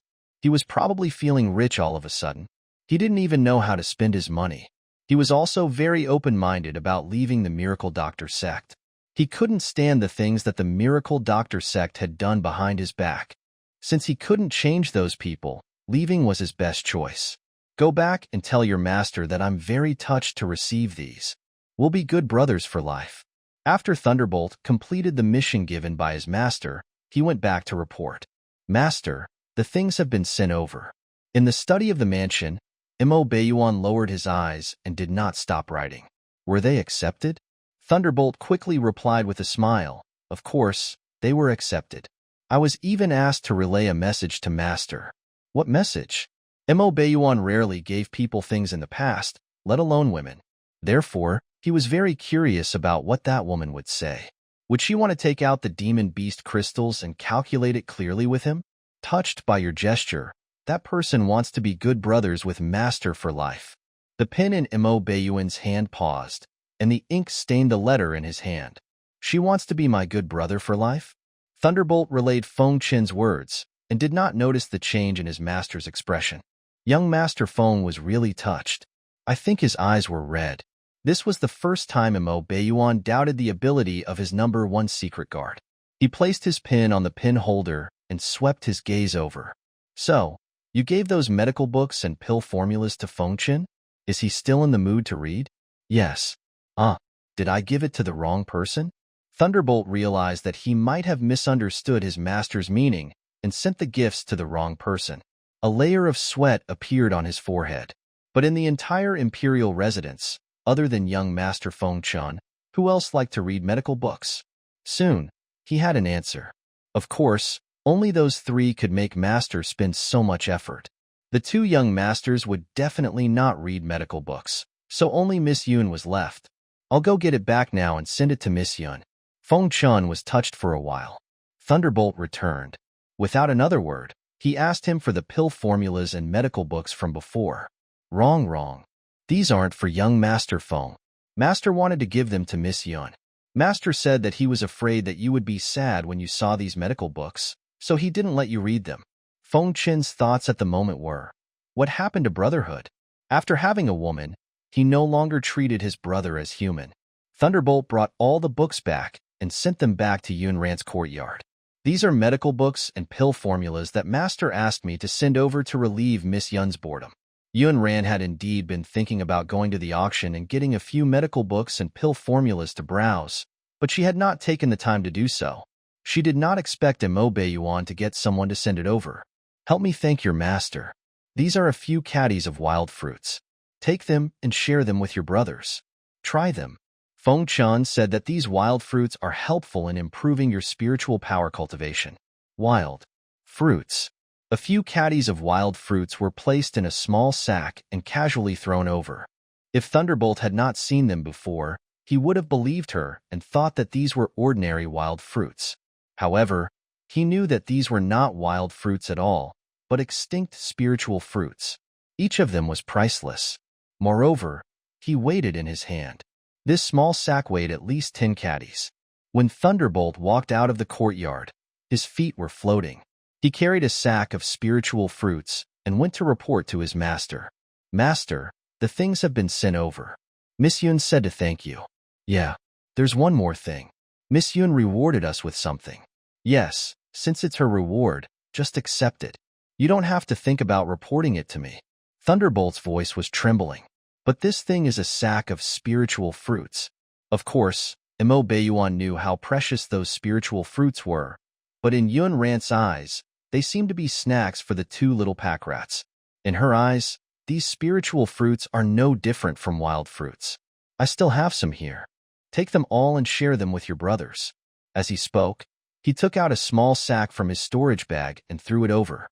These were given to him by Yun Ran previously, but his spiritual power cultivation did not need natural treasures to get to the next level, so he kept them in his storage ring. Thunderbolt muttered, So, do we just pack the spiritual fruits in sacks now? Yun Ran could not help but sigh again at the efficiency of Mo Beiyuan's subordinates. These medical books and ancient books were very valuable to her. After Yun Ran finished flipping through the books in a few days, she roughly understood the medical system of the entire continent. It was divided into 3 main categories. One was medical skills, the other was alchemy, and the third was poison. As the name suggested, medical skills were about treating illnesses and saving lives. Alchemy was about refining medicinal pills. These medicinal pills could cure illnesses and save people. They could also assist in cultivation. There were also medicinal pills that could retain one's youth and extend one's lifespan. Poison techniques were about developing all kinds of poisons. To put it bluntly, it was about playing with poison. The Miracle Doctor sect specialized in medicine and alchemy. After all, poison techniques had always been classified as unorthodox methods. Yun Ran didn't think so. There were 2 sides to everything. No matter what technique it was, it still depended on the person in the end. If one's character was bad, even if one practiced medicine, they might not save people. They would just be like the group of people from the Miracle Doctor sect who prioritized benefits. On the other hand, playing with poison could also save people. Furthermore, after studying for the past few days, she realized that most of the wildflowers and weeds in her spatial immortal mountain had names. Moreover, according to the books, they were all immortal rank heavenly treasures. In addition, she wanted to praise her little bun. He was really obsessed with his studies and could not extricate himself. The little one was sitting on a small stool, holding a book that was bigger than his face and reading it with relish. Yun Ran finished reading the books, and Bun also read them all. After the 2 of them finished reading the books, their hands itched. They thought about finding something to practice with. Bun, which of these books do you like the most? Bun replied seriously, Myriad Poison God Scroll. Of course, Yun Ran had also read this book and remembered it well. It was difficult not to remember such a childish title. The title of the book was a little childish, but the types of poison mentioned were indeed interesting. Bun, do you want to try and see how the poison of the Myriad Poison God Scroll is created? Bun's eyes lit up. Mother, I want to play with poison. Yun Ran said, All right, let's play with poison. However, Sweet Cake can't follow us. We have to send her to your father first. Sweet Cake was still curious about everything and wanted to reach out to touch them. For safety reasons, Yun Ran sent the girl to Mo Beiyuan. I'll leave Sweet Cake with you for a while. Bun and I are going out for a while. Can you lend me your big flying dragon? Yun Ran planned to take Bun out to practice, starting from digging for herbs in the Demon Beast Forest. Mo Beiyuan took the little pink ball and did not ask them what they were going to do. He just asked them to bring the secret guards and be careful. Yun Ran knew that he was worried that something would happen to Bun and her outside. Although the secret guards' spiritual power cultivation was very ordinary, they were very experienced.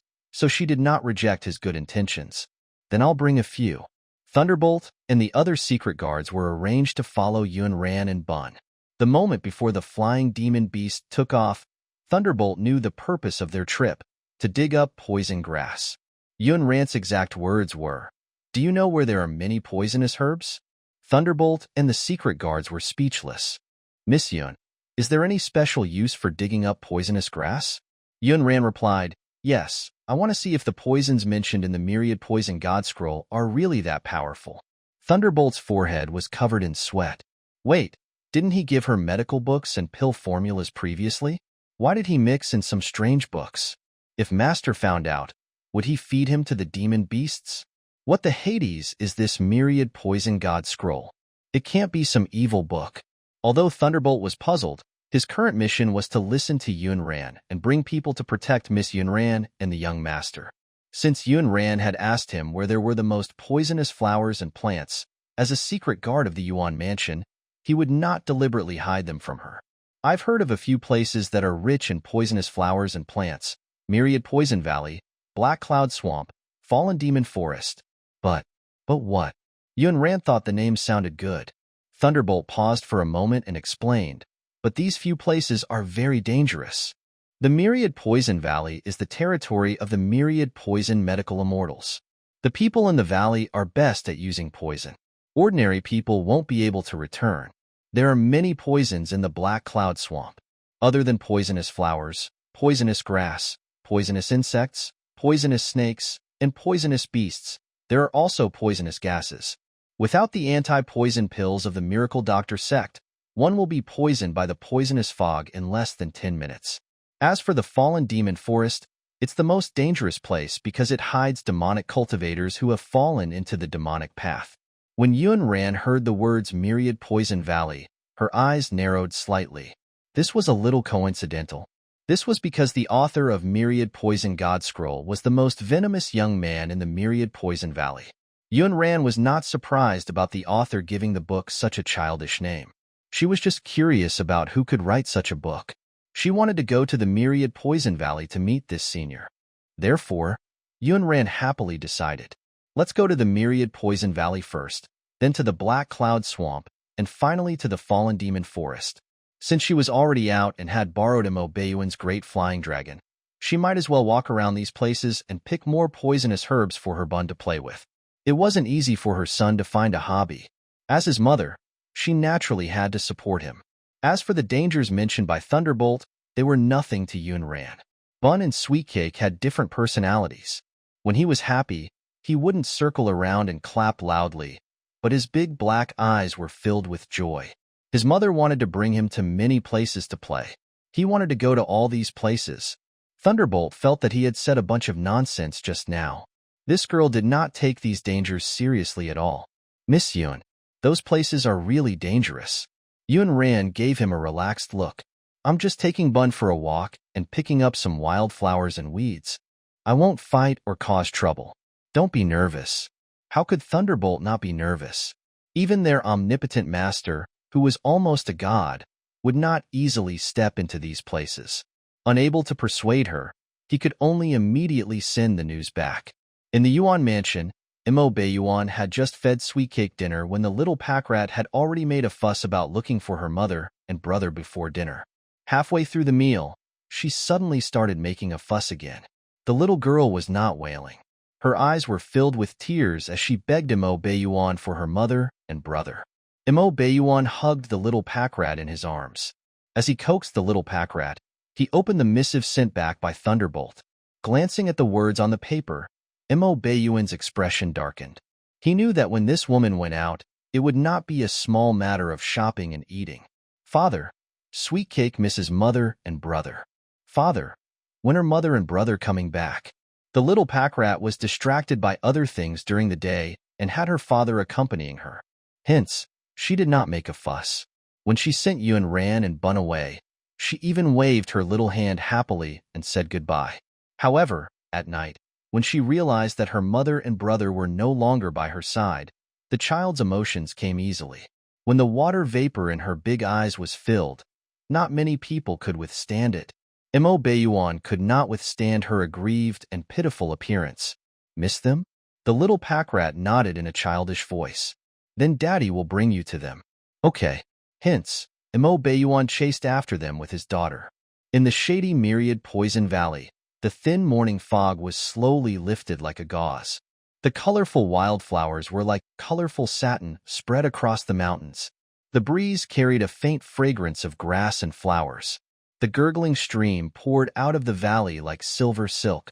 Yun Ran jumped off the back of the flying beast with Bun. Her delicate brows furrowed slightly. Thunderbolt, tell everyone to be careful. There's something wrong with this place.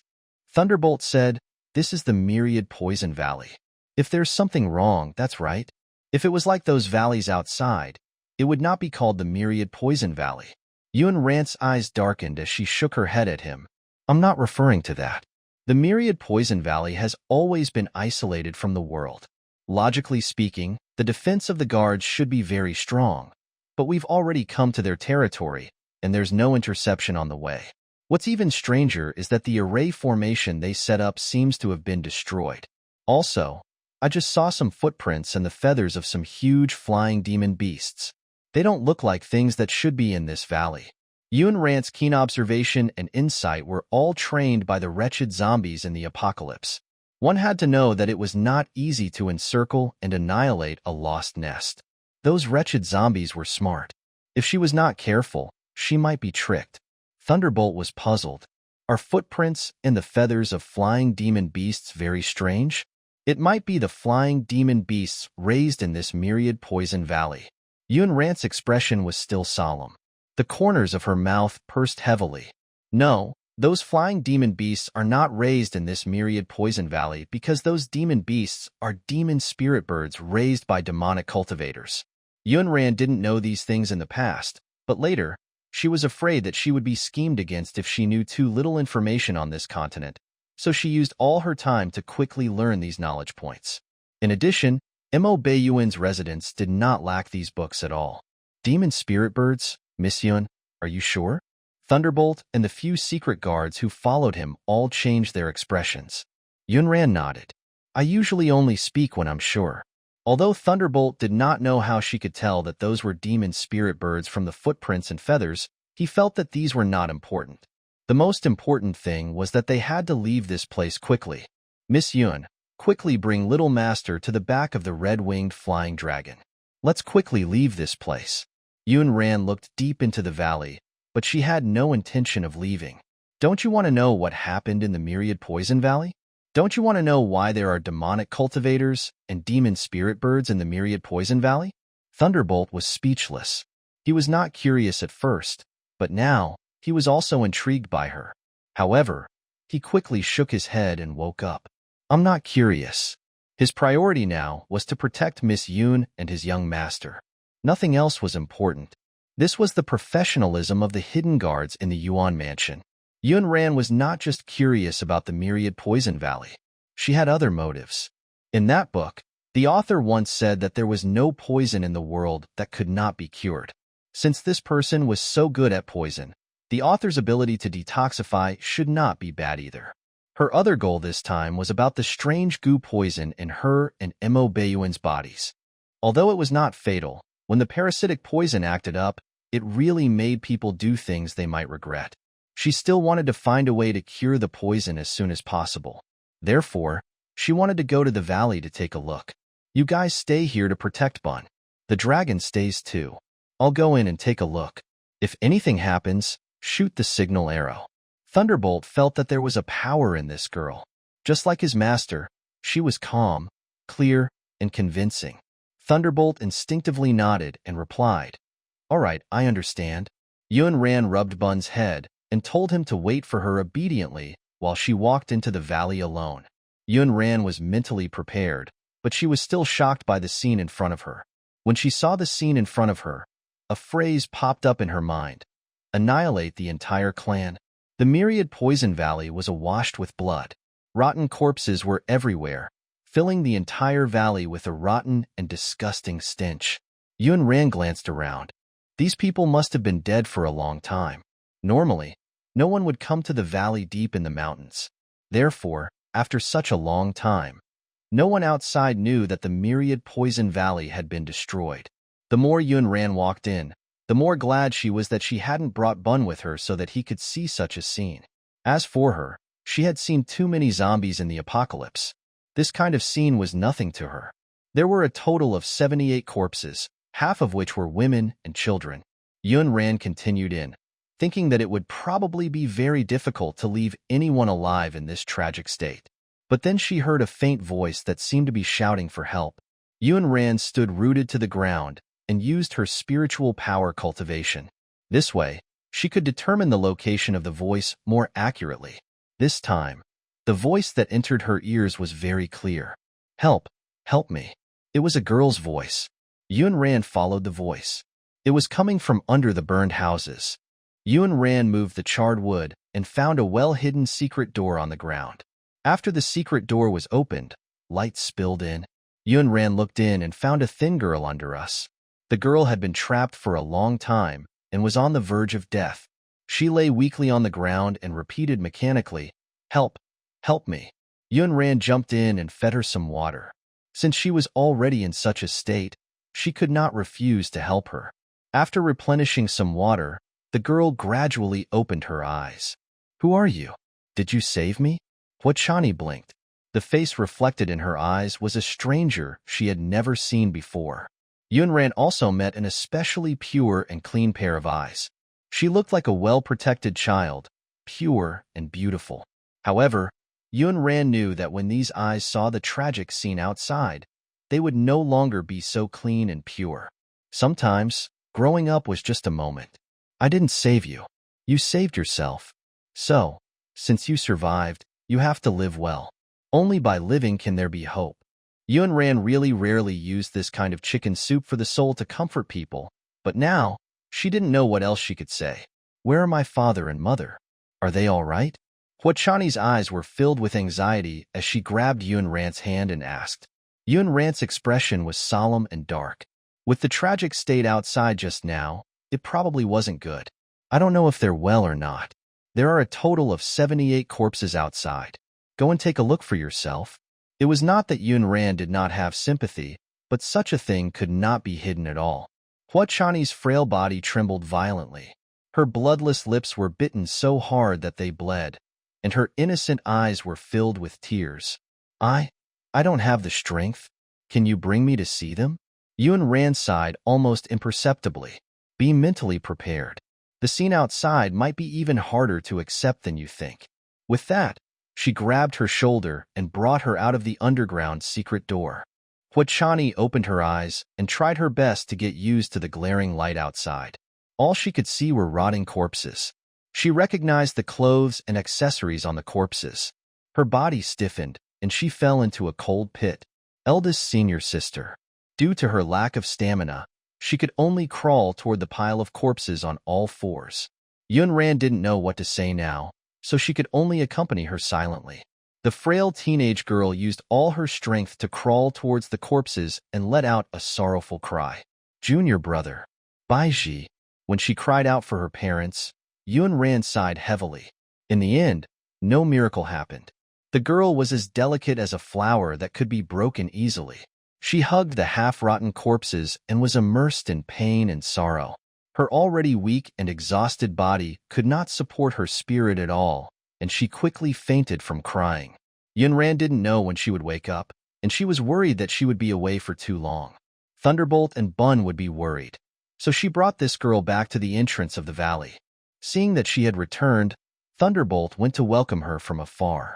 However, he realized that she had another person with her.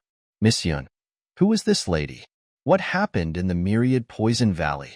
If not for the fact that his mission was to stay and protect his little master, he would have followed her to take a look. Yunran put him down and took out another blanket to cover the girl. Only then did he answer Thunderbolt's question. "The myriad Poison Valley has been wiped out. This girl is the only survivor." Yunran's voice did not fluctuate as if she was explaining something theoretical, but when Thunderbolt and the other secret guards heard this, they could not calm down. Everyone sighed. "Exterminated? Who destroyed the myriad Poison Valley?" The myriad Poison Valley has always been isolated from the world and has no enmity with the outside world. There are traces of the devil spirit bird's feathers here. Could it be a demonic cultivator? When did the Myriad Poison Valley provoke a demonic cultivator? This girl is from the Myriad Poison Valley? The only survivor? Miss Yun, do you want to save her? Yun Ran looked at the little girl and sighed slightly. If we leave her behind, I'm afraid she won't be able to survive. Let's wait until she wakes up. When Huachani opened her eyes again, it was already late at night. She was awakened by a nightmare. In her dream, her parents and senior brothers had all died tragically in front of her. Her mother's eyes were filled with tears of blood. She told her to run quickly and not look back. She did not want to escape. She wanted to rush over, but her body seemed to be restrained by something and she could not break free. Father, mother, no, I'm not leaving. At the same time, Yun Ran and the secret guards were woken up. Yun Ran handed Bun, who was rubbing his eyes, to Thunderbolt, while she carried water and food and walked towards the little girl who had been jolted awake by her nightmare. Drink some water and eat something. Let's calm down. Who are you? Perhaps it was because she had been crying for too long, but Huachani's throat was already injured, and her voice was extremely hoarse. She looked at Yun Ran warily, like a frightened little beast. Yun Ran did not intend to hide it from her and replied, Me? I'm Yun Ran. I came to the Myriad Poison Valley because I read a book. The author of that book was a senior from the Myriad Poison Valley, so I was curious and wanted to visit. I didn't expect such a thing to happen to the Myriad Poison Valley. Yun Ran knew that it was useless to say words like a person can't be revived after death. This was because the pain of losing a loved one was not something that could disappear in a short period of time. Instead, it would stay with them for a lifetime and require a long time to heal. Moreover, this young lady had experienced a massacre. No words could ease the pain in her heart. Yun Ran knew that the only thing she could do now was stay here with this little girl. Huachani's eyes were already wet with tears. She rubbed her eyes and saw the person in front of her clearly. The person in front of her was dressed in white. Her black hair was as black as ink, and her fair face was covered in powder. Even so, her skin was as fair as jade and as fair as ice. She was so beautiful that she did not seem like an ordinary person. Huachani recalled the story her mother told her when she was young, about a fairy who had fallen from the Moon Palace into the mortal world. Fairies were all good people. Yun Ran, my father and mother are gone. Yun Ran, I don't have a family anymore. The girl was crying too sadly. She was so lonely and sad. Yun Ran was moved. She raised her arm and patted her back gently. Her lips moved. If you want, my home will be your home in the future. I'll be your family. Huachani had always been pampered. She had never experienced any hardships in the first 10 years of her life. Now that she had gone through such a disaster, she had no idea what to do other than cry. Yun Ran's words seemed to pull her out of the endless abyss. It made her feel the warmth that she had not felt for a long time. Yun Ran stayed with her until the sky turned bright. Only then did Huachani gradually calm down. Yun Ran also got some information from her intermittent words. The little girl's name was Huachani, and she was the only daughter of the Valley Master of the Myriad Poison Valley. On the night of the massacre, she had been hidden in a dark room by her mother, which was how she had escaped the calamity. However, later on, the door of the secret chamber was pressed down by a collapsed beam. She could not escape from the secret chamber. Fortunately, she still had some food, water, and some life-prolonging pills in her interspatial ring. She didn't know how many days had passed in total darkness. Just as she was about to despair, Yun Ran appeared. In addition, Yun Ran had guessed correctly. It was indeed a group of demonic cultivators who massacred the Myriad Poison Valley that night. However, it was not because the Myriad Poison Valley had provoked a demonic cultivator. Instead, it was because the Valley Master of the Myriad Poison Valley had developed a medicinal pill that could hide the demonic aura on a demonic cultivator's body, making them look no different from ordinary people. The group of demonic cultivators had come for the pill. They could have just snatched the pills. Why did they kill my family? Huachani had been raised too well. She did not understand the ugly and evil side of human nature. Yun Ran, on the other hand, was very clear about this matter. It's an important pill. Demonic cultivators have always been hiding in the deep mountains and old forests because the aura in their bodies can't be hidden. With that pill, demonic cultivators don't have to hide anymore. They can hide in the demon beast forest. They can mingle in the crowd openly and don't have to worry about being discovered. This was not a small matter at all, but a major event that could change the fate of the demonic path. As for why they wanted to silence everyone in the Myriad Poison Valley, I think it's probably because they don't want this secret that concerns the fate of the demonic path to spread. They're afraid that after the orthodox sects find out about the pill formula, they'll control their lifeline from the raw materials and stop their big plan. The other possibility was ethnic cleansing and exterminating the sect. These were just common methods used by demonic cultivators. They didn't need a reason to kill. Yunran realized the seriousness of the matter and felt that this matter had to be passed on to Imo Beiyuan immediately. As for what to do, Imo Beiyuan should know better than her. Thunderbolt was called over. After hearing Yunran's words, he almost cried out. What? A pill that can conceal demonic aura? How is this a pill? This is fatal. Thunderbolt had interacted with demonic cultivators before and knew how cunning and inhumane those people were. In the past, when they couldn't hide the demonic aura, everyone could still use some methods to detect the demonic aura on the demonic cultivators. Now that the demonic aura could be hidden, the demonic cultivators could walk around the continent without fear. Was the Valley Master of the Myriad Poison Valley so bored? Why did you develop such a pill? Could it be that the Valley Master of the Myriad Poison Valley is related to a demonic cultivator? Huachani shook her head vigorously as she tried to defend her father. No, it's not like that. It was Senior Sister. She brought a demonic cultivator back. That man is a demonic cultivator. That man went berserk and was surrounded by a demonic aura. He might be about to die. Senior Sister knelt down in front of Daddy and begged Daddy to save that man. That's why Daddy developed a pill to suppress his demonic aura. Yunran's eyes darkened. She did not expect the two have been developed due to this reason. So, the man your eldest senior sister brought back betrayed your eldest senior sister and your Myriad Poison Valley? Huachani shook her head blankly. I don't know. I haven't seen him since that night.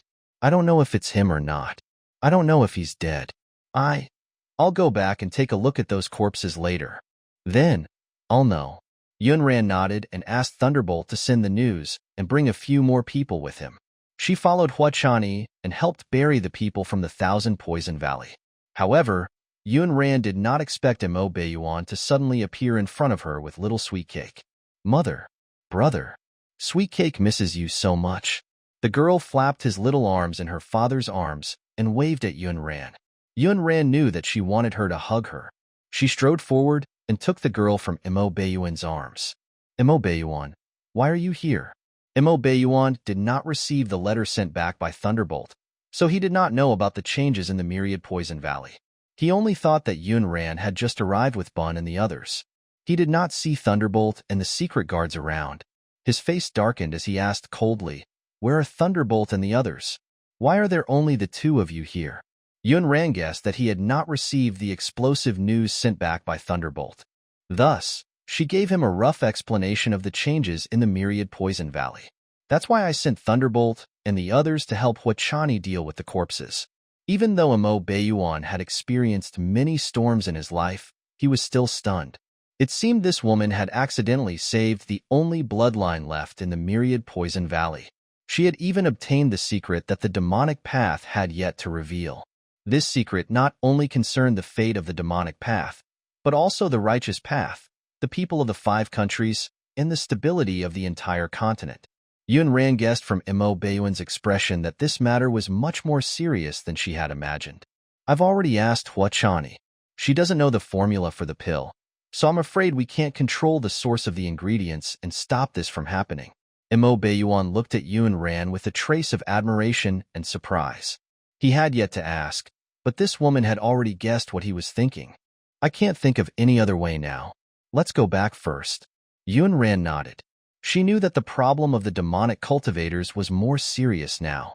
Imo Beiyuan should want to go back and quickly think of a way to deal with this matter. I forgot to tell you just now. I want to bring Huachani back. She's all alone and homeless.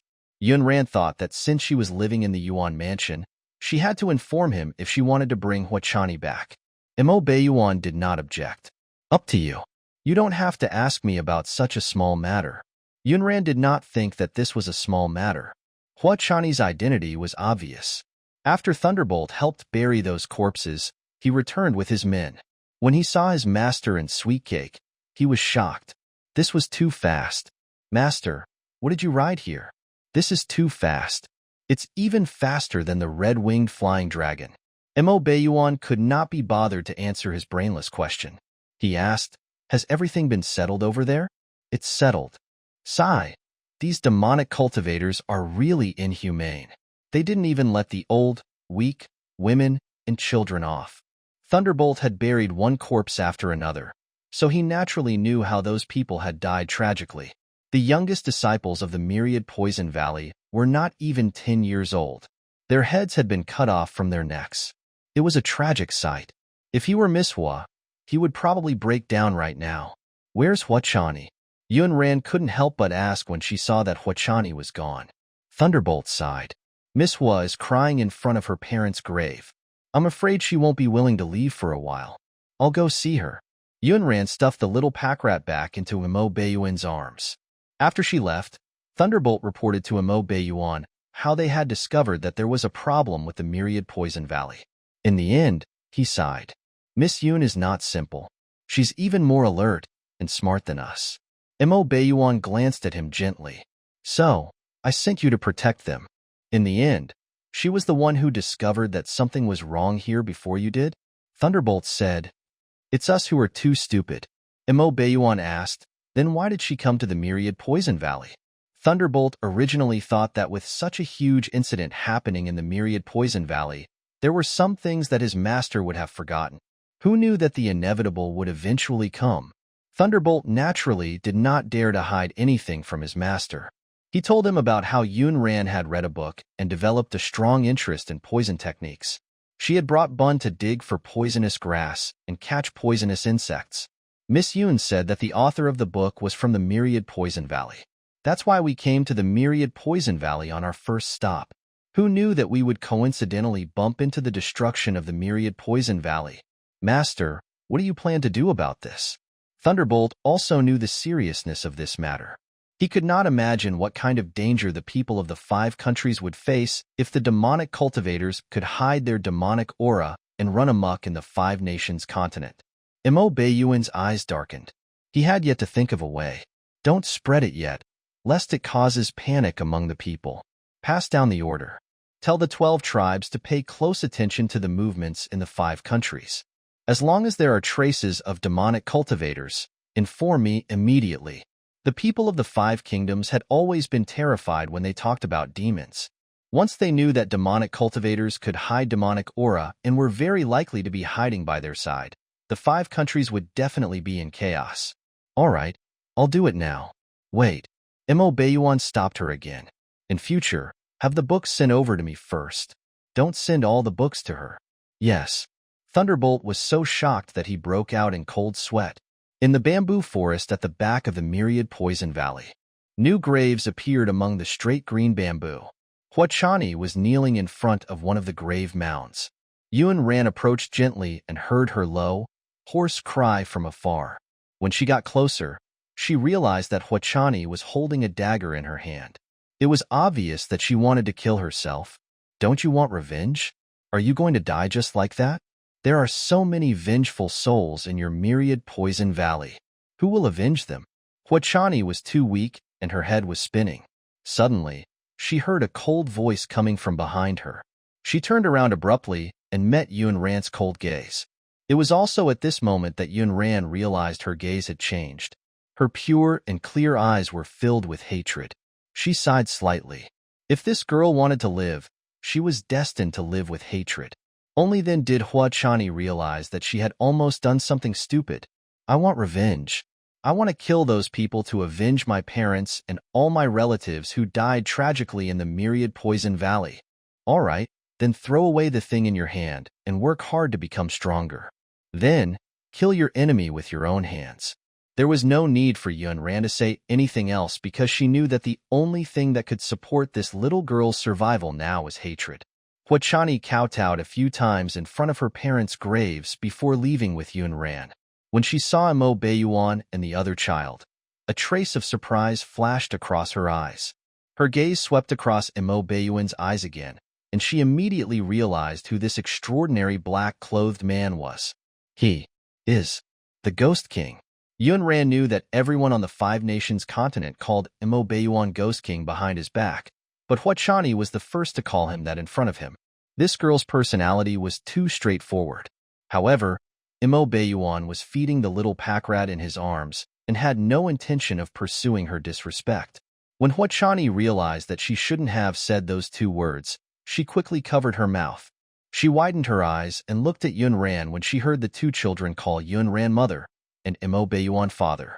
This fairy sister actually had children with the Ghost King. Because of this change in the Myriad Poison Valley, Yun Ran and the others could only return to the East Continent Imperial City. Along the way, Hua Chani gradually figured out some things. It turned out that Yun Ran and the Ghost King were not married, and the two children were just an accident. As the two of them chatted, they talked about the book with the rather childish name. Hua Chani scratched her head in embarrassment.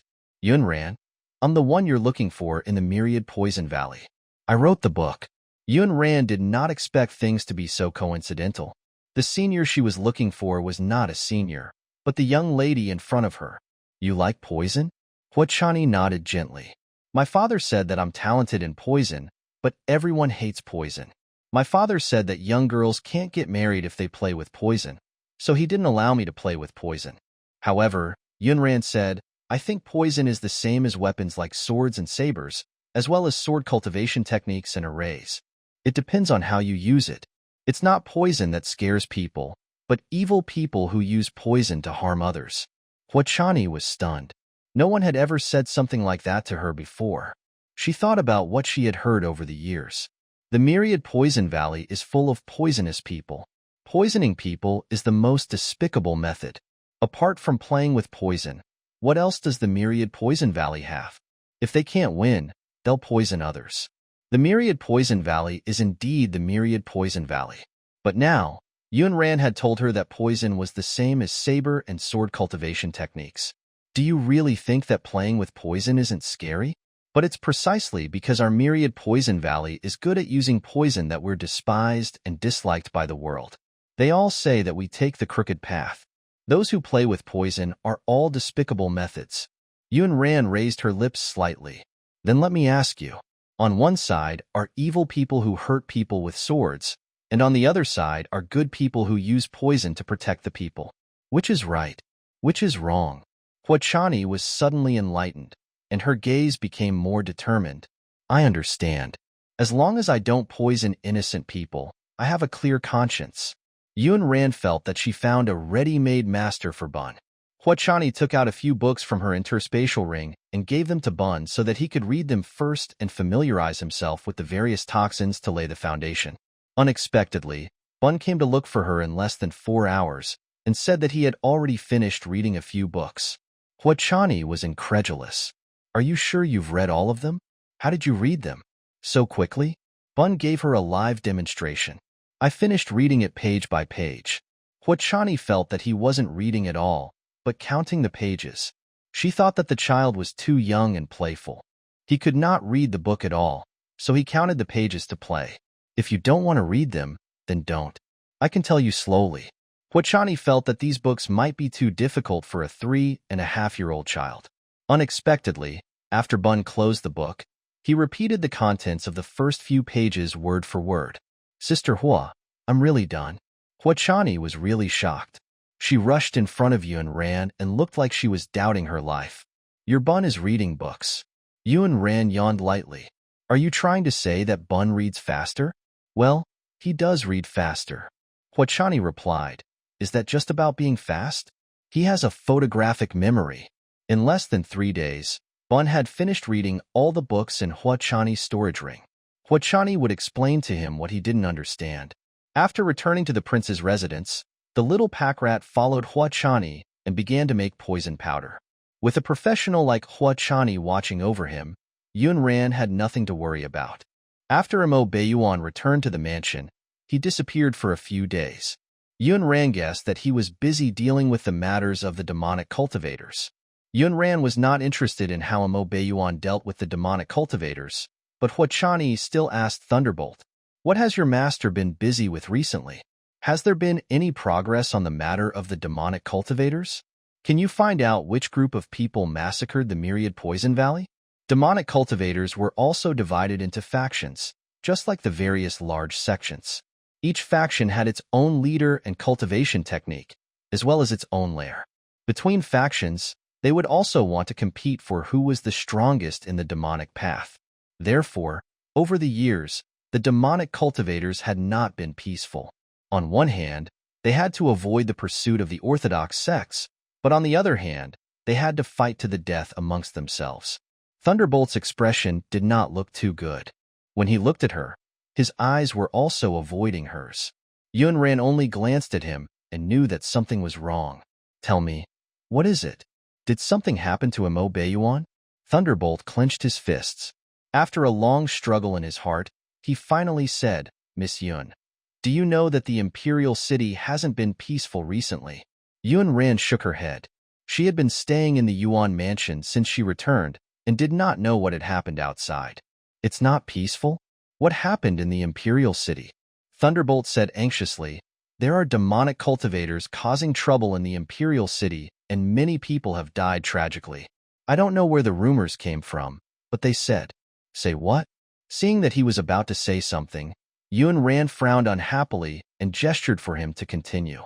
"They said that you're that demonic cultivator. Your cultivation suddenly increased exponentially, and you snatched a heaven-grade spiritual root from the eldest daughter of the Yun family. It's all because you're a demonic cultivator." Yunran did not expect the blame to fall on her. Thunderbolt sighed heavily and continued, "The one who died tragically was the son of the general's first wife. He caused a ruckus. He went in front of the wretched emperor and insisted that the murderer was you. His Majesty sent several waves of people over, but they were all blocked by Master.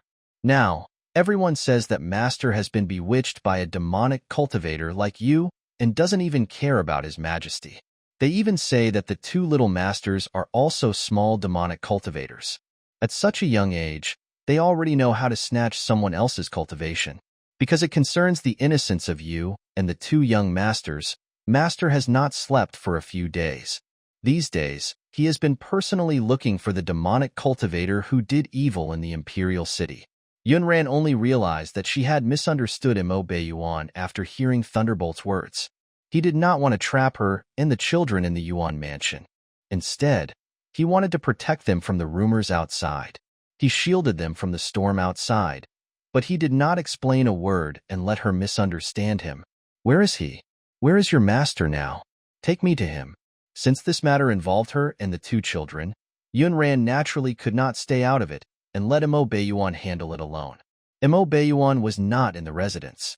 They had just received news on the discovery of traces of a suspected demonic cultivator in the forest near the suburbs. At this moment, they were personally bringing people over to check on the situation. "In the forest outside the capital? Bring me there to take a look now." As Yunran spoke, she picked up little Sweetcake, who was chasing after the holy beast in the courtyard, and called out to Bun, who was immersed in tinkering with poison. "Mother, where are we going?" The buns were tied with pink ribbons that were decorated with round pearls. When the little pack rat tilted her head, the pink pearl ribbons swayed along with it. Coupled with her big black eyes, she was extremely cute. "To see your father." Yunran wrapped her in a small cloak, afraid that the wind would be too strong when she rode the flying demon beast later. When she heard that she was going to see her father, the little pack rat's big black grape-like eyes lit up. "Going to see Daddy? That's great. Sweetcake has missed Daddy for a long time." The secret guards had already put on the little cloak for Bun.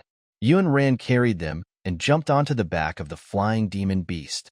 The two little pack rats sat obediently in front of her, like two little immortal children who had descended to the mortal world on immortal beasts.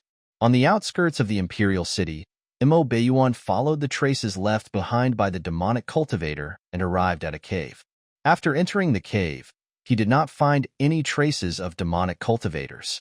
Instead, he found a few corpses that had their cultivation absorbed by a demonic cultivator and had already become dried corpses. Master, he escaped again. The secret guards had been tracking them for a few days. They thought that they would gain something, but who knew that they would only find these few shriveled corpses? Mo Beiyuan's eyes darkened. He did not speak and only glanced at the corpses indifferently. The appearances of the few dried corpses could not be seen, but from their clothes, they should be rich and noble young masters. Coupled with the recent bad rumors about Yun Ran, Mo Beiyuan's eyes darkened. Fortunately, that woman had been staying in the Yuan mansion and did not hear those bad rumors. Unexpectedly, as soon as he left the cave, he saw Yun Ran and the two little pack rats. Father. When little Sweetcake saw her father, whom she had not seen for a few days, she ran over with her short legs. Mo Beiyuan came back to his senses and squatted down, letting the little pack rat rush into his arms. The little pack rat's soft hands tugged at his neck and rubbed against his chest. Daddy, Sweetcake misses you so much. Mo Beiyuan picked up the little pack rat, and the hostility in his eyes quickly dissipated. He could not understand what those dogs outside were thinking. Were they blind? How did his soft little pack rat look like a little demonic cultivator? Bun held his mother's hand. His expression was cool as he looked in Mo Beiyuan's direction with his big black eyes. He was a little man, so he did not need his father to carry him. Why are you here? Mo Beiyuan picked up the little pack rat and walked up to Yun Ran. His eyes darkened slightly. The Imperial City has not been peaceful recently. There are demonic cultivators around. It's best if you don't leave the mansion for no reason. Yun Ran raised her eyebrows slightly and looked at him with her watery eyes. Mo Beiyuan, I came out for something. If there's anything, get Thunderbolt to do it. Mo Beiyuan left Thunderbolt in the mansion to protect her and the two children. Yun Ran smiled and looked at him languidly. But I have something to ask you. What's the use of looking for him? You're looking for me? What's the matter? Is Sweetcake feeling unwell again? Mo Beiyuan felt that other than the problem of the two little pack rats, she should not have anything urgent to settle with him. As he spoke, he quickly looked at the little pack rat in his arms. Sweetcake, does your stomach hurt again? The little pack rat shook her head and replied in a cute voice, Daddy, Sweetcake's stomach doesn't hurt. Sweetcake's stomach is rumbling. It says that it wants to eat candied hawthorn. Yun Ran had been restricting the girl from eating sweet food these past few days, as she was afraid that her teeth would rot. It was not easy for the girl to see her father, so she naturally would not let go of such a good opportunity.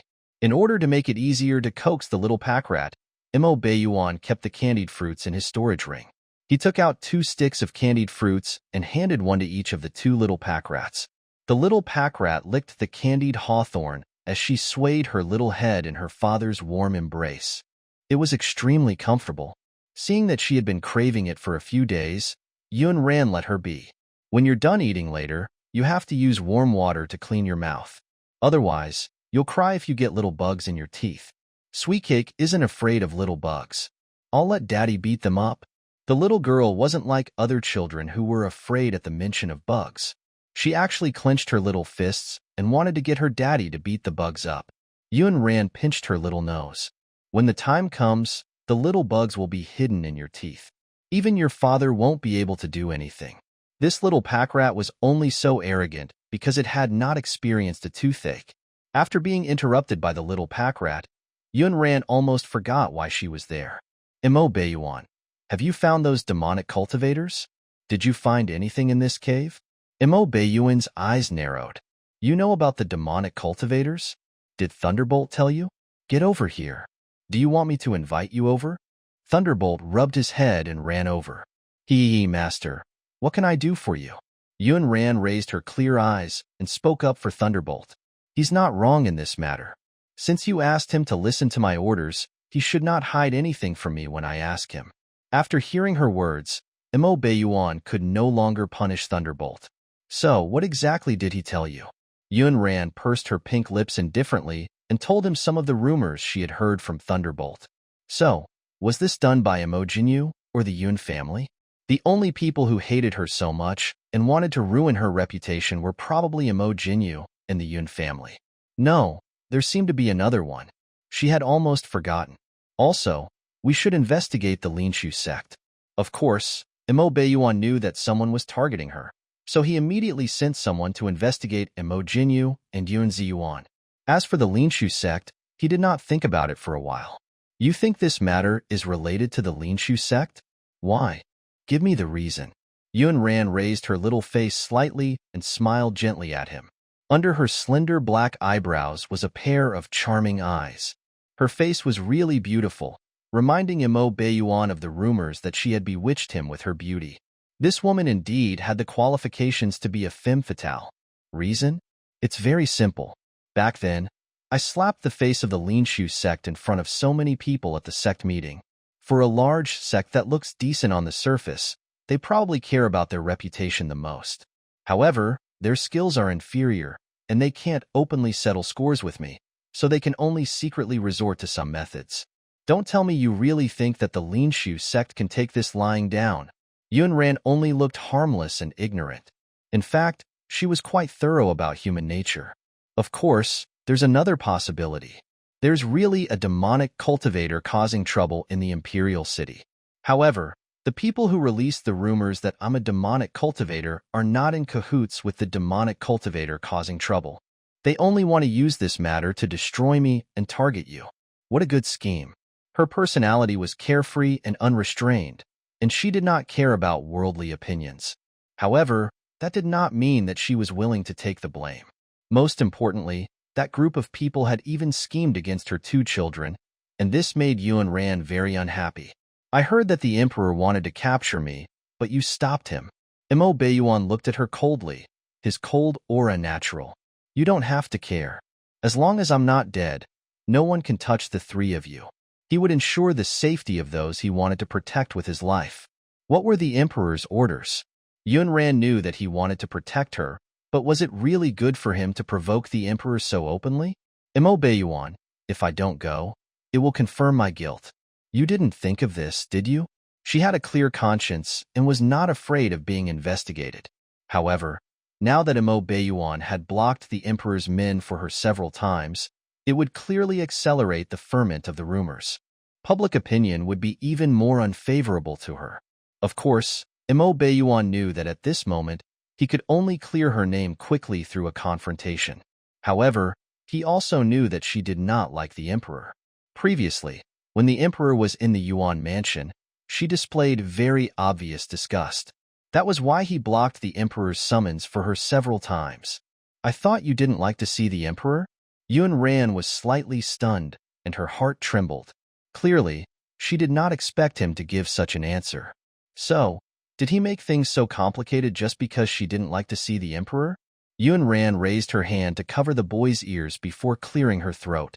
I don't like him because he looks at me with the wretched lechery of an old man. But these are 2 different things. Now, I have to confront him to prove my innocence. She was not that squeamish. It was just that she did not like it. It was not as though she would lose a piece of flesh after just a few glances. Come with me. When the time comes, can you block his view for me? Just like that day. She only needed to face his straight back. She did not believe that the Emperor would be so shameless as to walk around Imo Beiyuan and stare at her in front of so many ministers. That would really make him a wretched emperor. How shameless. Imo Beiyuan did not expect her to say this. He paused for a moment before nodding. Sure, I promise you. Then let's enter the palace now. Yun Ran felt that it was better to resolve this matter sooner rather than later. Ever since this incident happened, Thunderbolt had been persuading his master to let Miss Yun enter the palace to cooperate with the investigation. After all, she was innocent and would not lose a piece of flesh. However, his master's expression at that time was ugly and his words were firm. It was as if he would be upset with anyone who mentioned letting Miss Yun enter the palace again. Unexpectedly, Miss Yun managed to convince their master, who had a firm attitude, with just a few words. The 2 children had to be under Yun Ran's nose. Moreover, there was a demonic cultivator causing trouble in the Imperial City. Therefore, the 2 of them entered the palace with bun and sweet cake. This was the first time the 2 little pack rats had entered the palace. Bun felt that this was just a few big houses. There wasn't much fun here. However, Sweet Cake was still at the stage of being curious about unfamiliar environments. She widened her eyes in Imo Bayuan's arms and looked around. Her little neck was twisting around, and she had never been idle. Father, there are beautiful flowers there. Father, there are fishes there. Big fishes. Father, why is that uncle in that green hat holding a horse's tail? A horse's tail? Imo Bayuan looked at Changgu-A, the #1 eunuch beside the emperor. His gaze landed on the horsetail whisk in his hand, and he replied, "It's to chase away flies." Realization dawned on the girl. She had an expression that said, "So that's how it is. Then this uncle definitely doesn't like to bathe. Only people who don't bathe and stink will have flies buzzing around them." Eunuch Changgu-A thought to himself, "Who doesn't like to shower? This child is young, but she's really good at infuriating people. If not for the fact that her father is Imo Bayuan, I would have slapped her and made her cry." On the surface, he said, "The Yuan King is here. His Majesty is waiting in the main hall." "Oh, the 2 young masters are here too. I haven't seen the 2 young masters for a long time. The 2 young masters are really getting cuter and cuter." Yun Ran glanced at the eunuch who was talking nonsense. She followed Imo Bayuan into the hall. She only took a glance at the bright yellow figure sitting in the hall before she was blocked by that straight back. Yun Ran was much smaller than him, so he blocked her completely. The emperor couldn't do anything inappropriate in front of so many people. He could only stare at the part of Yunran's skirt and feel an itch in his heart. Before he could see the woman's face, he was blocked by Imo Bayuan. "Brother, you're finally willing to bring her here. I thought you were really muddle-headed and wanted to do something stupid. Since you've brought her here, let the saber-riding guards investigate properly. Guards, take the second daughter of the Yun family away. I want to interrogate her properly later." Emperor Imo Donglin thought that Imo Bayuan could not withstand the pressure from his side. He had no choice but to compromise and send his woman over. He could not help but snort coldly in his heart. So what if the Yuan King was feared by the people of the 5 countries? In the end, he still could not disobey his orders as the emperor. He would obediently hand his woman over to him with both hands for him to play with. Imo Donglin had already thought of what to do next. Since this woman had fallen into his hands, it was fate that allowed him to obtain this woman. It was not him, Imo Donglin, who wanted to snatch his younger brother's woman. Whether this woman was a demonic cultivator or not, she could only be a demonic cultivator. At that time, he would get someone to replace her with a corpse. He would tell the public that he had already punished the demonic cultivator by burning her to give them an explanation. As for this woman, she would be hiding in the harem. He would slowly pamper her. So what if she was a demonic cultivator? Perhaps it would be a different feeling. The commander of the Imperial Saber Guards received the order from the emperor and led a few Imperial Saber Guards into the hall aggressively. Just as they were about to make a move to capture her, they heard Imo Bayuan's cold voice with a domineering aura. "Let's see who dares to touch my people." The group of Saber Guards was stunned by Imo Bayuan's cold aura. Their legs paused, and they did not dare to go forward rashly. "Royal brother, what is the meaning of this? You sent her to the palace. I thought you should have figured it out." Imo Donglin was really embarrassed and said angrily. Imo Bayuan was looking down on him even more. In a few years, he would probably even want to snatch the throne. Imo Bayuan did not move. A cold glint appeared in his eyes, and his cold voice was as cold as winter water. "Let those rascals who say that she's a demonic cultivator take out the evidence now. If there's no evidence to prove that she's a demonic cultivator, announce it to the world and prove her innocence." Imo Donglin did not know if it was his imagination, but he actually saw killing intent in Imo Bayuan's eyes. It was an insolent and unconcealed strong killing intent. "Evidence? What evidence do you need? Your indiscriminate attitude of protecting her now is enough to prove that she is a demonic cultivator. You have already been bewitched by her. You don't even care about the laws of the East Continent." Yun Ran remained silent because she wanted to observe the emperor's attitude first. Now, she could basically confirm that this wretched emperor did not intend to prove her innocence at all. Instead, he planned to punish her as a demonic cultivator right away. If this was the apocalypse, Yun Ran wouldn't care about anything else.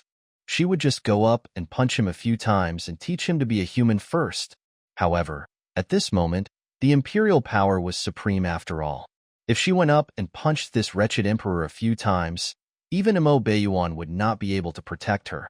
Yun Ran suppressed the anger in her heart. She raised her arm and gently tugged at Imo Beiyuan's sleeve from behind. She cleared her throat and said faintly, "Your Highness, I haven't read much and don't know much. So, doesn't the East Continent's law require one to show evidence?" As she spoke, she walked out from behind Imo Beiyuan. She raised her gaze and looked at the wretched emperor sitting on it with her black and lively eyes.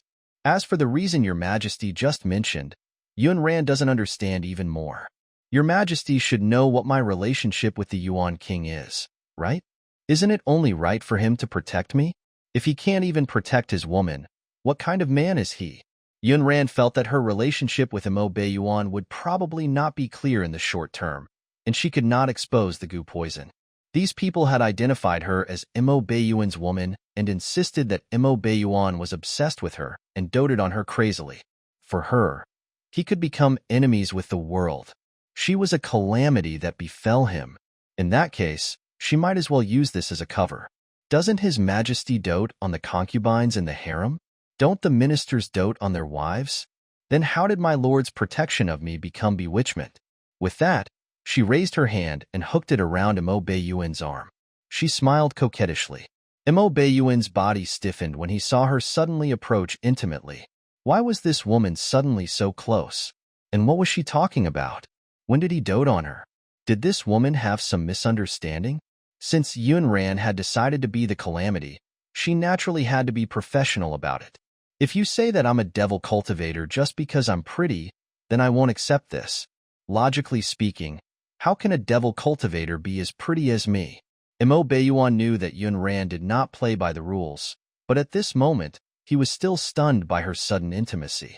Because of the parasitic poison, her proximity made all the blood in his body boil. He didn't want to push her away. His eyes darkened. Yun Ran hugged his arm again and shook it. Her small waist was twisted, and her eyes were charming. Her pink lips parted slightly. "Your Highness, you've seen demonic cultivator women before. Are they as beautiful as I am?" Usually, her expression was calm. Now, she deliberately softened her voice with a hint of coquettishness. She raised her eyebrows and smiled. It was even more vivid, and her beautiful face was even more dazzling. "No, demonic cultivators are all extremely ugly." Imo Beiyuan told the truth. The rumors outside were all nonsense. How could a true demonic cultivator have her appearance? Yun Ran seemed to have heard some pleasant words of love and smiled sweetly. "Your Highness, what do you think those people are up to by slandering me as a fiendish cultivator? What good will it do them to let the real murderer get away with it? Don't tell me they want to protect the real murderer, a fiendish demonic cultivator. Why would they protect a murderer? Don't tell me they have some shameful relationship with the murderer. Then we have to investigate carefully. It's too terrifying."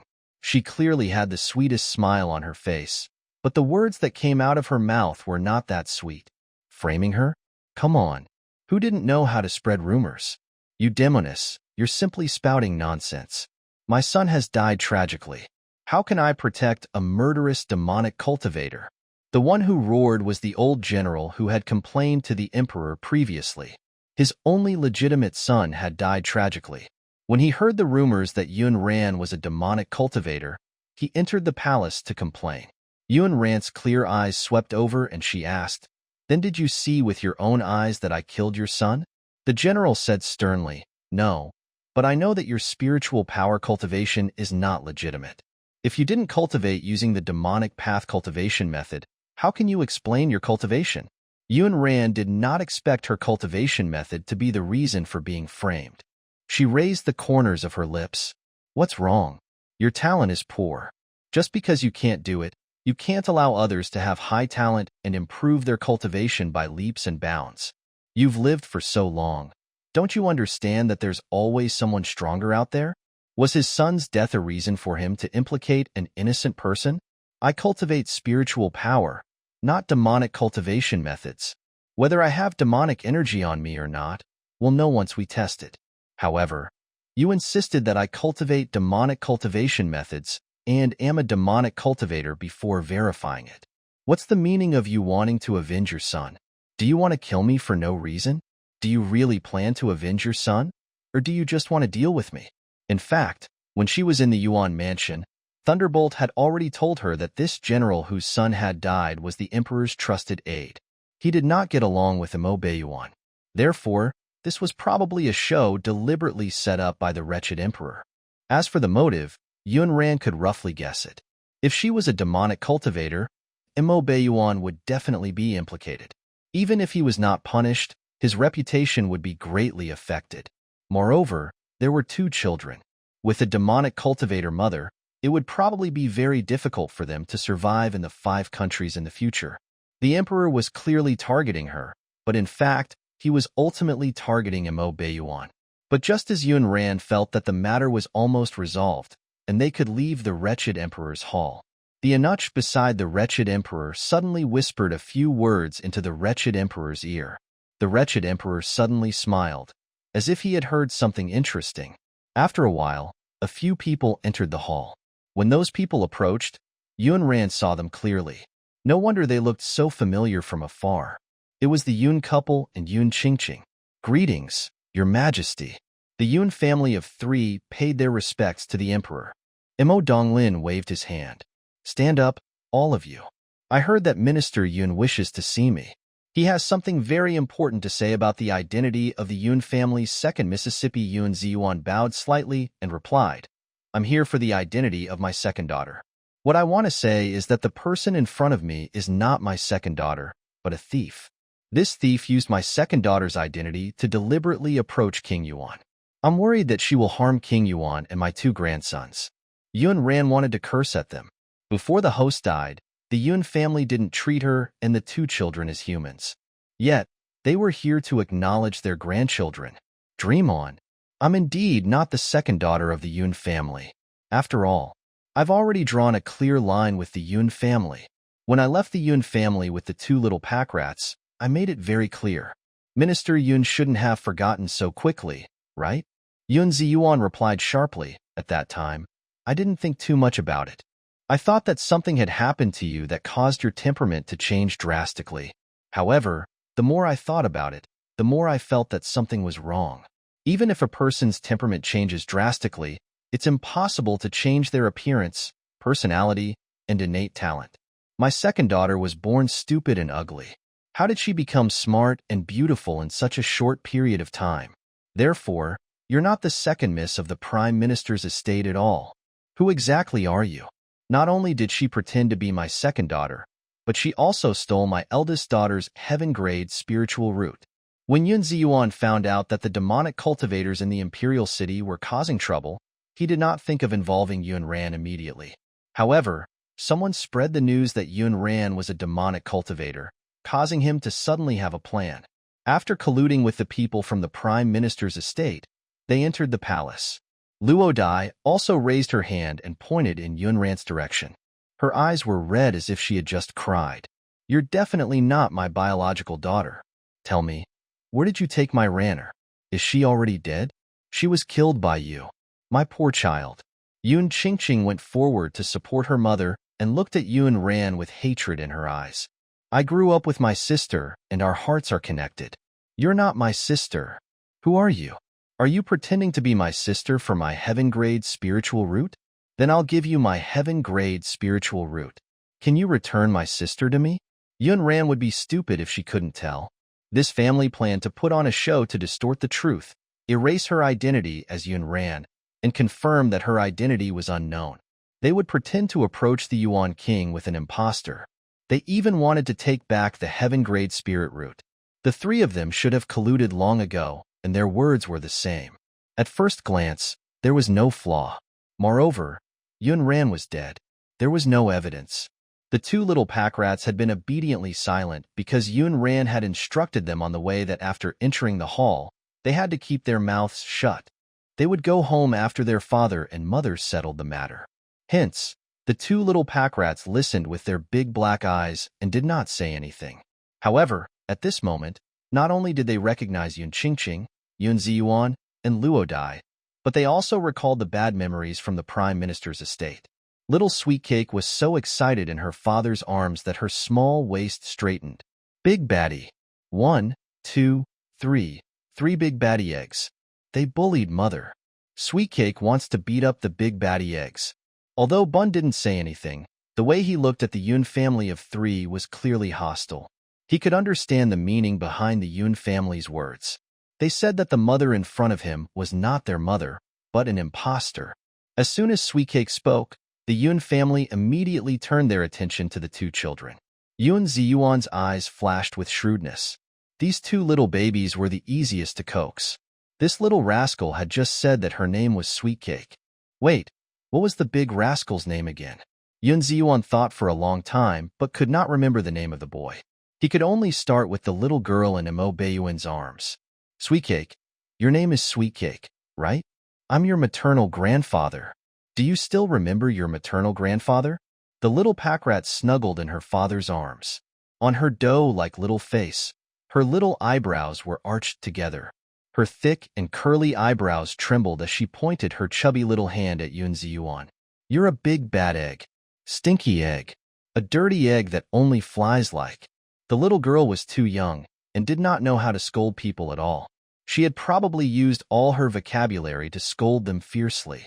Yoon ran, her biological mother, almost couldn't hold it in and laughed unkindly. Did her little girl have to be so cute? Yoon Ziyuan, the reputable Minister Yoon of the East Continent, was scolded by a 3.5-year-old child in front of so many colleagues in the main hall. The expression on his face almost collapsed. Fortunately, he was calm and knew that the main purpose of today was to expose the fake Yoon Rant's identity. Looks like Sweet Cake doesn't remember your maternal grandfather. It doesn't matter. After all, you're still young. It's normal for you not to remember. The little pack rat widened her big black eyes and hugged her father's neck with her lotus root-like arms. It complained in a childish voice, Daddy, Sweet Cake doesn't like the big bad egg. Big Bad Egg called Sweet Cake and brother little rascals, and said that Sweet Cake's father is dead. Humph. When Yoon Ziyuan looked up and met Mo Baeyuan's dark and deep cold eyes, he felt a chill on the back of his neck. King Yuan, look at this. How can a child have such a good memory? She must have remembered wrongly. Mo Baeyuan placed his large hand on the little pack rat's back and patted it. His cold eyes swept across the 3 members of the Yoon family. Minister Yoon, do you mean that my precious daughter has wronged you? Yoon Ziyuan squeezed out an awkward smile and said with a smile, Little Sweet Cake is just a 3.5-year-old baby. How can you take her words seriously? Your Highness, don't you think so? Mo Baeyuan's voice deepened. But I believe her. Bun, who had been quiet, suddenly said, My sister didn't remember wrongly. You scolded us and said that our father was already dead. After saying that, a dark purple light flashed in his black, jade-like eyes. He looked straight at Luo Dai and Yoon Qingqing behind Yoon Ziyuan. You've also called us little rascals and insulted father. You don't like mother and us at all. So now that you say mother is fake, you want to harm her, right? Although Bun was only 3.5 years old, he was not afraid at all in front of the emperor and so many strangers. His words were clear and organized, clearly expressing what he wanted to convey. He did not look like a child playing around at all. The 3 people from the Yoon family had planned everything in the residence and had also colluded on what they wanted to say. However, they did not consider these 2 children at all. Now, with Bun and Sweet Cake's interference, they didn't even know how to continue the show. Even an old fox like Yoon Ziyuan could only use a few fake and kind smiles to resolve the awkward situation. If these 2 little rascals were not the children of the Ghost King, Mo Baeyuan, he would definitely get someone to capture them and feed them to the demon beasts. Yoon Ziyuan rearranged his expression before continuing. Children are still young after all. They can't tell right from wrong. They can't tell who's the one who's really good to them at all. In addition, this woman is good at pretending and tricking these 2 children. What they said previously must have been taught by this woman. Mo Baeyuan had seen many shameless people over the years, but Yoon Ziyuan had indeed overturned his understanding. Then can't I tell right from wrong? Mo Baeyuan pursed his thin lips and sneered. What do you mean, Your Highness? I don't understand. Yoon Ziyuan was still a little afraid when he met his gaze. He was a little flustered by his smile. Mo Baiyuan recalled the first time he saw the two little pack rats, and his eyes surged with hostility. Since Minister Yun mentioned the matter of the two little pack rats in your Prime Minister's estate today, I'll settle this score with you today. You locked my two bloodlines in a small woodshed in the Prime Minister's estate with chains. The two children didn't even have a single piece of clothing on them. They were covered in injuries. Bun's arm was even broken by the young master of your Prime Minister's estate. You might as well tell me how I should deal with your Prime Minister's estate for abusing the royal bloodline. Yun Ziyuan felt that things had gotten out of control. This was not his plan. However, back then, when the two little rascals were in the Prime Minister's estate, they had indeed not treated them well. Now, they had been exposed in front of the emperor and some ministers. The reputation he had built up over the years was probably going to be ruined. Before Yun Ziyuan could make up a reason, he heard Mo Baiyuan's cold voice again. Do you need me to remind Minister Yun? Deceiving the emperor is a serious crime. Yun Ziyuan gritted his teeth and raised his hand to slap his wife beside him. Evil woman, kneel down, kowtow to His Highness and admit your mistake. I'm dedicated to the country and have been busy with official matters. I neglected the discipline of the backyard, which is why this evil woman committed such an evil deed. The emperor was getting impatient. What was going on? He was waiting to see how the Yun family would send that woman to prison. He wanted to make her suffer and move her into the harem. Unexpectedly, after talking a lot of nonsense, the three of them were frightened by Mo Baiyuan. Minister Yun, what's going on?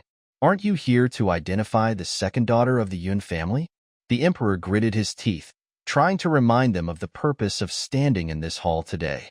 Of course, Yun Ziyuan knew why he was here today, but if he did not give an explanation now, his reputation would be ruined. Your Majesty, it was this evil woman who told me that the two children were crazy and must be chained up. Otherwise, they will hurt someone if they run out. That's why I agreed with her suggestion. Who knew that the two children were actually fine? As for beating and abuse, I really don't know. Yun Ziyuan had just recalled a little.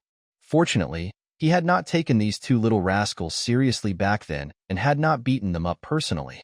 Now, he just had to leave everything to the old woman beside him. That slap stunned Luo Dai and Yun Qingqing. After all, Luo Dai was the daughter of an aristocratic family. She had never been humiliated like this before. She wanted to rush forward and argue with her husband, but Yun Qingqing grabbed her arm. Mother, you must have been deceived by that vicious captive beside you. That evil captive also said in front of me that the children my sister gave birth to were lunatics. Luo Dai thought for a moment and immediately understood the meaning behind her daughter's words. She quickly put on an aggrieved expression and raised her hand to wipe the tears that fell from the corners of her eyes. Yes, that captive is dead now. I'm afraid His Highness won't be able to find her to avenge the two children. Luo Dai's most trusted nanny could have survived after her arm was cut off by Yun Ran. However, after the two children were found by Mo Baiyuan, Yun Ziyuan felt that the nanny knew too much, so he simply let the nanny die. After all, only the dead would not speak. Now, the family of three exchanged glances and heaved a sigh of relief. Didn't Mo Baiyuan want to settle scores with the Prime Minister's estate? They would let him take it up with a dead person then. The emperor cleared his throat again and coughed a few times. I'm a little tired. You can go back and discuss the matter between King Yuan and the Prime Minister's estate. What I want to know now is whether this second miss of the Yun family standing in the main hall is real or fake. If she's fake, is she related to the recent murder by the demonic cultivators in the Imperial City? Yun Ran pursed her pink lips gently. Boring. She had wanted to watch a dogfight. Unexpectedly, the three people from the Yun family did not fight. However, Yun Ziyuan's slap was quite loud. Seeing that the topic was about Yun Ran again, Mo Baiyuan did not continue to remain silent. He had said that he would protect her, so he would definitely protect her. I know better than anyone if she's really Yun Ran. This was despite the fact that Yun Ran's appearance had indeed become beautiful in a short period of time, and she had suddenly become smart. There seemed to be many mysteries surrounding her. However, Mo Baiyuan could confirm that Yun Ran was the woman who was with him back then. He could also confirm that she was the mother of the two children. He was certain that she was definitely not a demonic cultivator. Don't say any more nonsense that I was bewitched by her. I'm very clear-headed. It's still the same thing. Those who say that she's a demonic cultivator and that she's not Yun Ran would have to show me the evidence and put it in front of me. Otherwise, no one can touch her under my watch. Mo Baiyuan had never had a good temper. It was only because he was in front of the two children that he restrained his temper slightly. At this moment, from his expression, it was obvious that he was extremely unhappy. Yun Ziyuan could predict that Mo Baiyuan would protect that wretched girl, Yun Ran. After all, he had protected that wretched girl like this previously and even helped her snatch Qingqing's heaven-grade spiritual root. However, he thought that Mo Baiyuan would restrain himself in front of the emperor. In addition, Mo Baiyuan was not familiar with Yun Ran. If their family accused Yun Ran of being fake, Mo Baiyuan would probably be suspicious. After all, this person hated women who approached him with ulterior motives the most. Yun Ziyuan clearly remembered that it was very difficult to get close to Mo Baiyuan. Previously, there was a rumor about Mo Baiyuan. It was said that someone had used a honey trap to send a beautiful dancer to approach him. That woman did not even manage to touch the corner of his clothes before she was thrown out by the secret guards beside him to be chopped into pieces and fed to the demon beasts. Not even her corpse was left intact. It was tragic. But now, not only could Yun Ran, this little jinx, get close to this killing god, but she was also holding the killing god's arm so intimately. Mo Baiyuan was actually patient and did not shake her off. What was going on? Could it be that it was really as the rumors outside said, that the killing god had taken a fancy to that wretched girl, Yun Ran, and doted on her? This killing god was decisive and did whatever he wanted. He never reasoned with others. With this killing god protecting that little BTCH Yun Ran, how could their previous plan continue? The impatience on the emperor's face became even more obvious. Minister Yun, King Yuan asked you for evidence. Just give him the evidence. Why are you talking so much nonsense? Evidence. Yun Ziyuan did not have any substantial evidence at all. If he did, he would have taken it out long ago. I'm naturally very familiar with my biological daughter. Why would I need evidence? Which father can't recognize his biological daughter? Your Majesty, don't you think so? The emperor could tell that the Yun family could not produce any evidence at all. Then how could he snatch her from Mo Baiyuan? Yun Ran pursed her pink lips and her expression was calm. She did not take these clowns from the Yun family seriously at all. After all that scheming, do you think you are worthy of me calling you father? Yun Qingqing bit her lip lightly. Perhaps it was because her previous injuries had not fully healed, but her face was pale now. She looked delicate and weak as if she was on the verge of collapse. What scheme? You're not my sister at all. My sister and I are twins. Even if the wound on her face is healed, she should look very similar to me. But you're a fake. How are you similar to me at all? This is evidence. Yun Ran raised her eyebrows and smirked. I see. But what if we weren't twins from the beginning? Shouldn't it be normal for us not to look alike? Or should I say that the injury on my face was done to hide the secret that we don't look alike? When Yun Ran said this, her gaze deliberately swept across the faces of the Yun couple. Yun Ziyuan had the bearing of a prime minister. His expression did not change. However, the prime minister's wife, Luo Dai, was not as mentally strong. Her expression of being discovered after doing something bad was too obvious. She was like a cat whose tail had been stepped on. She immediately jumped up and wanted to bite someone. You wretched girl, what nonsense are you talking about? I gave birth to twins back then. I gave birth to a few children myself. As a mother, how could I not know? Mo Baiyuan had always suspected that Yun Ran was not the biological daughter of the Yun family. However, he did not expect that even the wound on Yun Ran's face might have been deliberately caused by the Yun family in order to hide the secret of her background. So, why did the Yun family do this? Who were Yun Ran's biological parents? What kind of parents could give birth to such looks and bloodline with a heaven-grade spiritual root? Mo Baiyuan felt that he might need to investigate in another direction. For example, 20 years ago, did anyone lose a child in the 5 countries? Or did a beautiful woman who was pregnant disappear for no reason? Yun Ran's pink lips curled into an unfathomable smile as she walked toward Luo Dai. Don't tell me you think that it's very difficult to investigate after so many years? Let's start with the doctor who delivered your child. He naturally knows how many children you were pregnant with. Let me guess. You should have killed him long ago. Then aren't you clearly telling others that there's something wrong with you giving birth to the twins? TSK, TSK, TSK. Yun Ran raised her hand and tapped her head again. She chuckled. Just by looking at your brains, it's impossible for me to be your bloodline. Mo Baiyuan's deep voice came from behind. I'll get someone to investigate and see if the doctor who delivered the child is really dead. The expressions of the three members of the Yun family changed. They were clearly here to expose Yun Ran's identity as a fake person. Why were they exposed in the end? Yun Ziyuan, the prime minister, knew very well what abilities those people under Mo Baiyuan had. The strength of the 12 divisions under the killing god was unfathomable. It was said that one of them was in charge of spying. As long as these spies wanted to investigate, there was nothing they could not find. He could even find out if an official was sleeping or not. Then the earth-shattering secret that he had been hiding was very likely to be exposed. At that time, the Yun family would really be finished. Yun Ziyuan was extremely anxious. Had he known earlier, he would not have come. What should he do now?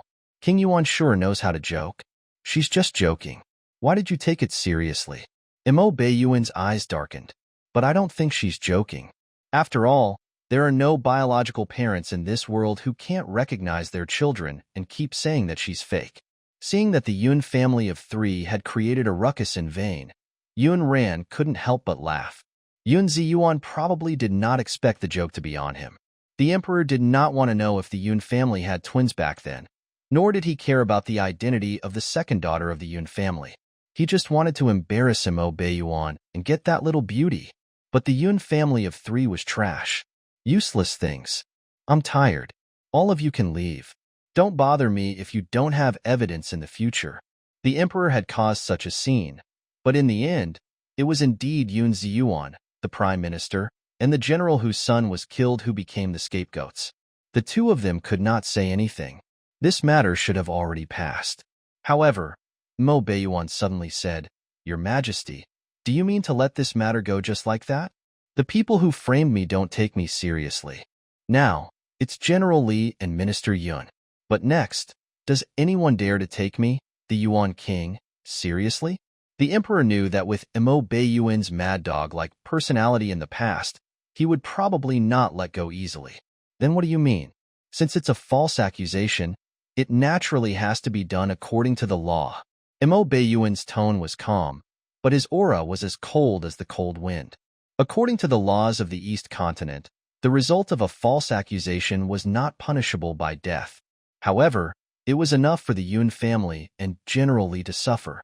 When Yun Ran entered the palace this time, her aura was not inferior to that of a demonic cultivator in front of the emperor.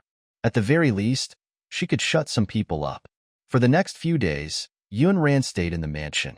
But Thunderbolt would gather the latest gossip from outside and relay it to Yun Ran. That's strange. Miss Yun, why haven't there been fewer rumors about you being a demonic cultivator these past few days? Didn't you enter the palace to prove that you're not a demonic cultivator? Yun Ran frowned. They haven't reduced? Had she gone to the palace in vain? Logically speaking, this shouldn't be the case. Even if someone was fanning the flames behind her back and controlling everything, her matters in the palace should be able to make the rumors develop in a way that was beneficial to her. Tell me, what are the rumors saying about me now? Thunderbolt had not been punished since he spoke in front of Miss Yun behind his master's back last time, so he had been bold enough to say it. The identities of the deceased are all young masters of aristocratic families. Before they died, they all said that they saw a fairy in their dreams. One of them even drew a painting for that fairy. The problem lies in that painting. As Thunderbolt spoke, he stole another glance at Yun Ran. Oh, so what's wrong with the painting? Yun Ran picked up a bunch of grapes and ate them one by one. She did not seem very angry. She was so calm that even Thunderbolt felt that this person was not listening to him at all. Instead, she looked like she was leisurely listening to other people's gossip. The problem is that the fairy in the painting looks a little similar to you, Miss Yun. Isn't it strange? Yun Ran said indifferently. Is it strange? Isn't it normal for someone to want to frame me and put on a show? Thunderbolt raised his voice. You mean that the painting wasn't drawn by the deceased but by the murderer? I'll tell Master now. Yun Ran shouted at him to stop. Wait, you don't have to tell him. Why don't you tell Master? Are you planning to investigate it yourself? Or are you planning to be framed just like that? Thunderbolt was anxious, thinking that she was planning to swallow her anger. Yun Ran put down the grape in her hand and propped herself up on her arm. She blinked. Brother, your imagination is a little overboard. I mean, he can tell this by himself. You don't have to tell him. Yun Ran was bored and was a little interested in the demonic cultivator, so she continued to ask Thunderbolt, do the victims have anything in common? Something in common? Does it count if it's all men? Thunderbolt didn't know why she asked him this question, but he still answered honestly. Yun Ran guessed that he had heard the rumors outside and did not know the details of the case at all, so she planned to ask him Obayuan. He had been tracking the demonic cultivator recently, so he should know more. Where's Imo Bayuan? Is he in the residence? Because the Yuan mansion was too big, the courtyard where the two of them lived was not close. Therefore, Yun Ran did not know if Imo Bayuan was in the residence now, and could only ask the head of the secret guards in the residence, Thunderbolt. Master is not in the residence. Yesterday, there was another murder case of a demonic cultivator. Master went over personally. If it was in the past, Imo Bayuan might not have cared about such a demonic cultivator murder case. However, right after the incident in the Myriad Poison Valley, a demonic cultivator appeared in the Imperial City to kill someone. It was difficult not to link these two matters together. No matter how useless the Emperor was, the people were innocent. Oh, Sweet Cake missed Daddy just now. I'll bring her over to look for Daddy now. In the government office of the Eastern Continent's Imperial City, Imo Bayuan was meeting with a few officials in the solemn and spacious side hall. Imo Bayuan was wearing a simple plain brocade robe. Even though he was sitting, it was not difficult to tell that his slender and tall figure was perfectly proportioned. His narrow waist and long legs were stunning. His long arm was placed on the table at the side, and his well-defined hand gently knocked twice on the table. His eyes flashed with coldness and sarcasm. One after another? Instead of arresting them, you're shirking responsibility in front of me. I think you don't want your heads anymore. The few people in official uniforms standing in front of him lowered their heads and did not dare to look at him. All of them were filled with emotions. It was really too difficult to be an official in the Imperial City. If something happened, not to mention losing their official title, they might even lose their heads now. Your Highness, it's not that I don't want to capture him, but this demonic cultivator is really cunning. After making his kills, he disappeared without a trace. It's as if he knows how to hide. Imo Bayuan narrowed his eyes and swept them over like sharp blades. I'm not here to listen to your nonsense. I just want to ask you, in the past few days, 17 people have died in a row. What have you found? The few officials of the Imperial City government looked at each other. After exchanging glances, they finally pushed out a small official with the lowest status. The little official was quite straightforward. He clearly knew Imo Bayuan's identity, but he still said bluntly, I found out. This matter is related to the second daughter of the Yun family living in your residence, Your Highness. I found out that each of the victims had seen a fairy-like beauty not long ago. As he spoke, he took out a painting from the table at the side and slowly opened the scroll. Your Highness, look. This is the painting of a peerless beauty drawn by one of the deceased before he died. Look, isn't this the second miss of the Yun family in your residence? In a peach forest, a woman in a thin white veil was lying on a large rock with a bright peach branch in her hand. A large part of her fair shoulders and slender waist were exposed. She lay lazily on her side on the large limestone. Her foxy eyes narrowed charmingly. Imo Bayuan's low gaze swept across the unfolded painting in his hand.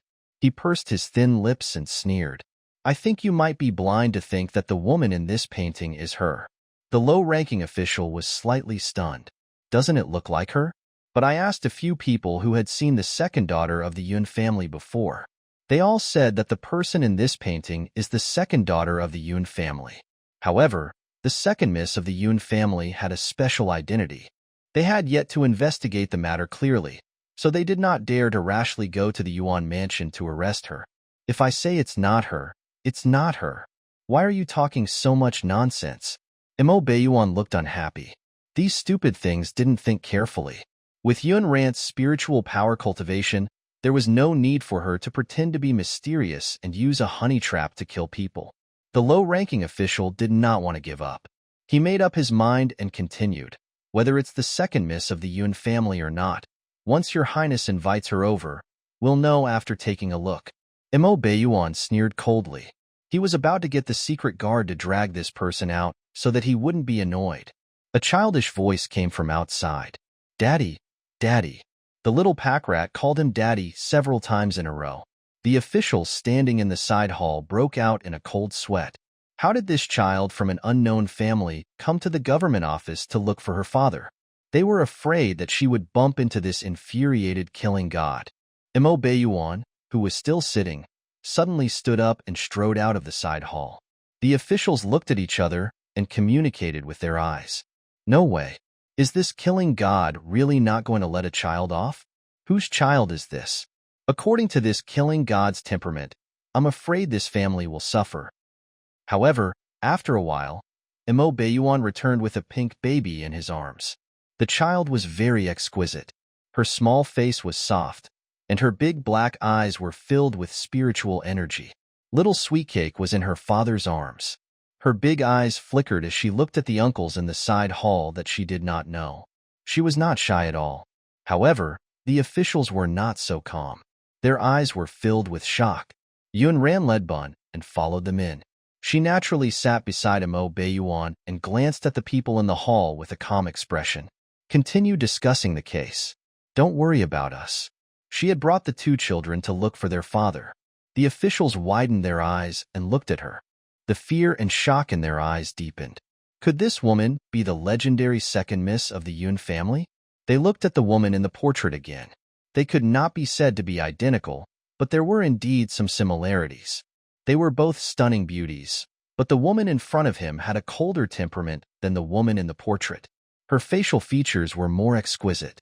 Whether they were the same person or not depended on the Yuan King. If the Yuan King said they weren't, then they naturally weren't. These officials had the status they had today, but they were well versed in playing the game. This must be the second miss of the Prime Minister's estate. I think she really doesn't look like the woman in the portrait. I don't think so either. My subordinates must have made a mistake. That's right. The woman in that painting can't even compare to second Miss Yun. When one of them spoke, the others followed suit. Hearing their flattery, Yun Ran knew that they were a group of old foxes in the bureaucracy. They were probably afraid of offending Mo Baiyuan, so they followed his wishes. Yun Ran's gaze finally stopped on the painting. Her pink lips moved and she said, "This painting is indeed not me. I have an obvious birthmark on my body. You can find a trustworthy maid or nanny to test it." The person who drew this painting probably wanted to paint her as a demoness who seduced men. That was why the painting was so revealing. Unexpectedly, it backfired. The shoulder of the painting was exactly where the spatial immortal mountain mark on Yunran's body was. Since she could prove her innocence so easily, why not use it? Under Yunran's insistence and Mo Baiyuan's nod, the government office hired a trustworthy female physician to check the birthmark on Yunran's body. The results proved that it was as Yunran had said. She had a birthmark on her body, but the woman in this painting did not. So, this woman was not her. If the deceased had really seen me and could draw my appearance like this, he would naturally be able to draw the obvious birthmark on my body. Therefore, there are two possibilities now. 1. Someone framed me and this painting was drawn by the real murderer. 2. There was a woman who looked very similar to me. Based on the rumors about me in the Imperial City, I think it's the first one. Now that you mention it, it does seem like a premeditated scheme. Your Highness, don't worry. I'll get someone to investigate. I'll definitely clear second Miss Yun's name. That's right. We must bring the real culprit to justice. A few officials echoed and flattered Yun Ran. To Yun Ran, most of their words were still acceptable, but she really found the way she was addressed as the second daughter of the Yun family jarring. I've long severed ties with the Yun family of the Prime Minister's estate. You can just call me Miss Yun Ran or Miss Yun. Those officials knew that she had Mo Baiyuan's support, so they naturally did not dare to neglect her. They all changed their way of addressing her to Miss Yun Ran and flattered her. Some of them even composed a poem. Hearing this, goosebumps rose all over Yun Ran's body. If they had the time, couldn't they focus on investigating the case? Since Yun Ran was already here, she offered to take a look at the corpses of the dead that were still stored in the government office. Mo Baiyuan was originally teasing the little pack rat in his arms to her giggle. Hearing this, he looked up at Yun Ran. You want to see the corpses? Yun Ran's cherry lips curled up. Trouble comes from the sky. I can't help but be curious. I want to know who framed me behind my back and made up such disgusting gossip. It was one thing to say that she was a demonic cultivator who killed people, but the culprit even made up something disgusting about her seducing men with her beauty. If Yun Ran caught him, she would have to beat him up personally to vent her anger. Mo Baiyuan paused and asked, Aren't you afraid that those corpses died strangely? Yun Ran felt that her long explanation of why she wanted to see the corpses was done in vain. He didn't want to know why she wanted to see the corpses at all. He just wanted to know if she was afraid. I'm not afraid. Corpses don't bite. What am I afraid of? Yun Ran muttered softly. Mo Baiyuan called out, Gale, bring her to see the corpse. Yes. A crisp voice sounded from outside. Then, a black figure appeared outside the hall. Yun Ran recognized it. The clothes the person was wearing were very similar to those of Thunderbolt's secret guards, but they were not identical. Gale? She seemed to have heard Thunderbolt mention it before. He was not the only leader of Mo Baiyuan's secret guards. There were 12 of them. They were named Heaven, Earth, Black, Yellow, Sun, Moon, Stars, Dawn, Gale, Rain, Lightning, and Thunderbolt. They were called the 12 divisions. Every division was managed differently, and there was a general person in charge. Thunderbolt was the leader of the 11th division, responsible for the safety and security of the Yuan King's mansion. Gale was the leader of the 9th division, responsible for the transmission and tracking of information from the dark divisions. The 12 divisions listened to Mo Baiyuan. It was an existence that even the wretched emperor was afraid of, because no one knew how many people there were in the 12 divisions of the Yuan King. Who were they? Where were they all? There were also rumors that any one of the 12 divisions of the Yuan King could withstand tens of thousands of troops. Therefore, all along, even if the wretched emperor disliked his brother, Mo Baiyuan, he did not dare to touch him easily. Of course, Mo Baiyuan's cultivation level was already so high. Even if the wretched emperor wanted to touch him, he had to find a helper who could defeat Mo Baiyuan. Yun Ran followed Gale and entered the mortuary where the corpses were stored. She did not stop walking at all. When she looked at the dried corpse, she did not even blink. Gale seemed to be standing at the side with a cold expression, but his heart was already churning. Was this Miss Yun that Thunderbolt had described as having chopped off demon beasts' heads like watermelons? Miss Yun, the one who put the immortal fruits in the sack and gave them away one by one?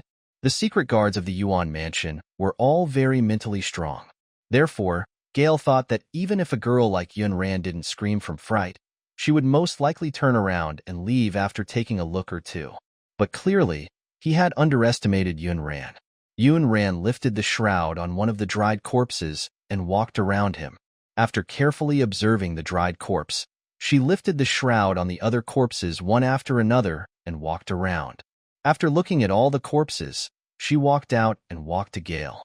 She raised her chin and said, The coroner in this government office is too lousy. Go to King Yuan's mansion and find someone. Gale guessed, Are you looking for Master Fengchen? Yun Ran shook her head. Him? His medical skills have been sealed by the miracle doctor's sect. It's useless to ask him to come. Go find Hua Chani. She's a young lady. Tell her that I asked her to come. Gale nodded. Yun Ran returned to the side hall from before and asked for a new autopsy. With Mo Baiyuan around, even if her suggestion was against the rules, those officials did not dare to not nod. If they could really find some clues, they could quickly solve the murder case of the demonic cultivators that made the people of the Imperial City panic. They did not have to sleep and eat in peace. They did not have to put their heads on their pants anymore. But when Gale brought Hua Chani in front of everyone, the officials were all stunned. Why is it a little girl? Is Miss Yun Ran planning to let this little girl examine the corpse again? He originally thought that he could invite an expert from the Yuan mansion over, but who knew that it was actually a 10-year-old girl? What could she do? These officials did not dare to be disrespectful to Yun Ran on account of Mo Yuan. Although Yun Ran did not have the status of consort Yuan, she had given birth to two very precious bloodlines for King Yuan. Of course, they did not dare to underestimate Yun Ran. As for Huachani, she was just a little girl. However, since Yun Ran had asked Gale to invite Huachani over, she believed that Huachani had the ability to do it well. Little girl? All of you aren't young, but you haven't found out anything yet, right? You'll know later if she's really capable. Although Huachani had been teaching Bun these past few days, Yun Ran had also been listening in. Her evaluation was that Huachani wasn't simple. Huachani learned from Gale that Yun Ran had asked her to come over to examine the corpses of the victims in the case of the demonic cultivator. She rushed over without delay. Yun Ran had once promised her that if she encountered a demonic cultivator in the future, she would get her involved so she could find the murderer of the Myriad Poison Valley. Huachani thought that Yun Ran was just saying it to comfort her. Unexpectedly, she really allowed her to be involved. Now that she was defending her, she definitely would not disappoint Yun Ran. Yun Ran, I'll test it properly. She was already here, and Mo Yuan had already said that even if those officials looked down on Huachani, they could only let her perform a new autopsy. Even though the people of Myriad Poison Valley were practitioners in poison, Huachani's medical knowledge was not bad either. Cleaning her hands, she put on thin leather gloves and began to inspect the corpses one by one. About 10 minutes later, she walked out of the autopsy room. Carrying a tray with a few things on it, she quickly walked into the side hall. She said excitedly, Yun Ran, I found something. The few officials who did not have much hope for this autopsy looked up when they heard this. Did you really find out? What did you find out? Tell me. That's impossible. Traditional coroner Li of the East Continent's Imperial City is an outstanding coroner among the 5 countries. If you didn't uncover anything, how could you? Little girl, this is the government office. You can't speak nonsense. Huachani had grown up in the Myriad Poison Valley, so she didn't know much about the rules outside. She did not know how big these officials in front of her were. She only knew that Mo Yuan, the Yuan King, was the greatest official here. Moreover, Yun Ran believed in her. She presented the evidence she had found from the corpses to Mo Yuan and Yun Ran. I found the powdered ashes of the bone seduction incense on the victims' hair and bodies. This means that they had smelled the bone seduction incense before they died. Bone seduction incense? What is that? The soul-absorbing incense is a very special spice. After being ignited, it has an illusionary effect. It's very easy for people to fall into an illusion and not be able to extricate themselves. The bone seduction incense is a level higher than the soul-absorbing incense. It can limit the types of illusions and make people fall into a fragrant illusion. There was once a person who was poisoned by the bone-absorbing incense who said that he had seen a peerless beauty in that illusion.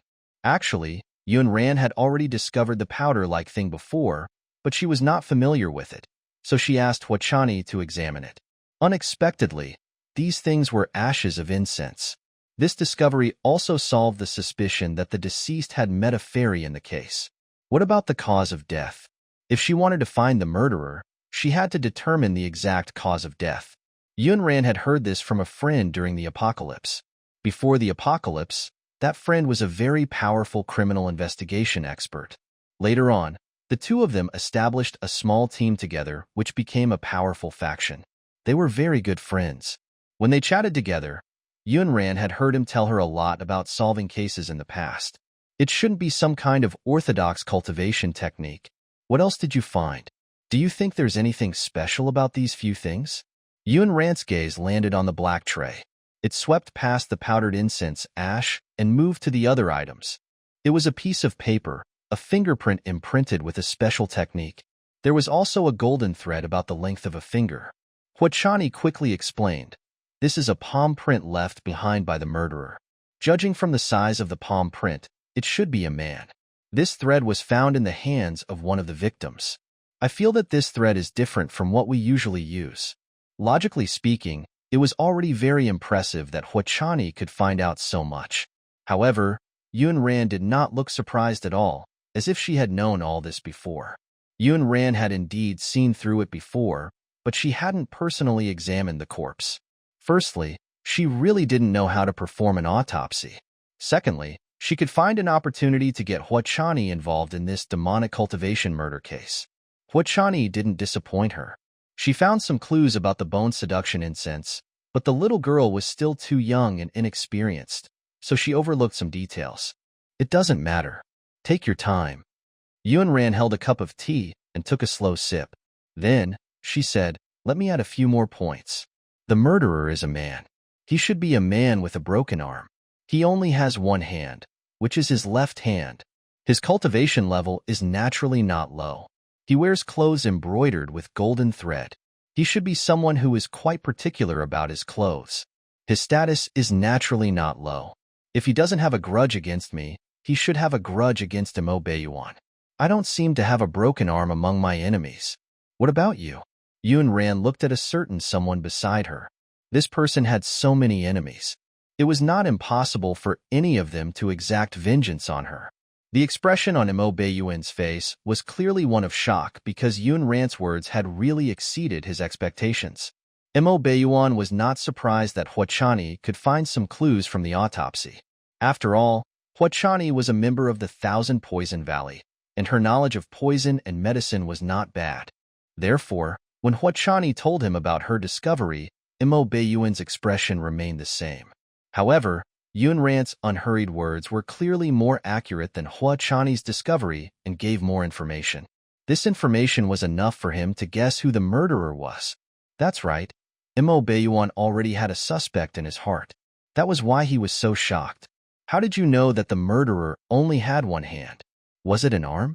Imo Beiyuan believed that she was not just guessing because, with his understanding of her, she was not the kind of person who would make wild guesses. Yunran widened her watery eyes and exclaimed in surprise, "Do you have a suspect? Don't tell me you really have an enemy with a broken arm."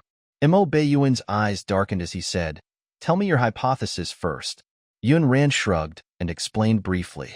"It's simple. All the victims have only left-handed marks on them. There are no finger marks from a right hand. The victims are all adult men, and they're all spiritual power cultivators. It's not impossible to subdue them with one hand, but it must be troublesome. If he has two hands, he definitely has to use both, unless he doesn't. When a person died, the spiritual chi and cultivation in their body would instantly dry up. They were living people, so they would definitely shout. In order to prevent others from hearing them, the murderer would definitely block their mouths, to make it easier for everyone to understand. According to normal logic and movements, Yunran demonstrated it to everyone as she spoke. She grabbed her neck with one hand and covered her mouth with the other. This position is the easiest to operate. However, there are no signs of the victims' faces being covered by both hands. There are only finger marks made with a left hand on their cheeks. The corners of their mouths are torn. Something must have been stuffed into their mouths to prevent them from screaming. Even a left-handed person would use his right hand. Therefore, he definitely doesn't have his right hand. Think about it. Isn't that the truth? Yunran had never solved any cases, but she was meticulous and had good eyesight. With a little thought, she came to these conclusions. However, she did not know that the conclusions she came up with had confirmed the identity of the murderer. Imo Beiyuan said, "Based on what you said, I know who that person is, and he does have a grudge against me." The others were confused. Did he already know who the murderer was? King Yuan, who was the murderer? I'll order someone to capture him and bring him to justice. Imo Beiyuan glanced at them and said coldly, "There's no need. I'll capture him myself." Since it was his enemy, there was no need to trouble others to make a move. Yunran was still very curious about Imo Beiyuan. On the way back to the Yuan mansion, she asked him, "Imo Beiyuan, who is this person? When did he form a grudge against you? He hates you so much. Did you chop off that arm?" From Imo Beiyuan's gaze, Yunran felt that she had revealed the truth. "You really did it." Imo Beiyuan pursed his thin lips. He's just a despicable person who wants to launch a sneak attack because his skills are inferior. Yunran held her cheek and stared at him with bright eyes. The meaning in her eyes could not be clearer. She wanted to hear him say it. For some reason, Yunran felt that she was becoming more and more interested in his matters. Imo Beiyuan met her eyes, which were like bright stars, and was stunned for a moment before saying, It's an elder of the Linshu sect. I fought him a few years ago and cut off his arm. Linshu sect? Yunran felt that this matter was not just revenge on Mo Beiyuan. She might also have a part in it. Mo Beiyuan's gaze landed on her fair face. When he thought of the contents of the previous painting, an inexplicable evil fire burned in his heart. Was it the Linshu sect? Those who dared to touch his people should have the resolve to endure his anger. Yunran was also filled with anger. Could these people from the Linshu sect not afford to play? Mo Beiyuan, I want to capture him with you. She wanted to meet this elder of the Linshu sect and ask him if he had read too many pornographic books and made up such a disgusting story. With Mo Beiyuan's past style of doing things, he would definitely not bring a woman with him. But now, when he met Yunran's gaze, he could not refuse her request. Could it be because of the parasitic poison? Could the parasitic poison already affect his emotions and decisions at will? However, Mo Beiyuan realized that he did not seem to hate this feeling of doting on her. Over the years, he had felt that living was very boring. Now, it seemed to have changed. When the secret guards find his location, I'll bring you there. I'd like that. Seeing that he had agreed to her, Yunran smiled, her watery eyes shining with excitement. Yunran had seen the ability of the secret guards in the Yuan mansion. Soon, they found traces of the elder of the Linshu sect. During this period of time, this person had indeed been moving around the East Continent's imperial city. The timings matched. At this moment, this elder of the Linshu sect was giving a lecture at the Moon Mountain Academy, the largest academy in the imperial city. Mo Beiyuan, let's go now. It won't be fun if we're late. Yunran's eyes lit up. She couldn't wait to see this elder die. As for the two little pack rats, other than the secret guards of the Yuan mansion, there were also two holy beasts guarding them. With Yin Qi watching them, Yunran was relatively relieved. Before leaving, Yunran instructed Yin Qi, Bun will play by himself. You don't have to care about him, but Sweet Cake has to be watched. You might have to coax her to play. Also, don't give her too much sweet food.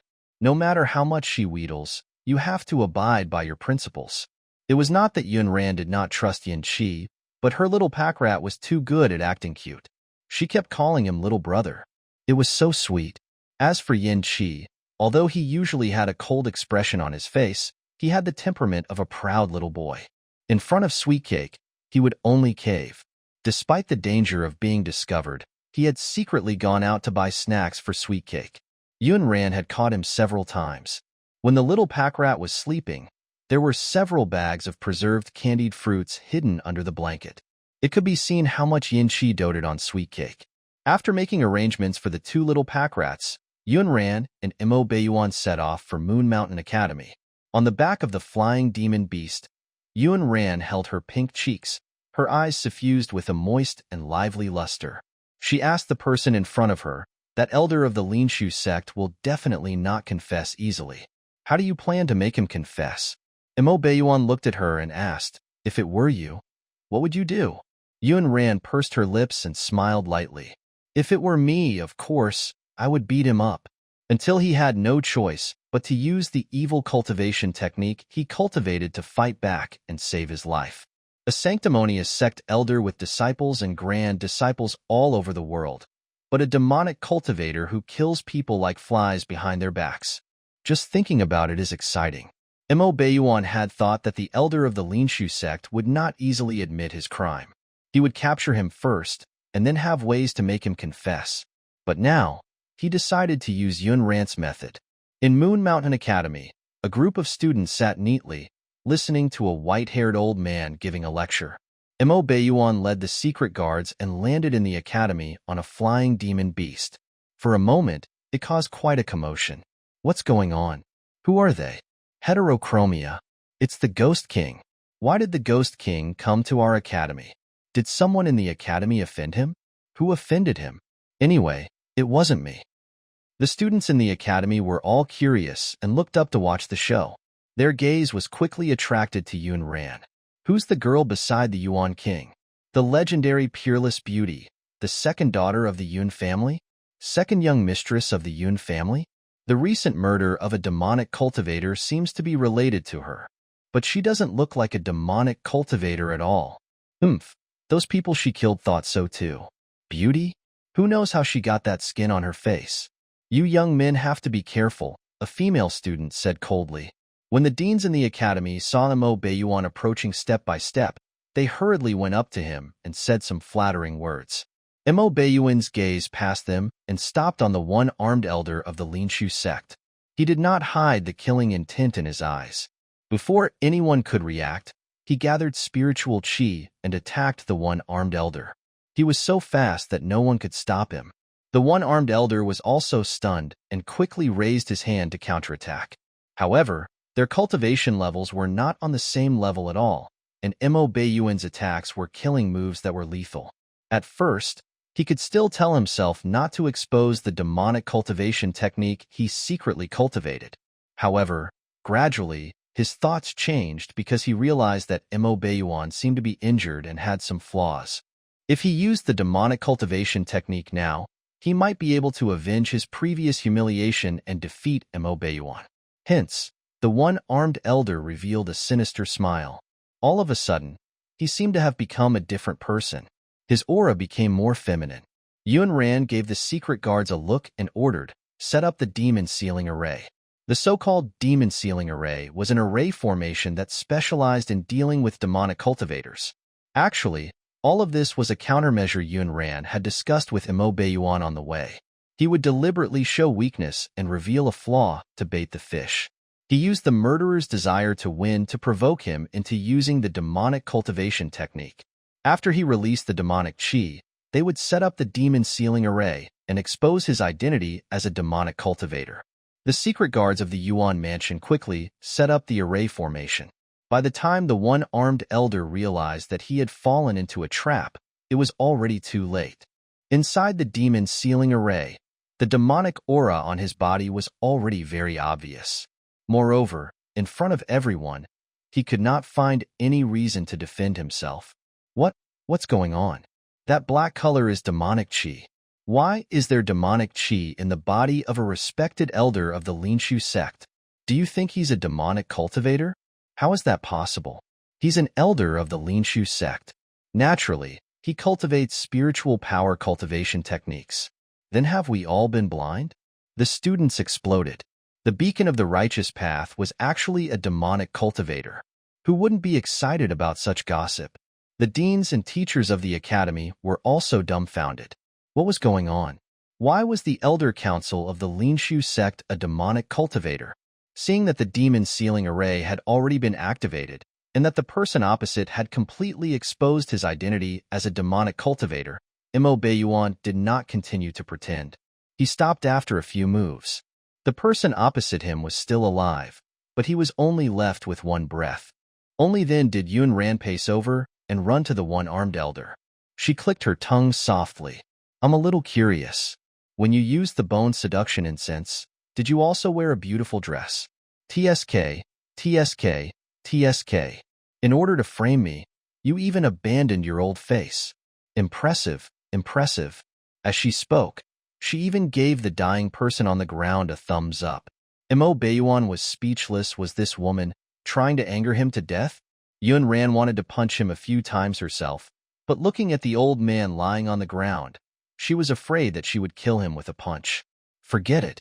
Mo Baiyuan had been so ruthless just now and had already avenged her and the two children. She was no longer angry. However, the enmity between her and the Linshu sect had been formed. Your Linshu sect can't afford to lose. Didn't I just defeat your sect master's daughter and a few sect disciples? Do you have to use such dirty methods to scheme against me? Number one sect in the world? Are you worthy? Are there any disciples of the Linshu sect here? Yun Ran glanced at the scene and immediately recognized a few disciples in the uniform robe of the Linshu sect. They floated over in white. Her pink lips curled up slightly, and she smiled lightly. "Go back and tell your sect master that if he has the time to scheme against me, he might as well learn how to be a person. The sect has produced a demonic cultivator, and he's an elder. I'm afraid your sect's fate is about to end." Yun Ran didn't speak loudly, but it was enough for some people close to hear. The news spread like wildfire. Soon, everyone knew what was going on. It turns out that the elder of the Linshu sect is the real murderer of the Imperial City murder case during this period of time. He killed someone himself and even framed the little girl. He's too wicked. With this, how can the Linshu sect be called the #1 sect? A demonic cultivator actually told us just now that he wanted to uphold the righteous path and be a pillar of the country for the people. This is too laughable. The disciples of the Linshu sect wanted to find a hole to hide in. This kind of humiliation was much more embarrassing than being slapped in the face at the sect meeting previously. The demonic cultivator murder, which caused a widespread frenzy, finally came to an end. Yun Ran's days in the Yuan mansion were as leisurely as ever. There were many secret guards guarding the Yuan mansion. No one was an eyesore. Yun Ran knew that Mo Yuan was doing his best to create a safe and stable life for her and the two children. However, it was not good for the two children to be raised in the residence like this. Bun was interested in medicine and poison. He fiddled with his little poisonous herbs and flowers all day long like a little adult. He had a calmness that didn't match his age. Little Sweetcake's life was even simpler. She played with the holy beasts. The two children were almost 4 years old. If it was before the apocalypse, they could go to school. After all, Yun Ran was a modern person. So she still felt that the two little pack rats should go to school and interact with people their age. That would be more conducive to their healthy growth. Hence, she found Thunderbolt and asked him about this. After all, Thunderbolt, the head of the #1 secret guards in the mansion, was not a part-time butler for nothing. To Yun Ran's surprise, the education system in the East Continent Imperial City was better and more developed than she had imagined. All the major academies had schools for young children. Thunderbolt continued, there are also study rooms in the palace that specialize in teaching the princes and princesses, but the two young masters are still young. I'm afraid they will suffer if they enter the palace. Yun Ran was not afraid that the two children would suffer if they entered the palace. Although her two children were young, they were quick-thinking. Ordinary people could not bully them. Even if those princes and princesses were older than them, they might not be able to bully the little pack rats. However, the palace was under the watch of the wretched emperor. She would be crazy to send the two little pack rats into the palace. Go and find out which one is better. Thunderbolt quickly found out all the information about the various elementary schools in the Imperial City. Moon Mountain Academy is the academy I went to last time. The environment is not bad. There are mountains and rivers, and it seems to have raised little beasts. Sweetcake should like it. Yun Ran propped her arm on one hand and flipped through the information on the table. Thunderbolt was stunned. Little beasts? Are you talking about the Beast Park of Moon Mountain Academy? That place raises all kinds of demon beasts, not little beasts.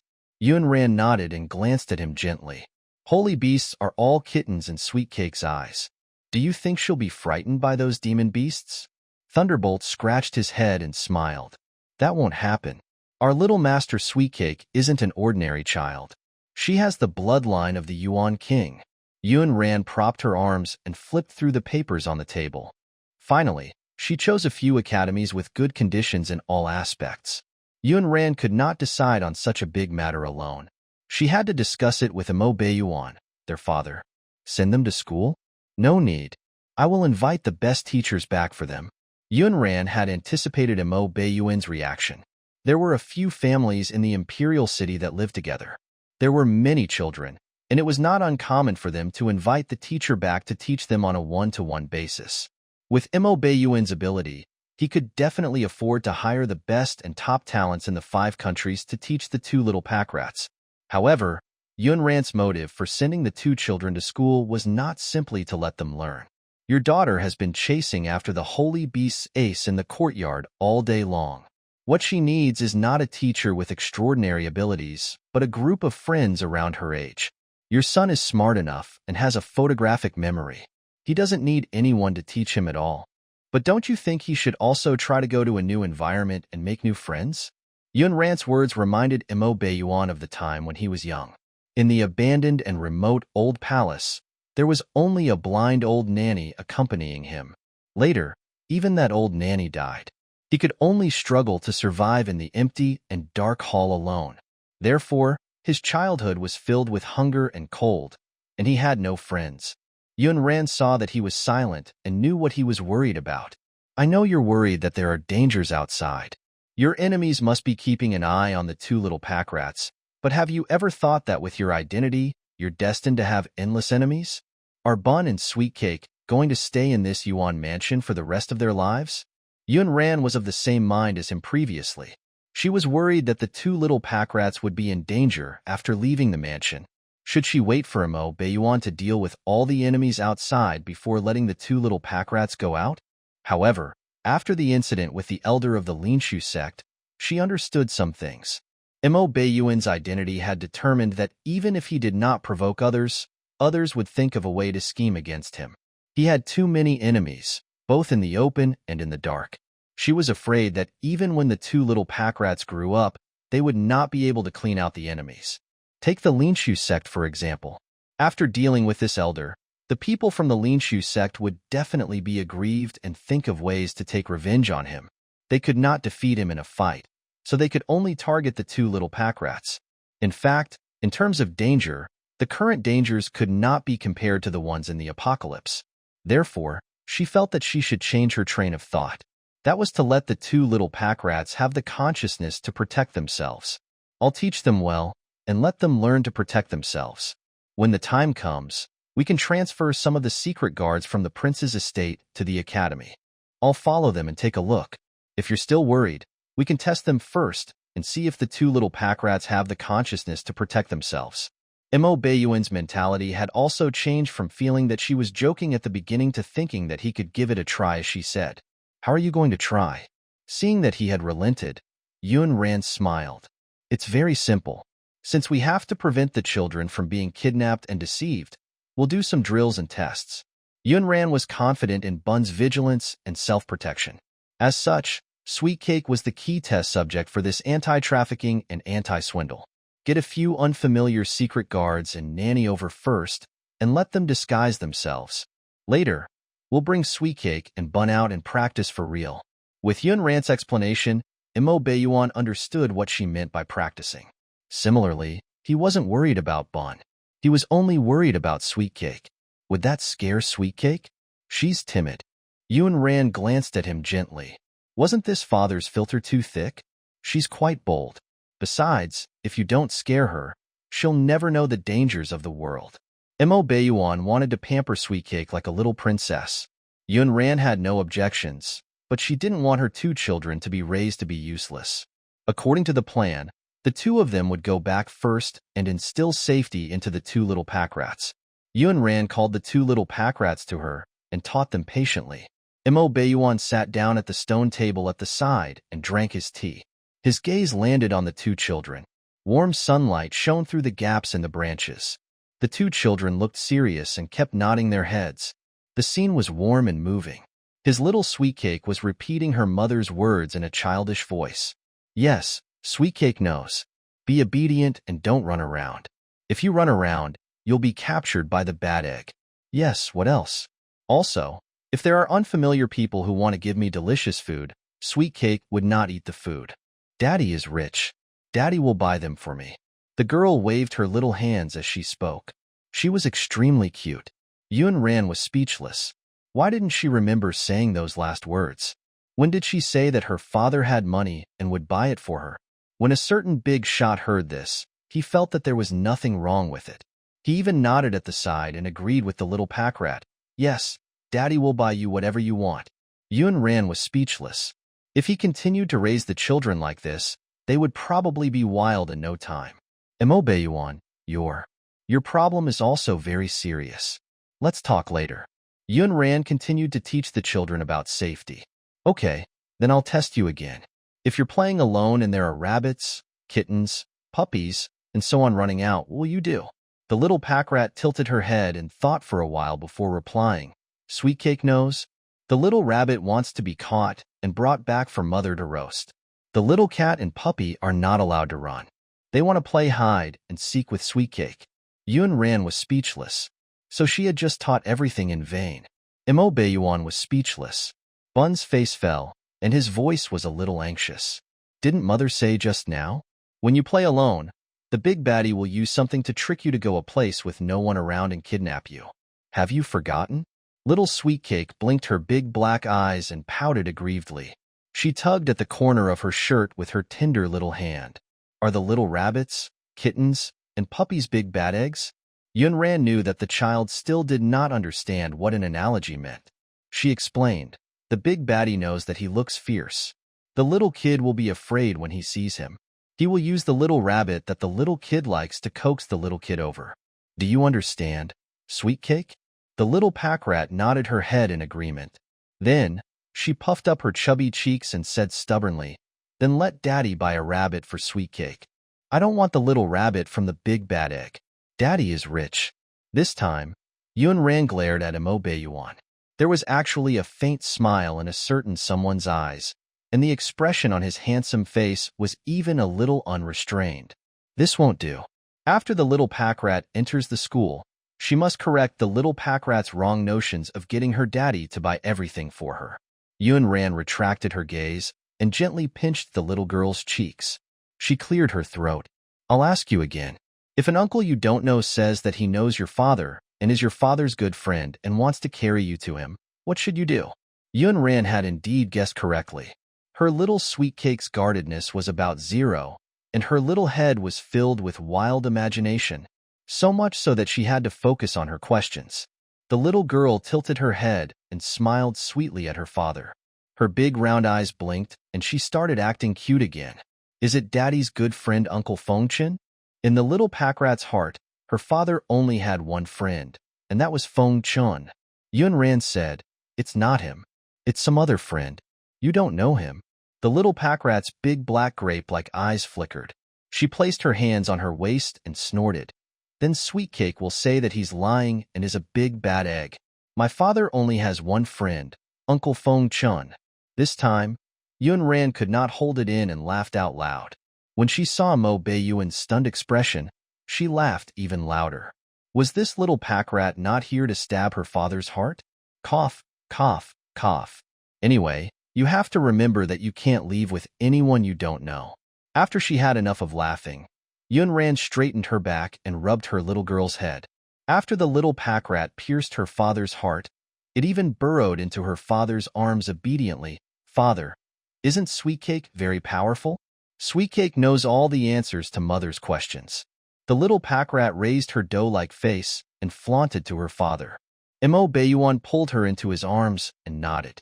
Yunran felt that she had taught enough. Now it was time for the drill. In order to verify the safety awareness of the two children, Yunran decided to separate the two of them for the drill.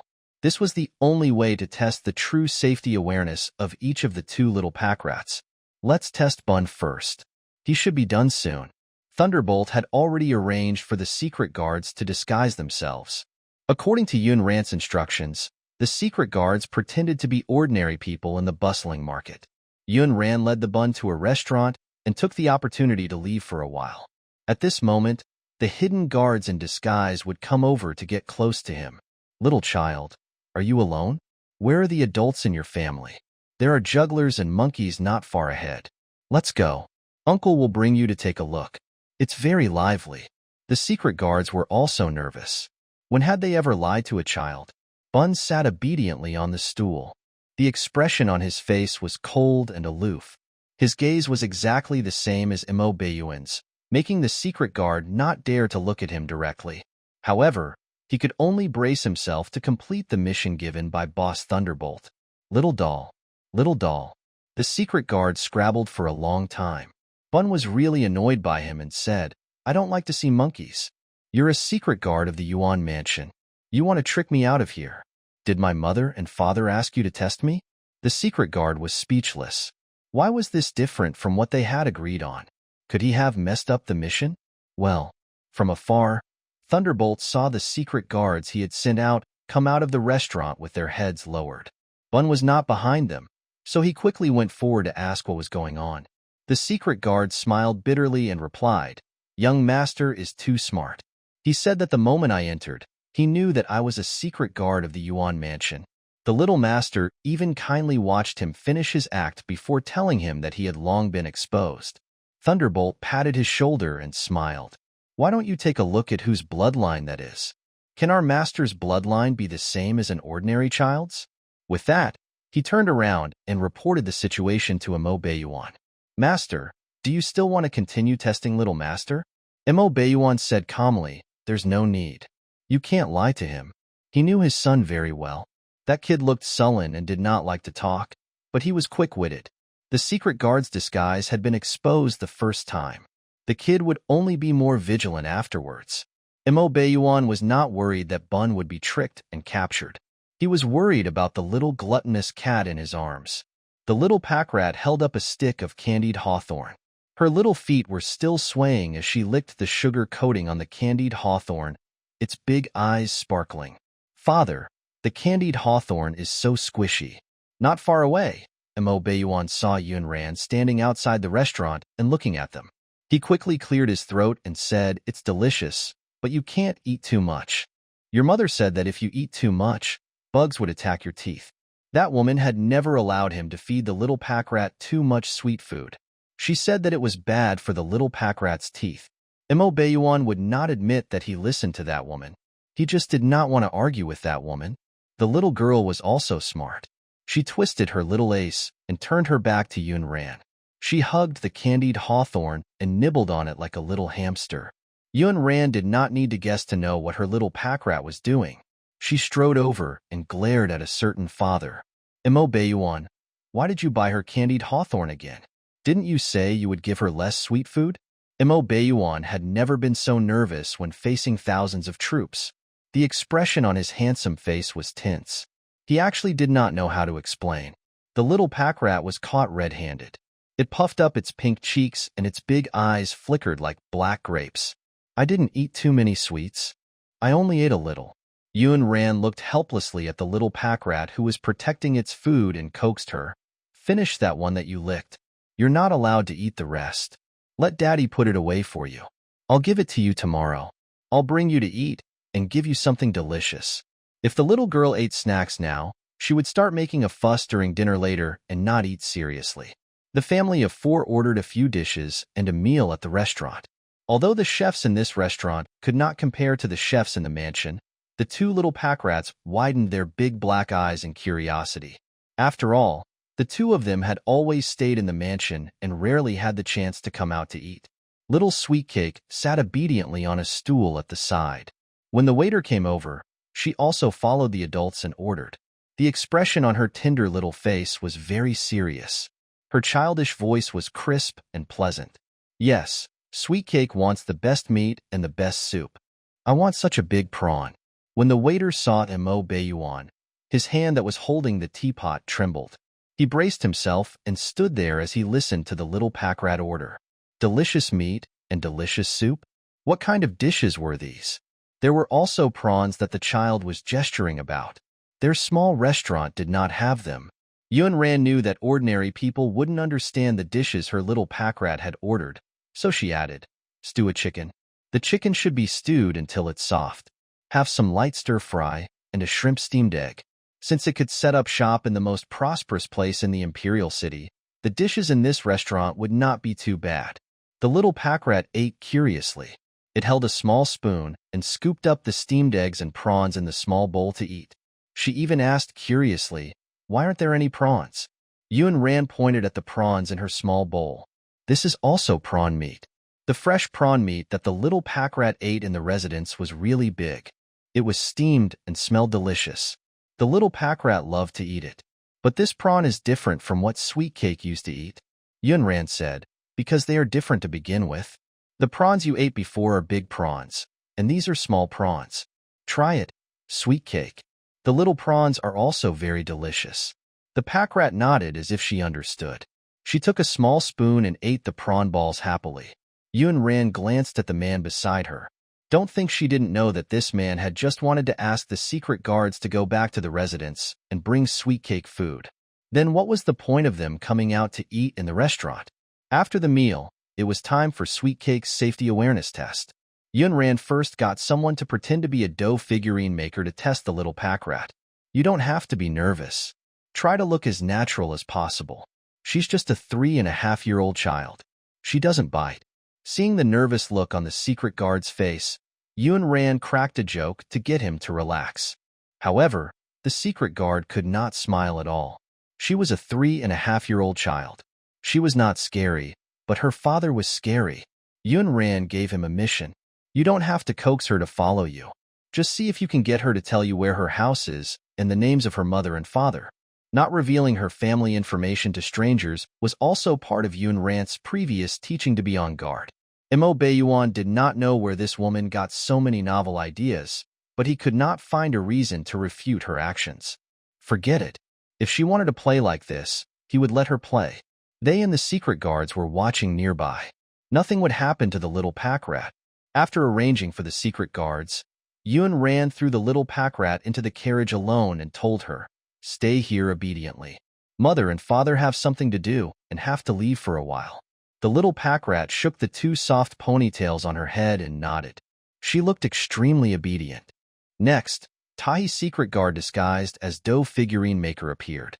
The secret guard's face turned red as he shouted at the top of his voice, "I'm the children's favorite figurine maker. There's a rabbit, a monkey, and a fairy. Come and take a look." In the tea house at the corner of the street, Yun Ran, Mo Baiyuan, Bun, and all the secret guards looked at the carriage.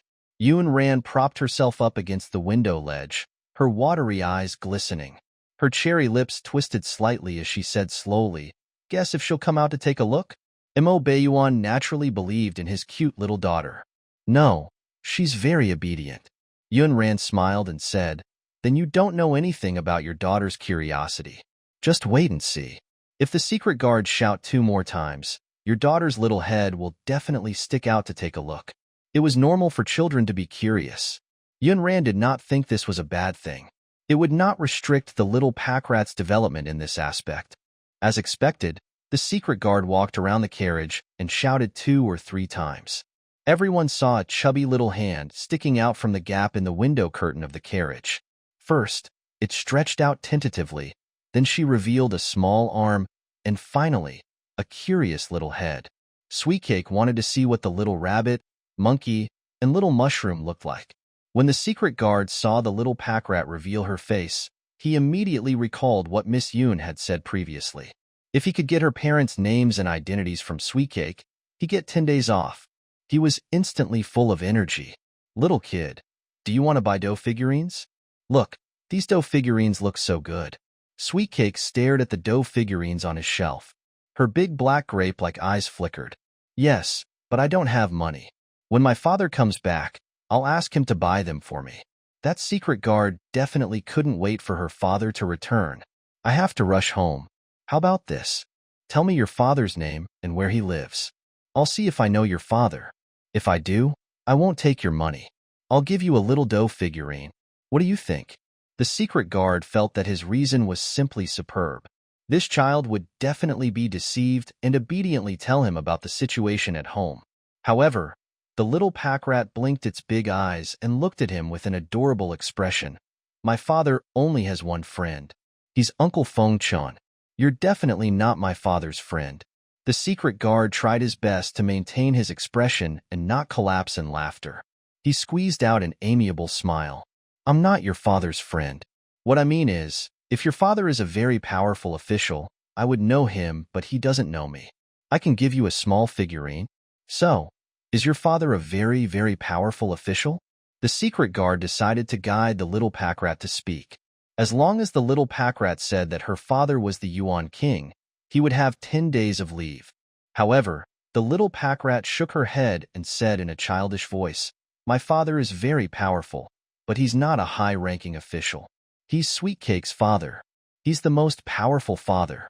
The little pack rat could not hold back her bragging anymore. "My father is very powerful.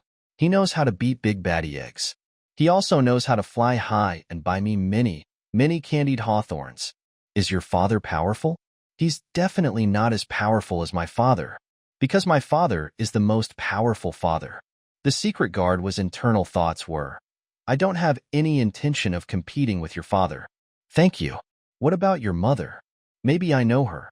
The little pack rat tilted her head with an adorable expression. The secret guard could not help but want to raise his hands and rub the little pack rat's face. But he didn't dare to. His master was watching him in the dark. He was afraid that he would be done for and his arm would be gone. Unexpectedly, the little pack rat started to show off her mother again. She was really talkative, but none of her words were useful. They were all about Yun Ran being the most beautiful and the best, and how she doted on Sweet Cake the most.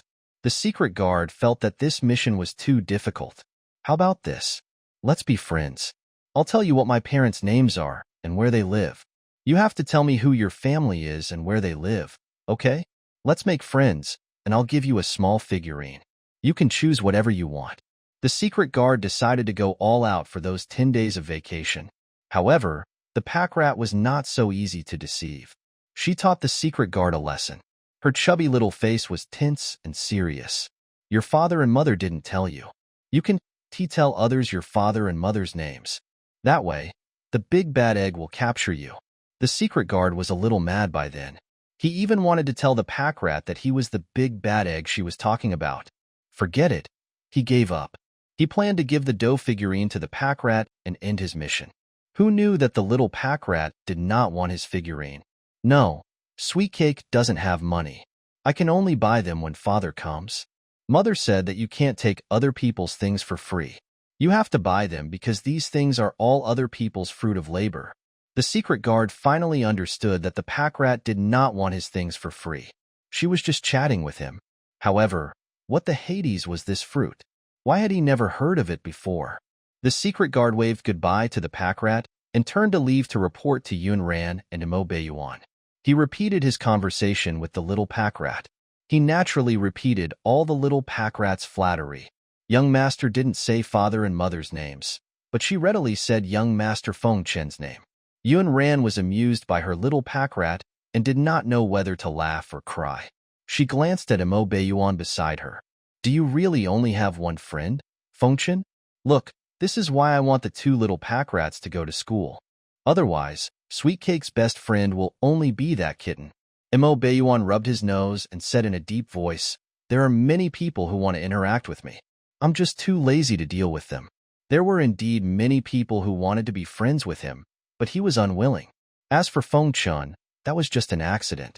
Initially, he had only helped him and saved his life. Who knew that Feng Chen would be like a plaster and insist on sticking to him to repay his kindness? Seeing him explain his predicament so seriously, Yun Ran's gaze landed on his handsome face. She suddenly thought of something interesting and blinked at him, her lips twisting into another smile. What are you smiling at? Imo Beiyuan was puzzled. Didn't he just not have any friends? Was there a need for this woman to smile so happily? If he wanted to, he could have friends all over the world. I just thought of something interesting. Yun Ran smiled gently. Imo Beiyuan looked over. Something interesting? Yun Ran glanced at Bun, who was not far away. She felt that it was not good to say something in front of the child.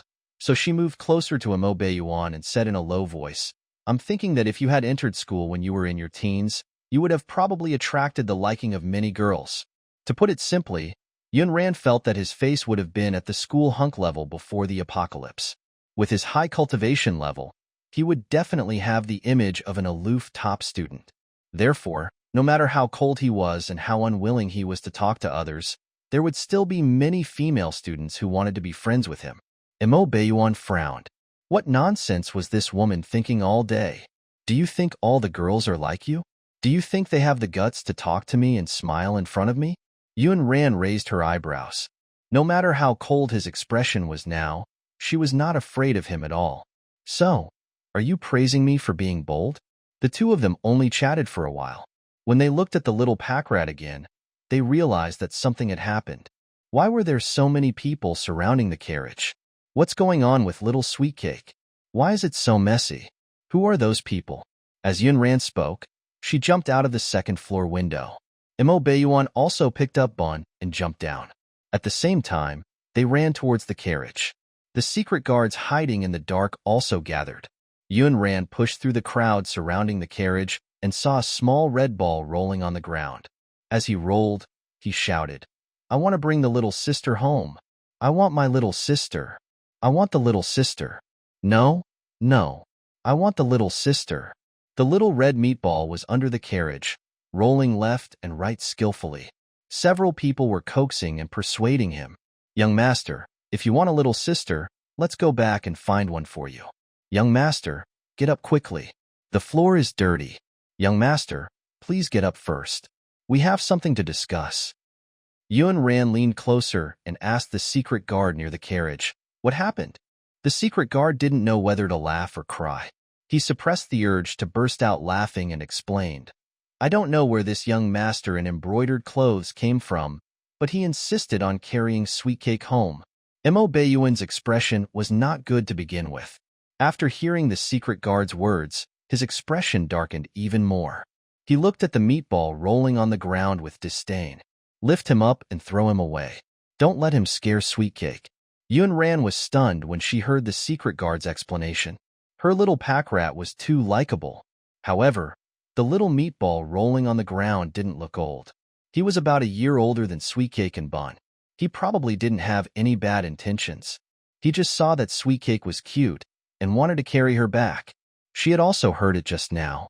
The group of guards beside this young master in embroidered clothes did not seem to be the kind of people who relied on their power. Then there was no need to make things unpleasant. It was not to the point where they had no choice but to fight. Mo Bayuan, go take a look at Sweet Cake. Leave this to me. Mo Bayuan lowered his eyes and did not say anything. Instead, he bent down and picked up the little pack rat from the carriage. When the little pack rat saw her father, she was so affectionate. She wrapped its lotus root-like arms around its father's neck. "Daddy." Sweet Cake was obedient and didn't run around. Mo Bayuan's cold expression softened slightly when he heard the little pack rat's milky voice. "Yeah." On Yun Ran's side, she gave the secret guards a look, indicating that they should not attack for the time being. She approached the red ball that was rolling on the ground and peeping at the carriage. She deliberately shouted at the top of her lungs, "Hey, I think I saw a big worm on the ground. Io, it's so big. It must be very painful if it bites your ace when it gets into your clothes." As soon as Yun Ran finished speaking, she saw the little red ball rolling on the ground get up quickly. "Big worm. Where? Where?" Only then did Yun Ran see the little ball clearly. The chubby little ball was dressed in red brocade clothes and had a small golden lock around his neck. He looked a little festive, and on closer inspection, his eyebrows were very exquisite. It flew away. "Fortunately, you got up quickly." The little boy's chubby face revealed an expression that said, "I managed to escape." Then, he glared at Yun Ran and ran toward her. "Pretty sister, come home with me. Ayu likes pretty sister the most. Ayu wants to build a golden house and hide pretty sister inside." Yun Ran was dumbfounded. Sister? The development of the plot was not quite right. Whose little boy was this? Did he know too much? Did he want to hide her in a golden house? "Little you, I'm not your sister." Mo Bayuan's expression darkened visibly. Where did this brat come from? When the guards beside Ayu saw the person in front of them, their expressions changed. Their little master had stepped on a tiger's tail this time. He actually wanted to bring the Ghost King's daughter home, and even wanted to abduct the Ghost King's woman. They were afraid that the Ghost King would really throw their little master out in a fit of anger. They hurriedly went forward and bowed to Mo Bayuan, explaining, "Please forgive us, King Yuan. Our young master doesn't have any ill intentions. He's just young and insensible." Mo Bayuan glanced at them coldly. "It's best if you take him and disappear from my sight."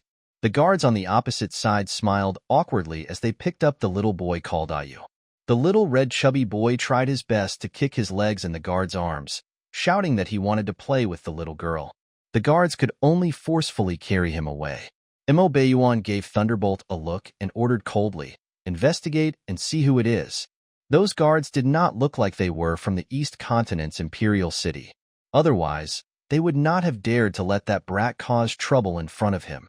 Thunderbolt responded and turned around to investigate the identity of the group of people. As for Sweet Cake, the test could only stop temporarily because of this accident. However, Yun Ran was still very satisfied with the test results of the two children. "I think their sense of precaution is already much better than other children of the same age. So, have you considered my previous suggestion to let Bun and Sweet Cake go to school?" Yun Ran went to discuss the admission of the two children with Mo Bayuan again. "I believe that they can do it well. I also hope that you have confidence in them." At first, Mo Bayuan was very against the two children leaving the safe area of his mansion. It was because he felt that nothing outside was safe. The world was filled with unpredictable danger. However, some of the things Yun Ran had said and done during this period of time had indeed changed his initial thoughts. Bring them to Moon Mountain Academy tomorrow. Joy flashed across Yun Ran's eyes. All right, we can bring them to the academy tomorrow.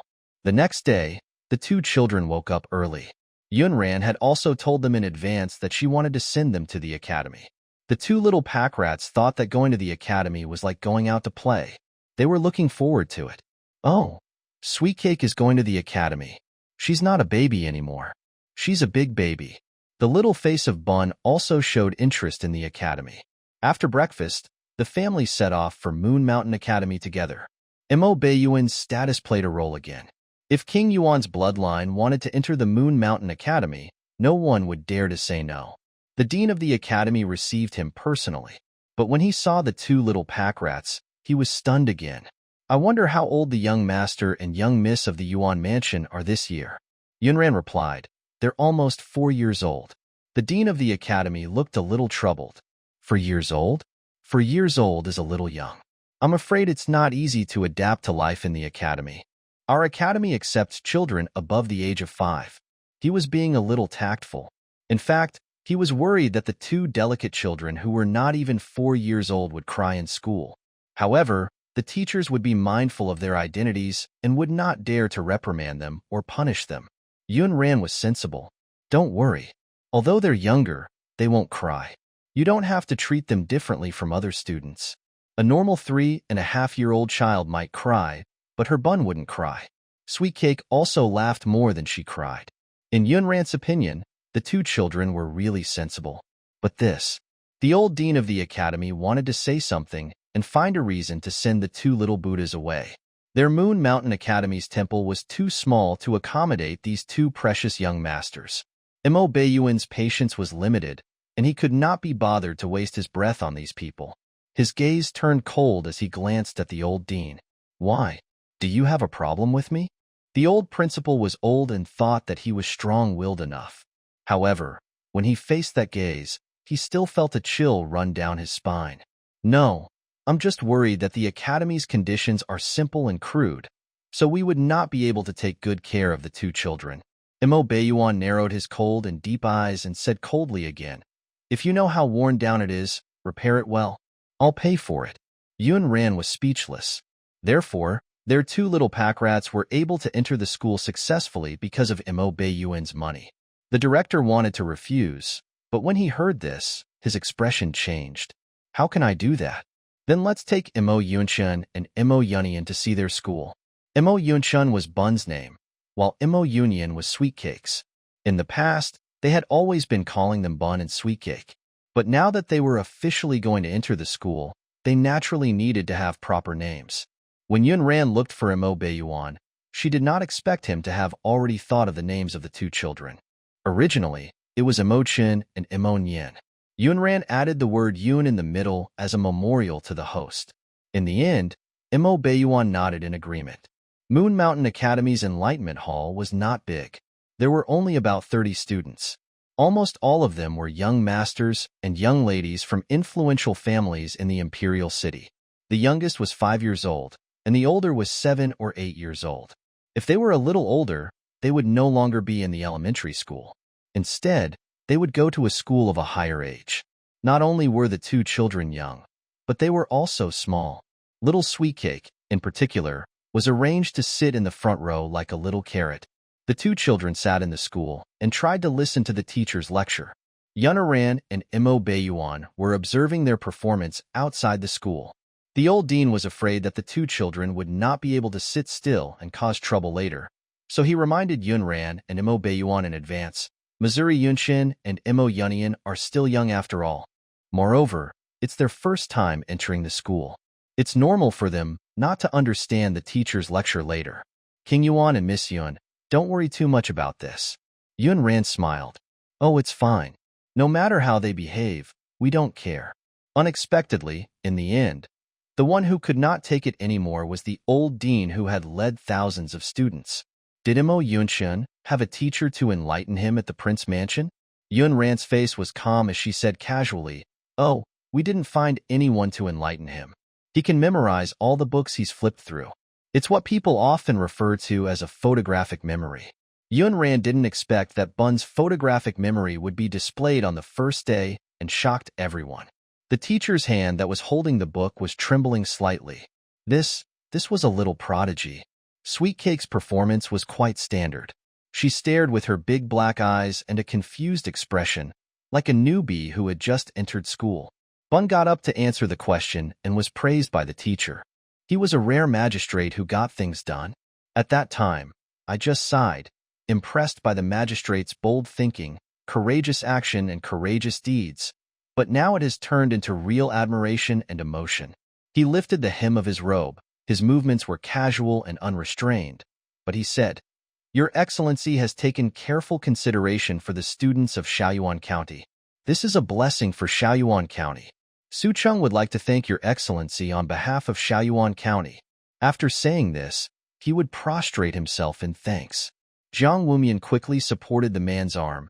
"Teacher Su, there is no need to do this."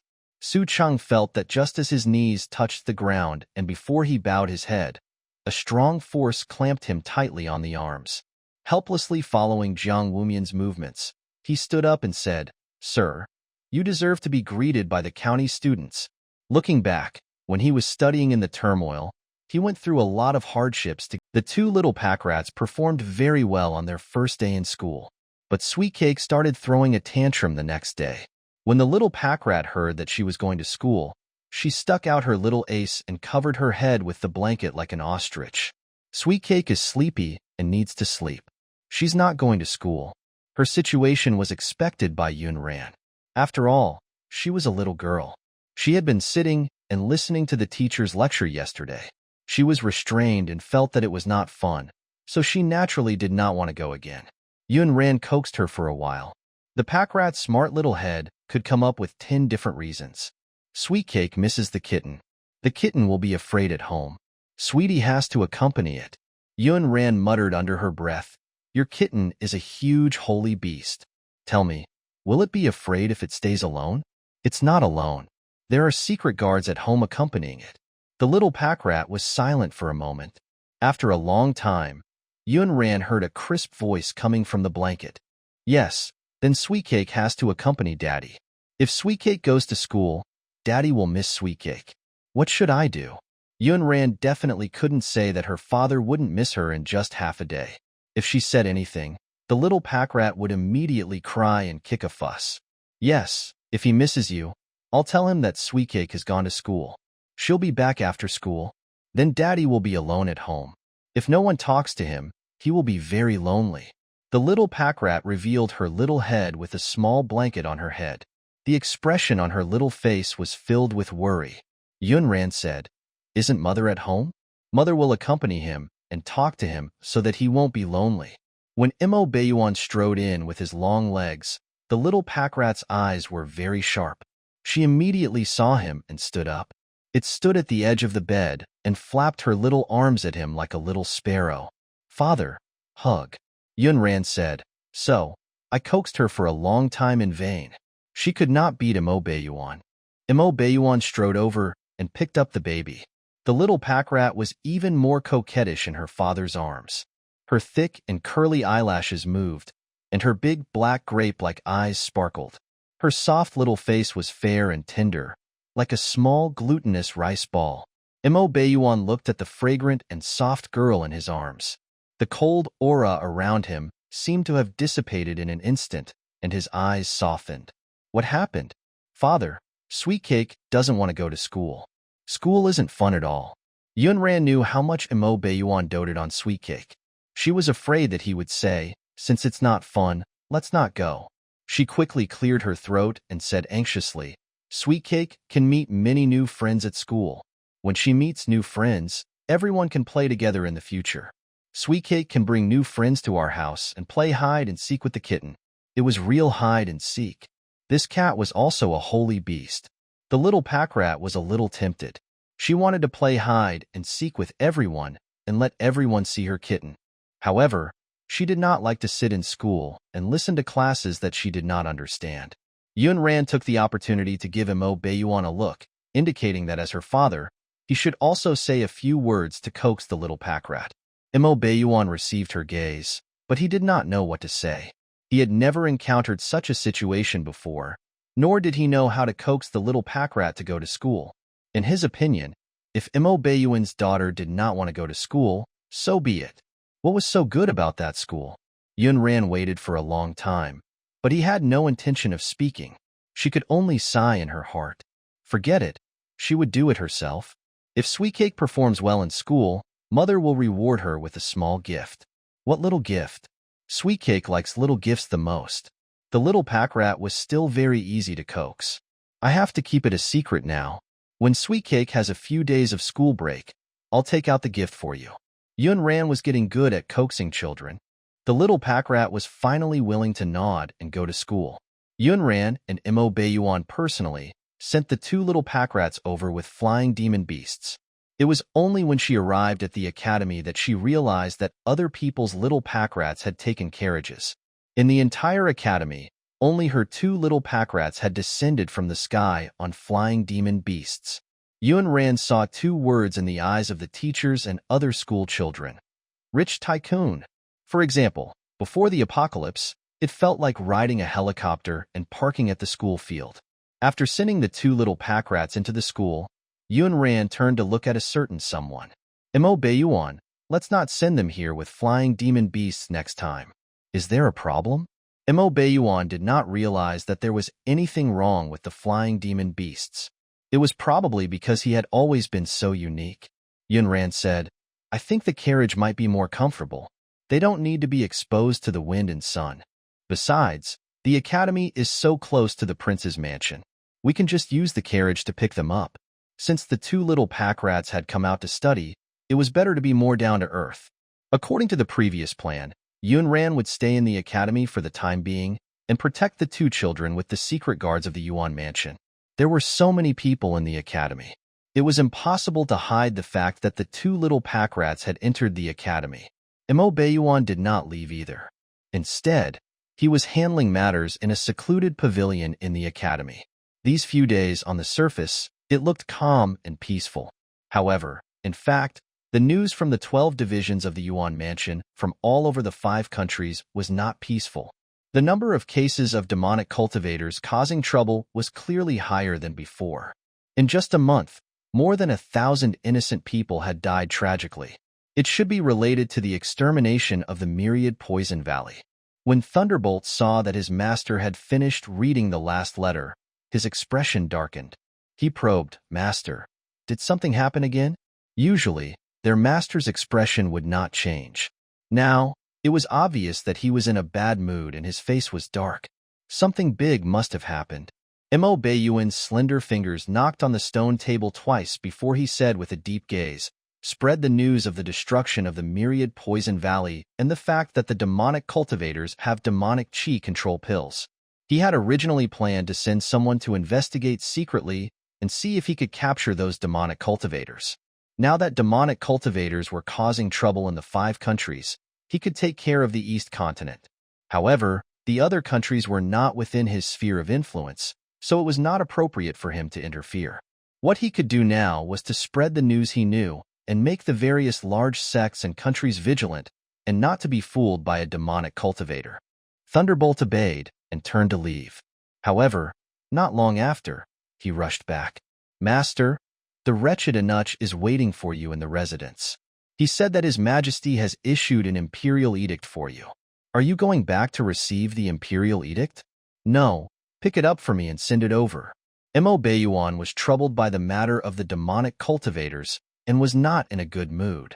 How could he have the time to receive the wretched emperor's imperial edict? Thunderbolt agreed. After all, it wasn't like their master didn't give the wretched emperor respect. In his opinion, the emperor's imperial edict was probably nothing good. Thunderbolt returned to receive the imperial edict and returned to the academy. He presented it to Mo Baiyuan. It's a palace banquet. The son of the eldest princess of the Wuan kingdom has come to the East continent. His Majesty wants you to bring the 2 young masters to the palace for the banquet. The son of the eldest princess? That little fatty you found out about previously? The little fatty Mo Bayuan was talking about was the little fatty in red who had rolled in front of Sweet Cake's carriage. After that, the secret guards quickly found out the identity of the child. They did not expect him to be the youngest son of Princess Qingqing. Jinglei said, "According to what I know, the sons of two eldest princesses are coming to the East Continent's imperial city this time. In addition to young master Shunyu, there's also the eldest young master, the Duke of Wuan, Shunlang. This person is famous throughout the 5 countries."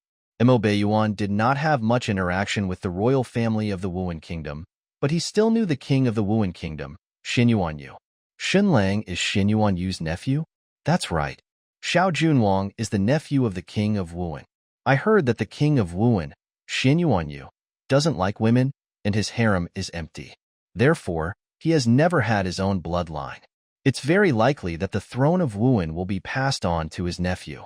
These gossip rumors were the last thing the royal families of the 5 countries needed.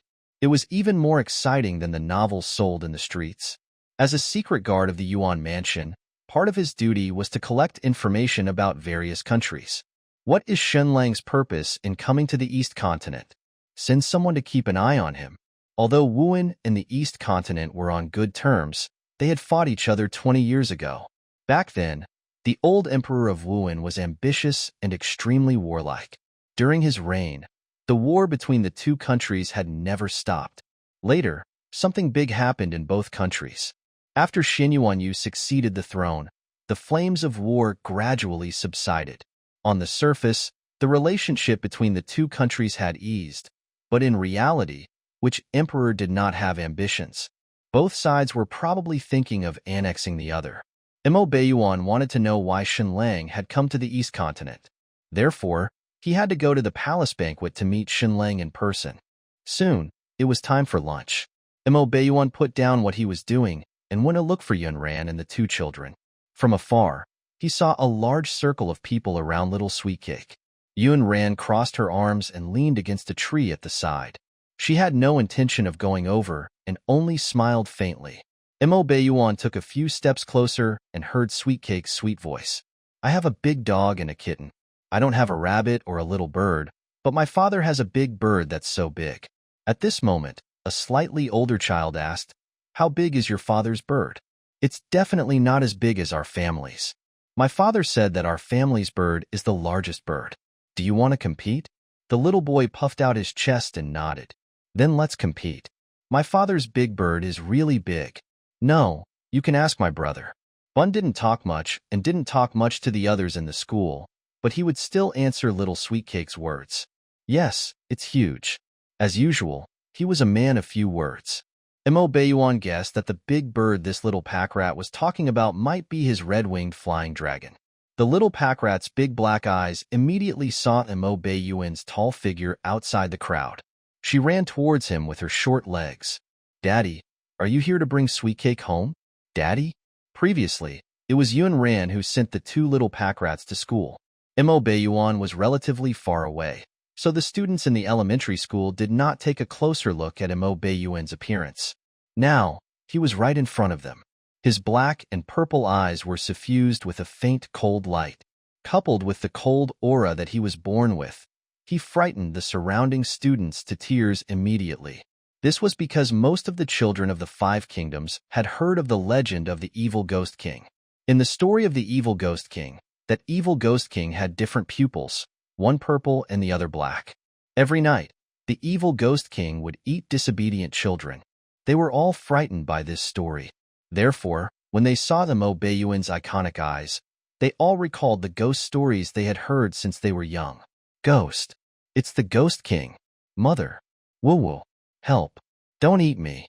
Ghost King. Don't eat me." If one cried, there would be another. Those who didn't cry trembled in fear.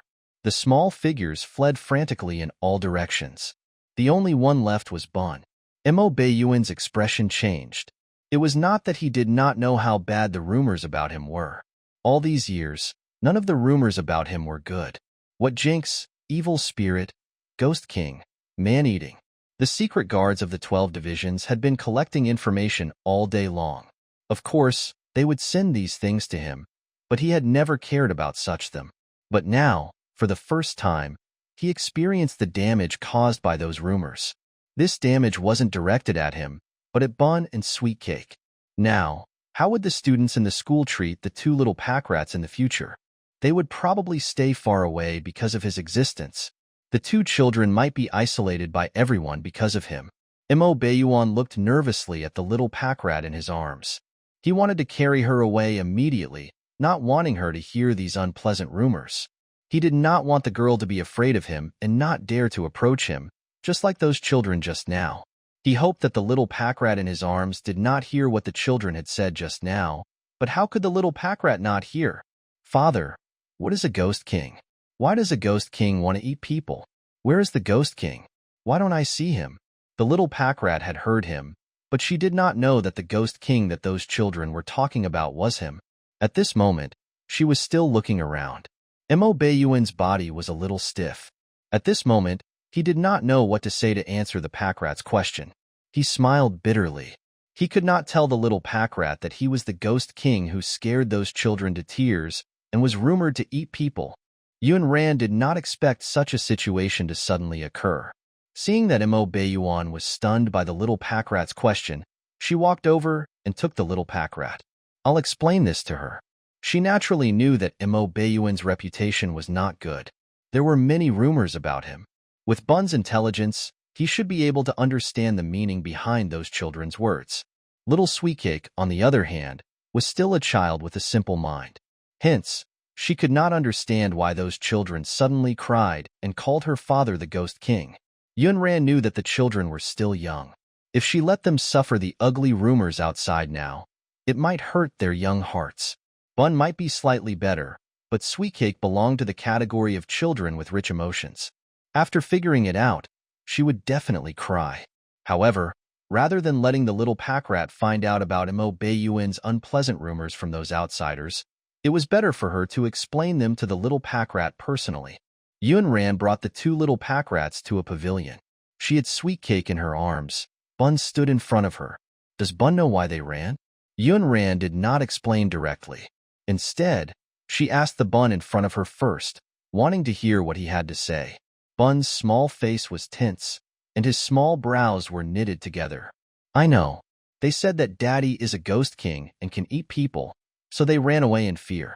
When the little pack rat in Yun Ran's arms heard this, it was immediately unhappy. She pouted and her big watery eyes turned red. No, Daddy isn't the ghost king. Daddy won't eat people. They're talking nonsense. I don't want to be friends with them anymore. I want to go home. The little pack rat's emotions rose immediately. After saying that, tears fell. The expression on her face was extremely aggrieved as she stared at her father. Mo Bayuan stood outside the pavilion. When he met her small face, his heart seemed to have been cut by a sharp blade. It was a bone-piercing pain. His legs seemed to weigh 1,000 pounds. He clenched his fists, but he could not take a step forward. He knew that his existence had caused the little pack rat to suffer. That was why the little pack rat cried so sadly. Yun Ran looked at Sweetcake's aggrieved expression and gently stroked her back. She coaxed her gently. All right. Sweetcake's father is of course not the Ghost King. They're all talking nonsense. The girl sobbed and buried her face in Yun Ran's arms. Her crying voice was extremely heartbreaking. Sweetcake wants to go home. I won't play with them anymore. They're bad-mouthing Daddy. Sweetcake doesn't like them anymore. Humph. Yun Ran waited for her emotions to stabilize a little before continuing. They're all children. Perhaps they heard the nonsense of the adults outside and misunderstood that Sweetcake's father is a ghost king and can eat people. In that case, Sweetcake can tell them that Daddy isn't a ghost king and won't eat people, right? The pack rat nodded. Because she had just cried, her voice was still nasal. Sweetcake is going to tell them that Daddy is not the ghost king. The pack rat seemed to have suddenly understood. She twisted off from Yun Ran's leg and ran into the school. Bun also followed with a sullen face. Yun Ran raised her hand to stop Mo Bayuan, who wanted to follow them, and shook her head gently. Mo Bayuan, leave it to them. You can't protect her forever. You have to let her distinguish right from wrong. The pack rat's eyes were red as she strode into the school valiantly. Then, she shouted at the top of her voice, My father is not the Ghost King. He doesn't eat children either. You've all been deceived. The little pack rat shouted at the top of her lungs. She used too much strength, and her fair and soft face turned red.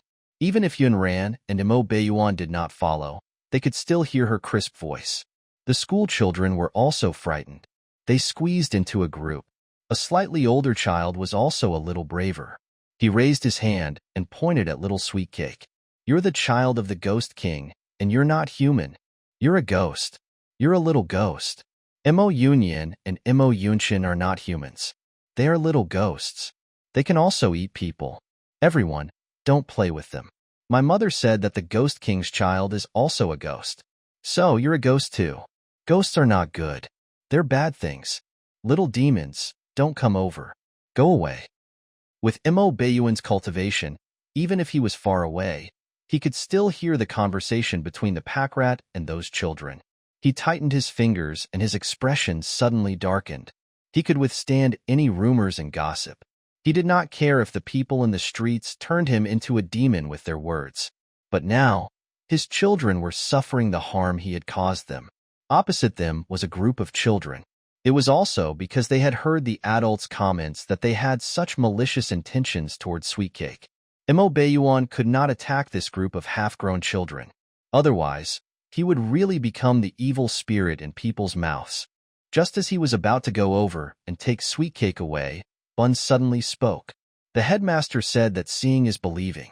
You said that my father is a man-eating evil spirit. Did you see it with your own eyes? If you didn't see it with your own eyes, I can also say that your father and mother are man-eating evil spirits, and you are little evil spirits. Little Sweetcake rubbed the corners of her eyes and held back the tears that were about to fall. She puffed out her chest and raised her chin as she snorted. Brother is right. You guys are the ghosts. Little ghosts. Even though Bun wasn't old, he was very logical. Those kids weren't his match at all. They were immediately intimidated by his words. It took them a long time to find a retort. Imo Yunshin, your father's eyes are different from ours. My mother said that he has the ghost eye, so he's the Ghost King. The corners of Imo Bayuan's mouth curled into a self-deprecating and bitter smile. His strange eyes had always been an ominous symbol. The rumors of the ghosts outside were also based on his heterochromia. Not to mention these outsiders, even the parents who gave birth to him thought that he was the reincarnation of an evil spirit and wanted to strangle him to death. No way. My mother said that my father received a pair of beautiful eyes because Uncle Deity likes him. Your father doesn't have them because Uncle Deity doesn't like them. When Imo Bayuan heard his youngest daughter's crisp voice, his heart seemed to have been struck by something. His eyes suddenly froze. Did that woman explain his strange eyes to the child like that? The little pack rat was just a little baby. She was very curious. Of course, she was curious why her eyes were different from her father's. Yunran remembered explaining it to Sweetcake. The pack rat's memory was not bad, so she naturally remembered it clearly. Little Sweetcake did not cry as much as before. Instead, she was happy. When she mentioned her father's eyes, she even raised her chin proudly. My father's eyes are beautiful purple. They're Sweetcake's favorite purple. Imo Bayuan had always endured great malice from strangers because of his strange eyes. Now, for the first time, he felt warm kindness. Bun said again, my father's cultivation is at the Saint Realm. There are only 5 Saint Realm experts in the entire 5 countries, and he's the strongest. Where's your father? Little Sweetcake actually did not know what a Saint-level cultivation was, but she knew that her brother was definitely right, so she nodded her head. That's right, that's right. My father is the most powerful father. He's very good at hitting big baddie eggs. Does your father also know how to hit big baddie eggs? Before Bun could finish his sentence, he organized his thoughts and continued. My father is the Yuan King of the East Continent. He has a holy beast, the red-winged flying dragon. In the entire Xuanxia continent, only his flying demonic beast is a holy beast. The holy beasts only submit to the strong. Those wretched generals outside were all defeated by him. They couldn't defeat him, so they used a dirty method to slander him. You guys should think carefully. If he really eats humans, why didn't anyone capture him? Little Sweetcake nodded in agreement. Yes, yes, yes. That's right. In fact, Bun didn't care much about how these people looked at him and his father. Only the weak would use their mouths to slander others. He could not be bothered to argue with these ignorant children. However, Sweet Cake cared about the opinions of these people. In order not to let his sister cry, he explained these words. Mo Baiyuan's eyes were a little hot. For the first time, he was touched. This was his bloodline. The two little pack rats were protecting him in their own way. Bun's words were reasonable. Even Yunran had to admit that her Bun was much more sensible than ordinary children. In the end, the headmaster rushed over and severely criticized the children. This matter was finally over. On the way home, little Sweet Cake nestled in Mo Baiyuan's arms and pouted unhappily.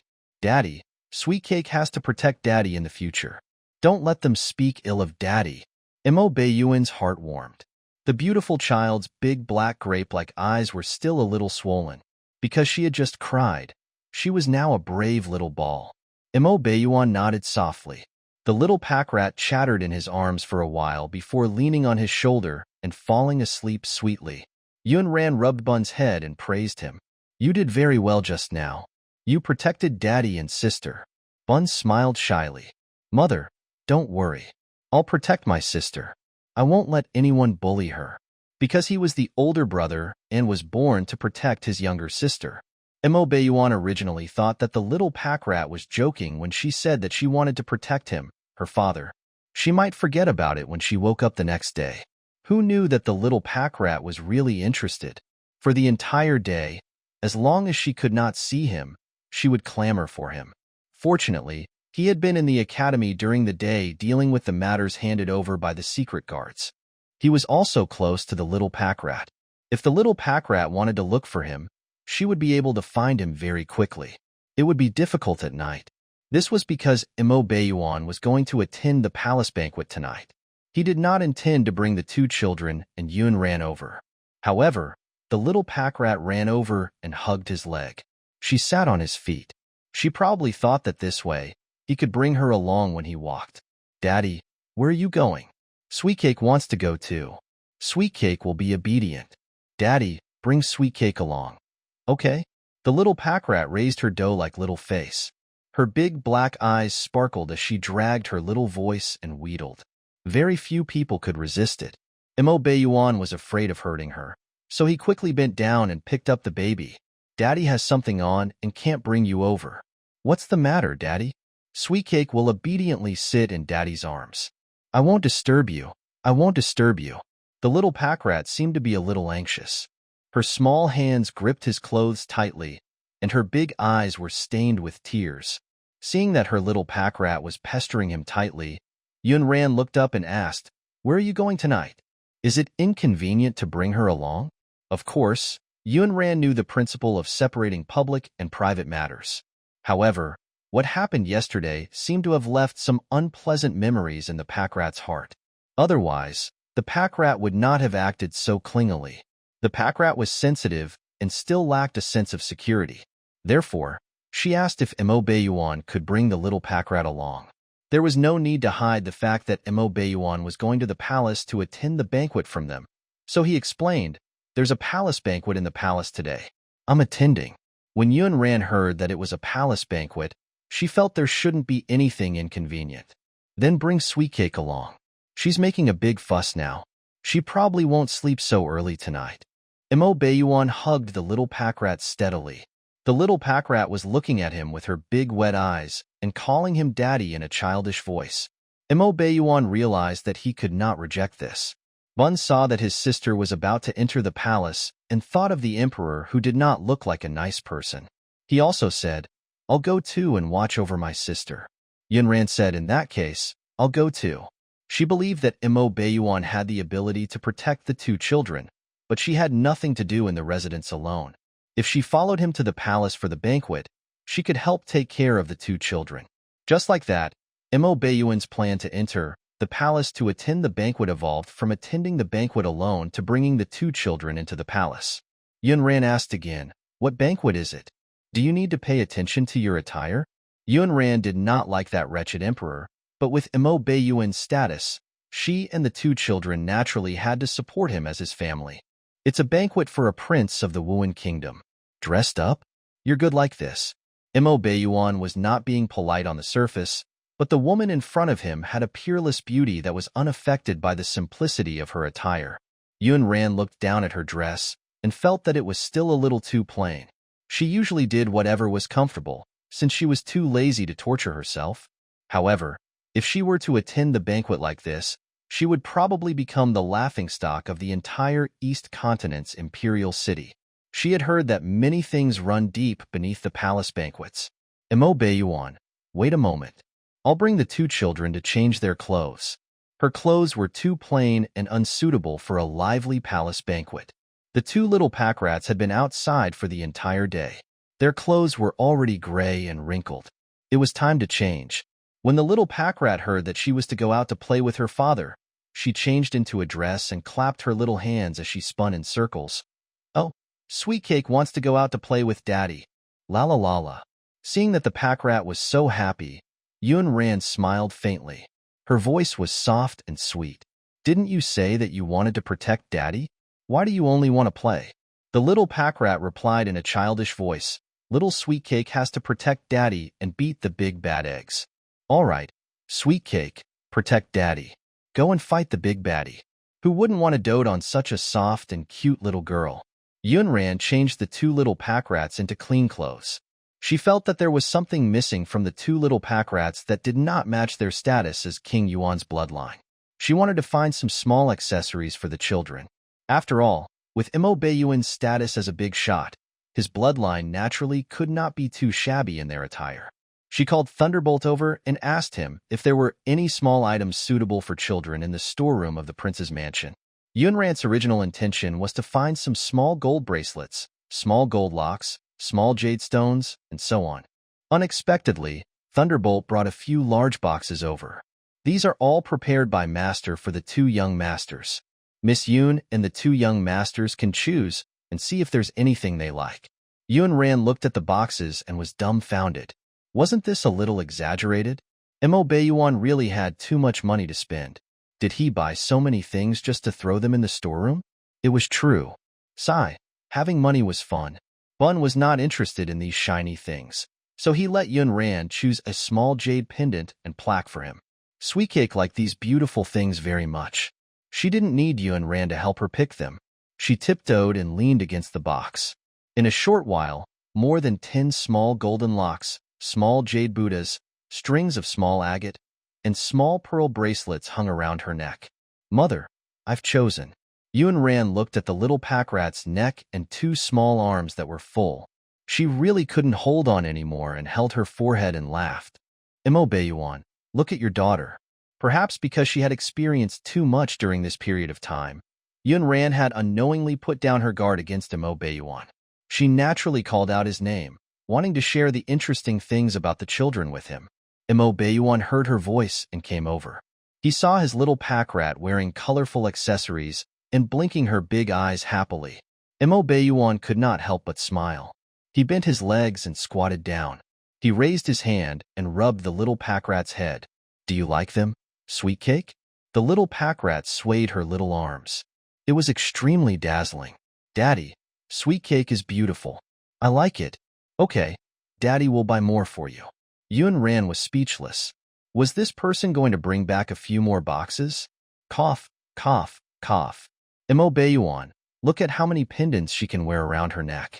These are enough for her to play with. Yun Ran came over and took off the messy necklaces and pendants hanging around the little pack rat's neck, leaving only a small golden lock that matched the little pack rat's clothes. When Yun Ran took the bead bracelet hanging from the little pack rat's wrist, she realized that the little pack rat was holding a jade rabbit in her hand.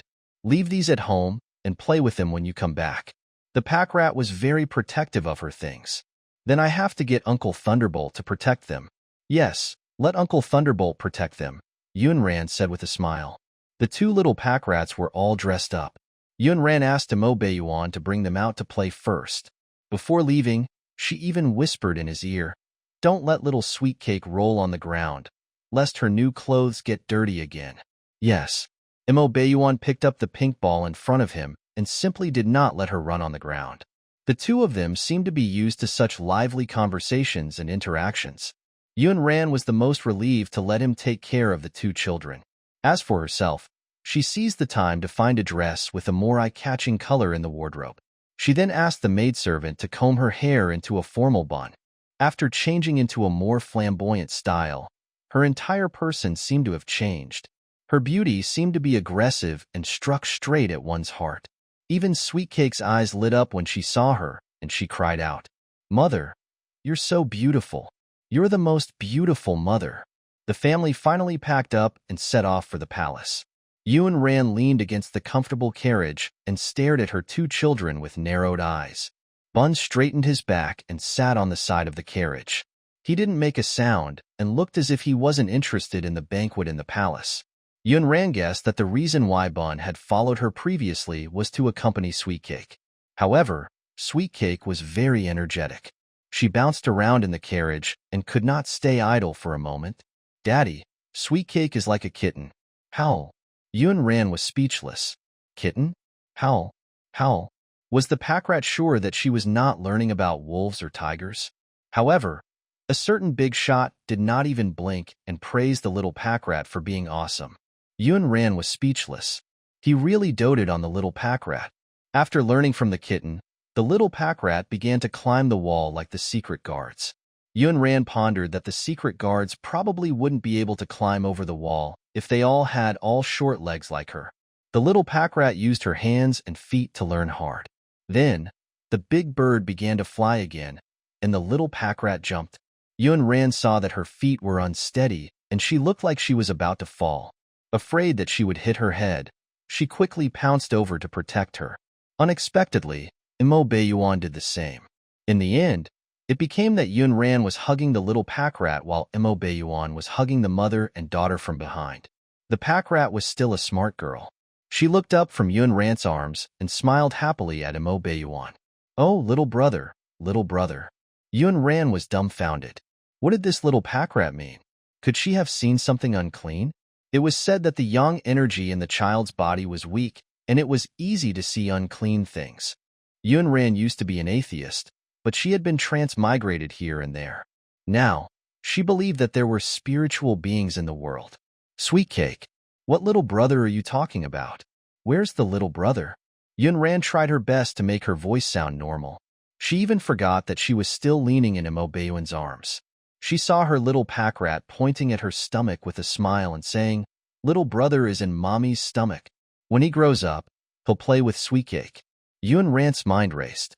So, this little pack rat thought she was pregnant and did not see something unclean. Why did the little pack rat think that she had a little brother in her stomach? Yun Ran felt that she and Imo Baiyuan were usually just short of pretending not to know each other. How could the little pack rat have such an illusion? There's no little brother in a mother's stomach. Putting aside the host's identity, Yun Ran was still an inexperienced girl. Now that she had been misunderstood as pregnant, her face still flushed. The little pack rat tilted its head and asked, "Why isn't there a little brother?" Uncle Feng Qian said that when Daddy hugs Mommy, Sweetcake will have a little brother. Feng Qian?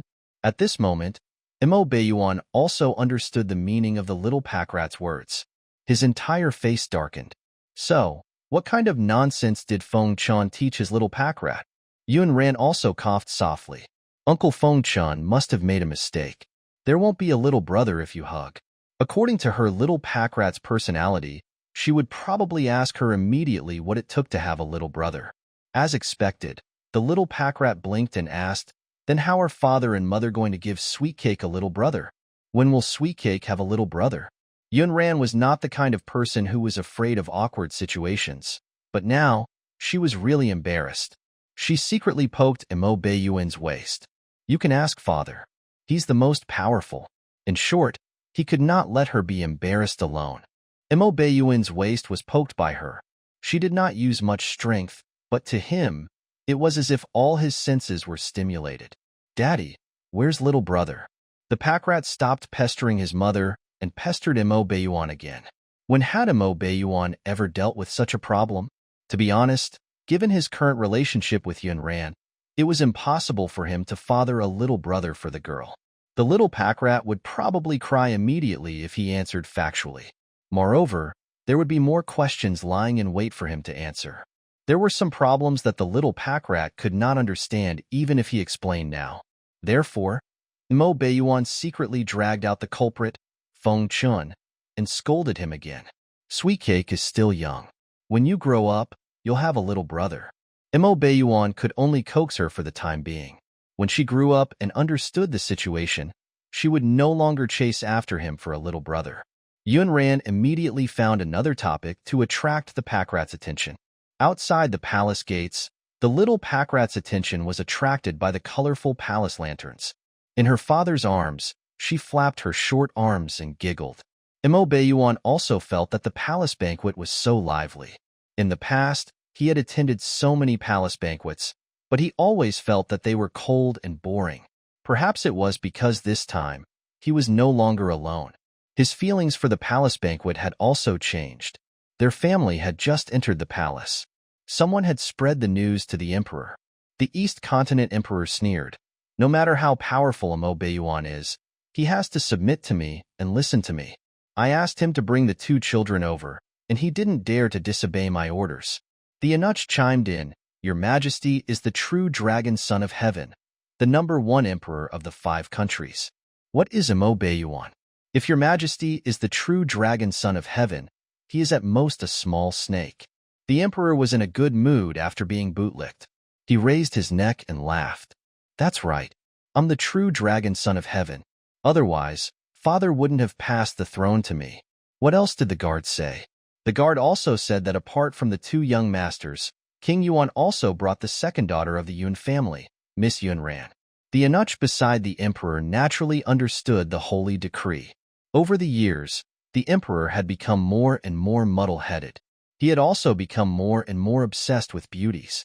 The emperor had taken a fancy to the peerless beauty called Yunran and had always wanted her for himself. If it were anyone else, they would probably be in the emperor's harem by now. It was because that beauty was Mo Beiyuan's woman that the emperor did not dare to do anything. In the end, the emperor was still afraid of the power of the Ghost King, Mo Beiyuan. Upon hearing that the beauty he had been longing for was here, the emperor's interest was piqued. Oh, the second miss of the Yun family is here too. It seems that my younger brother dotes on that woman very much. He brought her to the palace banquet when she doesn't have any status. Tell me, what does he mean by that? The chief eunuch naturally picked up the words that the emperor liked to hear. I think that perhaps the second miss of the Yun family is afraid of the fate of the Yuan king's fiendish Lone Star, so she's unwilling to be the Yuan princess consort. After all, the Yuan king previously jinxed many fiancés to death. Which young lady isn't afraid of these things? The emperor said, What you said makes sense. My brother's fate is too hard. If that beauty follows him, I'm afraid she won't be able to live for long. Why don't I do a good deed and save that beauty's life? The eunuch was busy bootlicking again. Your Majesty is wise and benevolent. Miss Yunran will definitely be very touched to know Your Majesty's intentions. Yunran did not know. If she knew that the wretched emperor was plotting against her so disgustingly, she would probably not be able to help but beat him up until he cried. After walking for a while, Sweet Cake realized that she had been to this palace before. It was not fun at all, and she had even encountered many big bad eggs. Therefore, there was a thought in the depths of her heart. There were many big bad eggs living here. She wanted to protect her father. If the big bad egg bullied her father, she would use her small fists to hit the big bad egg. Mo Beiyuan did not realize that the little pack rat in his arms instantly perked up. At the palace banquet, King Mo Beiyuan's position was arranged not far from the emperor. A small table could only seat 2 people. Mo Beiyuan sat at a table with Sweet Cake, while Yunran sat at a table with Bon. The 2 small tables were very close to each other, and the 2 little pack rats were also very close. The emperor had many children. There were a lot of princes and princesses, but not all of them were qualified to participate in this palace banquet. Only the stronger members of the mother clan and the favored princes and princesses were qualified to attend today's banquet. Other than Crown Prince Mo Jinyu, there were 2 or 3 other favored princes sitting at the front. The other princes and princesses sat in less conspicuous places at the back. Therefore, the appearance of 2 children as big as the little pack rat in such an eye-catching position still attracted the attention of many people. Furthermore, The two little pack rats were outstanding. It was not an exaggeration to say that they were little fairies. In addition, Yunran was a stunning beauty, coupled with Imo Bayuan's identity as the Ghost King. More than half of the people at the palace banquet were looking their way. After Yunran sat down, she calmly accepted the gazes from all directions. At the same time, she glanced indifferently at the people at the palace banquet. There were many faces that she had seen before. Sitting opposite her was the crown prince, Imo Jinyu, whose palm had been crushed by Imo Bayuan. She also knew the table next to the crown prince.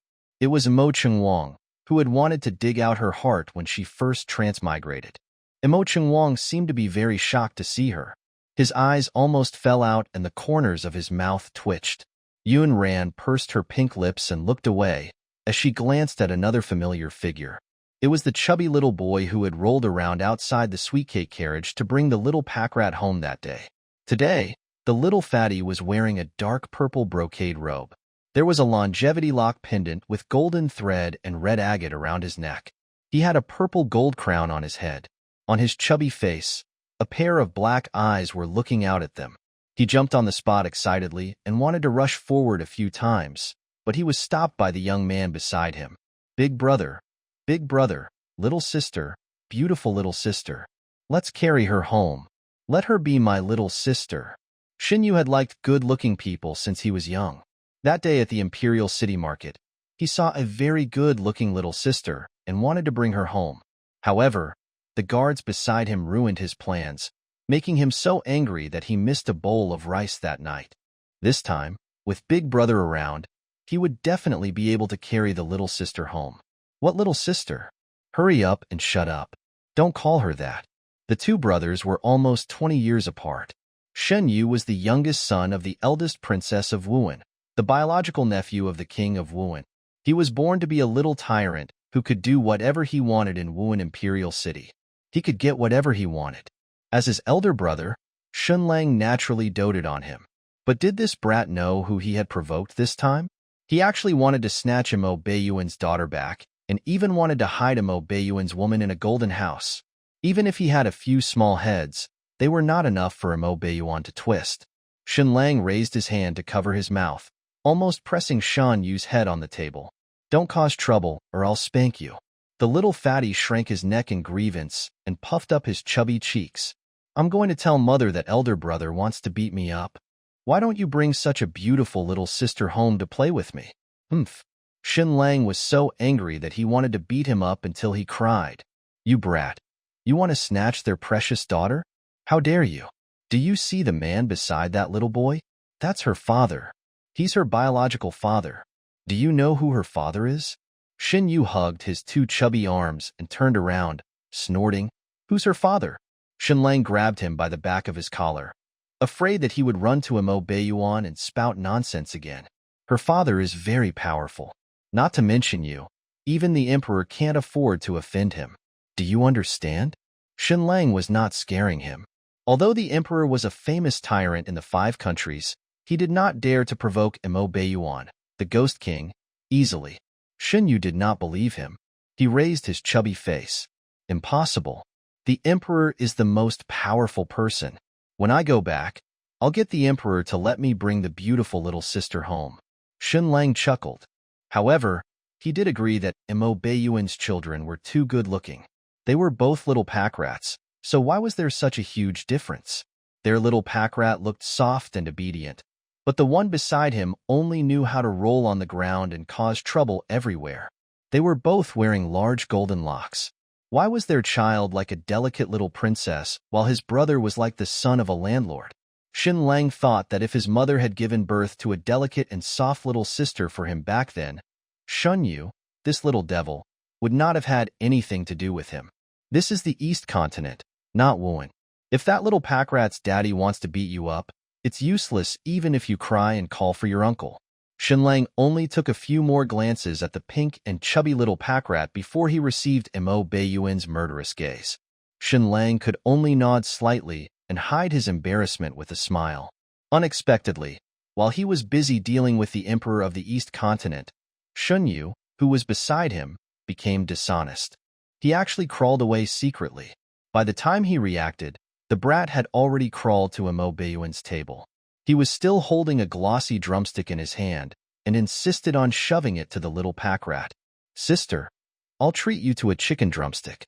Shenlang felt that if he did not beat up that brat Shinyu today, there would be no way to clean up the mess. Imo Bayuan stared coldly at the brat in front of him with a dark expression. She won't eat your drumstick. Go back quickly. Don't make him hit the kid. Little Sweetcake also shook her head and said, Sweetcake doesn't eat chicken drumsticks, but sweetcakes. Shinyu only had the beautiful little sister in his heart and did not know that someone wanted to beat him up. He replied quickly, all right, I'll get you some sweet cakes. Wait for me. With that, he ran back nimbly and rushed to his brother's table. He picked up the pastries on the table and was about to leave. Shenlang stretched out his arm and grabbed him. Shinyu, where are you going? Stay there obediently. Do you think my words just now were just nonsense? He even dared to approach Imo Bayuan, that killing god, to bring food to my sister. My sister likes sweet pastries. Shinyu replied seriously. Shinyu even twisted his body, wanting to break free from his restraints. Shenlang gritted as he spat out, I don't believe you. Shenlang resisted the urge to beat him up and got the guard to drag Shinyu out. Let him reflect on himself outside. Bring him in when he admits his mistake. Shenlang's face was dark, and his expression did not look like he was joking. They were representing the Wuan Kingdom on this trip. Shinyu usually mingled around a little, but if he caused trouble now, it would not be a simple disaster. It was not easy for the two countries to have such a peaceful relationship. They could not have any more disputes because of IU. Shenlang remembered his uncle's evaluation of Imo Bayuan. If the 5 countries had rules and morals, then Imo Bayuan lived outside of the rules. This person's ability should not be born in the 5 countries, but in a stronger continent. At first, when Shenlang was young, he did not understand what his uncle meant. Later on, when he grew up and heard some of Imo Bayuan's deeds, he gradually understood what his uncle meant. This person's cultivation was ridiculously high, and the forces under him were unfathomable. Even the major sects took a detour when they saw him.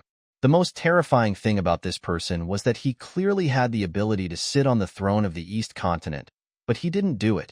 He did not seem to care about the supreme power that ordinary people yearned for. Oh, right. Imo Bayuan had another thing that everyone was afraid of. This person actually did not have any weaknesses.